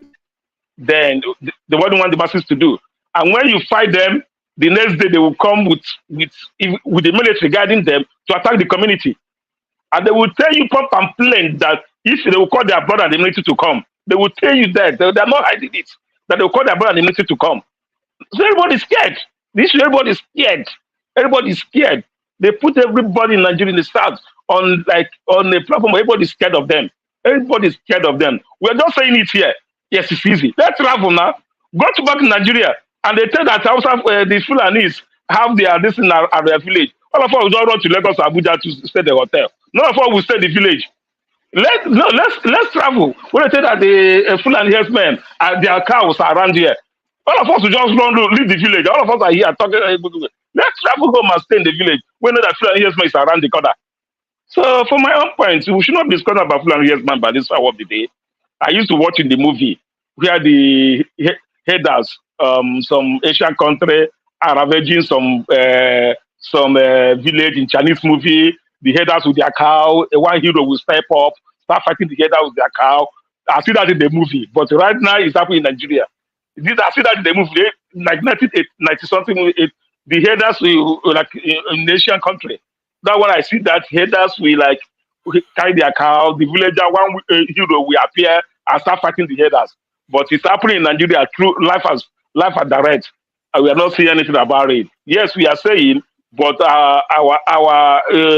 if we can come to a Senate, somebody representing someone representing the whole community, he said, I don't know his name, say what he said in the Senate. How do you think other people are thinking? You know, I don't have a lot to say about this, but early in the day, there was a good discussion going on, and everybody was listening, enjoying the topic. But if I tell you that since over 2-3 hours now, I have learned anything except what KJ said about how the Fulani came to Nigeria. There's nothing I have not heard before, nothing I have learned. We are just here passing our time, enjoying our time. That's the only thing I can say for now. Thank you. Let me share something before Odi goes ahead. I think somebody was asking me to share that in Zamfara State, one of the biggest miners of gold is a southeasterner in Nigeria. And sometimes we forget that on both sides, people are doing different legal business. This illegality is what we should stop. John Abba got it right. Get rid of all the bad actors on each of the communities. Regarding I don't want to show that this because it's just not making any point. It's an Hausa man not owning stuff in the south. The same thing as an Igbo man owning stuff in Zamfara where they are mining gold. So I don't think a lot of us know a lot about these things. Our people are everywhere. Southeasterners are in the north. Hausa people are in the south. Yoruba people are traveling different parts of Nigeria too. And what I find is that this one is going to be a little bit more controversial. What I tend to find is that the major groups in Nigeria, that the big three in Nigeria, and I've never really been around Hausa people talking, so I don't necessarily know how they talk. But when you hear, if you go amongst the Southwesterners and you go amongst Southeasterners, they are far more interested in tribal discourse than any of the minority groups. If you look at most of the minority group members on this platform, that tend to be, in short, let's look at most of the people that tend to be more balanced in terms of not caring about tribes are people that are generally from the minority groups. But the people are from the major groups, often because they are competing against each other, they don't let that issue go away. And they don't see it amongst themselves. So, I hope we start recognizing this amongst ourselves, that we are the ones creating these things that are causing us problems. The bad people are the ones we need to deal with. Bad leadership, we need to deal with them. We like it or not, we still have to come back. We can argue amongst ourselves all we want. We'll still come back to deal with that problem. Forefathers, I totally disagree with you with what of course you totally disagree with what you just said about the majority tribe or the minority tribe not wanting to point out issues. In fact, I would say that we are the ones wanting to point out issues. Let me give you an example. Earlier on, when Okija was anchoring the program, I called out the GO of MFM, which I wanted to raise an issue about when Tone was talking, calling me out, saying that I was talking about men of God. That GO of that MFM church, that man is a Yoruba man. I called him out that he was treating people unfairly because they were calling him out in the media and on social media, and he was using the Nigerian law enforcement agency in a wrong way to harass people, to keep silent people, keep people silent. You understand? And again, what are that going to do with the tribal?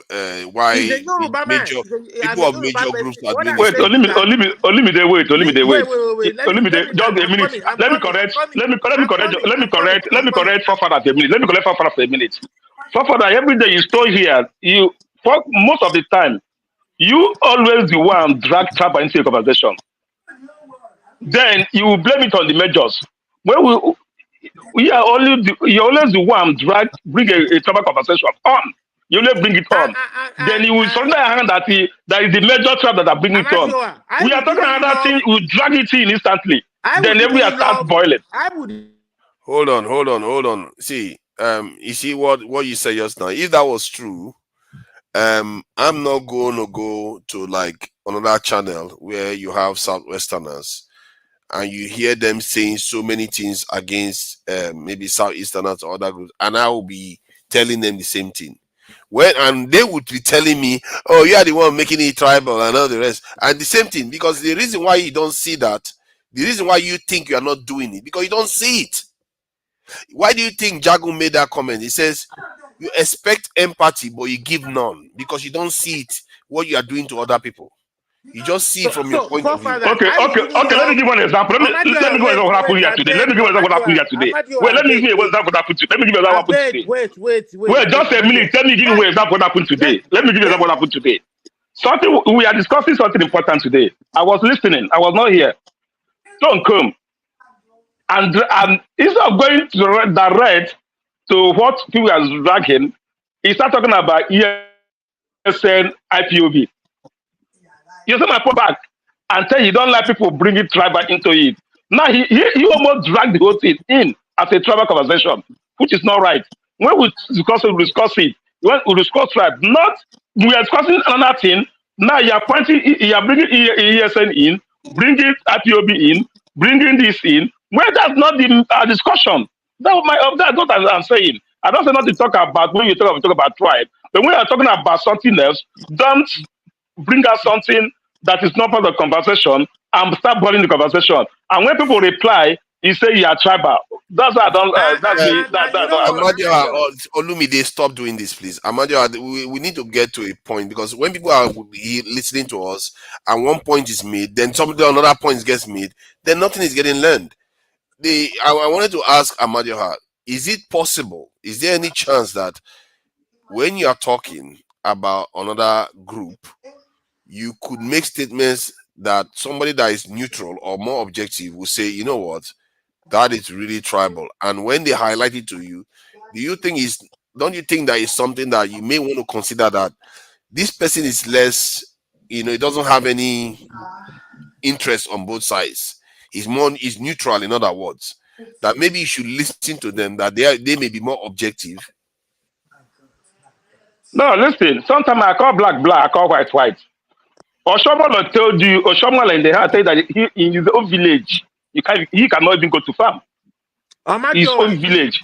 All right? This should have call it what it is and forget what it is. Everybody's being affected on this ravage of Fulani. Everybody's being affected. East, west, north. But when we East talk, we are only the ones talking about it. Let's talk about it. All right? On the neutral ground, not the major tribe. Let's talk about the neutral ground. Okay. Nobody is more important than anybody in Nigeria. Stop calling yourself minority. Nobody's minority.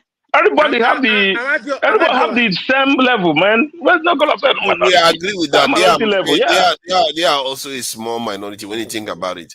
But the only point I'm making is that we have to try to remember that when we talk, how we are coming across to the other side.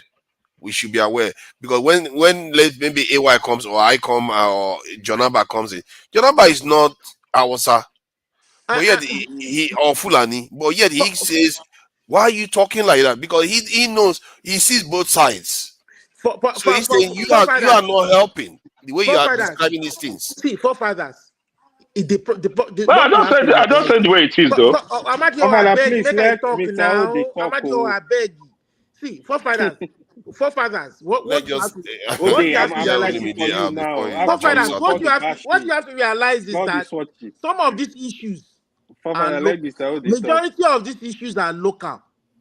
And number one, they are local to a particular area, and these people have to talk about the problems facing them, especially when it comes to the issue of life, when people are losing lives, they are being raped, they are being mutilated.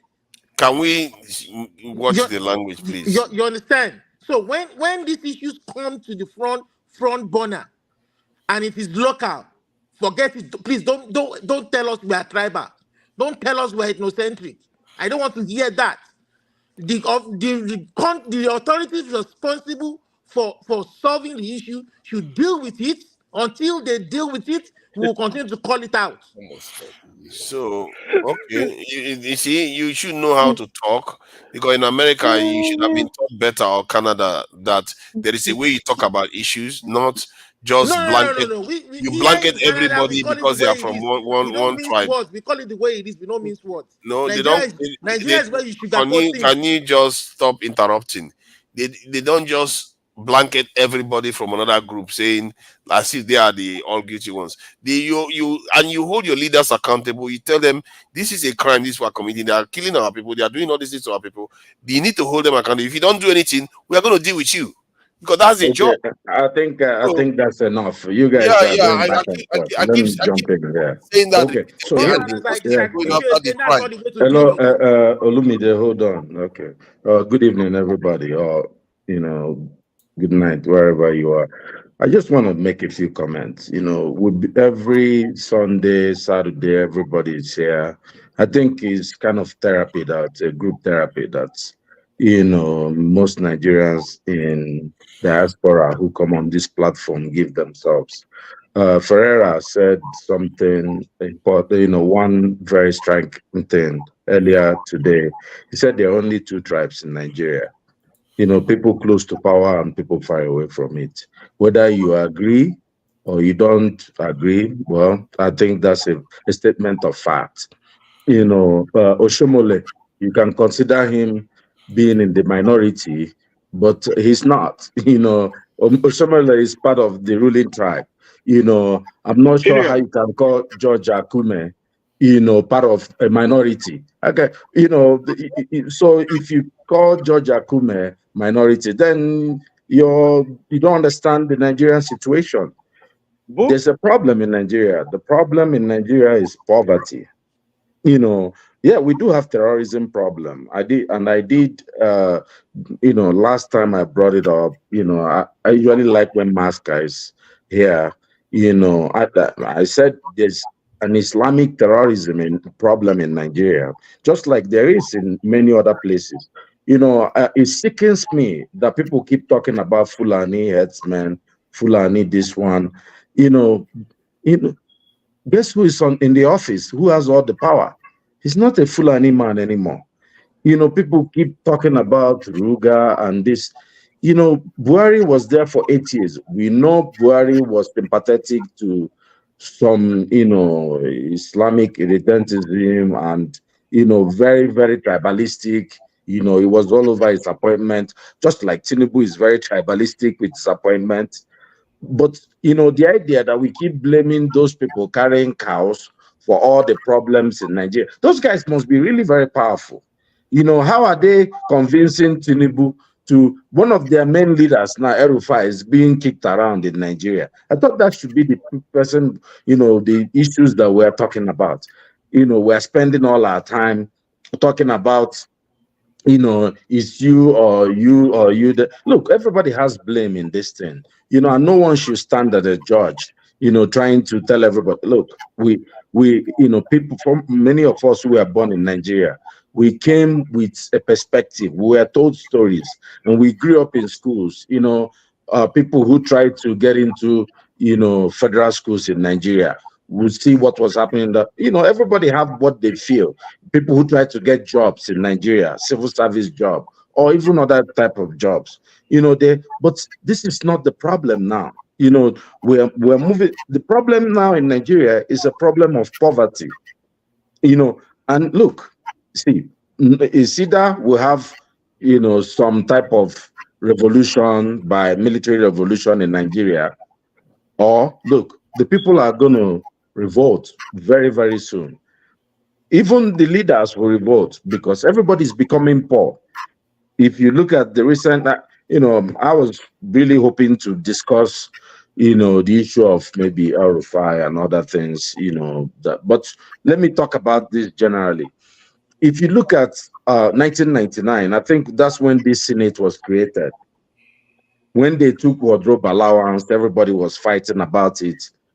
If you calculate the money in dollar that were taken at that time, it was about $2 million per annum. And now, when you calculate, people, when someone published the amount of money that the senators are going to be taking home this year, it's about 25 million naira per month or something like that, if I'm correct. That's actually about $200,000. So these people, by running a bad government, have made themselves also poor. I'm not sure if we're even looking at that.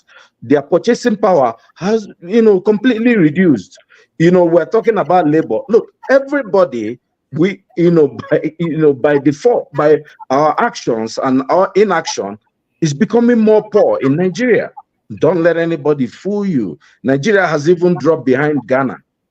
Our GDP, people like other countries have moved ahead of us, and we are still wasting our time, and we are still talking about Fulani people came to your, there's a problem with leadership. There is, if we want to discuss terrorism in Nigeria, then you talk about ISWAP. There is Boko Haram problem. Yeah, I am not even sure why we made this a topic even. There's a problem with the leader or founder of NASCO, Ahmed Idris Nasruddin.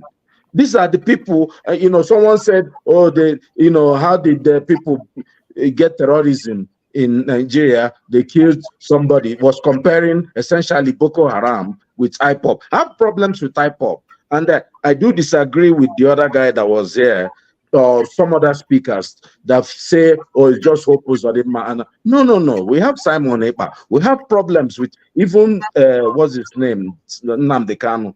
People, who were all here, everything was safe. Then they started killing policemen and, taking guns and going to do all these things. But you can't compare IPOP with a well-structured Boko Haram that was funded from so many years by this man, that it's listed in the US websites, in the Nigerian, people who have forfeited money.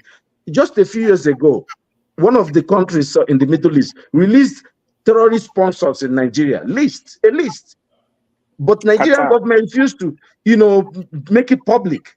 Why are we fooling ourselves? If we want to make terrorism a discussion, then we will. But let me tell you something for sure, whether we like it or not. Odi, do you know that the poverty you talked about? Let me finish. The poverty you talked about, I like you, but you have to learn. You have to learn how to calm yourself down. Don't contradict yourself. The poverty you talked about. Olumide, you hold on. They are not able to go to farms. I won't let you talk. You have to learn how to, you have to learn how to calm yourself down.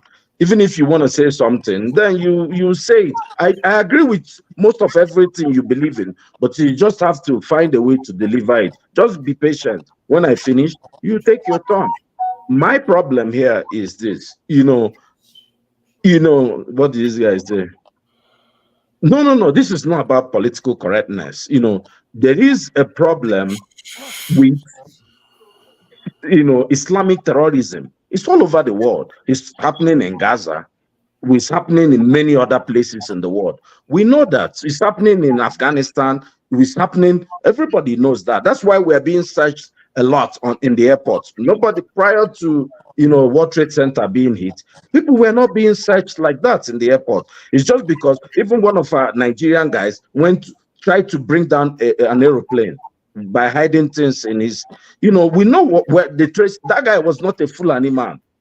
There's a problem, and we know what the problem is, but we fail to call it out. I'm telling you, the main problem we have is poverty, poor leadership. South Africa just released their election results, and you could see how beautiful the results were coming in. This is what we need to cue into. Look at El Rufai. who was fighting for Tinubu to, when we thought he was fighting for Tinubu to stop the old notes from being removed from the system. We didn't know the man was fighting for himself.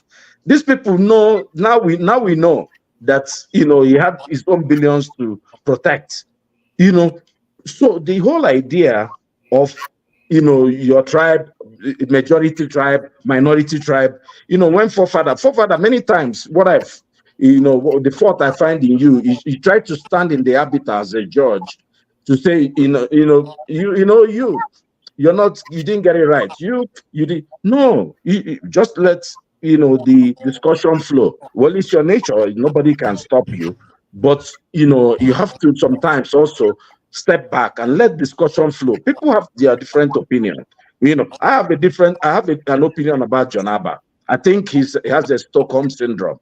If you know what is going on in Benue and you're not seeing that there's a problem, you may call it whatever you want to call it, and you're trying to say, oh, there's no problem in Benue State, or this guy is coming in, they should be given let's free to carry cow and go everywhere. There was one guy that lived in Ghana that came out here to tell us maybe that guy should take us on a tour of his farm. He said, look, this cow, when they are walking, can only produce 2 liters of milk a day. But my cow produced 20 liters or something like that. So he said something crazy, of milk a day. So there's a problem. What they are doing is not even working. And, somebody, John Abba was saying, oh, somebody in the north, if they say in Borno, you can't establish your mechanic workshop. No, people from the south, I'm not even saying people, when people want to open a mechanic workshop, they don't ask government to give them land. They pay for it. If somebody wants to land to be rearing cow, he should buy land, and nobody will fence it and do whatever he wants.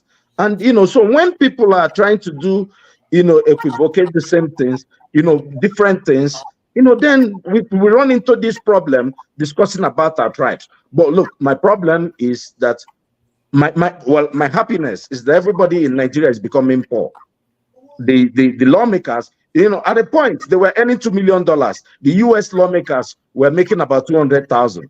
Guess what? Everybody, all of them were coming down. By the time Tinubu is out and the naira is $3,000, they will be having 200K, and that's less than a money that most people will make here, right? By the time you come back home, those lawmakers will be looking for people, and maybe when we speak, they will listen to us. They are making themselves poor. Let them continue, and one day people will rise against them. It will happen. I'm telling you the truth. Yeah, see, what you said, that I tend to act like a judge. I don't care whether I'm a judge. What I care about is not wanting our people to be seeing each other like enemies. Because what I see amongst our people is that, like, when I first started listening to, because normally I listen to Western news, but when I started watching Nigerians, they seem like people that were doused with petrol and just waiting for somebody to light the fire on so that everything goes ablaze. And when I hear this kind of conversation, that's what I try to do. I try to say, you know what, this thing, you may have this concern, this thing is not the way you should perceive it, because you are focusing on the Fulani, but you're not focusing on the leaders that should do the job. Now, by focusing on that Fulani person the way you are doing, tomorrow somebody will give you a gun to go and fight him. You go and do it. Because you don't understand, because this is the conditioning we've had. Why should I not call it out? It's a dangerous thing. Hold on, forefather. Oh, I didn't even know. Why do you put that as a topic? Hold on, one more. I wanted to say, I put it as a topic. I didn't even know my microphone was on. Forefather, I wanted to say, okay, that's a good point you're making, but, and this is a big but, you see, wise people like me are trying to enlighten Nigerians and let them focus our problem on our leaders. You understand? Sometimes someone like you also are the ones defending these leaders. And though me and you, we fight and drag, and both of us don't win any disciples. So my own fear is that if this Nigerian problem is not handled peacefully, in a way that we enlighten people to face their real enemy.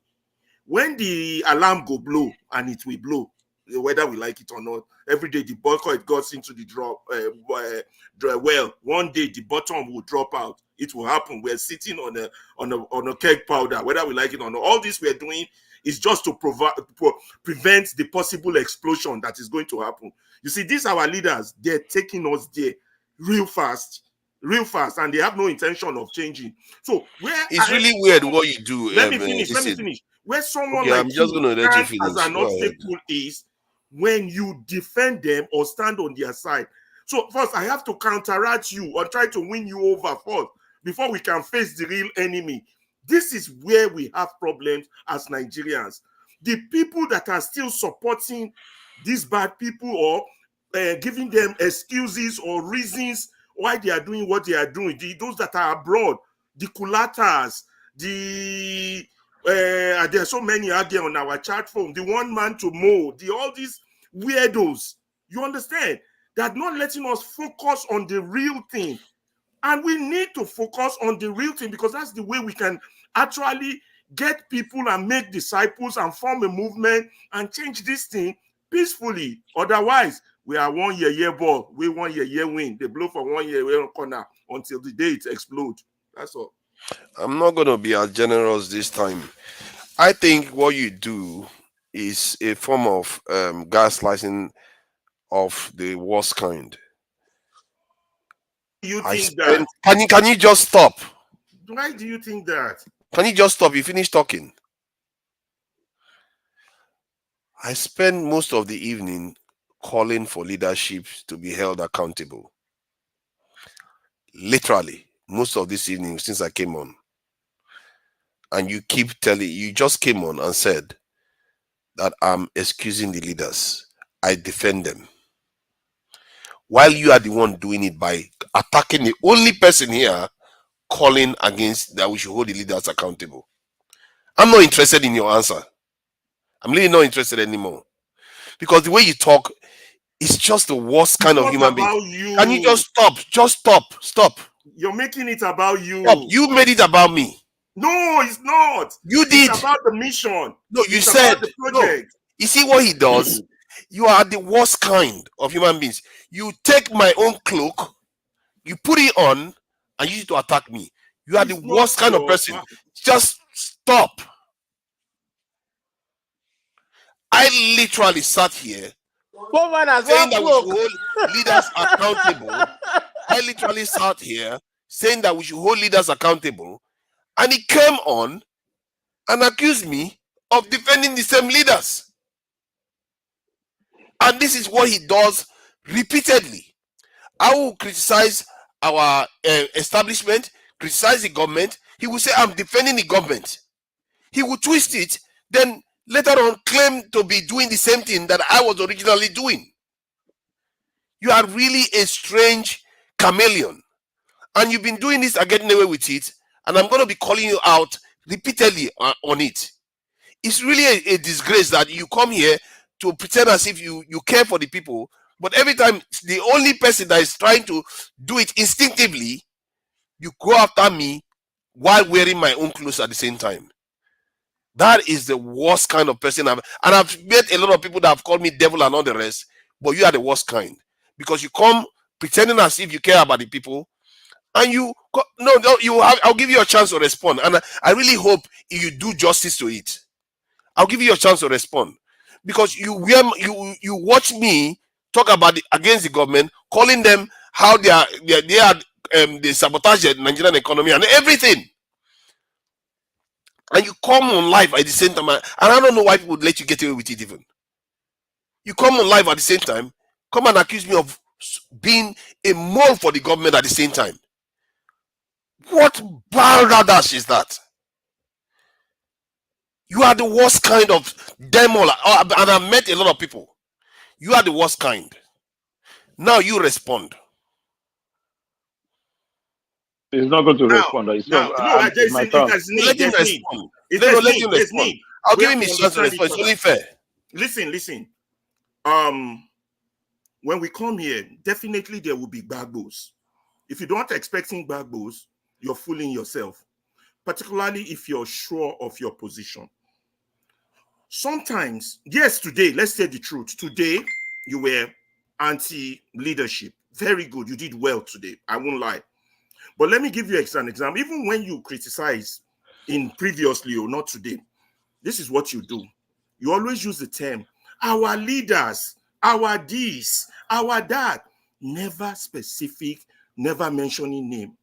And then we all know that the level with which we understand this government is different. There's the level of the culatas and the one man to mow, and there's the middle level, there's the level of the Elvis, there's the level of the middle level, there's the level of the Elvis of Niger Watch, there's the level of the Mayegun, there's the level of the AY. Each of our levels are different, like our four fingers, right? You understand? Now, this is what, and that's why, if you notice, it shows that you're on, that I jump on, because this is what you do. You mix truth with a little falsehood. And to me, I see those kind of things as very dangerous, because I see you like another Abati, somebody who pushes out radioactive comments out there that sedates our people. And I'm not about sedation. I want to wake them up.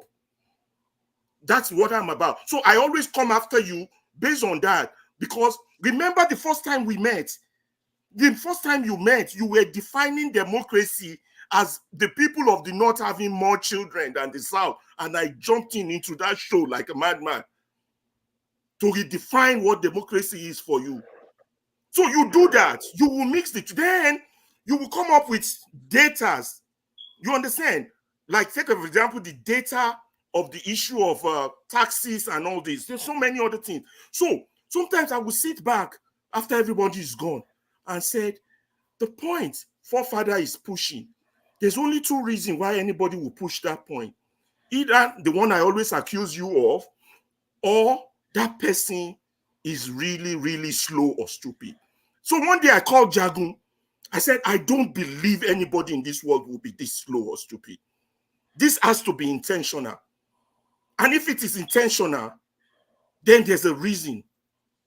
You will mix the truth and the lies. Oh, I watch you and sedate, and you know, it's a game you're playing. I'm always there to caution it. That's okay. That false information should not be allowed to fly. That's me and you. I'm telling you honest truth. Okay, I'm not copying anything from you see, you That's made me and assertions now. And You've had your say. Hold on, you've had your say. Now you brought When are you going to finish? You want to talk forever? No, I'm done now. Let me finish.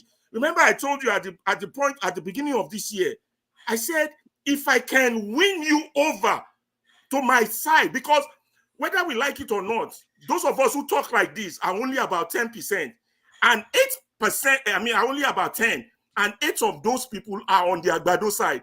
If I can win you over, I need to win 6 people on the Agbado side to my side before we have a critical mass of change.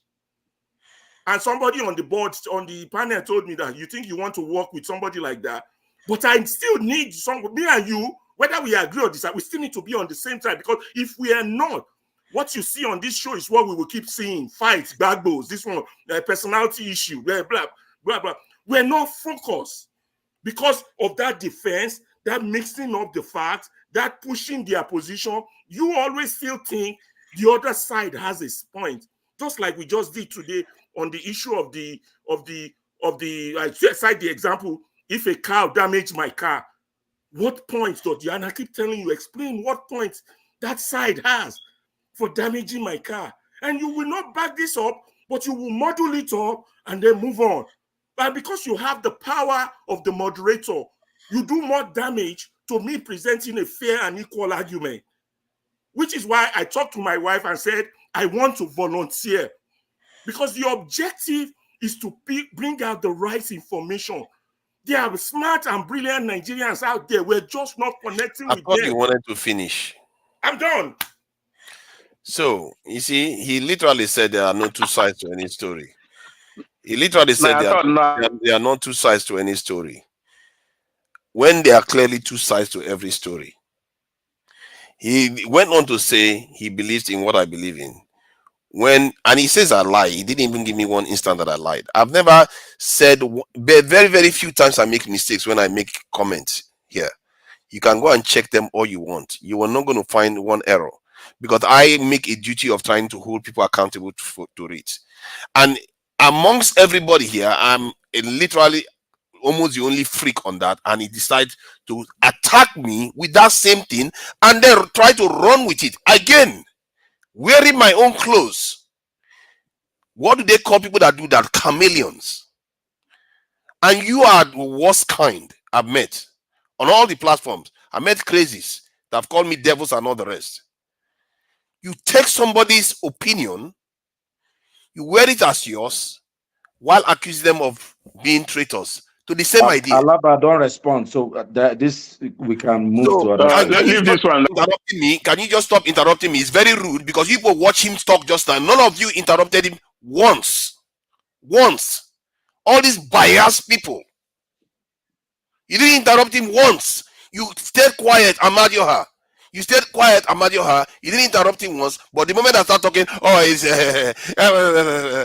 stop it. I'm not interested in all this nonsense people are doing. For me, I don't care. I am what I am. If I'm not going to be here, I will still be fine. But this kind of pretense people do, I don't know. I don't understand it. I don't play that game. I really don't. If that makes you feel good at night, that's fine. Feel good at night. Come here, spread hate, and somebody comes here and wears my own clothes, and you're laughing and you say it's okay. It's not okay. It's hypocrisy. You lie to yourself, and some of you, your families are watching. He admitted that I'm the only one saying that we should hold leaders accountable today. He admitted it today now. But yet he came on accusing me of doing the same thing. If I hadn't called him out, and most people that are watching today actually saw the videos earlier on of me saying this repeatedly, he wouldn't have admitted it.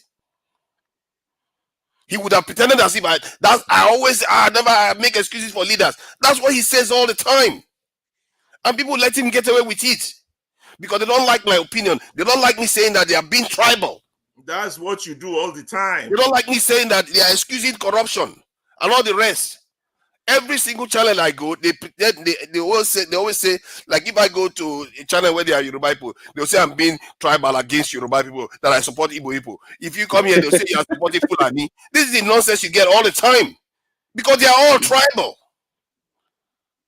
They pretend as if they care that they are actually being objective while they are not. And even when you tell them that, could you possibly be wrong? Could you possibly not be seeing this thing objectively?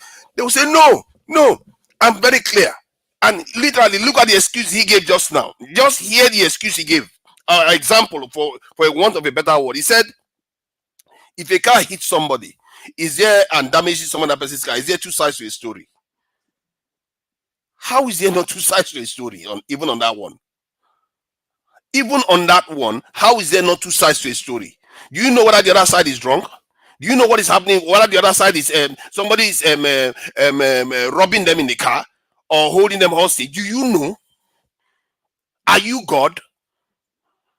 Somehow there are no two sides to any story anymore because that is I don't know how you evolved as a human being, where you evolved to think that only those two eyes in your head is the only eyes in the world. There are different opinions in this world. This kind of stuff that you do is just unbecoming. You can do it all you want.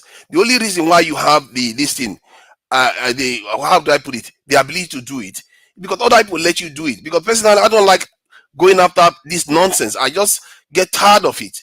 Every time he call me a mole, and I find it insulting because he's very good at it. He will take your idea and wear it and say you are betraying that same idea.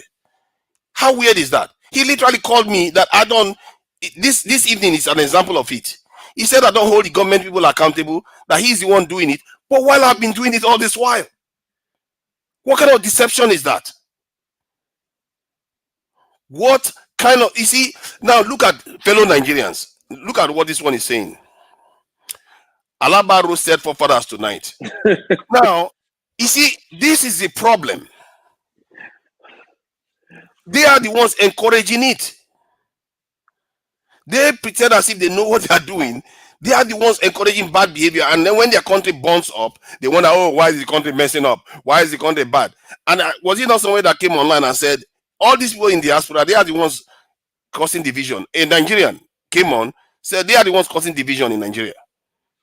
Because they don't want to hear the truth. They just want to only hear one side of their story, which is fine. You can have your one side of story. But if somebody tells you that, could you possibly be wrong? Maybe you should just try to hear them out. They attack Jonaba. They attack AY. They attack anybody that try to just straddle a more objective view.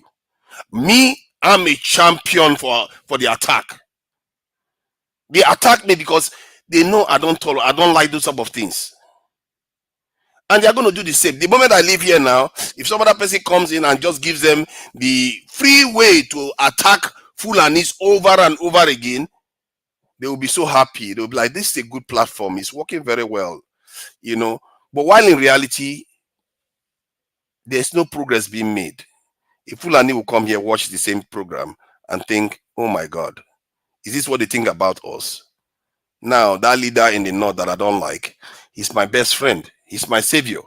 And what does that do for all of us? We all end up in the same place. I hope you are enjoying the entertainment.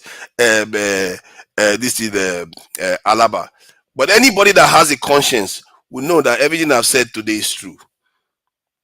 And I hope they unmask you for who you truly are. Because sooner or later, it's up to them to decide what your fate. Because it's just the truth I'm telling. If I was lying, they should judge me too. Don't judge me. I don't need anybody's favor. If I'm lying, judge me harshly. But if I'm telling the truth, hold him accountable. That's all. Yeah. Good discussion. Man, don't bring me come away. Don't finish, Abi. Now me about I can't come up for here. See, Amadioha, see, Amadioha, don't worry. We are going to. This is our fight. It's going to end some other day. Don't worry. No, it's not you today. Today I reserve it for Ferrari because I'm fed up of this stuff. He does it all the time. Accuse me of working for the government. See, I wanted to say something earlier on before you guys continue this. Sometimes you see me, I always say my own thing the way it is. Here it started because they said I used to say this. If you don't know where somebody, if we don't know where, like 1 years back, if somebody's buried, you don't just put the person out of the grave just like that. You have to know where the leg and the head is. So if you don't know if you are not there when the person is buried, you will know where to start. Sometimes like Father said, we should start holding our leaders accountable for things instead of going after the I won't call it Fulani, I'll be the headers, the Fulani headers. All right, I'll say the headers, the Fulani headers. All right. Now, the history. Now, you also be here condemn someone like Sondibo Nanekano for standing up what the governors were unable to do. We all know the history here. How if I tell you that existence of Nanekano, making Nanekano is because of the head the Fulani ravaging the bush, killing people. If that did not happen, someone Nanekano, he will only be broadcasting in Radio Nigeria, which Radio Biafra, when you were broadcasting, people are listening. All right, you're broadcasting. There's nothing again. I remember 2014 and 2013, he came to Atlanta. You asked the Igbo community that the Fulanis are coming to the start. That you need gun. The Igbo community saying that we are not giving you gun. What is he gun for? We are not. He's on YouTube. Say they are not giving him. But 4 years later, they are now asking him, what are we going to do right now? What are we going to do? So that brings to mind when he said we don't hold our leader accountable. When this was happening, we here, the community here, everybody was worried because people were dying. Head are be rolling, legs, hands, all over. People, how do you protect our people? All right, there's no solution. We come within here. If you like, for example, if you see the headers with their rifle, they move car from here to here. Those that without rifle, you chase them for one village, they go to another village. They said something where still thought his head still there in pocket. If they go to Yadebom village, so before everybody's okay, what do we do? That when they fund this ESN, all right? They fund ESN. I will tell you this: if that have not happened, the ESN will have not come to be. It because the way the people were being killed, all right? That when this thing they fund this ESN, all right? But when they form it, the governors, the 5 Eastern governors, they called for a meeting. They have no solution. People are there, no solution. 1 month, 2 months, 3 months. Form a security vigilante, nothing.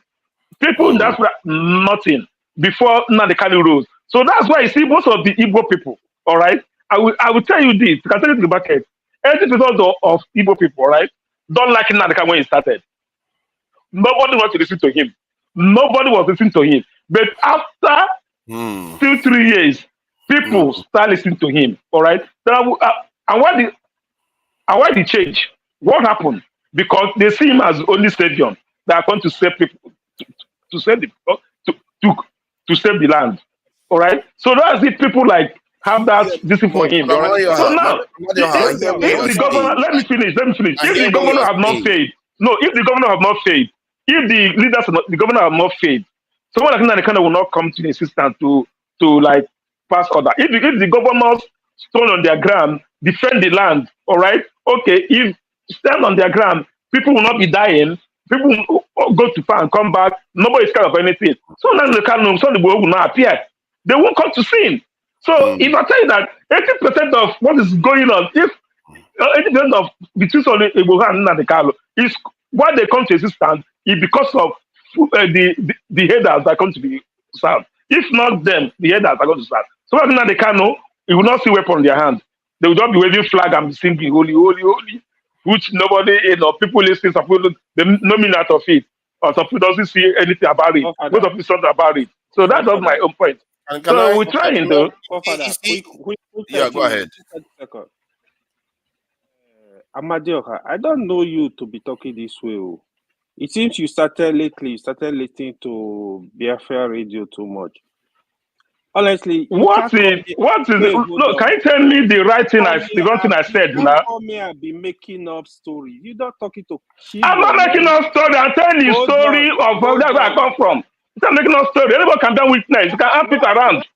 Why you see I'm quiet? I don't want to. First of all, I don't want to make this tribal issue give me headache, and I don't want to make it IPOB issue. What you are talking, I didn't say tribal issue. I said what I told Father. He said we should hold people accountable. I said we tried to hold them accountable. They didn't protect the people. People are still dying. That's why they have to force security. That's what I said. Before what I said, we should hold our governors accountable. I said, what we tried that? They were not. People are still dying. They're killing people all over the place. And the masses have to go. Yeah. Okay. So if that was the case, that the governors were not doing anything, then maybe the IPOB or ESN could have now filled that space and go after those people. They shouldn't have. Yeah, that what happened. Let me finish the point. They expanded their role in terms of all the whatever they wanted to do. They're talking about separatism and all the rest of it. If they had narrowed. Hold on. Let me tell you. Point of correction. Okay, finish though. I want to correct you on something. The point I'm making is that if they had narrowed it to stopping these herders, they probably would be running the entire southeast by now. But they didn't do that. They went other areas that took away from their credibility or their ability to operate in the Nigerian space by talking about separatism. Can I say something now? Separatism didn't start 5 years ago, didn't start 4 years ago. Separatism has started, all right, after the war. People were scared to say it until Owaziri came out and started Mazop. Now they can't work under Owaziri. So they have this, the radio Biafra you are talking about, thing has been on air. People listen to it even when Obasanjo regime. All right, they are just talking. Nobody knows as they are just talking. Right. Then what happened is this: when this thing happened between 2015 and 2013, 2014, 2015, is when this about the vigilante now they cannot come to scene. And so Kele from a vigilante group. Now, when the vigilante group, so what happened is that the governor of Kaduna was not, it's just like somebody is taking their shy away. The governors were not happy. All this Okano, they are not happy. They challenge it. There were a conflict of interest between the non-state actor and the state actors. So that what exploded everything. So that's also what I'm trying to explain. That will explode everything. Because the governors were not happy that this guy is on the street taking all the glory. People see now the kind of the whatever he said, the governor doesn't matter anymore. In fact, it was necessary that these governors decided they don't matter anymore. They will only listen to Nadekano. So the governor were not happy. They have to do something. If not, they would have been nobody. That's just what I saw that time. Governor were not happy about it, so they have to do something. My position still stands that Kanu could have been controlling the entire southeast by now if they are just focused on. The governor will sit there and look at him doing that. That's a different thing. Whatever, that's a different thing. The Nigerian state will not be holding him prisoner. Can I make a they didn't see. They didn't see that. Look at him. I've been listening to you for further and with Alaba and the rest, and I have been trying to hold myself from not coming in, but until Kandu helped me to ask the link, and you see, I want to. It is not good, especially when it's a historical event. You jump into the middle. I begin to judge what should have been and what shouldn't have been. And yes, and I said that. You see, he want to lie. That's why. Let Kandu speak, just. That I should not be able to have a say. The question I always ask is, could you be wrong that you are not paying attention to the other side? That's all I'm saying. AY cannot take away my internet. So now I want to say this to you, forefather. You see why people can sense, because I wanted to just understand you. I've been listening to your argument, but I think sometimes you way too far to the left. Okay, and as a moderator, I cannot teach you your job, but your view as a moderator should be very limited because you are a moderator. If you are not a moderator, it is okay. But now because you have the bigger mic, you have the control button, and so you can switch me off and continue to make your point. And so it doesn't give us a level playing ground because you can interject as many times as you like, whereas you do not give me that opportunity. So it's not a level playing ground. Now I will respond directly so that you can carry on with your other points. Let me respond to that point. I've been on other panels where I'm not the moderator at all. What tends to happen if people try to do what they do to me here is the moderator will shut them down. But what you guys accuse me here of doing is that you try to shut me down, but not allowing me to have my own say. I'm a moderator, but I'm also a Nigerian. As a matter of fact, I'm first a Nigerian before I'm a moderator. Okay. So that you want to keep that in mind. Your even though I disagree with you because that is not the professional level, but I accept your view because we can agree to disagree. All right. And that is the same thing we are saying on this platform. You see, you have said something now. You are first a Nigerian before you became a moderator. Now, in the Nigerian space, we are first tribal before we become Nigerians. When I was coming into this world, I came in as Igbo.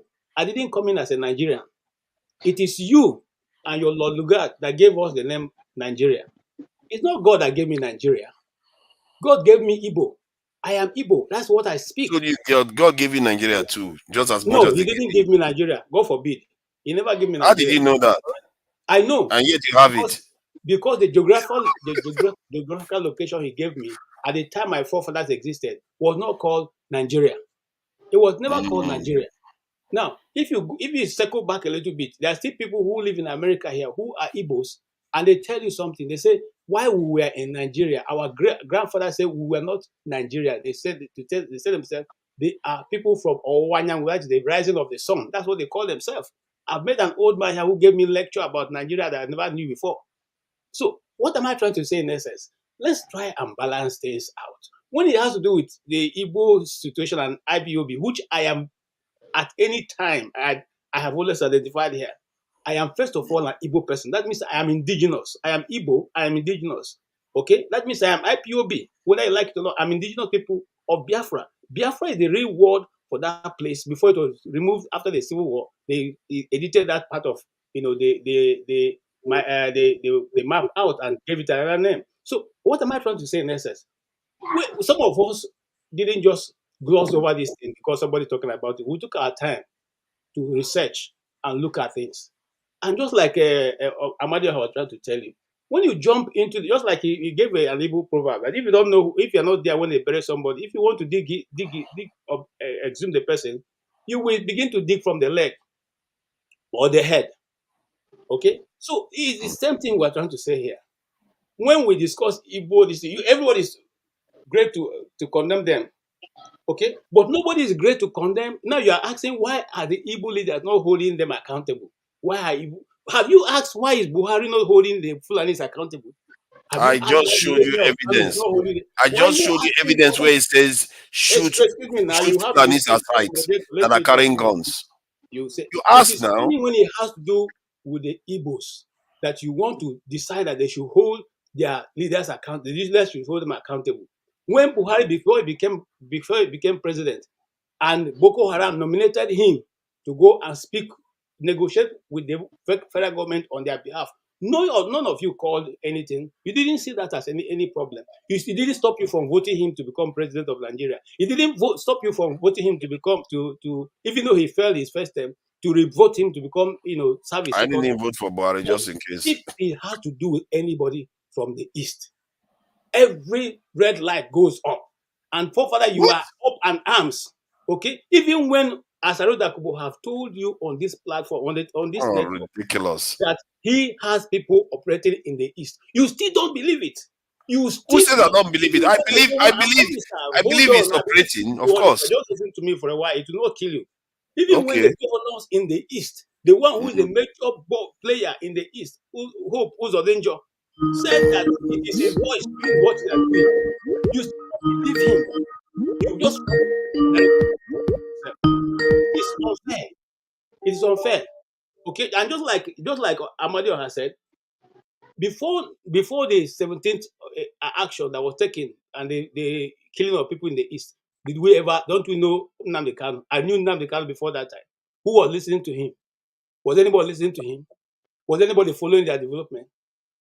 Then when they went to Aba and Umuahia and started shooting them, shot people down, over 200 people, youths were killed in the primary school in Aba. You don't know when everything spent out of hand. Look, let's call a spade a spade. You see, just like me here, I know the beginning of Boko Haram, and I cannot tell you that when the police caught Mohammed, if they had not killed Mohammed, we would have Boko Haram today. The reason for you see, nobody can make me to say, oh, Boko Haram. No, Boko Haram didn't spring up. It was the bad judgment and leadership of Nigeria that brought it about. Because when the young man, even though they rented him to use him to win election, and when he finished, he was promised to be made commissioner, for which he gave some of his boys. They made them commissioner in Shetima's government, okay, and Bunu Sharif, government. And then eventually they refused to enter the same agreement that they agree with him. So what are we saying? We know the beginning of this is, let's not play politics about it. Let's not begin to look at it as if, we don't know how it started. Have the Igbos, even till now, is the East not one of the most peaceful places in Nigeria, even as it stands today? Come on, guys. Let's pick up. So you say that now, in a different context, you say Nigerian government is killing people all over the place in the Middle East, either in the East, Southeast. So it's a very, very interesting dilemma. The only point I made that you are having an offense with is that we should hold our leaders accountable, because we've had interaction with Fulanis for over 100 years and it didn't lead to these things. And I'm saying, where did the leadership failure occur? That we should hold them accountable. And if the ESN and IPOB wanted to fill the gap of the leadership, fill it. But don't go into a situation whereby the Nigerian state comes after you too, by saying you want separatist ideals, because that in the end means that you don't actually help your people. How is that wrong? Forefather, even in America here, where you have stability, New York, I say New York, California is still asking for a separate country. Even Texas. DC is still asking for a separate state. So I don't know why you get all these things from. What is wrong? It is the UN Charter that says that every man has the right of self-determination. I, sitting here, if I decide today I don't want to be a citizen of any nation, I can take that stand, and the UN will back me up, because that is one of the... You know what I'm talking about? It's not just the idea of having separation. That's fine. I think you are right there, that anybody is free to do that. Even in Nigeria, you're free to do that. But to do it in a way where you are advocating violence, that's where the problem came in. How did they do it now? Forefather, this is what Don't tell me, Jare, you know. Forefather, did you listen to what I said? Do you listen to what I listen said? to what he said. If you listen to what I don't think you lost what I said. said. Because I understand where I'm Can we coming go from. to Kando? Let's go to Kando. Let him have his say, because it looks like we are monopolizing. I'm going to try to shut my mouth on this one, because I know a lot of people haven't said anything. Kando, please go ahead. Good evening once again. Good evening. I'm almost always stupefied when some of these arguments. It reminds me of back in the days in Los Angeles in the 90s, of the Bloods and the Crips. Which group do you belong to? Do you wear red? Do you wear blue? And I asked myself, when you die, I'm a Yoruba man. When I die, am I going to be sent to the Yoruba section of the heaven or hell, whichever one they say I'm entitled to? I would never be able to understand it. Whether if I had come into the world through a woman in Dubai, I'll probably be from that side of the world. So whether I come into the world in my case, Lagos, through a Yoruba woman, why am I going to be fighting heaven and hell about how Yoruba or Igbo or Hausa? I just don't get it. It's laughable to me. We have been on here now almost 10 hours. And we do, right? I enjoy listening to people. We do this week in and week out. And we really think that we're going to change anything. You really think that whatever we talk about here is going to actually, if we educate everybody in Nigeria and they know their rights and they know this and that it's going to change anything? It's not. It's not. The things are only going to change when those who are in those places decide that they've had enough. Whether it is the Boston Tea Party, whether it is in any other place. Somebody made mention that Texas and California are advocating for a state. I promise you, they will never get one. Go and write that down. And if they take up arms against the United States government, they will kill every single Texan and every single Californian. It's not going to happen. I promise you. I guarantee you. Everyone anywhere has a right to advocate for their own space. Yes. UN Charter supports it. Yes. But the reality is we don't have, we live in a jungle where we're animals. In the real sense. How many are all these senators, governors, local champion chairman? How many are they all together? And they literally hold us by the balls. And day in, day out, month after month, year after year. At least when I was young in the 80s, you knew things were bad. But this thing has been going on and going on and going on. And the reality is, 4 years from now, we'll still be here talking about the same things. We'll just have other things to argue and talk about. The only way I know that these things are going to change are those on the ground in Nigeria. If I was on the ground in Nigeria, I want to believe that I probably would do something. You know, I remember when I was 15 years old, coming from school one day, and I saw a mobile police. You know, they had all these mobile police people at Yaba, clearing all of these people's goods, throwing them into this army lorry or police lorry. And this police officer was just pushing this, what looked to me at that time as an old woman. I was in the cab. I got out of the cab and I went to the officer. I was like, you cannot be doing this to this woman. Can't you see she's an old woman? And the guy was looking at me like this. And I guess in the middle of my rant, he gave me the biggest slap I have ever seen and cleared me at the same time. I was seeing stars. But that is the way that God made me. I cannot. If I was still in Nigeria, I'm sure I would have been killed a long time ago. Because I cannot stand injustice anywhere, regardless of the person. I don't care what tribe you're from. Most of the friends that I grew up with in Lagos, even the ones that are Yoruba, I don't know what state they're from. I have never had a reason to ask any of my friends, what state are you from? I have a lot of Igbo friends, or what, people from the East. I don't know what state they're from. What is me knowing what state you're from going to do for me? I deal with you as an individual.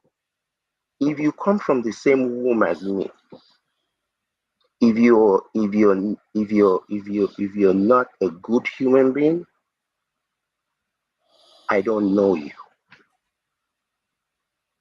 I don't know you. Just not even talk about Yoruba. If you and me come from the same mama, if your behavior no be good human being, I can't deal with you. I don't care where you're from. I've never cared. I never will. So all of you that wants to fight for Yoruba land, Hausa land, whatever land, you know, we had Ms. Tokbe on last week. And one of the things, Mr. Alabai, we can see you, hold on. One of the things she talked about is even among Yoruba people. Even among Yoruba people. Ibadan people will say, you can't marry that person. He's a Jebu. Ondo people will say, you can't marry that person. He's from this place. How did God make you people like this? Because he didn't make me like that. I don't understand it. How you can be judging people based on where they come from, not the content of somebody's character and who they are as a human being. We're not going anywhere. This is going to continue because this is what people do. I don't know why, but I'm glad God did not make me like that. Thank you. Yeah, I have a question for you, Kando. Kando, Ferrari. I have a question for you. Hold on. There are other people that want to speak. No, I don't want to speak. I just want to ask a question. Can you just hold on, please? Kene is here, and that question that you've been asking, Kando, you can't believe how many times I've asked that question, including just this evening. Please go ahead, Kene. Yes, Forefathers, I just wanted to ask you a question now. When you were responding to KJ, you ended with that IPOB advocate whatever they advocate with violence. And my question to you is, can you tell us how IPOB advocated with violence, please? Very simple question. How did they advocate with violence? I didn't say that everything they advocated with violence. What I said was that they distracted from the goal of dealing with what those herders were doing by advocating going to the violent aspect, because Nnamdi Kanu was there on this thing saying they encouraging, inciting violence, and even using physical violent threat against Nigeria itself. Do you know the difference between being violent and the trying to defend yourself? There's a difference between defense and being violent. No. The one I'm talking about is not that one. The one I'm talking about is it's completely different from the herders one. Is when he went on to start saying if Nigeria doesn't give him what he wants, he's going to so and so. So that is one I feel like distracted him from focusing on dealing with the threat. No, Buhari during the 2007 or 2007 campaign, Buhari stated that if he failed to win the election, be Gini to Regini, you know what that means? Bloody outcome. Like he encourages people to go bloody. In fact, the baboon if he doesn't win the election. So who arrested Buhari? Yeah, that was really bad thing to do. No, that's true, and I can't even imagine what Nigeria was. The Kanu said that if they don't give him Biafra, Nigeria will be like Somalia. How is that a problem compared to what Buhari has said against that country? I think you are right if you are saying Buhari said those things and got away with it. Look at what El Rufai did last election and got away with it. There are sometimes in nations people get away with things they shouldn't get away with. Yeah, but it doesn't mean that if you catch somebody, you should let them go. El Rufai did, but Nnamdi Kanu didn't do anything. That's different. Nnamdi Kanu did something, so he said some things online. Come on, let's not do that. Those things you claim he did is what I want to know. Because for every action, there must be equal and opposite reaction. So those things that he did is what I want to know. I've heard him online advocate violence. No, advocating for violence is different from encouraging his people to defend themselves. No, different. He says even family members of the people that they were targeting should be all that stuff. We know, you know all this. I don't know why we are asking. Can I ask a question? I don't know what you know. I just want you to tell me what you know. I don't know it. Honestly, let's be honest to ourselves here. Ask the question. You don't say it. You don't say it. Now you don't come. Please, I have a question. If we want to, I always maintain that. Ken, listen. Ken. Yes, sir. Go ahead. See, forefather is the one that always directs our issues to tribal. Exactly. I agree with you 100%. Whatever attempt to say he's trying to defend Lord Lugard, whatever that means. Now, let me now go to my question, because when Kando made a valid point, I wanted to I even typed it on the set, and he saw it. He just probably like ignore that question. Is not going to be controversial. No, I actually just saying like. Let me put it in words properly, Kando. My question is, because you paint a very pessimistic position about the Nigerian situation, which I share with you. Now, do you think the problem is designed by God and it's insolvable? 1, 2. If it's solvable, do you think those of us abroad have a role to help those Nigerians who are dead to their problem? Not dead, you know what I mean, like asleep to their problem, wake up and react. That's just my question. Let me complete. Don't want those kind of questions. Let me complete my time, then you can answer everything together. Okay, I'll come back after Mr. Kenneth. You're dancing in his water. Let me complete my point. So the next question I have is for Kandu, right? Kandu, it is okay for you to be different from others, especially your thought process, the way you see life. It's okay to be different from mine, but you should also remember that in this country, US, I believe in you and US, right? There were people that originally lived here before invaders from wherever they come from invaded this country, right? Those people are not happy today with their situation. Most of them are stationed in what they call the villages. Yes, camps, right? They're not happy. If you go to a place like Turkey today, the original owners of Turkey as a country, you know, the Turkey as a country, the original owners are not happy today, right? If you go to northern Nigeria, the original owners of states like Sokoto, the present day Sokoto, Kaduna, Katsina, even Kano, are not happy today. Thank God for the people of Kogi State, especially the Igala people and the people of Nasarawa State and what they call it, Benue State, that waged them and stopped them from taking up their land. And that is why today you have the middle belt existing, like Kogi, Benue, and Nasarawa State. But every other part, like Kano, Katsina, the original owners have been cleared up.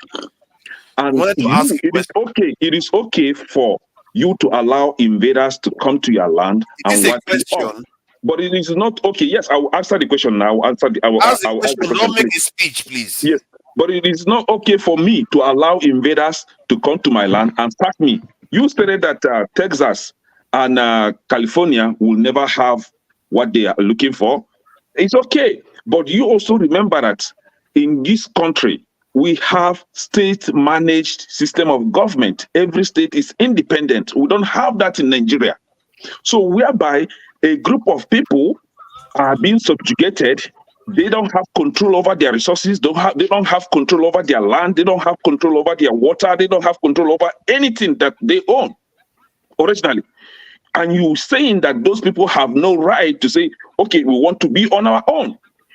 They don't just wake up and say, we want to be on our own. They say, can we be independent? Can we have state kind of government? And they said no. Yes, sir. No, forefathers, I did get the... forefathers, please, can you allow me, please? I'm trying to find out what the question is. I may ask question. I may choose not to ask question. I must not ask question. Kando say is yeah, God. You understand? I got the premise. I am not saying that. I think I preference what I said. Mr. Ferrer, I will answer your question as well. I preference what I said by saying that anyone anywhere on the face of the planet has a right to advocate for what they want. And there's a UN chapter that supports that. But you see, I deal in probabilities. I don't deal in possibilities. The people, you see, like I tell people talk about America, the free land. It's not free. It took the white people that came from Scandinavia, from Britain, and all these other enclaves, killing 40 million human beings for this country to become what it is. There's a documentary that this guy did some years ago, How the West Was Won. Go and watch that thing. If you don't shed tears, you're not a human being. 40 million human beings were slaughtered for America to be what it is today. Is that what you advocate for the Igbo people? No, I don't advocate anything for anybody. Look, if so I we live are on right this planet, trying to defend ourselves. If I live on this planet for 120 years, in the biggest scheme of things, they said the planet has been around for 5-point-something billion years. So me being a Yoruba man for 120 years is nothing in the scheme of things that I think about. You can have your own Igbo land, take my own Yoruba land, put on top of yourself. I give you. This is not my home. I'm only here for a limited time. That doesn't mean that people should just walk over you and take what you have. That's not what I'm saying. But the reality, the problem is not Igbo land, it's not Hausa land or Yoruba land. The problem is we don't have a government. There's no rule of law. There is no way on this planet that anybody should be giving anybody any land to be ranching their cows. They don't give me land to go and ranch my own tomatoes or chicken. If you want to have a ranch, go pay for it. If you want to have chicken or pig or whatever, go pay for it. Why are you entitled to a free land? Where is my own free land? I mean, when I was growing up, we used to see whichever people were roaming cattle all over Lagos. We used to see them. They carried their stick on their neck like this. How in the what type of animals are these people? You carry AK-47 in a state? With what license? From what government? How? This is serious graduate. The politicians graduate. The cattle raiders graduate. The senator graduate. Your governor graduate. And we're just all there like Mumu. We come on here, we speak our big, go and get our check every 2 weeks, live in our big McMansion, send a couple of dollars or pounds to Nigeria. We think we're big men. If you're a big man, go there and fight if you so believe in it. Mr. Ferrari, I believe the people, people everywhere should support their people from wherever they are in the world. You know, the Chinese, what's the name of their party now? They were outside China. They fought from outside. They were sending money, they were sending resources to be able to get to where they are today. So I believe that people should advocate, fight, but if you really want to be impactful, you have to be there for the most part. Yeah, we can send money, we can give people all this information. And like I said earlier today, I don't believe that this is a lack of information.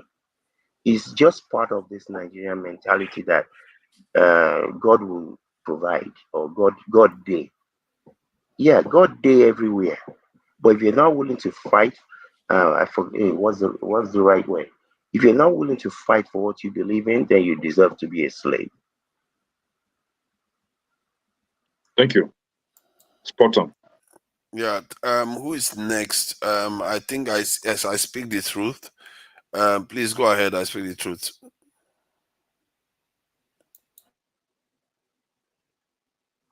Yeah. I've been listening a few hours, right? And I think there's a lot of misconception, and I think Nigerians actually do not understand their own country. So a lot of people are not versed with the various ethnicities that comprise that country, the various groups. Because if they did, and this is giving certain people the benefit of the doubt, that they are just not, damn, it like the way you slurped that was crazy. Like if they're not just being disingenuous, right? They will know that the Fulanis are actually native to the country. So I think one thing that I always listen to, and I'm like, what are they talking about? Is when they keep saying they are immigrants, they need to go back to Fudajalon, they need to go back to where they're from. Those people have been in that part of the Sahel for thousands of years, for millennia. They are as Nigerian, maybe if not more Nigerian than certain groups that are in the Sorry, country now. what part of Sahel? Which country? Because different countries made of Sahel. So which country? What part of Sahel Sorry, are they from? you heard me say the Sahel, and I'd really appreciate if you let me speak because you've No, been I want you to be insulting. specific. Can I please finish, sir? I did not interrupt you. So you've been insulting me all day in the comments. I wasn't even on the show. You are only trying to start No, you something. insulted me on the comment I and I did gave not it back to insult you. you. So just let me finish, Let him please. finish. I Let him will finish. appreciate it. I'd rather not talk to you with all due respect. So they encompass the Sahel. They've been there. They're a nomadic group. So they've been moving all the way from the Senegambia, Mauritania, Chad, all through Nigeria, Niger, Mali, you know. So they've always settled in the northern parts of Western Africa. So to now come around and say they are not native to that part of Nigeria. I think it's not fair because what we seem to be forgetting is that the borders that make up all parts of Africa today are artificial. So these people did not move from their homes. These lines cut them off from their homes.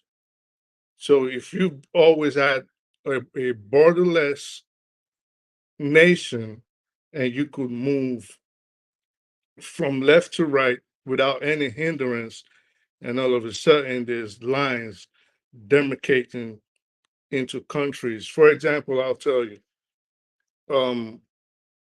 the First Nations, as they call them in Canada, or the Native Americans, as we know them in America, they have the right. They are the only group that have the right to go between the United States and Canada without any hindrance. There's no problem. Why? Because they understand that they've done that for thousands of years before the white man came from Europe to destabilize their way of living. Now, moving on from that, the cow issue, again, this is why I think it is imperative that Nigerians learn about each other. Nigerians need to study about each other. And that's going to help with the lack of tolerance, because there's a lot of lack of tolerance, and it makes people a lot of time look, they just look a little better than cavemen, okay? Because when you want to judge someone based on the fact that you think, okay, this person is just different from me, I'm not trying to know this person. A few people in this group did this, so now I'm going to paint everybody in that group with the same brush. That is not fair, because they could point the same finger at you. And if someone in your group does the same thing, they could also paint you with the same brush. Not all Fulanis are bad, just like not all other parts of Nigerians are bad. We have bad people all over the country. Okay, so with the cow issue, before I deviate, it is true the Fulanis, the nomads, actually do hold their cows in high esteem. But we have to also remember that there are two types of Fulanis. There's the city ones that have assimilated and live within the city limits and the towns and the villages, and they do not go from spot to spot. And then they have the nomads, which of course are the ones most of the rest of Nigeria have issue with. A lot of people keep making this mistake, and they say, give them ranches, and why don't they sell the cows? And these people are not trying to sell the cow.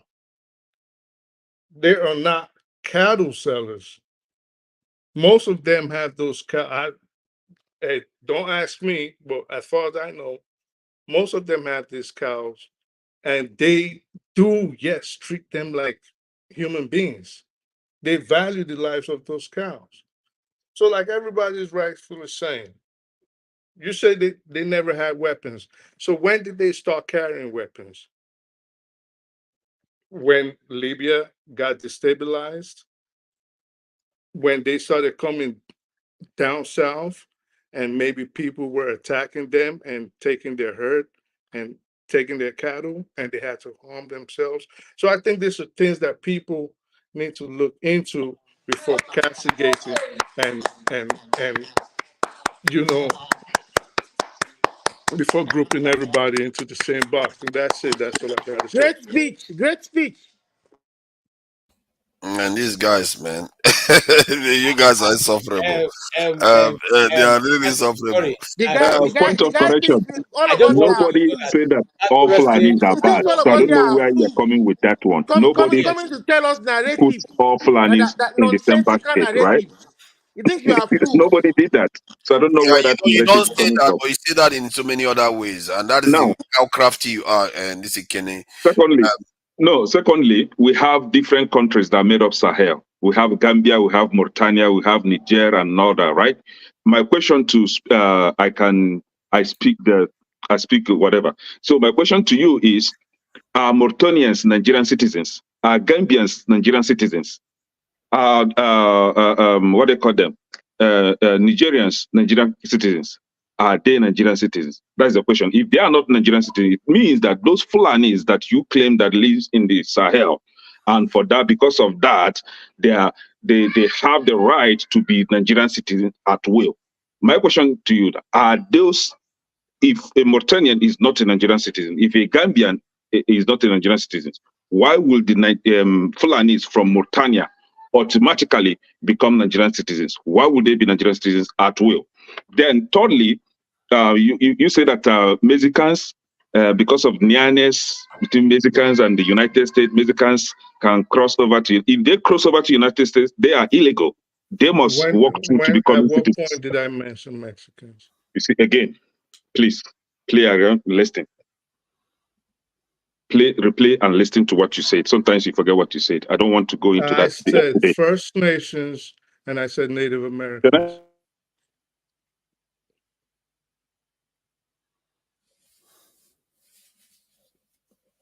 What happened? I think the audio is muted. Okay, who is next? Yeah, because I'll be mad. I'll be mad with you. Sometimes you don't respond to hold that. on. Why would you do that? Sorry, don't make this. I just want to draw his attention. Why Briefly, would you go please. inside dustbin? You're talking Don't do that. I'm going to take you out if you do that again, please. Don't cause chaos here. Oh, it's me. Is this in? Please. I think who is next? Is it Olumide or KJ? Olumide? KJ has spoken now, hasn't he? KJ has No. spoken. He has spoken. Olumide have been speaking since. So He's the Olumide, first even one from background. when he came in. Listen, Self if has not spoken. now, Self, Uko. if not now, please go ahead. If not now, Okay. Steph, Good evening, all.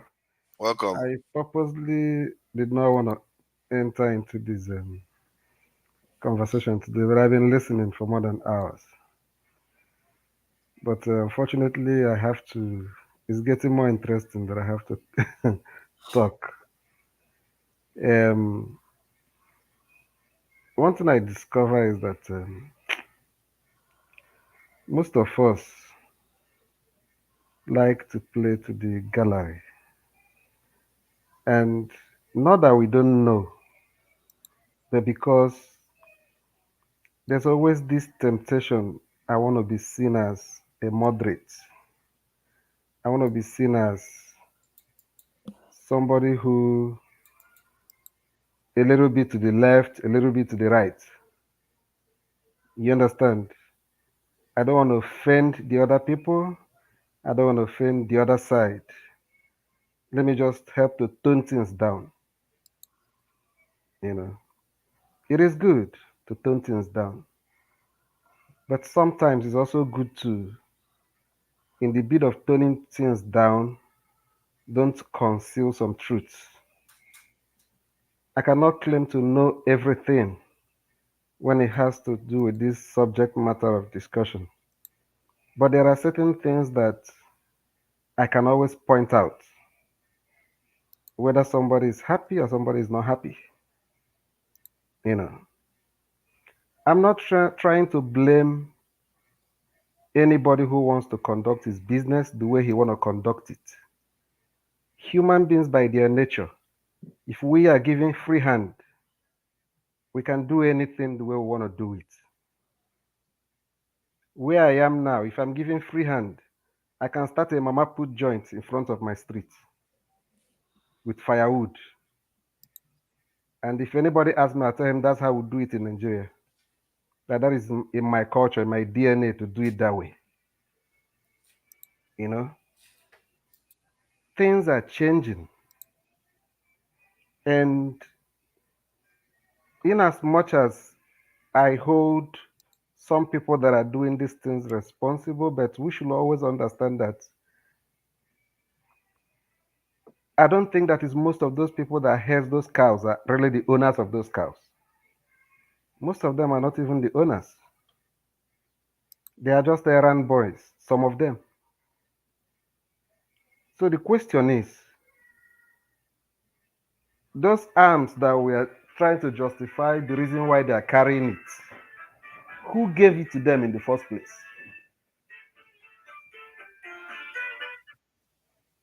In a country where a former CBN governor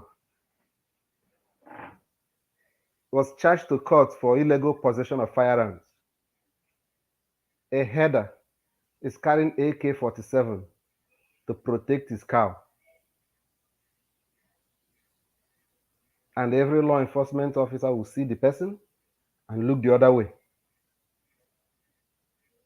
That is the Nigeria that me and you are proud of as our country.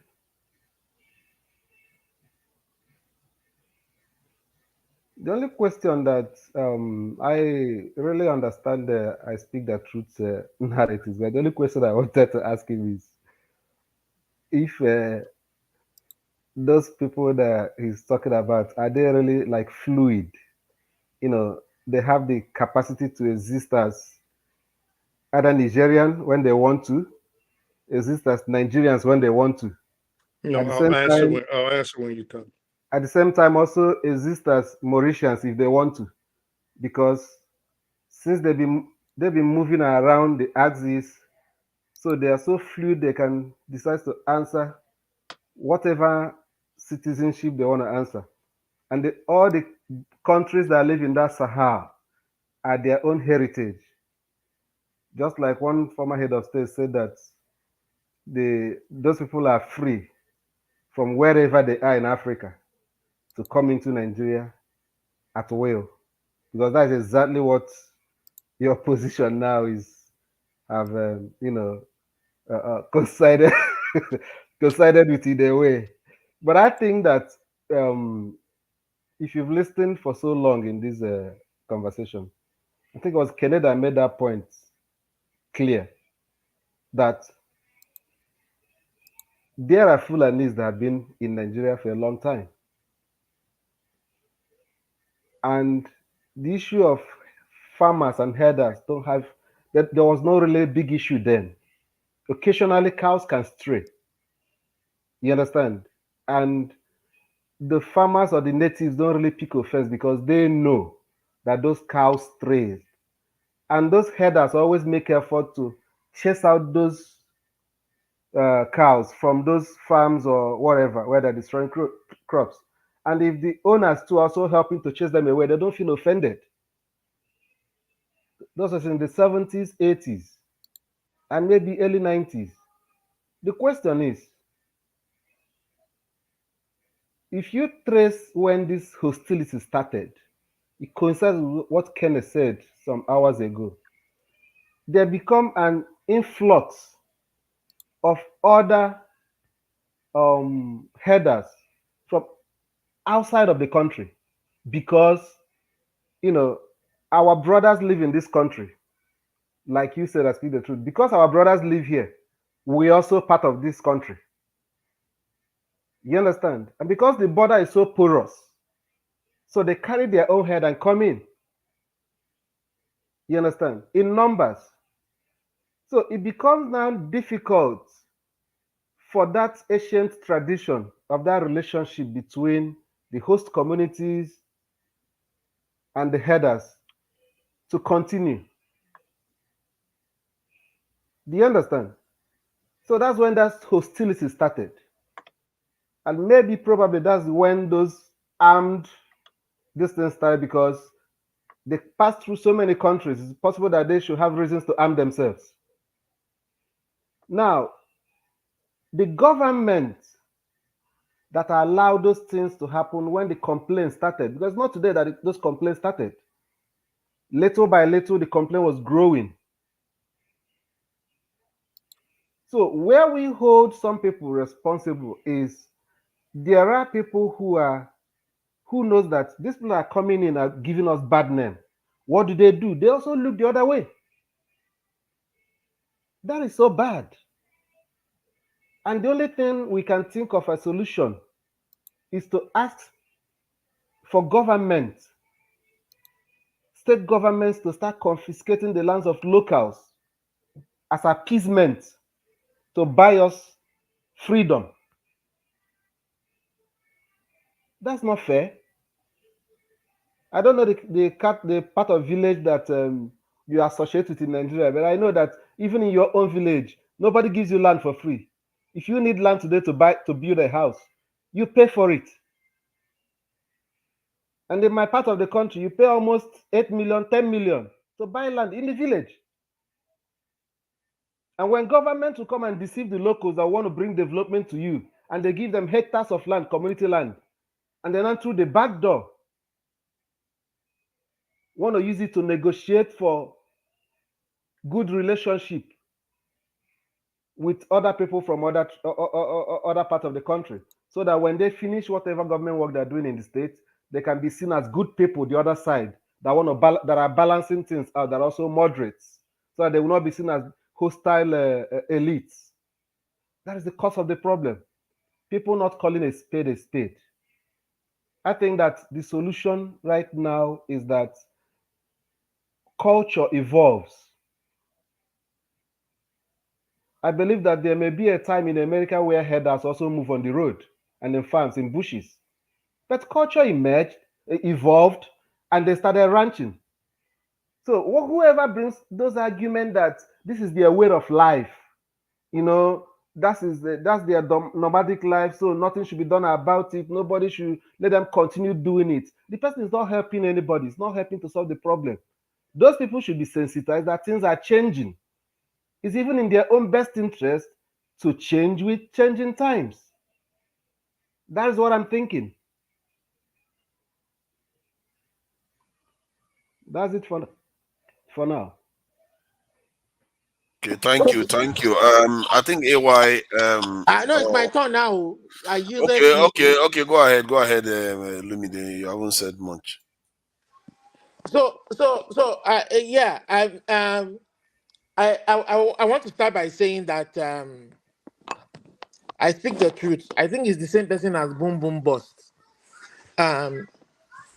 So I loved your speech, your oratory there with your American accent. Very beautiful, fake oratory. You want to rewrite our history. On this platform, you better go and read your history. If you think we don't know our history, you want to come and tell us our history. Yeah, you're out of your mind. Nonsense. Where am I starting from? Mr. Kandu. You know, I respect you a lot. Are you still there? Is he gone? Mr. Kandu, I respect you a lot too. But you are not. I'm a Yoruba man, so Wani. Àgbà kì í wà lọ́jà kórí ọmọ tuntun wọ́. Ẹ ṣàgbáyín dáadáa o. Bẹ́ẹ̀ni. Mo máa ń sọ fún Mr. Gomez àbí Dr. Gomez, ẹ ṣàgbáyín dáadáa o. Tẹ́ bá jágbàlagbà, tẹ́ bá lè sòótọ́ ọ̀rọ̀. Èmi máa tì í bọ̀ yín lójú ni o. Olumide, it's English now. Come on, be polite. So let me tell you. Everybody needs to understand now. Look. All we know. Look, the country is at a precipice where we have to speak the truth to each other. So all this nonsensical nonsense. See, I have kids. Yes. I know John Abba will say it to me all the time. I have kids, and I want my kids to grow up to respect me, and I would try as much as possible to be respectful of them, of their wish, of their way of life, of their culture, more particularly now because they are Canadians. And if the elder ones back home are not going to speak the truth to younger generation, shame on them. So you are not going to come here and tell us what is being racist is about, or what is being prejudice is about. There's a difference between racism and being prejudiced. But when you push your prejudice too far, it can be racial. Yeah. There's no way any of us, black, would come here and tell us that in the society that we live in, as much as this society is free and that we live as free men, there's no form of some kind of prejudice. They still look at us as with some kind of prejudice. Yes, it exists. So that prejudice exists within the various ethnic groups, within the various sub-ethnic groups. a Yoruba man, an Egba man. I'm Egba. My wife is Ijebu. I know there are prejudice within that ethnic group that some will say, oh, don't marry this, don't marry that. But we are talking about people dying on their farms daily. And you are telling us not to talk about it. And you are telling us we are being racial about it, or tribalistic, or bigoted about it. I'm a Yoruba man. Do I love to see the Benue people being killed on their farms daily? Taraba people being killed on their farms daily? I would love to see more of them come on here and speak out to these issues, but I don't know why they're not coming out. I don't know why I don't see them. You know? But if they're going to talk about it every day, and if the Igbo people choose to come out and talk about it, and you call that being tribal or being racist, I mean, I disagree with you. With all sense of responsibility, I disagree with you on that issue. Mr. Olumide, It doesn't make it. I never said anything about anyone not fighting for what they believe in. The only thing I stated is that I am a realist. And I'm not saying because I'm a realist, other people should not pursue their desires. I did not say that. And I respect everyone. I don't care what position you are in life. I respect everyone. I carry myself in a certain way. I can curse you from here to Kutuwenji, but that's not how I carry myself. If I talk in a certain way, my mother will slap me even from beyond grave. I agree with you. Hold on. Mr. Kandu, I do agree. Hold on. I have children. I have nieces and nephews. I have coached thousands of young men and some women Mr. in Kandu, you are soccer. eating into my. I'm sorry, Hold you are eating on. into my time. Hold on. I'm I sorry. didn't know it was your time. Sorry. No, I won't yield my time to you. Any more of my time to you. I'm sorry. I didn't know. I wasn't. I didn't know it was your time. No, Let go me ahead. finish. That's okay. Go ahead. So what I'm saying is that's fine. I respect your wish, but there are certain times I don't want to come out as being rash or brash to anybody, whether it's John Abba, regardless of your point of view. You understand? But it comes to a certain point in time when a discussion, when we talk, and at that table of talking, things will get heated, and we'll call each other names or insult one another. That's fine. I mean, it doesn't mean that I can't come back and say reason and say I'm sorry for using such words. That's fine. But there are certain times when I don't regret making such statements, especially if the person who is holding that position that is contrary to my belief and to what the general beliefs of civilized people and reasonable people are. I'm sorry, I don't have any reason to be sorry for what I've said. And I would double down on that statement. But it is you will never go that route that I have gone. That's fine. We are all different people. You understand? But what I'm saying is that as a country, we should, if we respect the fact that the Fulani people love their cows. They cherish it. It is like treasure to them. That is fine. You understand? But what we are saying is that it is not worth any man's life, irrespective of your religion, your ethnicity, or your tribe. It is not worth any man's life. And what we are saying is that we have laws that govern us as a people. And if your culture is not subject to that law, what we will have is chaos. You understand? What we will have is, if, for instance, we are saying that it is our culture to spray money and lavish money on people during ceremonies, and the law of the land says we don't give a damn, you are mutilating our money, and then you send somebody to jail for that. What law will then say that because you have a culture that allows you to roam around with cows and you kill people, you are not held responsible for it? And that we have to pamper you, like some are coming here on this planet, like forefathers, telling us that, oh, they value their business, they value their cows.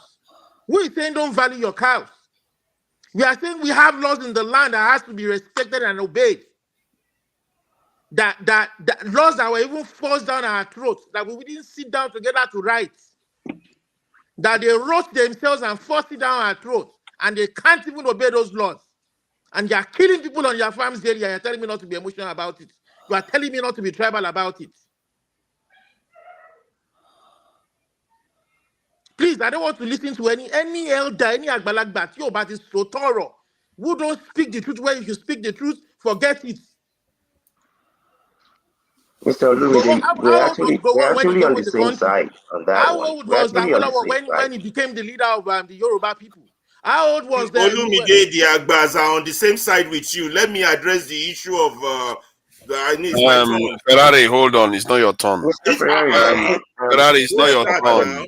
Can you stop, please? can you give me 2 minutes? Let me just address something real quickly. 2 minutes. I'll be right on time. Strictly. Mr. Olumide, Mr. Olumide, I did not say that anyone should not pursue anything that they want. I am on the side of whatever is the truth. You can kill me if you want. You can only kill me once. I don't care who it is. I'm going to speak the truth. I don't support my own nonsense. Not to talk to support somebody else's nonsense. Okay? To tell you the degree to which I operate. You see, that's why a person like me cannot live in Nigeria.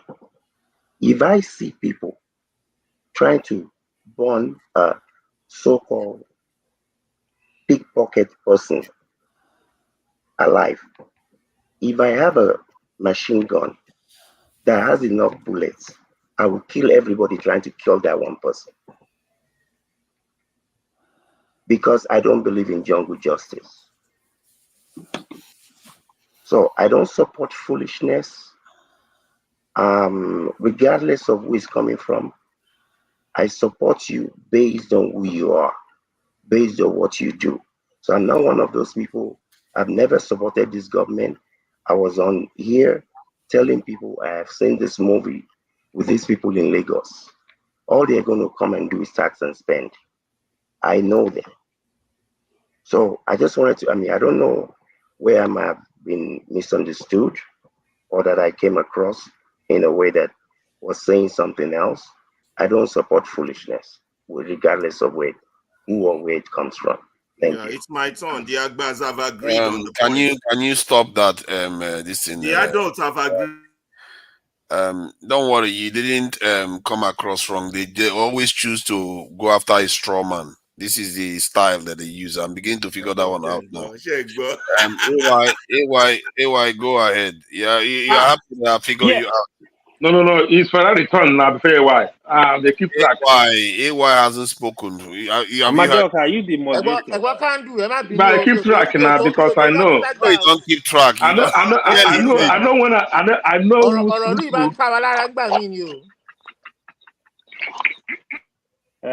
Forefather, I don't know if you want to actually change this topic. Yeah, I think I'm going to change it after now. Yeah, I don't think it's of no use. To be honest, some people love this too much. Yeah, people have actually summarized. Just watch us change the topic and they will walk away. Nothing they enjoy more than trying. They are here. They are. Yeah, but I have to have my own say before I change topic. No, you've had more than enough say on it. Yeah, there you go again. Done enough. Yes, move on. Let me say my say. Mr. This thing. Let AY. You want to I wanted to say is this that I'm gonna say. Ferreira, leave them, make them choose topic. Anywhere where they won't go. Hold on. If we want to look at it, just like what I said, look at what Steph. I know he changed his name anyway. Look at what Steph just said. That's just the summary of everything. Let Fulani people that want to do business get a land and do their business. They should stop disturbing people's farms.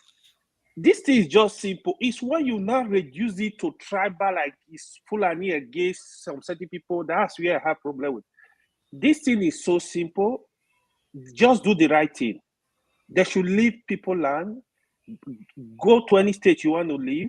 Buy land. Talk to the government. Get a land. Set up your business. Do your business. That's just the way I see it. Don't kill anybody. Don't stay in your place and let peace reign. I don't know everything. My problem with this tribal thing, people say, don't say it, don't say it. We can't be reducing every discussion to tribe.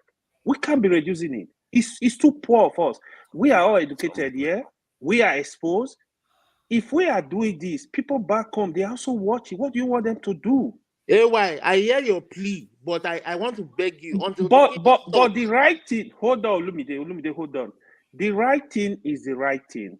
Fulani herdsmen, the time where they will carry cows from Kano and go to rivers is over. Period. It's over. They should not be protected by the federal government. Federal government should protect everybody, but they should live where they want to live and live in peace. That's just my own, you know. Okay. So now that AY said his own, time for me to say my own. What I want to say.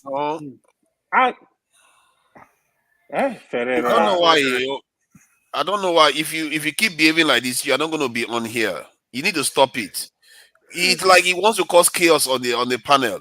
You can't keep trying to talk over people. I'm going to change the topic. I've already told you I'm going to change the topic. Move on. Jesus Christ.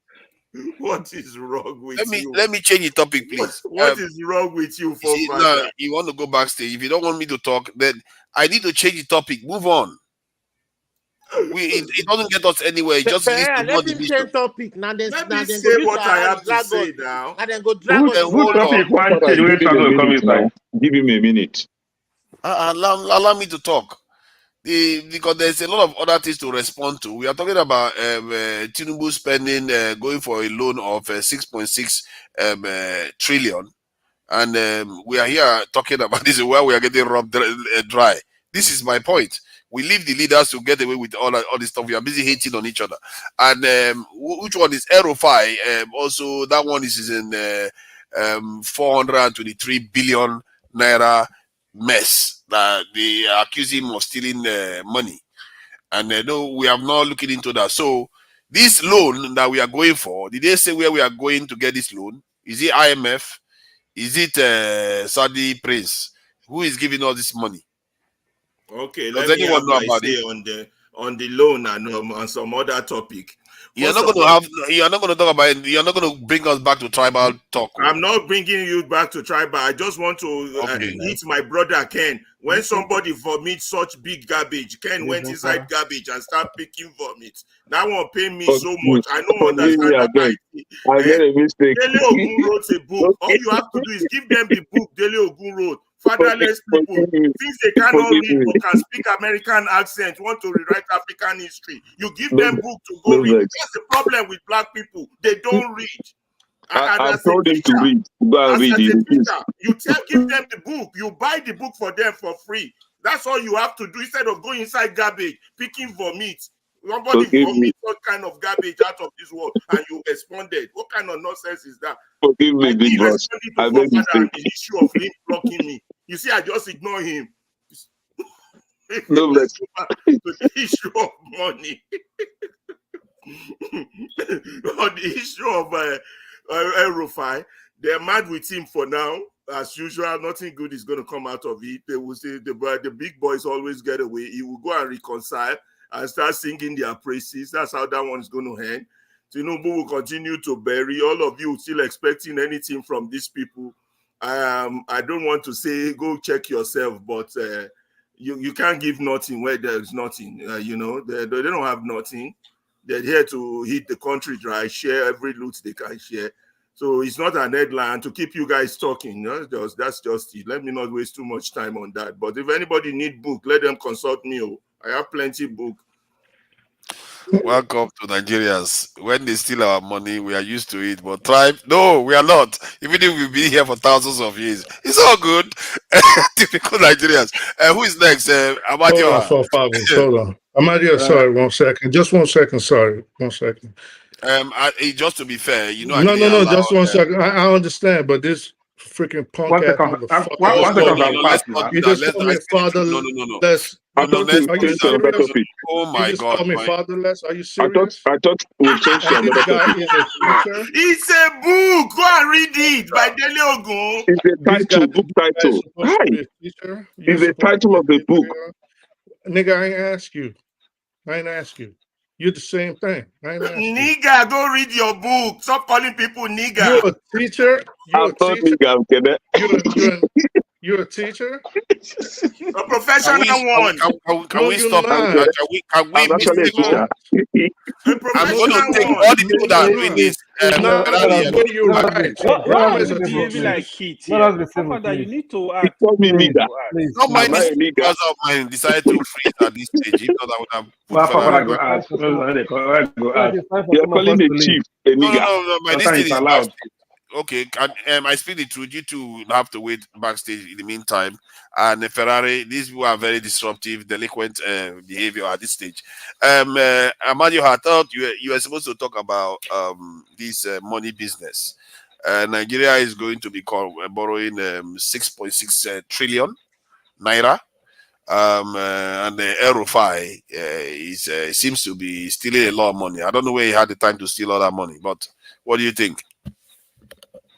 At least allegedly. Allegedly. As far as I said, as normal thing, Yahaya Bello, you have a so we don't forget about Yahaya Bello. I thought we forget about the fire also. And the borrowing of no borrowing, until they don't borrow, all the money they borrowed, here is the money.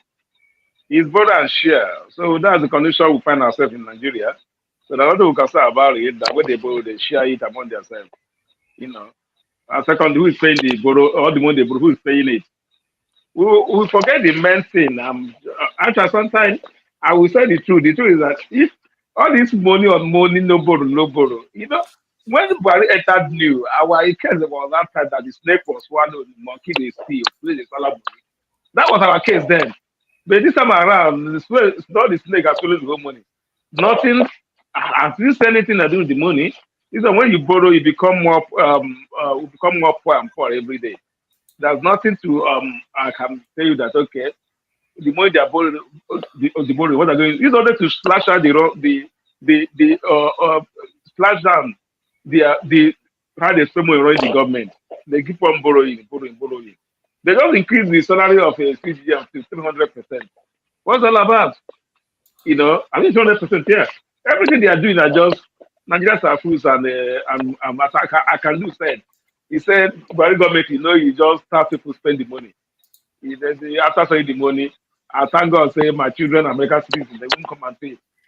My insurance already take and say if I die, I don't they bury me somewhere. I don't really even match here. I want to be buried. So anything I do in Nigeria is to help my siblings there. My children, they're here. So my own be say, as I said, I don't care what they use money to do, but my issue is that let them measure the poor breed. They're going to hold you. Let the poor breed. Because the more they borrow, the more the Nigerian entitled to poverty. All the money they were collected from Abacha loot, who can give account of it? All the money he borrowed, who can give account of it? So money, no money, borrow, no borrow. We all know that is going nowhere. All these ones, nothing. Former Soraba governor, Alpha, nothing. Yahaya Bello elected, nothing. Alpha, nothing. They just give us something to talk about. The only thing that sometimes we come here, we talk, like they call you a bad jaja. When we talk about trouble, the thing you food now. But anything about money, food, people are fed, everyone is fed up on Nigeria borrowing and spending. People are fed up. So Amadio, do you think that the reason why people don't talk too much about it is because they too are looking for their own opportunity to steal? My brother, I won't tell you lie. If I talk, I will go say I talk about myself. Everybody here. Wait, man, let me tell you, I do say it everywhere. You see power. Any of us here, we try. Only by the grace of God, you can escape the temptation of if you are going there. If you get of us, no, though you are going. I thought that you die. No. I'm just sorry. It's not you. I'm just reading this stuff. No, I'm just saying the way Nigeria is. If you don't, if I was, we are saying something here one day. I think with Queen California, he was saying he have not break a gear house. If you read 5 minutes, he said that one gear was fall in love with one was in school. I mean, especially he have break the gear house, but it's unknowingly. No, most of us, everybody here, if you go back the unknowingly, you are going to you are going to steal money, whether you like it or not. All right. But the answer is that your conscience will judge you. All people in government, they are all one. Like, okay, this is what I do in a living. That's okay. This is what give me money or this or that. I dare to just steal the money, pack the money. That day, steal the money, pack the one of the other that are there for. But they have no other business doing business, being in government. Especially like our president, that's no business here. Okay, they already have the money. They have everything, but they still borrowing, they still spending money. This money issue. I'm not talking about it, but I don't know what I don't know where see, the money let me present this first. I didn't do a very good job because I didn't start the show. So I didn't necessarily read directly, but this is actually more consequential than we like to. I thought anyway, because you saw that thing that the text that I highlighted there is to basically it's for subsidies, petrol subsidies. That's why they are borrowing this money. And guess who saw the document? Not channels, TV, or anything. Reuters. How did they get to see our documents before we do? And but how authentic is the document that's going to How authentic is it? Oh no, it's true. It's true. Because no, you can say it's true. How authentic is it? Because it's being reported by Sahara and many and others. I assure you, even though I will tell you this. You are saying that the other day that a whole government is using Gmail. Are you not saying one day a government is using Gmail as their cloud to pass through their phone? Yeah. Yeah. So if the whole government can use Gmail, whose document is fake? They say people are not interested to get it. So if it's leaked, maybe they have one of them are going to computer center to type it. You know my point. Let's happen in Nigeria. If government can use a Gmail, so what do you think is going to happen? Somebody has gone to computer center to type it and bring it. You know How it's only in Nigeria you remove fuel subsidies, create the condition that makes you have to reintroduce it again. Don't understand the more we are not holding these people accountable. Don't you understand but the word? You know what annoys me most?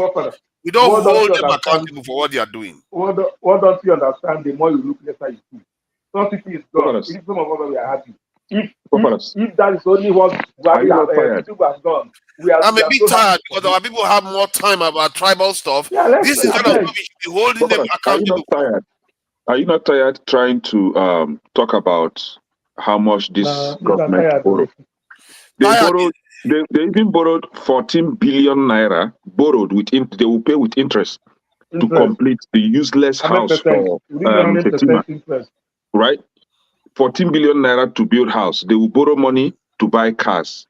They will borrow money to build useless roads or useless bridges. They will borrow money for everything. Now they're about to borrow 6.6 trillion naira for their useless budget, right? Within the space of 3 months. Of your petrol subsidies. Yeah. Within the space of 6 months, last year, 2023, within the space of 6 months, this government borrowed 3.8 trillion naira. What did they use the money for? Can anybody account for the money? We are tired of talking about these people. Where to start? How do you make Nigerians suffer like this? Then you still go and when Buhari was there, Buhari would borrow money, and then the next news is that Python swallowed the money, or monkey ran away with the money. Money that was borrowed, though, and you pay back with interest. Animals keep stealing the money. A bunch of criminal-minded, useless. You see how sometimes I will wonder, why did this person all of a sudden just turn out to become a terrorist against the government, like choose to end his own life, use his own life to end the government completely? No, that's not allowed now. You can't keep saying that. You need to withdraw that, and that view is not. No, I said I wonder why people will think to do such a thing. No, but you need to withdraw that. That kind of statement is a kind of almost inciting behavior. Withdraw it, please. Have you heard one doing that? Come on, you know what you said. You said somebody do this. That's inciting. No, I didn't say somebody. I say I wonder how people would think about doing that. Is that what he said? That's a twisted way of putting it, but that's not what you said. You literally just showed it that somebody does it. That's what he said. I did not say somebody did it. You see, but we need to be careful of our utterances. We can't just be saying stuff, and you like Dr. Damages, you are going to cause him to get into problems. You can't be saying that kind of stuff here. It's not nice. Forefather, I don't know what you're trying to twist here. You want me to withdraw what I did not say? What you said is very That's not what he said. Stop emphasizing you want me to withdraw what I did not say? You didn't say that. Something. See, I heard what he said. And his other line is citing violence. Okay, let me see. I thought we'll get to discuss. Basically, I'm just tired of talking about the government. Yes, because me too, I'm tired of it. So I'm trying to say if we can get to the ladies. I have a question you can ask them for father. You want to get to wig and weave on? No one talk about the money. It's very snakes to all of them. Another topic, please. Because me, I'm tired of talking about Nigeria. No get now £1, no balance. So it's cool. Let me answer what Steph was asking about the migration thing. So Steph, what I was saying, you're right. Are you not tired? Are you not tired trying to talk about how much this government borrowed? They even borrowed 14 billion naira, borrowed they will pay with interest to complete the useless house for Fatima. Right? I think somebody is 14 billion naira to build house. They will borrow money to buy car. They will borrow money to build. Papa is replaying what I said. I'm replacing it. I think it's coming through. I'm replaying it, but it's not showing on the screen. Because Steph said that we should check it. Don't worry, I'm muting. Carry on talking. Then when I get it, then I will bring it back. Carry on. Whose turn is it? Speedy Flu was Ferrari, put your hand down. It's not even close to you. So basically, Amadeo finished now. Wait for London. Okay, go ahead. So, Steph, you're right. The borders are porous, and as we have it today, barring a policy where they could say all the people of Fulani descent can move from place to place, which, as far as I know, there's no policy like that in the West African region. So they have to obey the immigration laws. All right. So someone from Mauritania cannot say, oh, because I'm Fulani, I'm going to come to Nigeria and settle there. That's not what I'm saying. I'm saying there have to be people that are Fulani descent already on the Nigerian side. The Nigerian side is not devoid of Fulanis. It's not empty. You would agree with that, right? So there are some Fulani nomads in Nigeria, born there, raised there, been living there.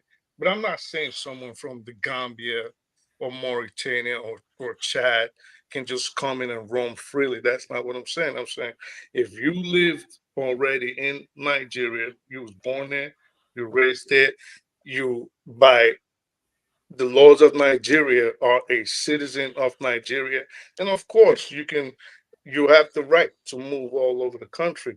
That was all I was saying. So I'm saying they have to obey the laws. So I'm gonna share this so that we revise the video according to popular demand by one panelist. Let's play it again. See, you see how sometimes I will wonder why did this person all of a sudden just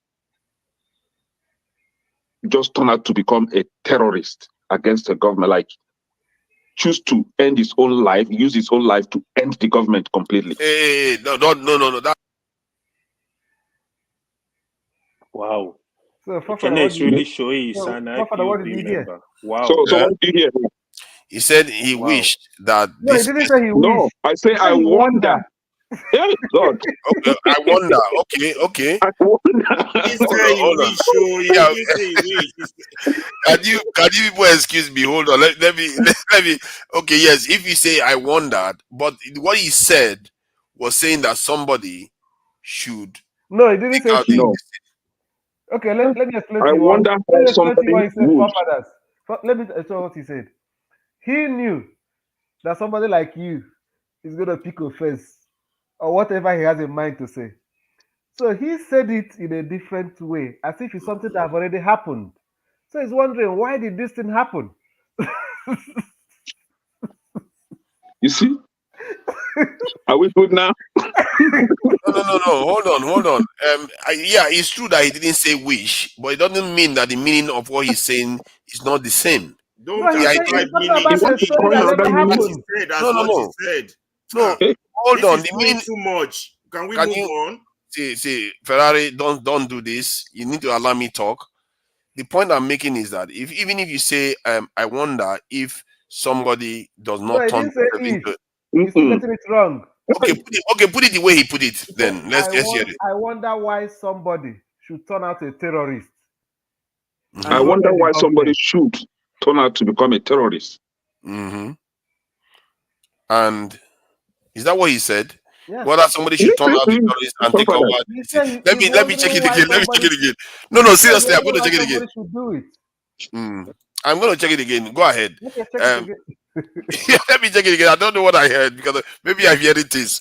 Let me confirm because it's only fair. Let me. You're hearing from your forefathers.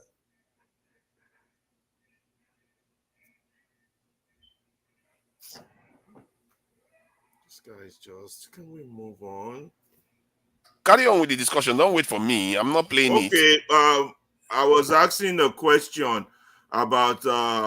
I said forefather should ask this question. You keep saying we know this government is sharing money, borrowing money, doing that.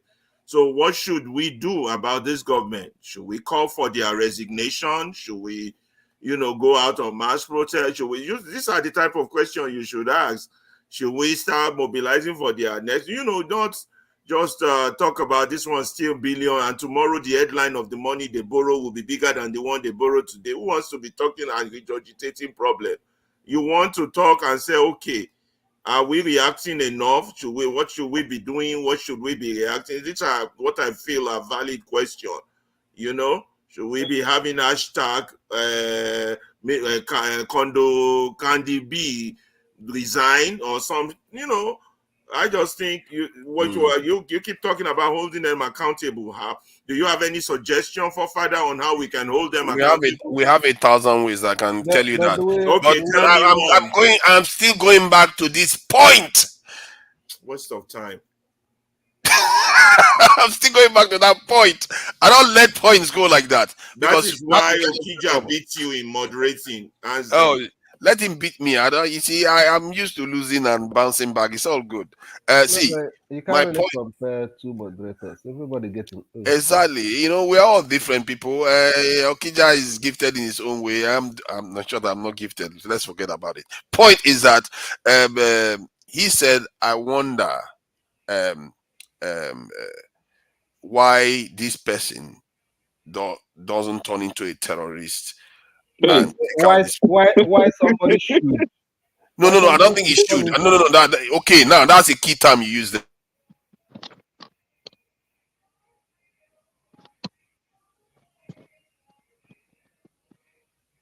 You muted yourself. We can hear you, forefathers.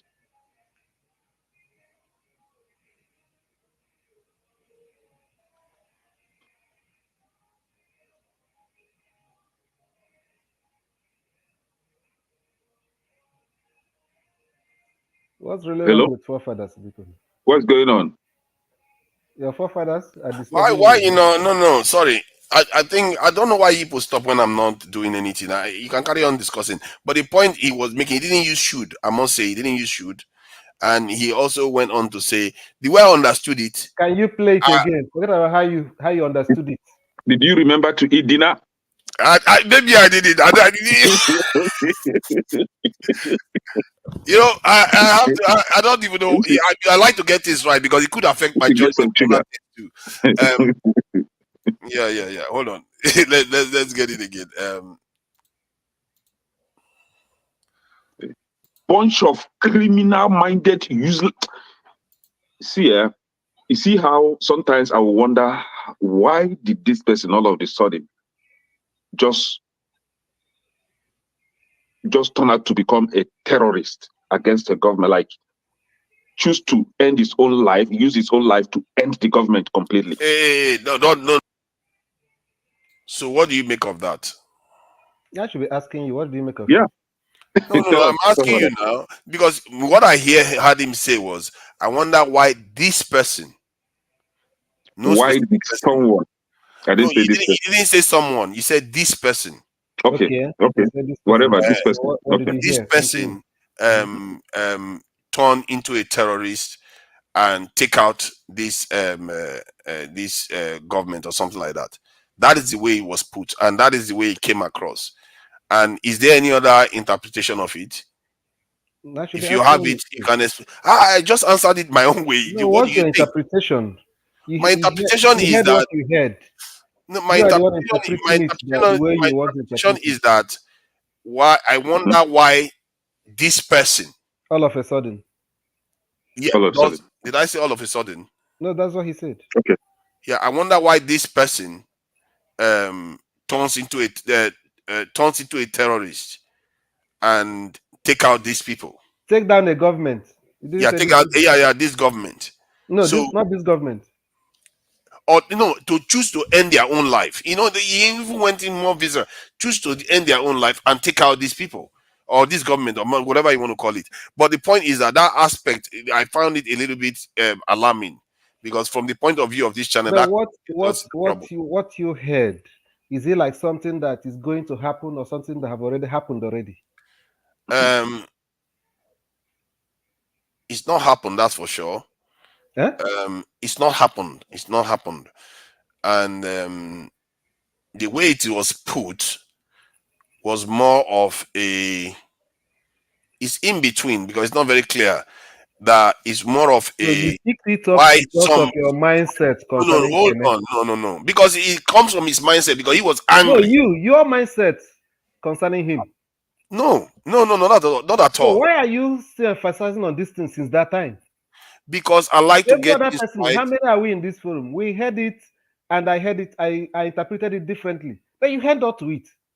Yeah, but you remember when you called me aside once and said when I say something, some people hear something else. Exactly. So I'm hearing something else than you are hearing.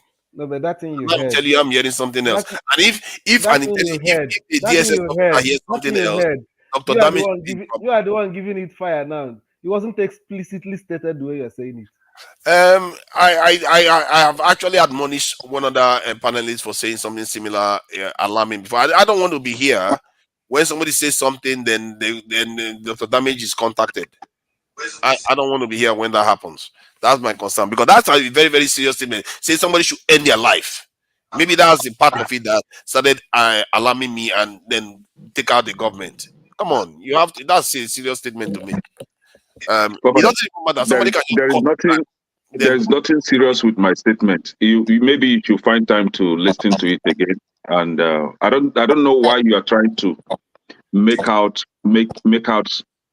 kind of pull out a problem where there is no problem. I don't know why you are trying to do that. I don't know. I'm just being a little bit protective because I know that somebody put their trust in me. I'm very mindful. I'm very, very mindful of what I say. You are confused. It's good to be protective, Father. Yeah, you're better that than not to be. Then we start saying sorry, Rudolph. Sorry. But this time around, you need to drink some small stuff. Father, me, I just won't put you inside my special ed class. That's all. Look at you. I don't know who made you a teacher, even. I don't know who made you a teacher. You are teaching people with this kind of attitude. You don't know your left from your right.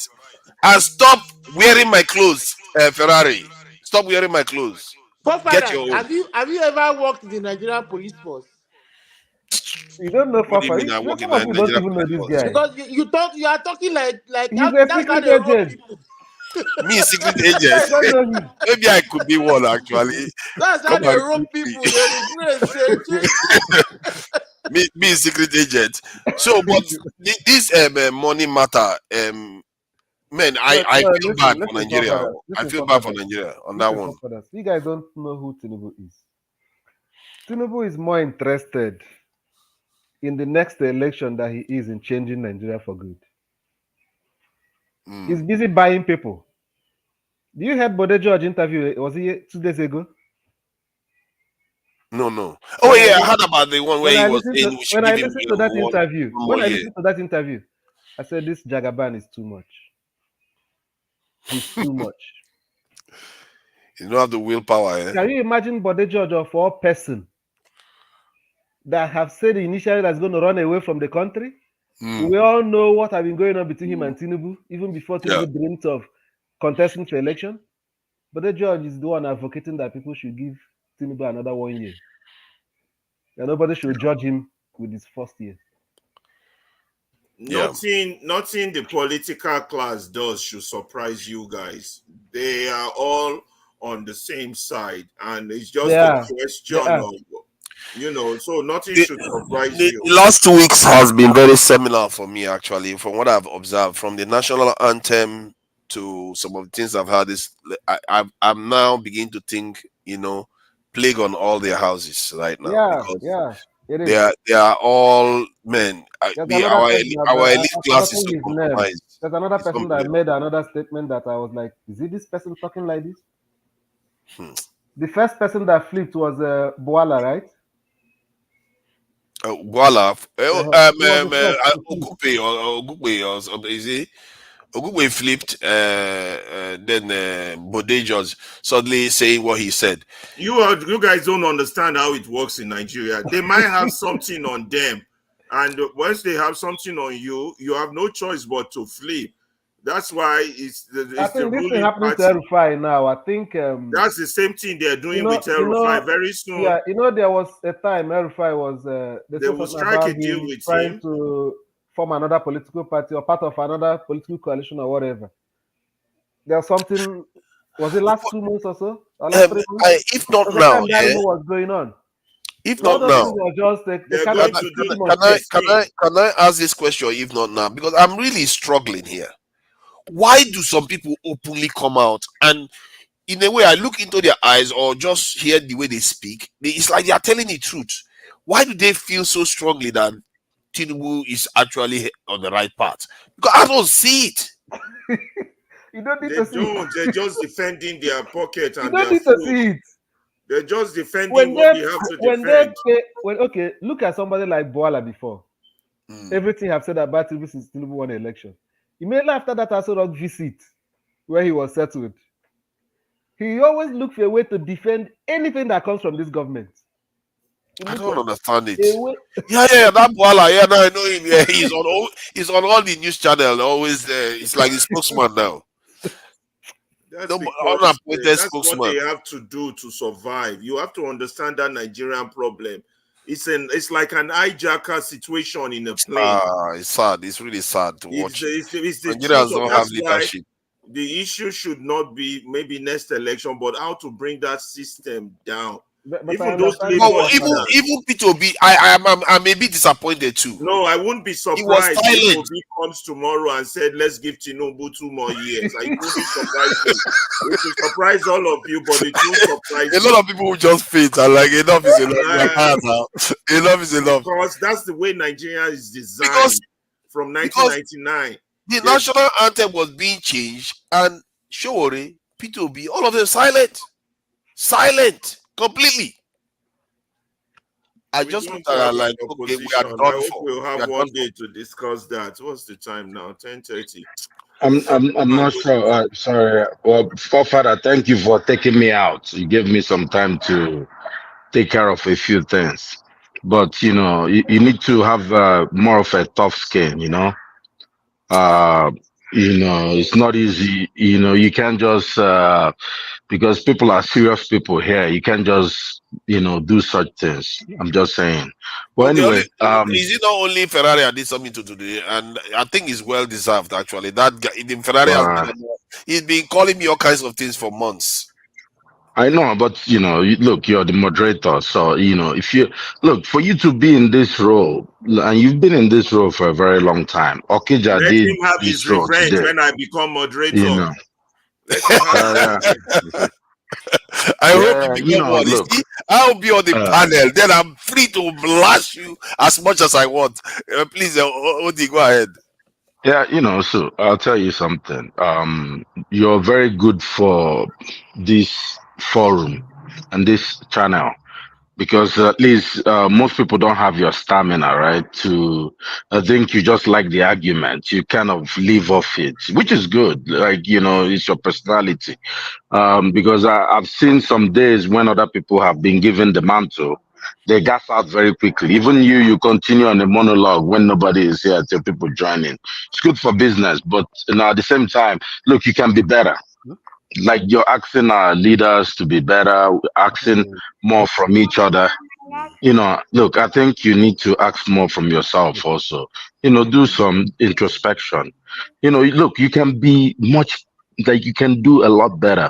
But anyway, going back, yeah, going back to what you were saying about the loan, I think if you calculate that, just about, the 6 trillion should be about $4 billion. Odi, easy now. Just they take care of the shade, my guy. Easy now.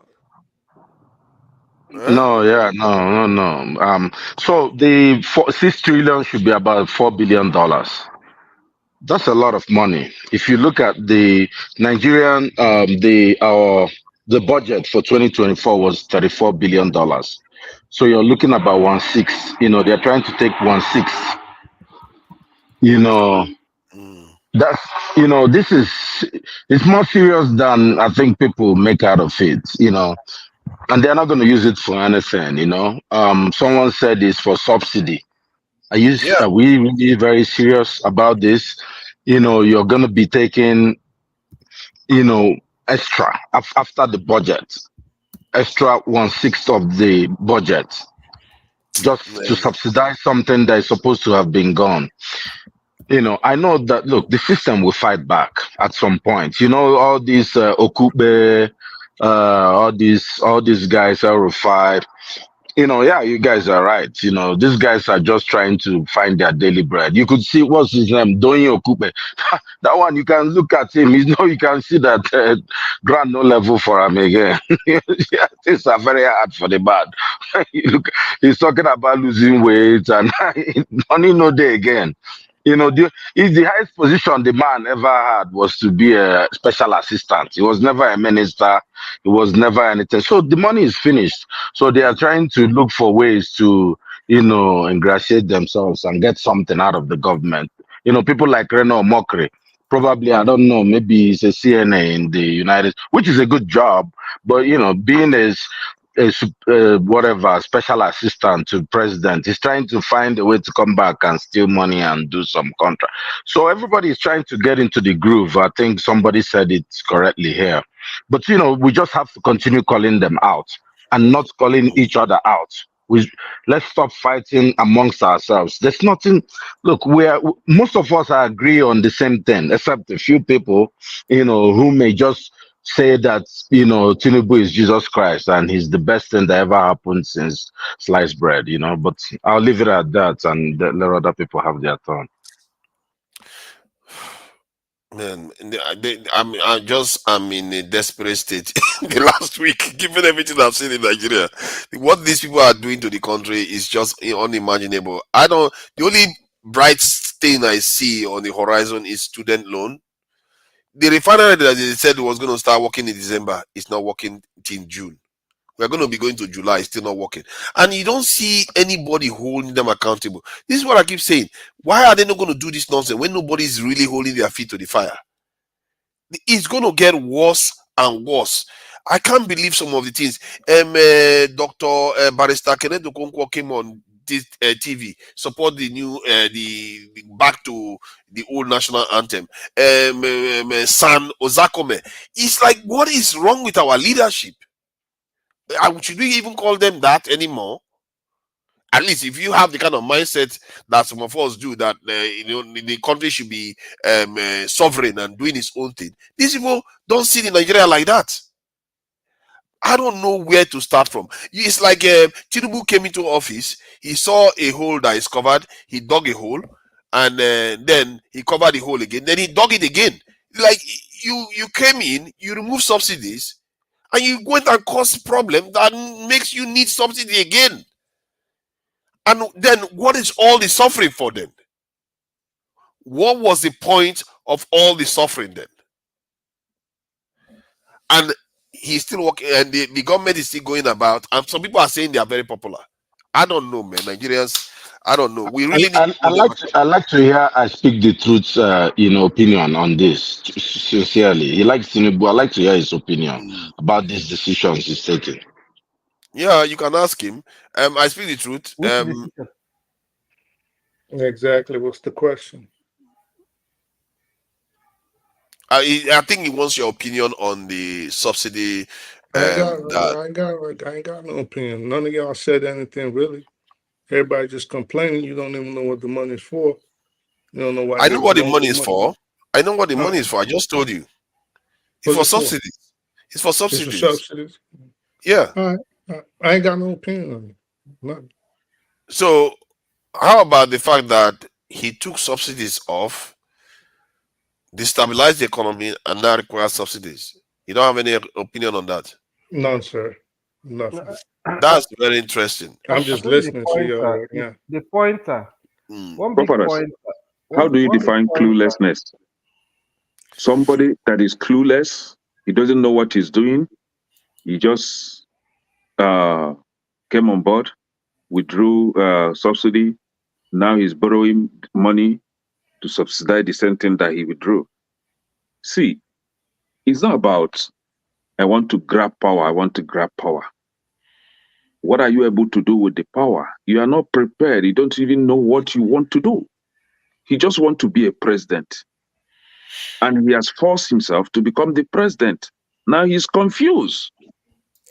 He appointed his confused friends too.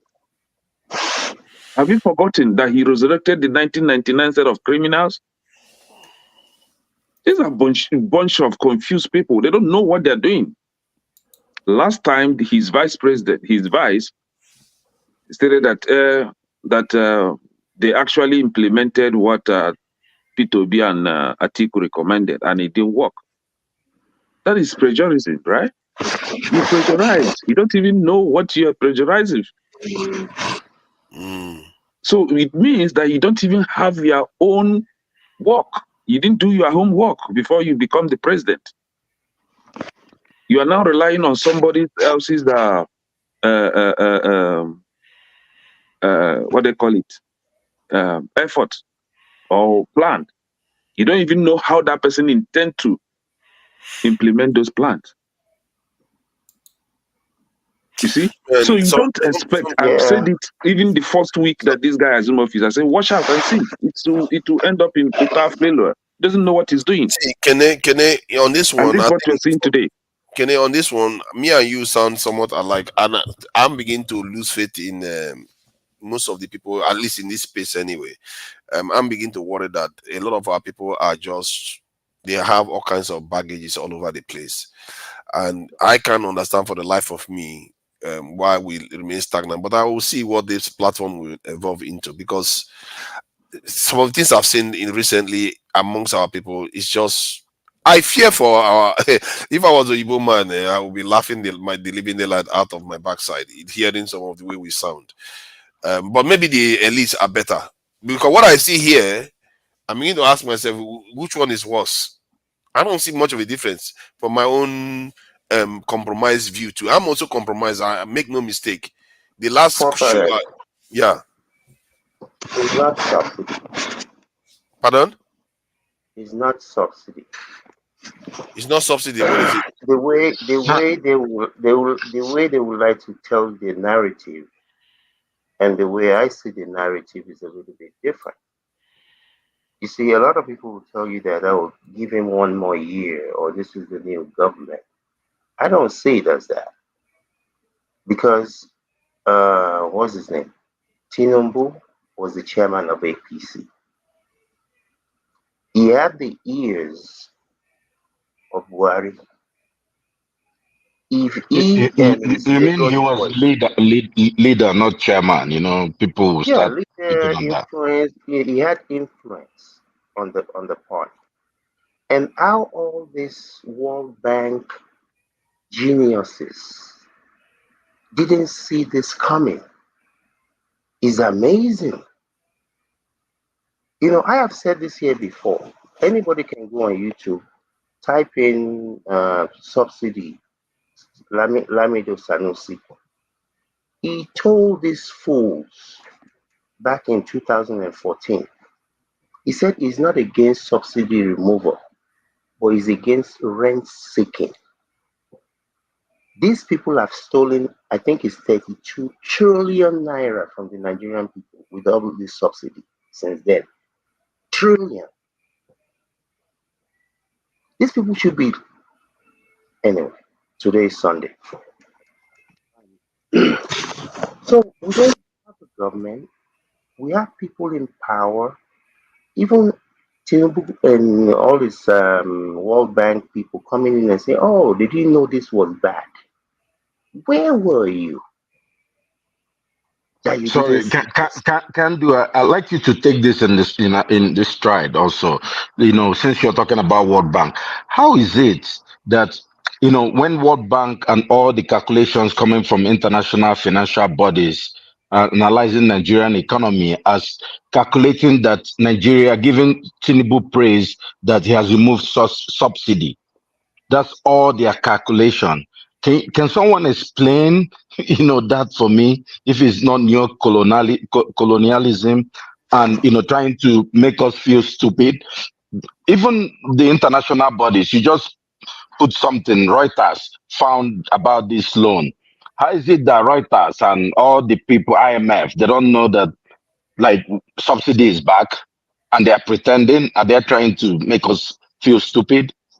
The way I read it is this. It's just like somebody saying democracy doesn't work. Democracy works if you work it. There's nothing wrong with getting a loan.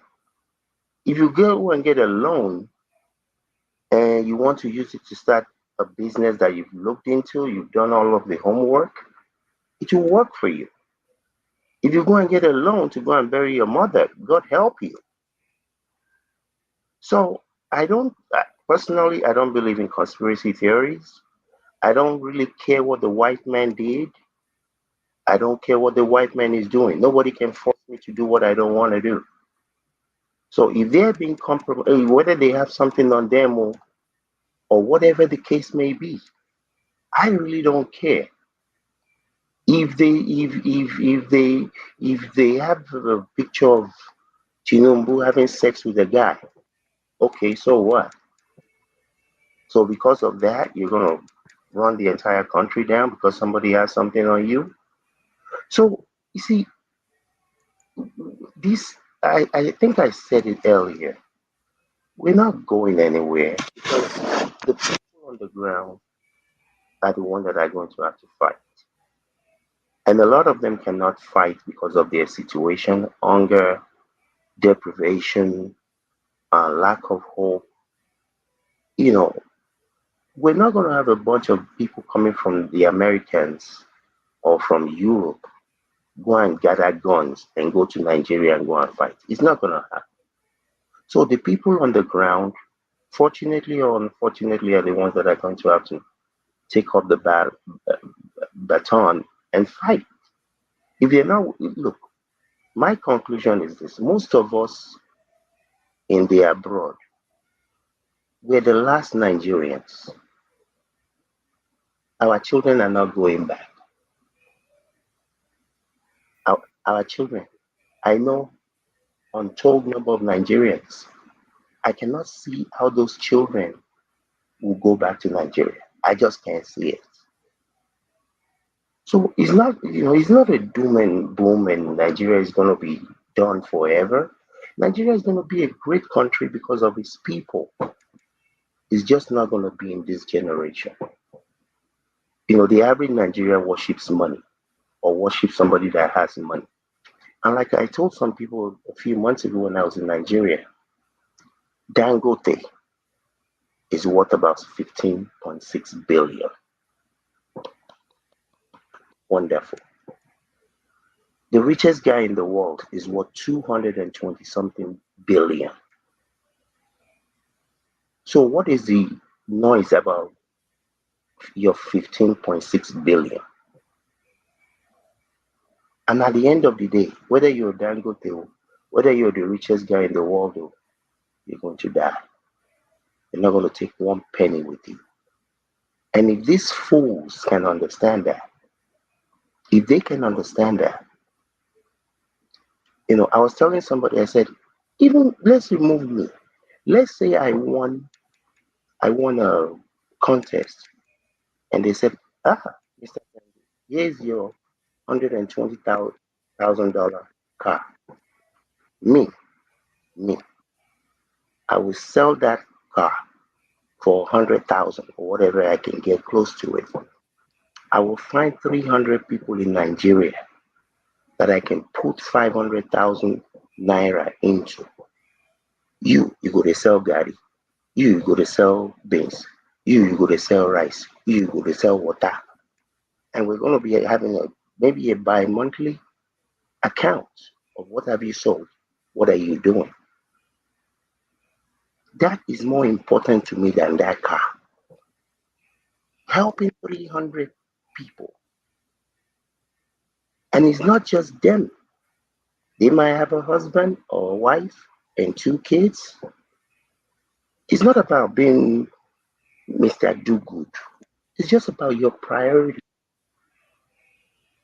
Driving a $100,000 car is not a big deal, especially in America. But this is why I can never understand why these people steal money. To do what? To eat what? To go where? To prove what to who?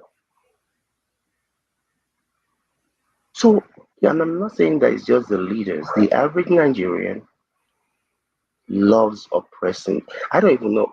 I don't care if you have $2 trillion. You can't oppress me. It's not possible. It's your own money. It's got nothing to do with me. But it's the mentality. It's the mindset. Money, money, money, money, money, money, money, money, money. Look this man. Look how much money he gets. Look that guy. Look what they wear. Me, I don't care. The thing where I wear doesn't make me. The money that I have doesn't make me. This house don't make me. But it's a mindset. Until people can get to a point where they understand that money is not everything. All it is a tool. It's good to have, don't get me wrong. I love having as much of it as I can. But it's not the end. If you pack all your house full with money, then what? So again, based on what I've seen on the ground, based on how I even see Nigerians interact, it's so funny. Somebody that I was supposed to be sitting down with, helping them to figure out a way to move their life ahead in Nigeria. She told me, she said, is that an iPhone that you have? I said, no, not the iPhone, no. He said, me, I only like people with iPhone. Now the person where they go help be that though. They look me, say my phone, no be iPhone. Mindset. Okay. So who's next? Anyone have anything to add before we close out? We need to be closing out soon. It's going to the 12-hour mark. It's gone longer than we expected anyway. So if there's nothing anyone has to say, I can start rolling it over. We didn't do a lot of promotion of the channel today. We didn't do a lot of that, and I wish I had more chance. I guess I didn't start to do more of that. That said, today has been a bit of a weird day talking about these stuff. I feel violated to an extent, actually. But it's all good. It's all in the name of getting to understand these subject matters. And gentlemen, I really appreciate you all for coming in to endorse Dr. Damages and engaging with each other. AY, was here and he did a lot of contribution, and we all enjoyed this contribution.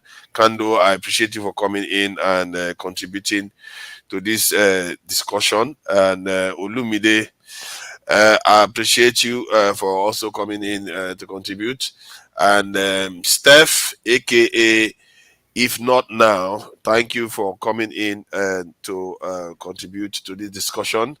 And I speak the truth. I think a lot of people had what you had to say. I think that was one of your best monologue, really. And it's just that some of enemies of progress were trying to play it down. I think you did a good job with that submission there. And Kene, thank you for joining us. I appreciate, I find myself on the same side of Kene in some of the discussions. So that too is a good, doctor, what is going on now? Odi, thank you for joining us.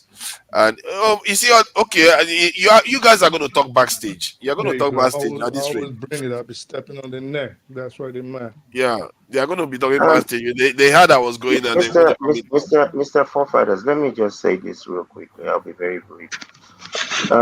We appreciate Mr. Okija for coming in, and he did a very good job. Who is that? I said we appreciate Okija. Yeah. Coming in and doing a very good job. But like I always tell people on here, until you can bring me someone who is going to stay here for 8 hours or 10 hours or 12 hours, like Forefathers, people should just, I'm not saying that, we've had this conversation before.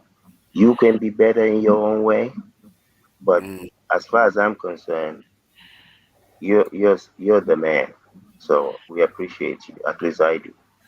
Thank you for that. I take anyone that I can get. So it means the moment anybody that can stay 6-7 hours comes in, Kando will kick me to the curb. It's all good.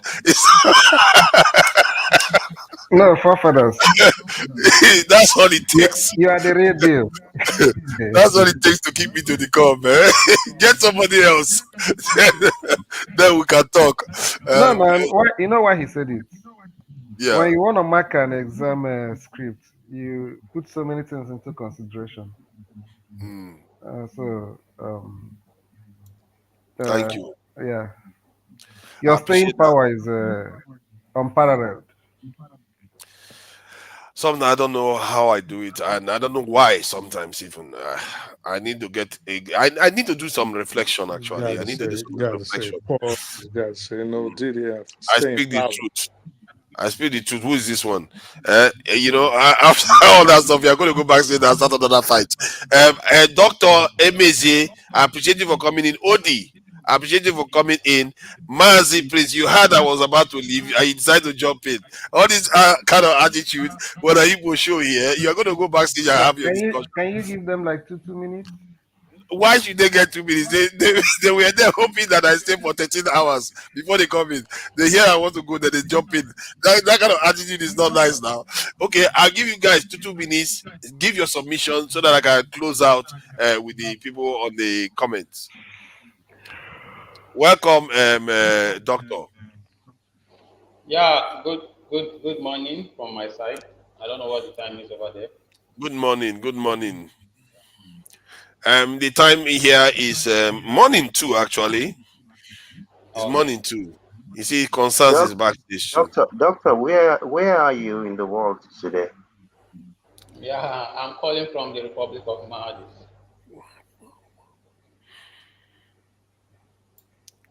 Let me get. Do you have anything to say about the fact that the subsidy was removed, and now Nigerians have suffered, and now subsidy is coming back again? The fact that the subsidy was removed, And now, Hello? Can you hear me? Nigerians have suffered and suffered and suffered. And now subsidies. Yeah, you need to turn your other device off. There's a serious echo.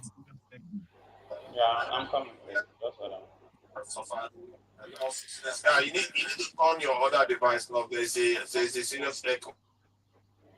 Yeah, it's gone now. Okay, so sorry, what was your question?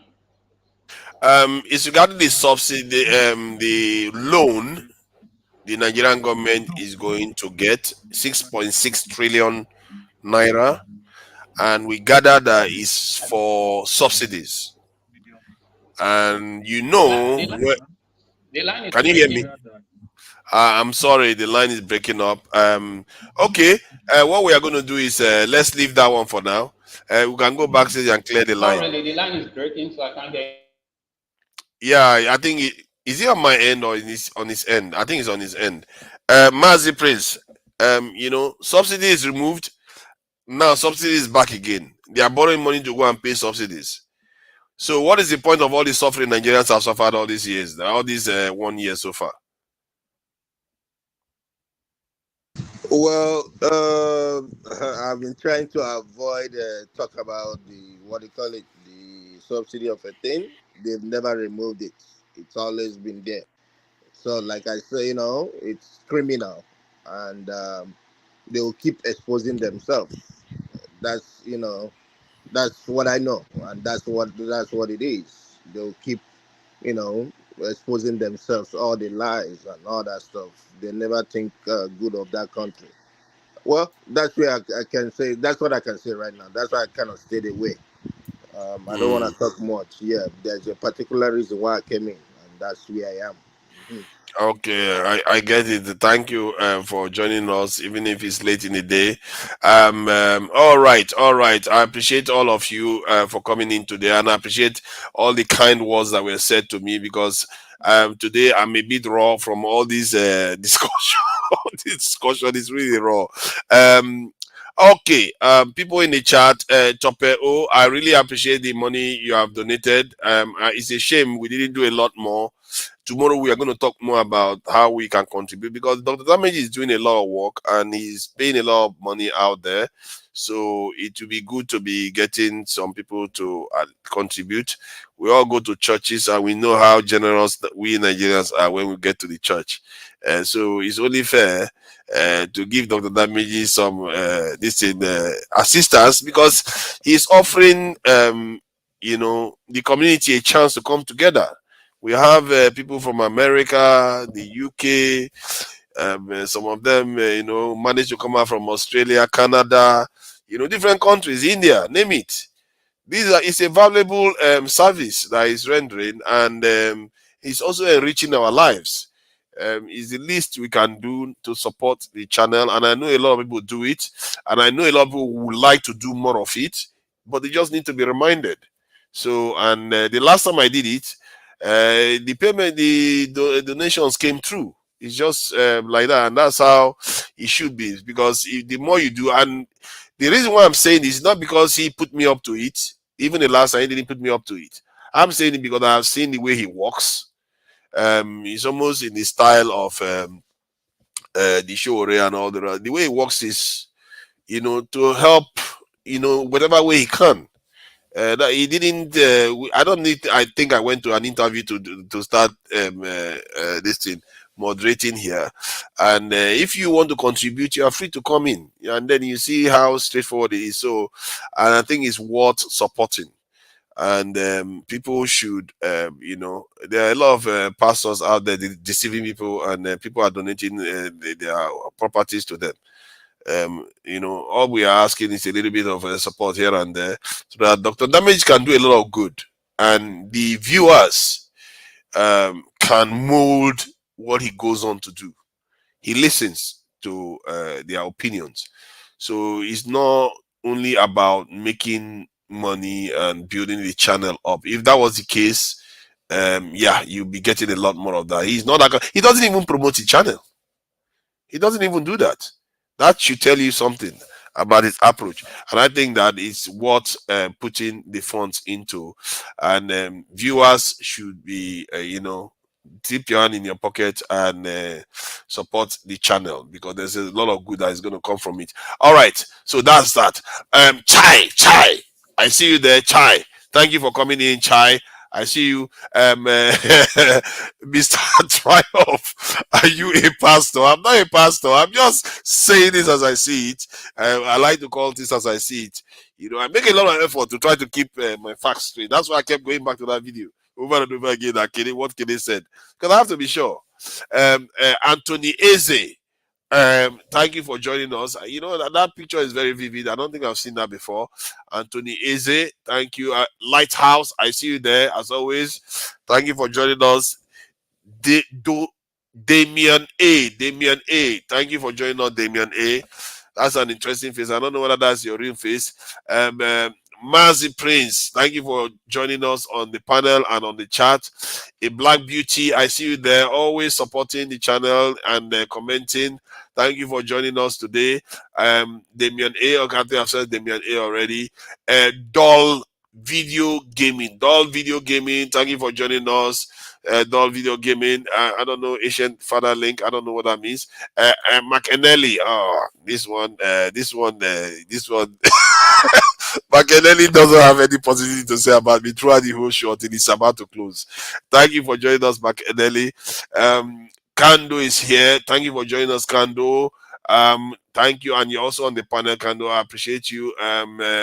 One Nigeria, thank you for joining us. One Nigeria, I appreciate you, and you're always pushing me to do one thing or the other. He did encourage me to actually, you know, he calls it sell market.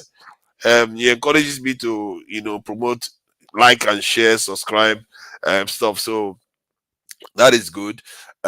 Tiger in the city, Alozie, thank you for joining us. I appreciate you there. McEnelly is there. I've already said McEnelly. Ken Riba, thank you for joining us, Ken Riba. I see you there. Hybrid 10, I see you there too. Manuel Ferrari, thank you for joining us. You know what? I didn't ask Ferrari actually. Is he like from the Brazilian descent or something? Because that name is very unusual. This in Manuel Ferrari, because we know we have them in Lagos, you know, as Brazilians that came back to Lagos. And Florence O, I see you there too, Florence O. Ferrari, if you are here, you can pop up again so I can ask you that. Chingy Team, is that Chingy Team? Chingy Team, thank you for joining us, Chingy Team. I hope I didn't get it wrong. Chingy Team, and I Am Destiny, I see you there. I Am Destiny, and now that is done. I can't say all of them. Now I have to recognize the people that donated to the channel. Alexander Gomez, number one, always number one, you know, always supporting the channel. So he's very, very supportive of channels. And one man went to Mo. Thank you for the support too. One man went to Mo. Often is to say something. It's an Okoro. He always come to some people and pay money for it at the same time. Alexander Gomez, as always, thank you for the support. I appreciate you. CJ Okonkwo, thank you for the support, CJ Okonkwo. Oscar Blackbone, I see you there. Thank you for the donation. And Kulata, again, I thank you for the donation, Kulata with the dollars. Thank you for the donation. Oscar Blackbone again, $5. Thank you for the donation. I really appreciate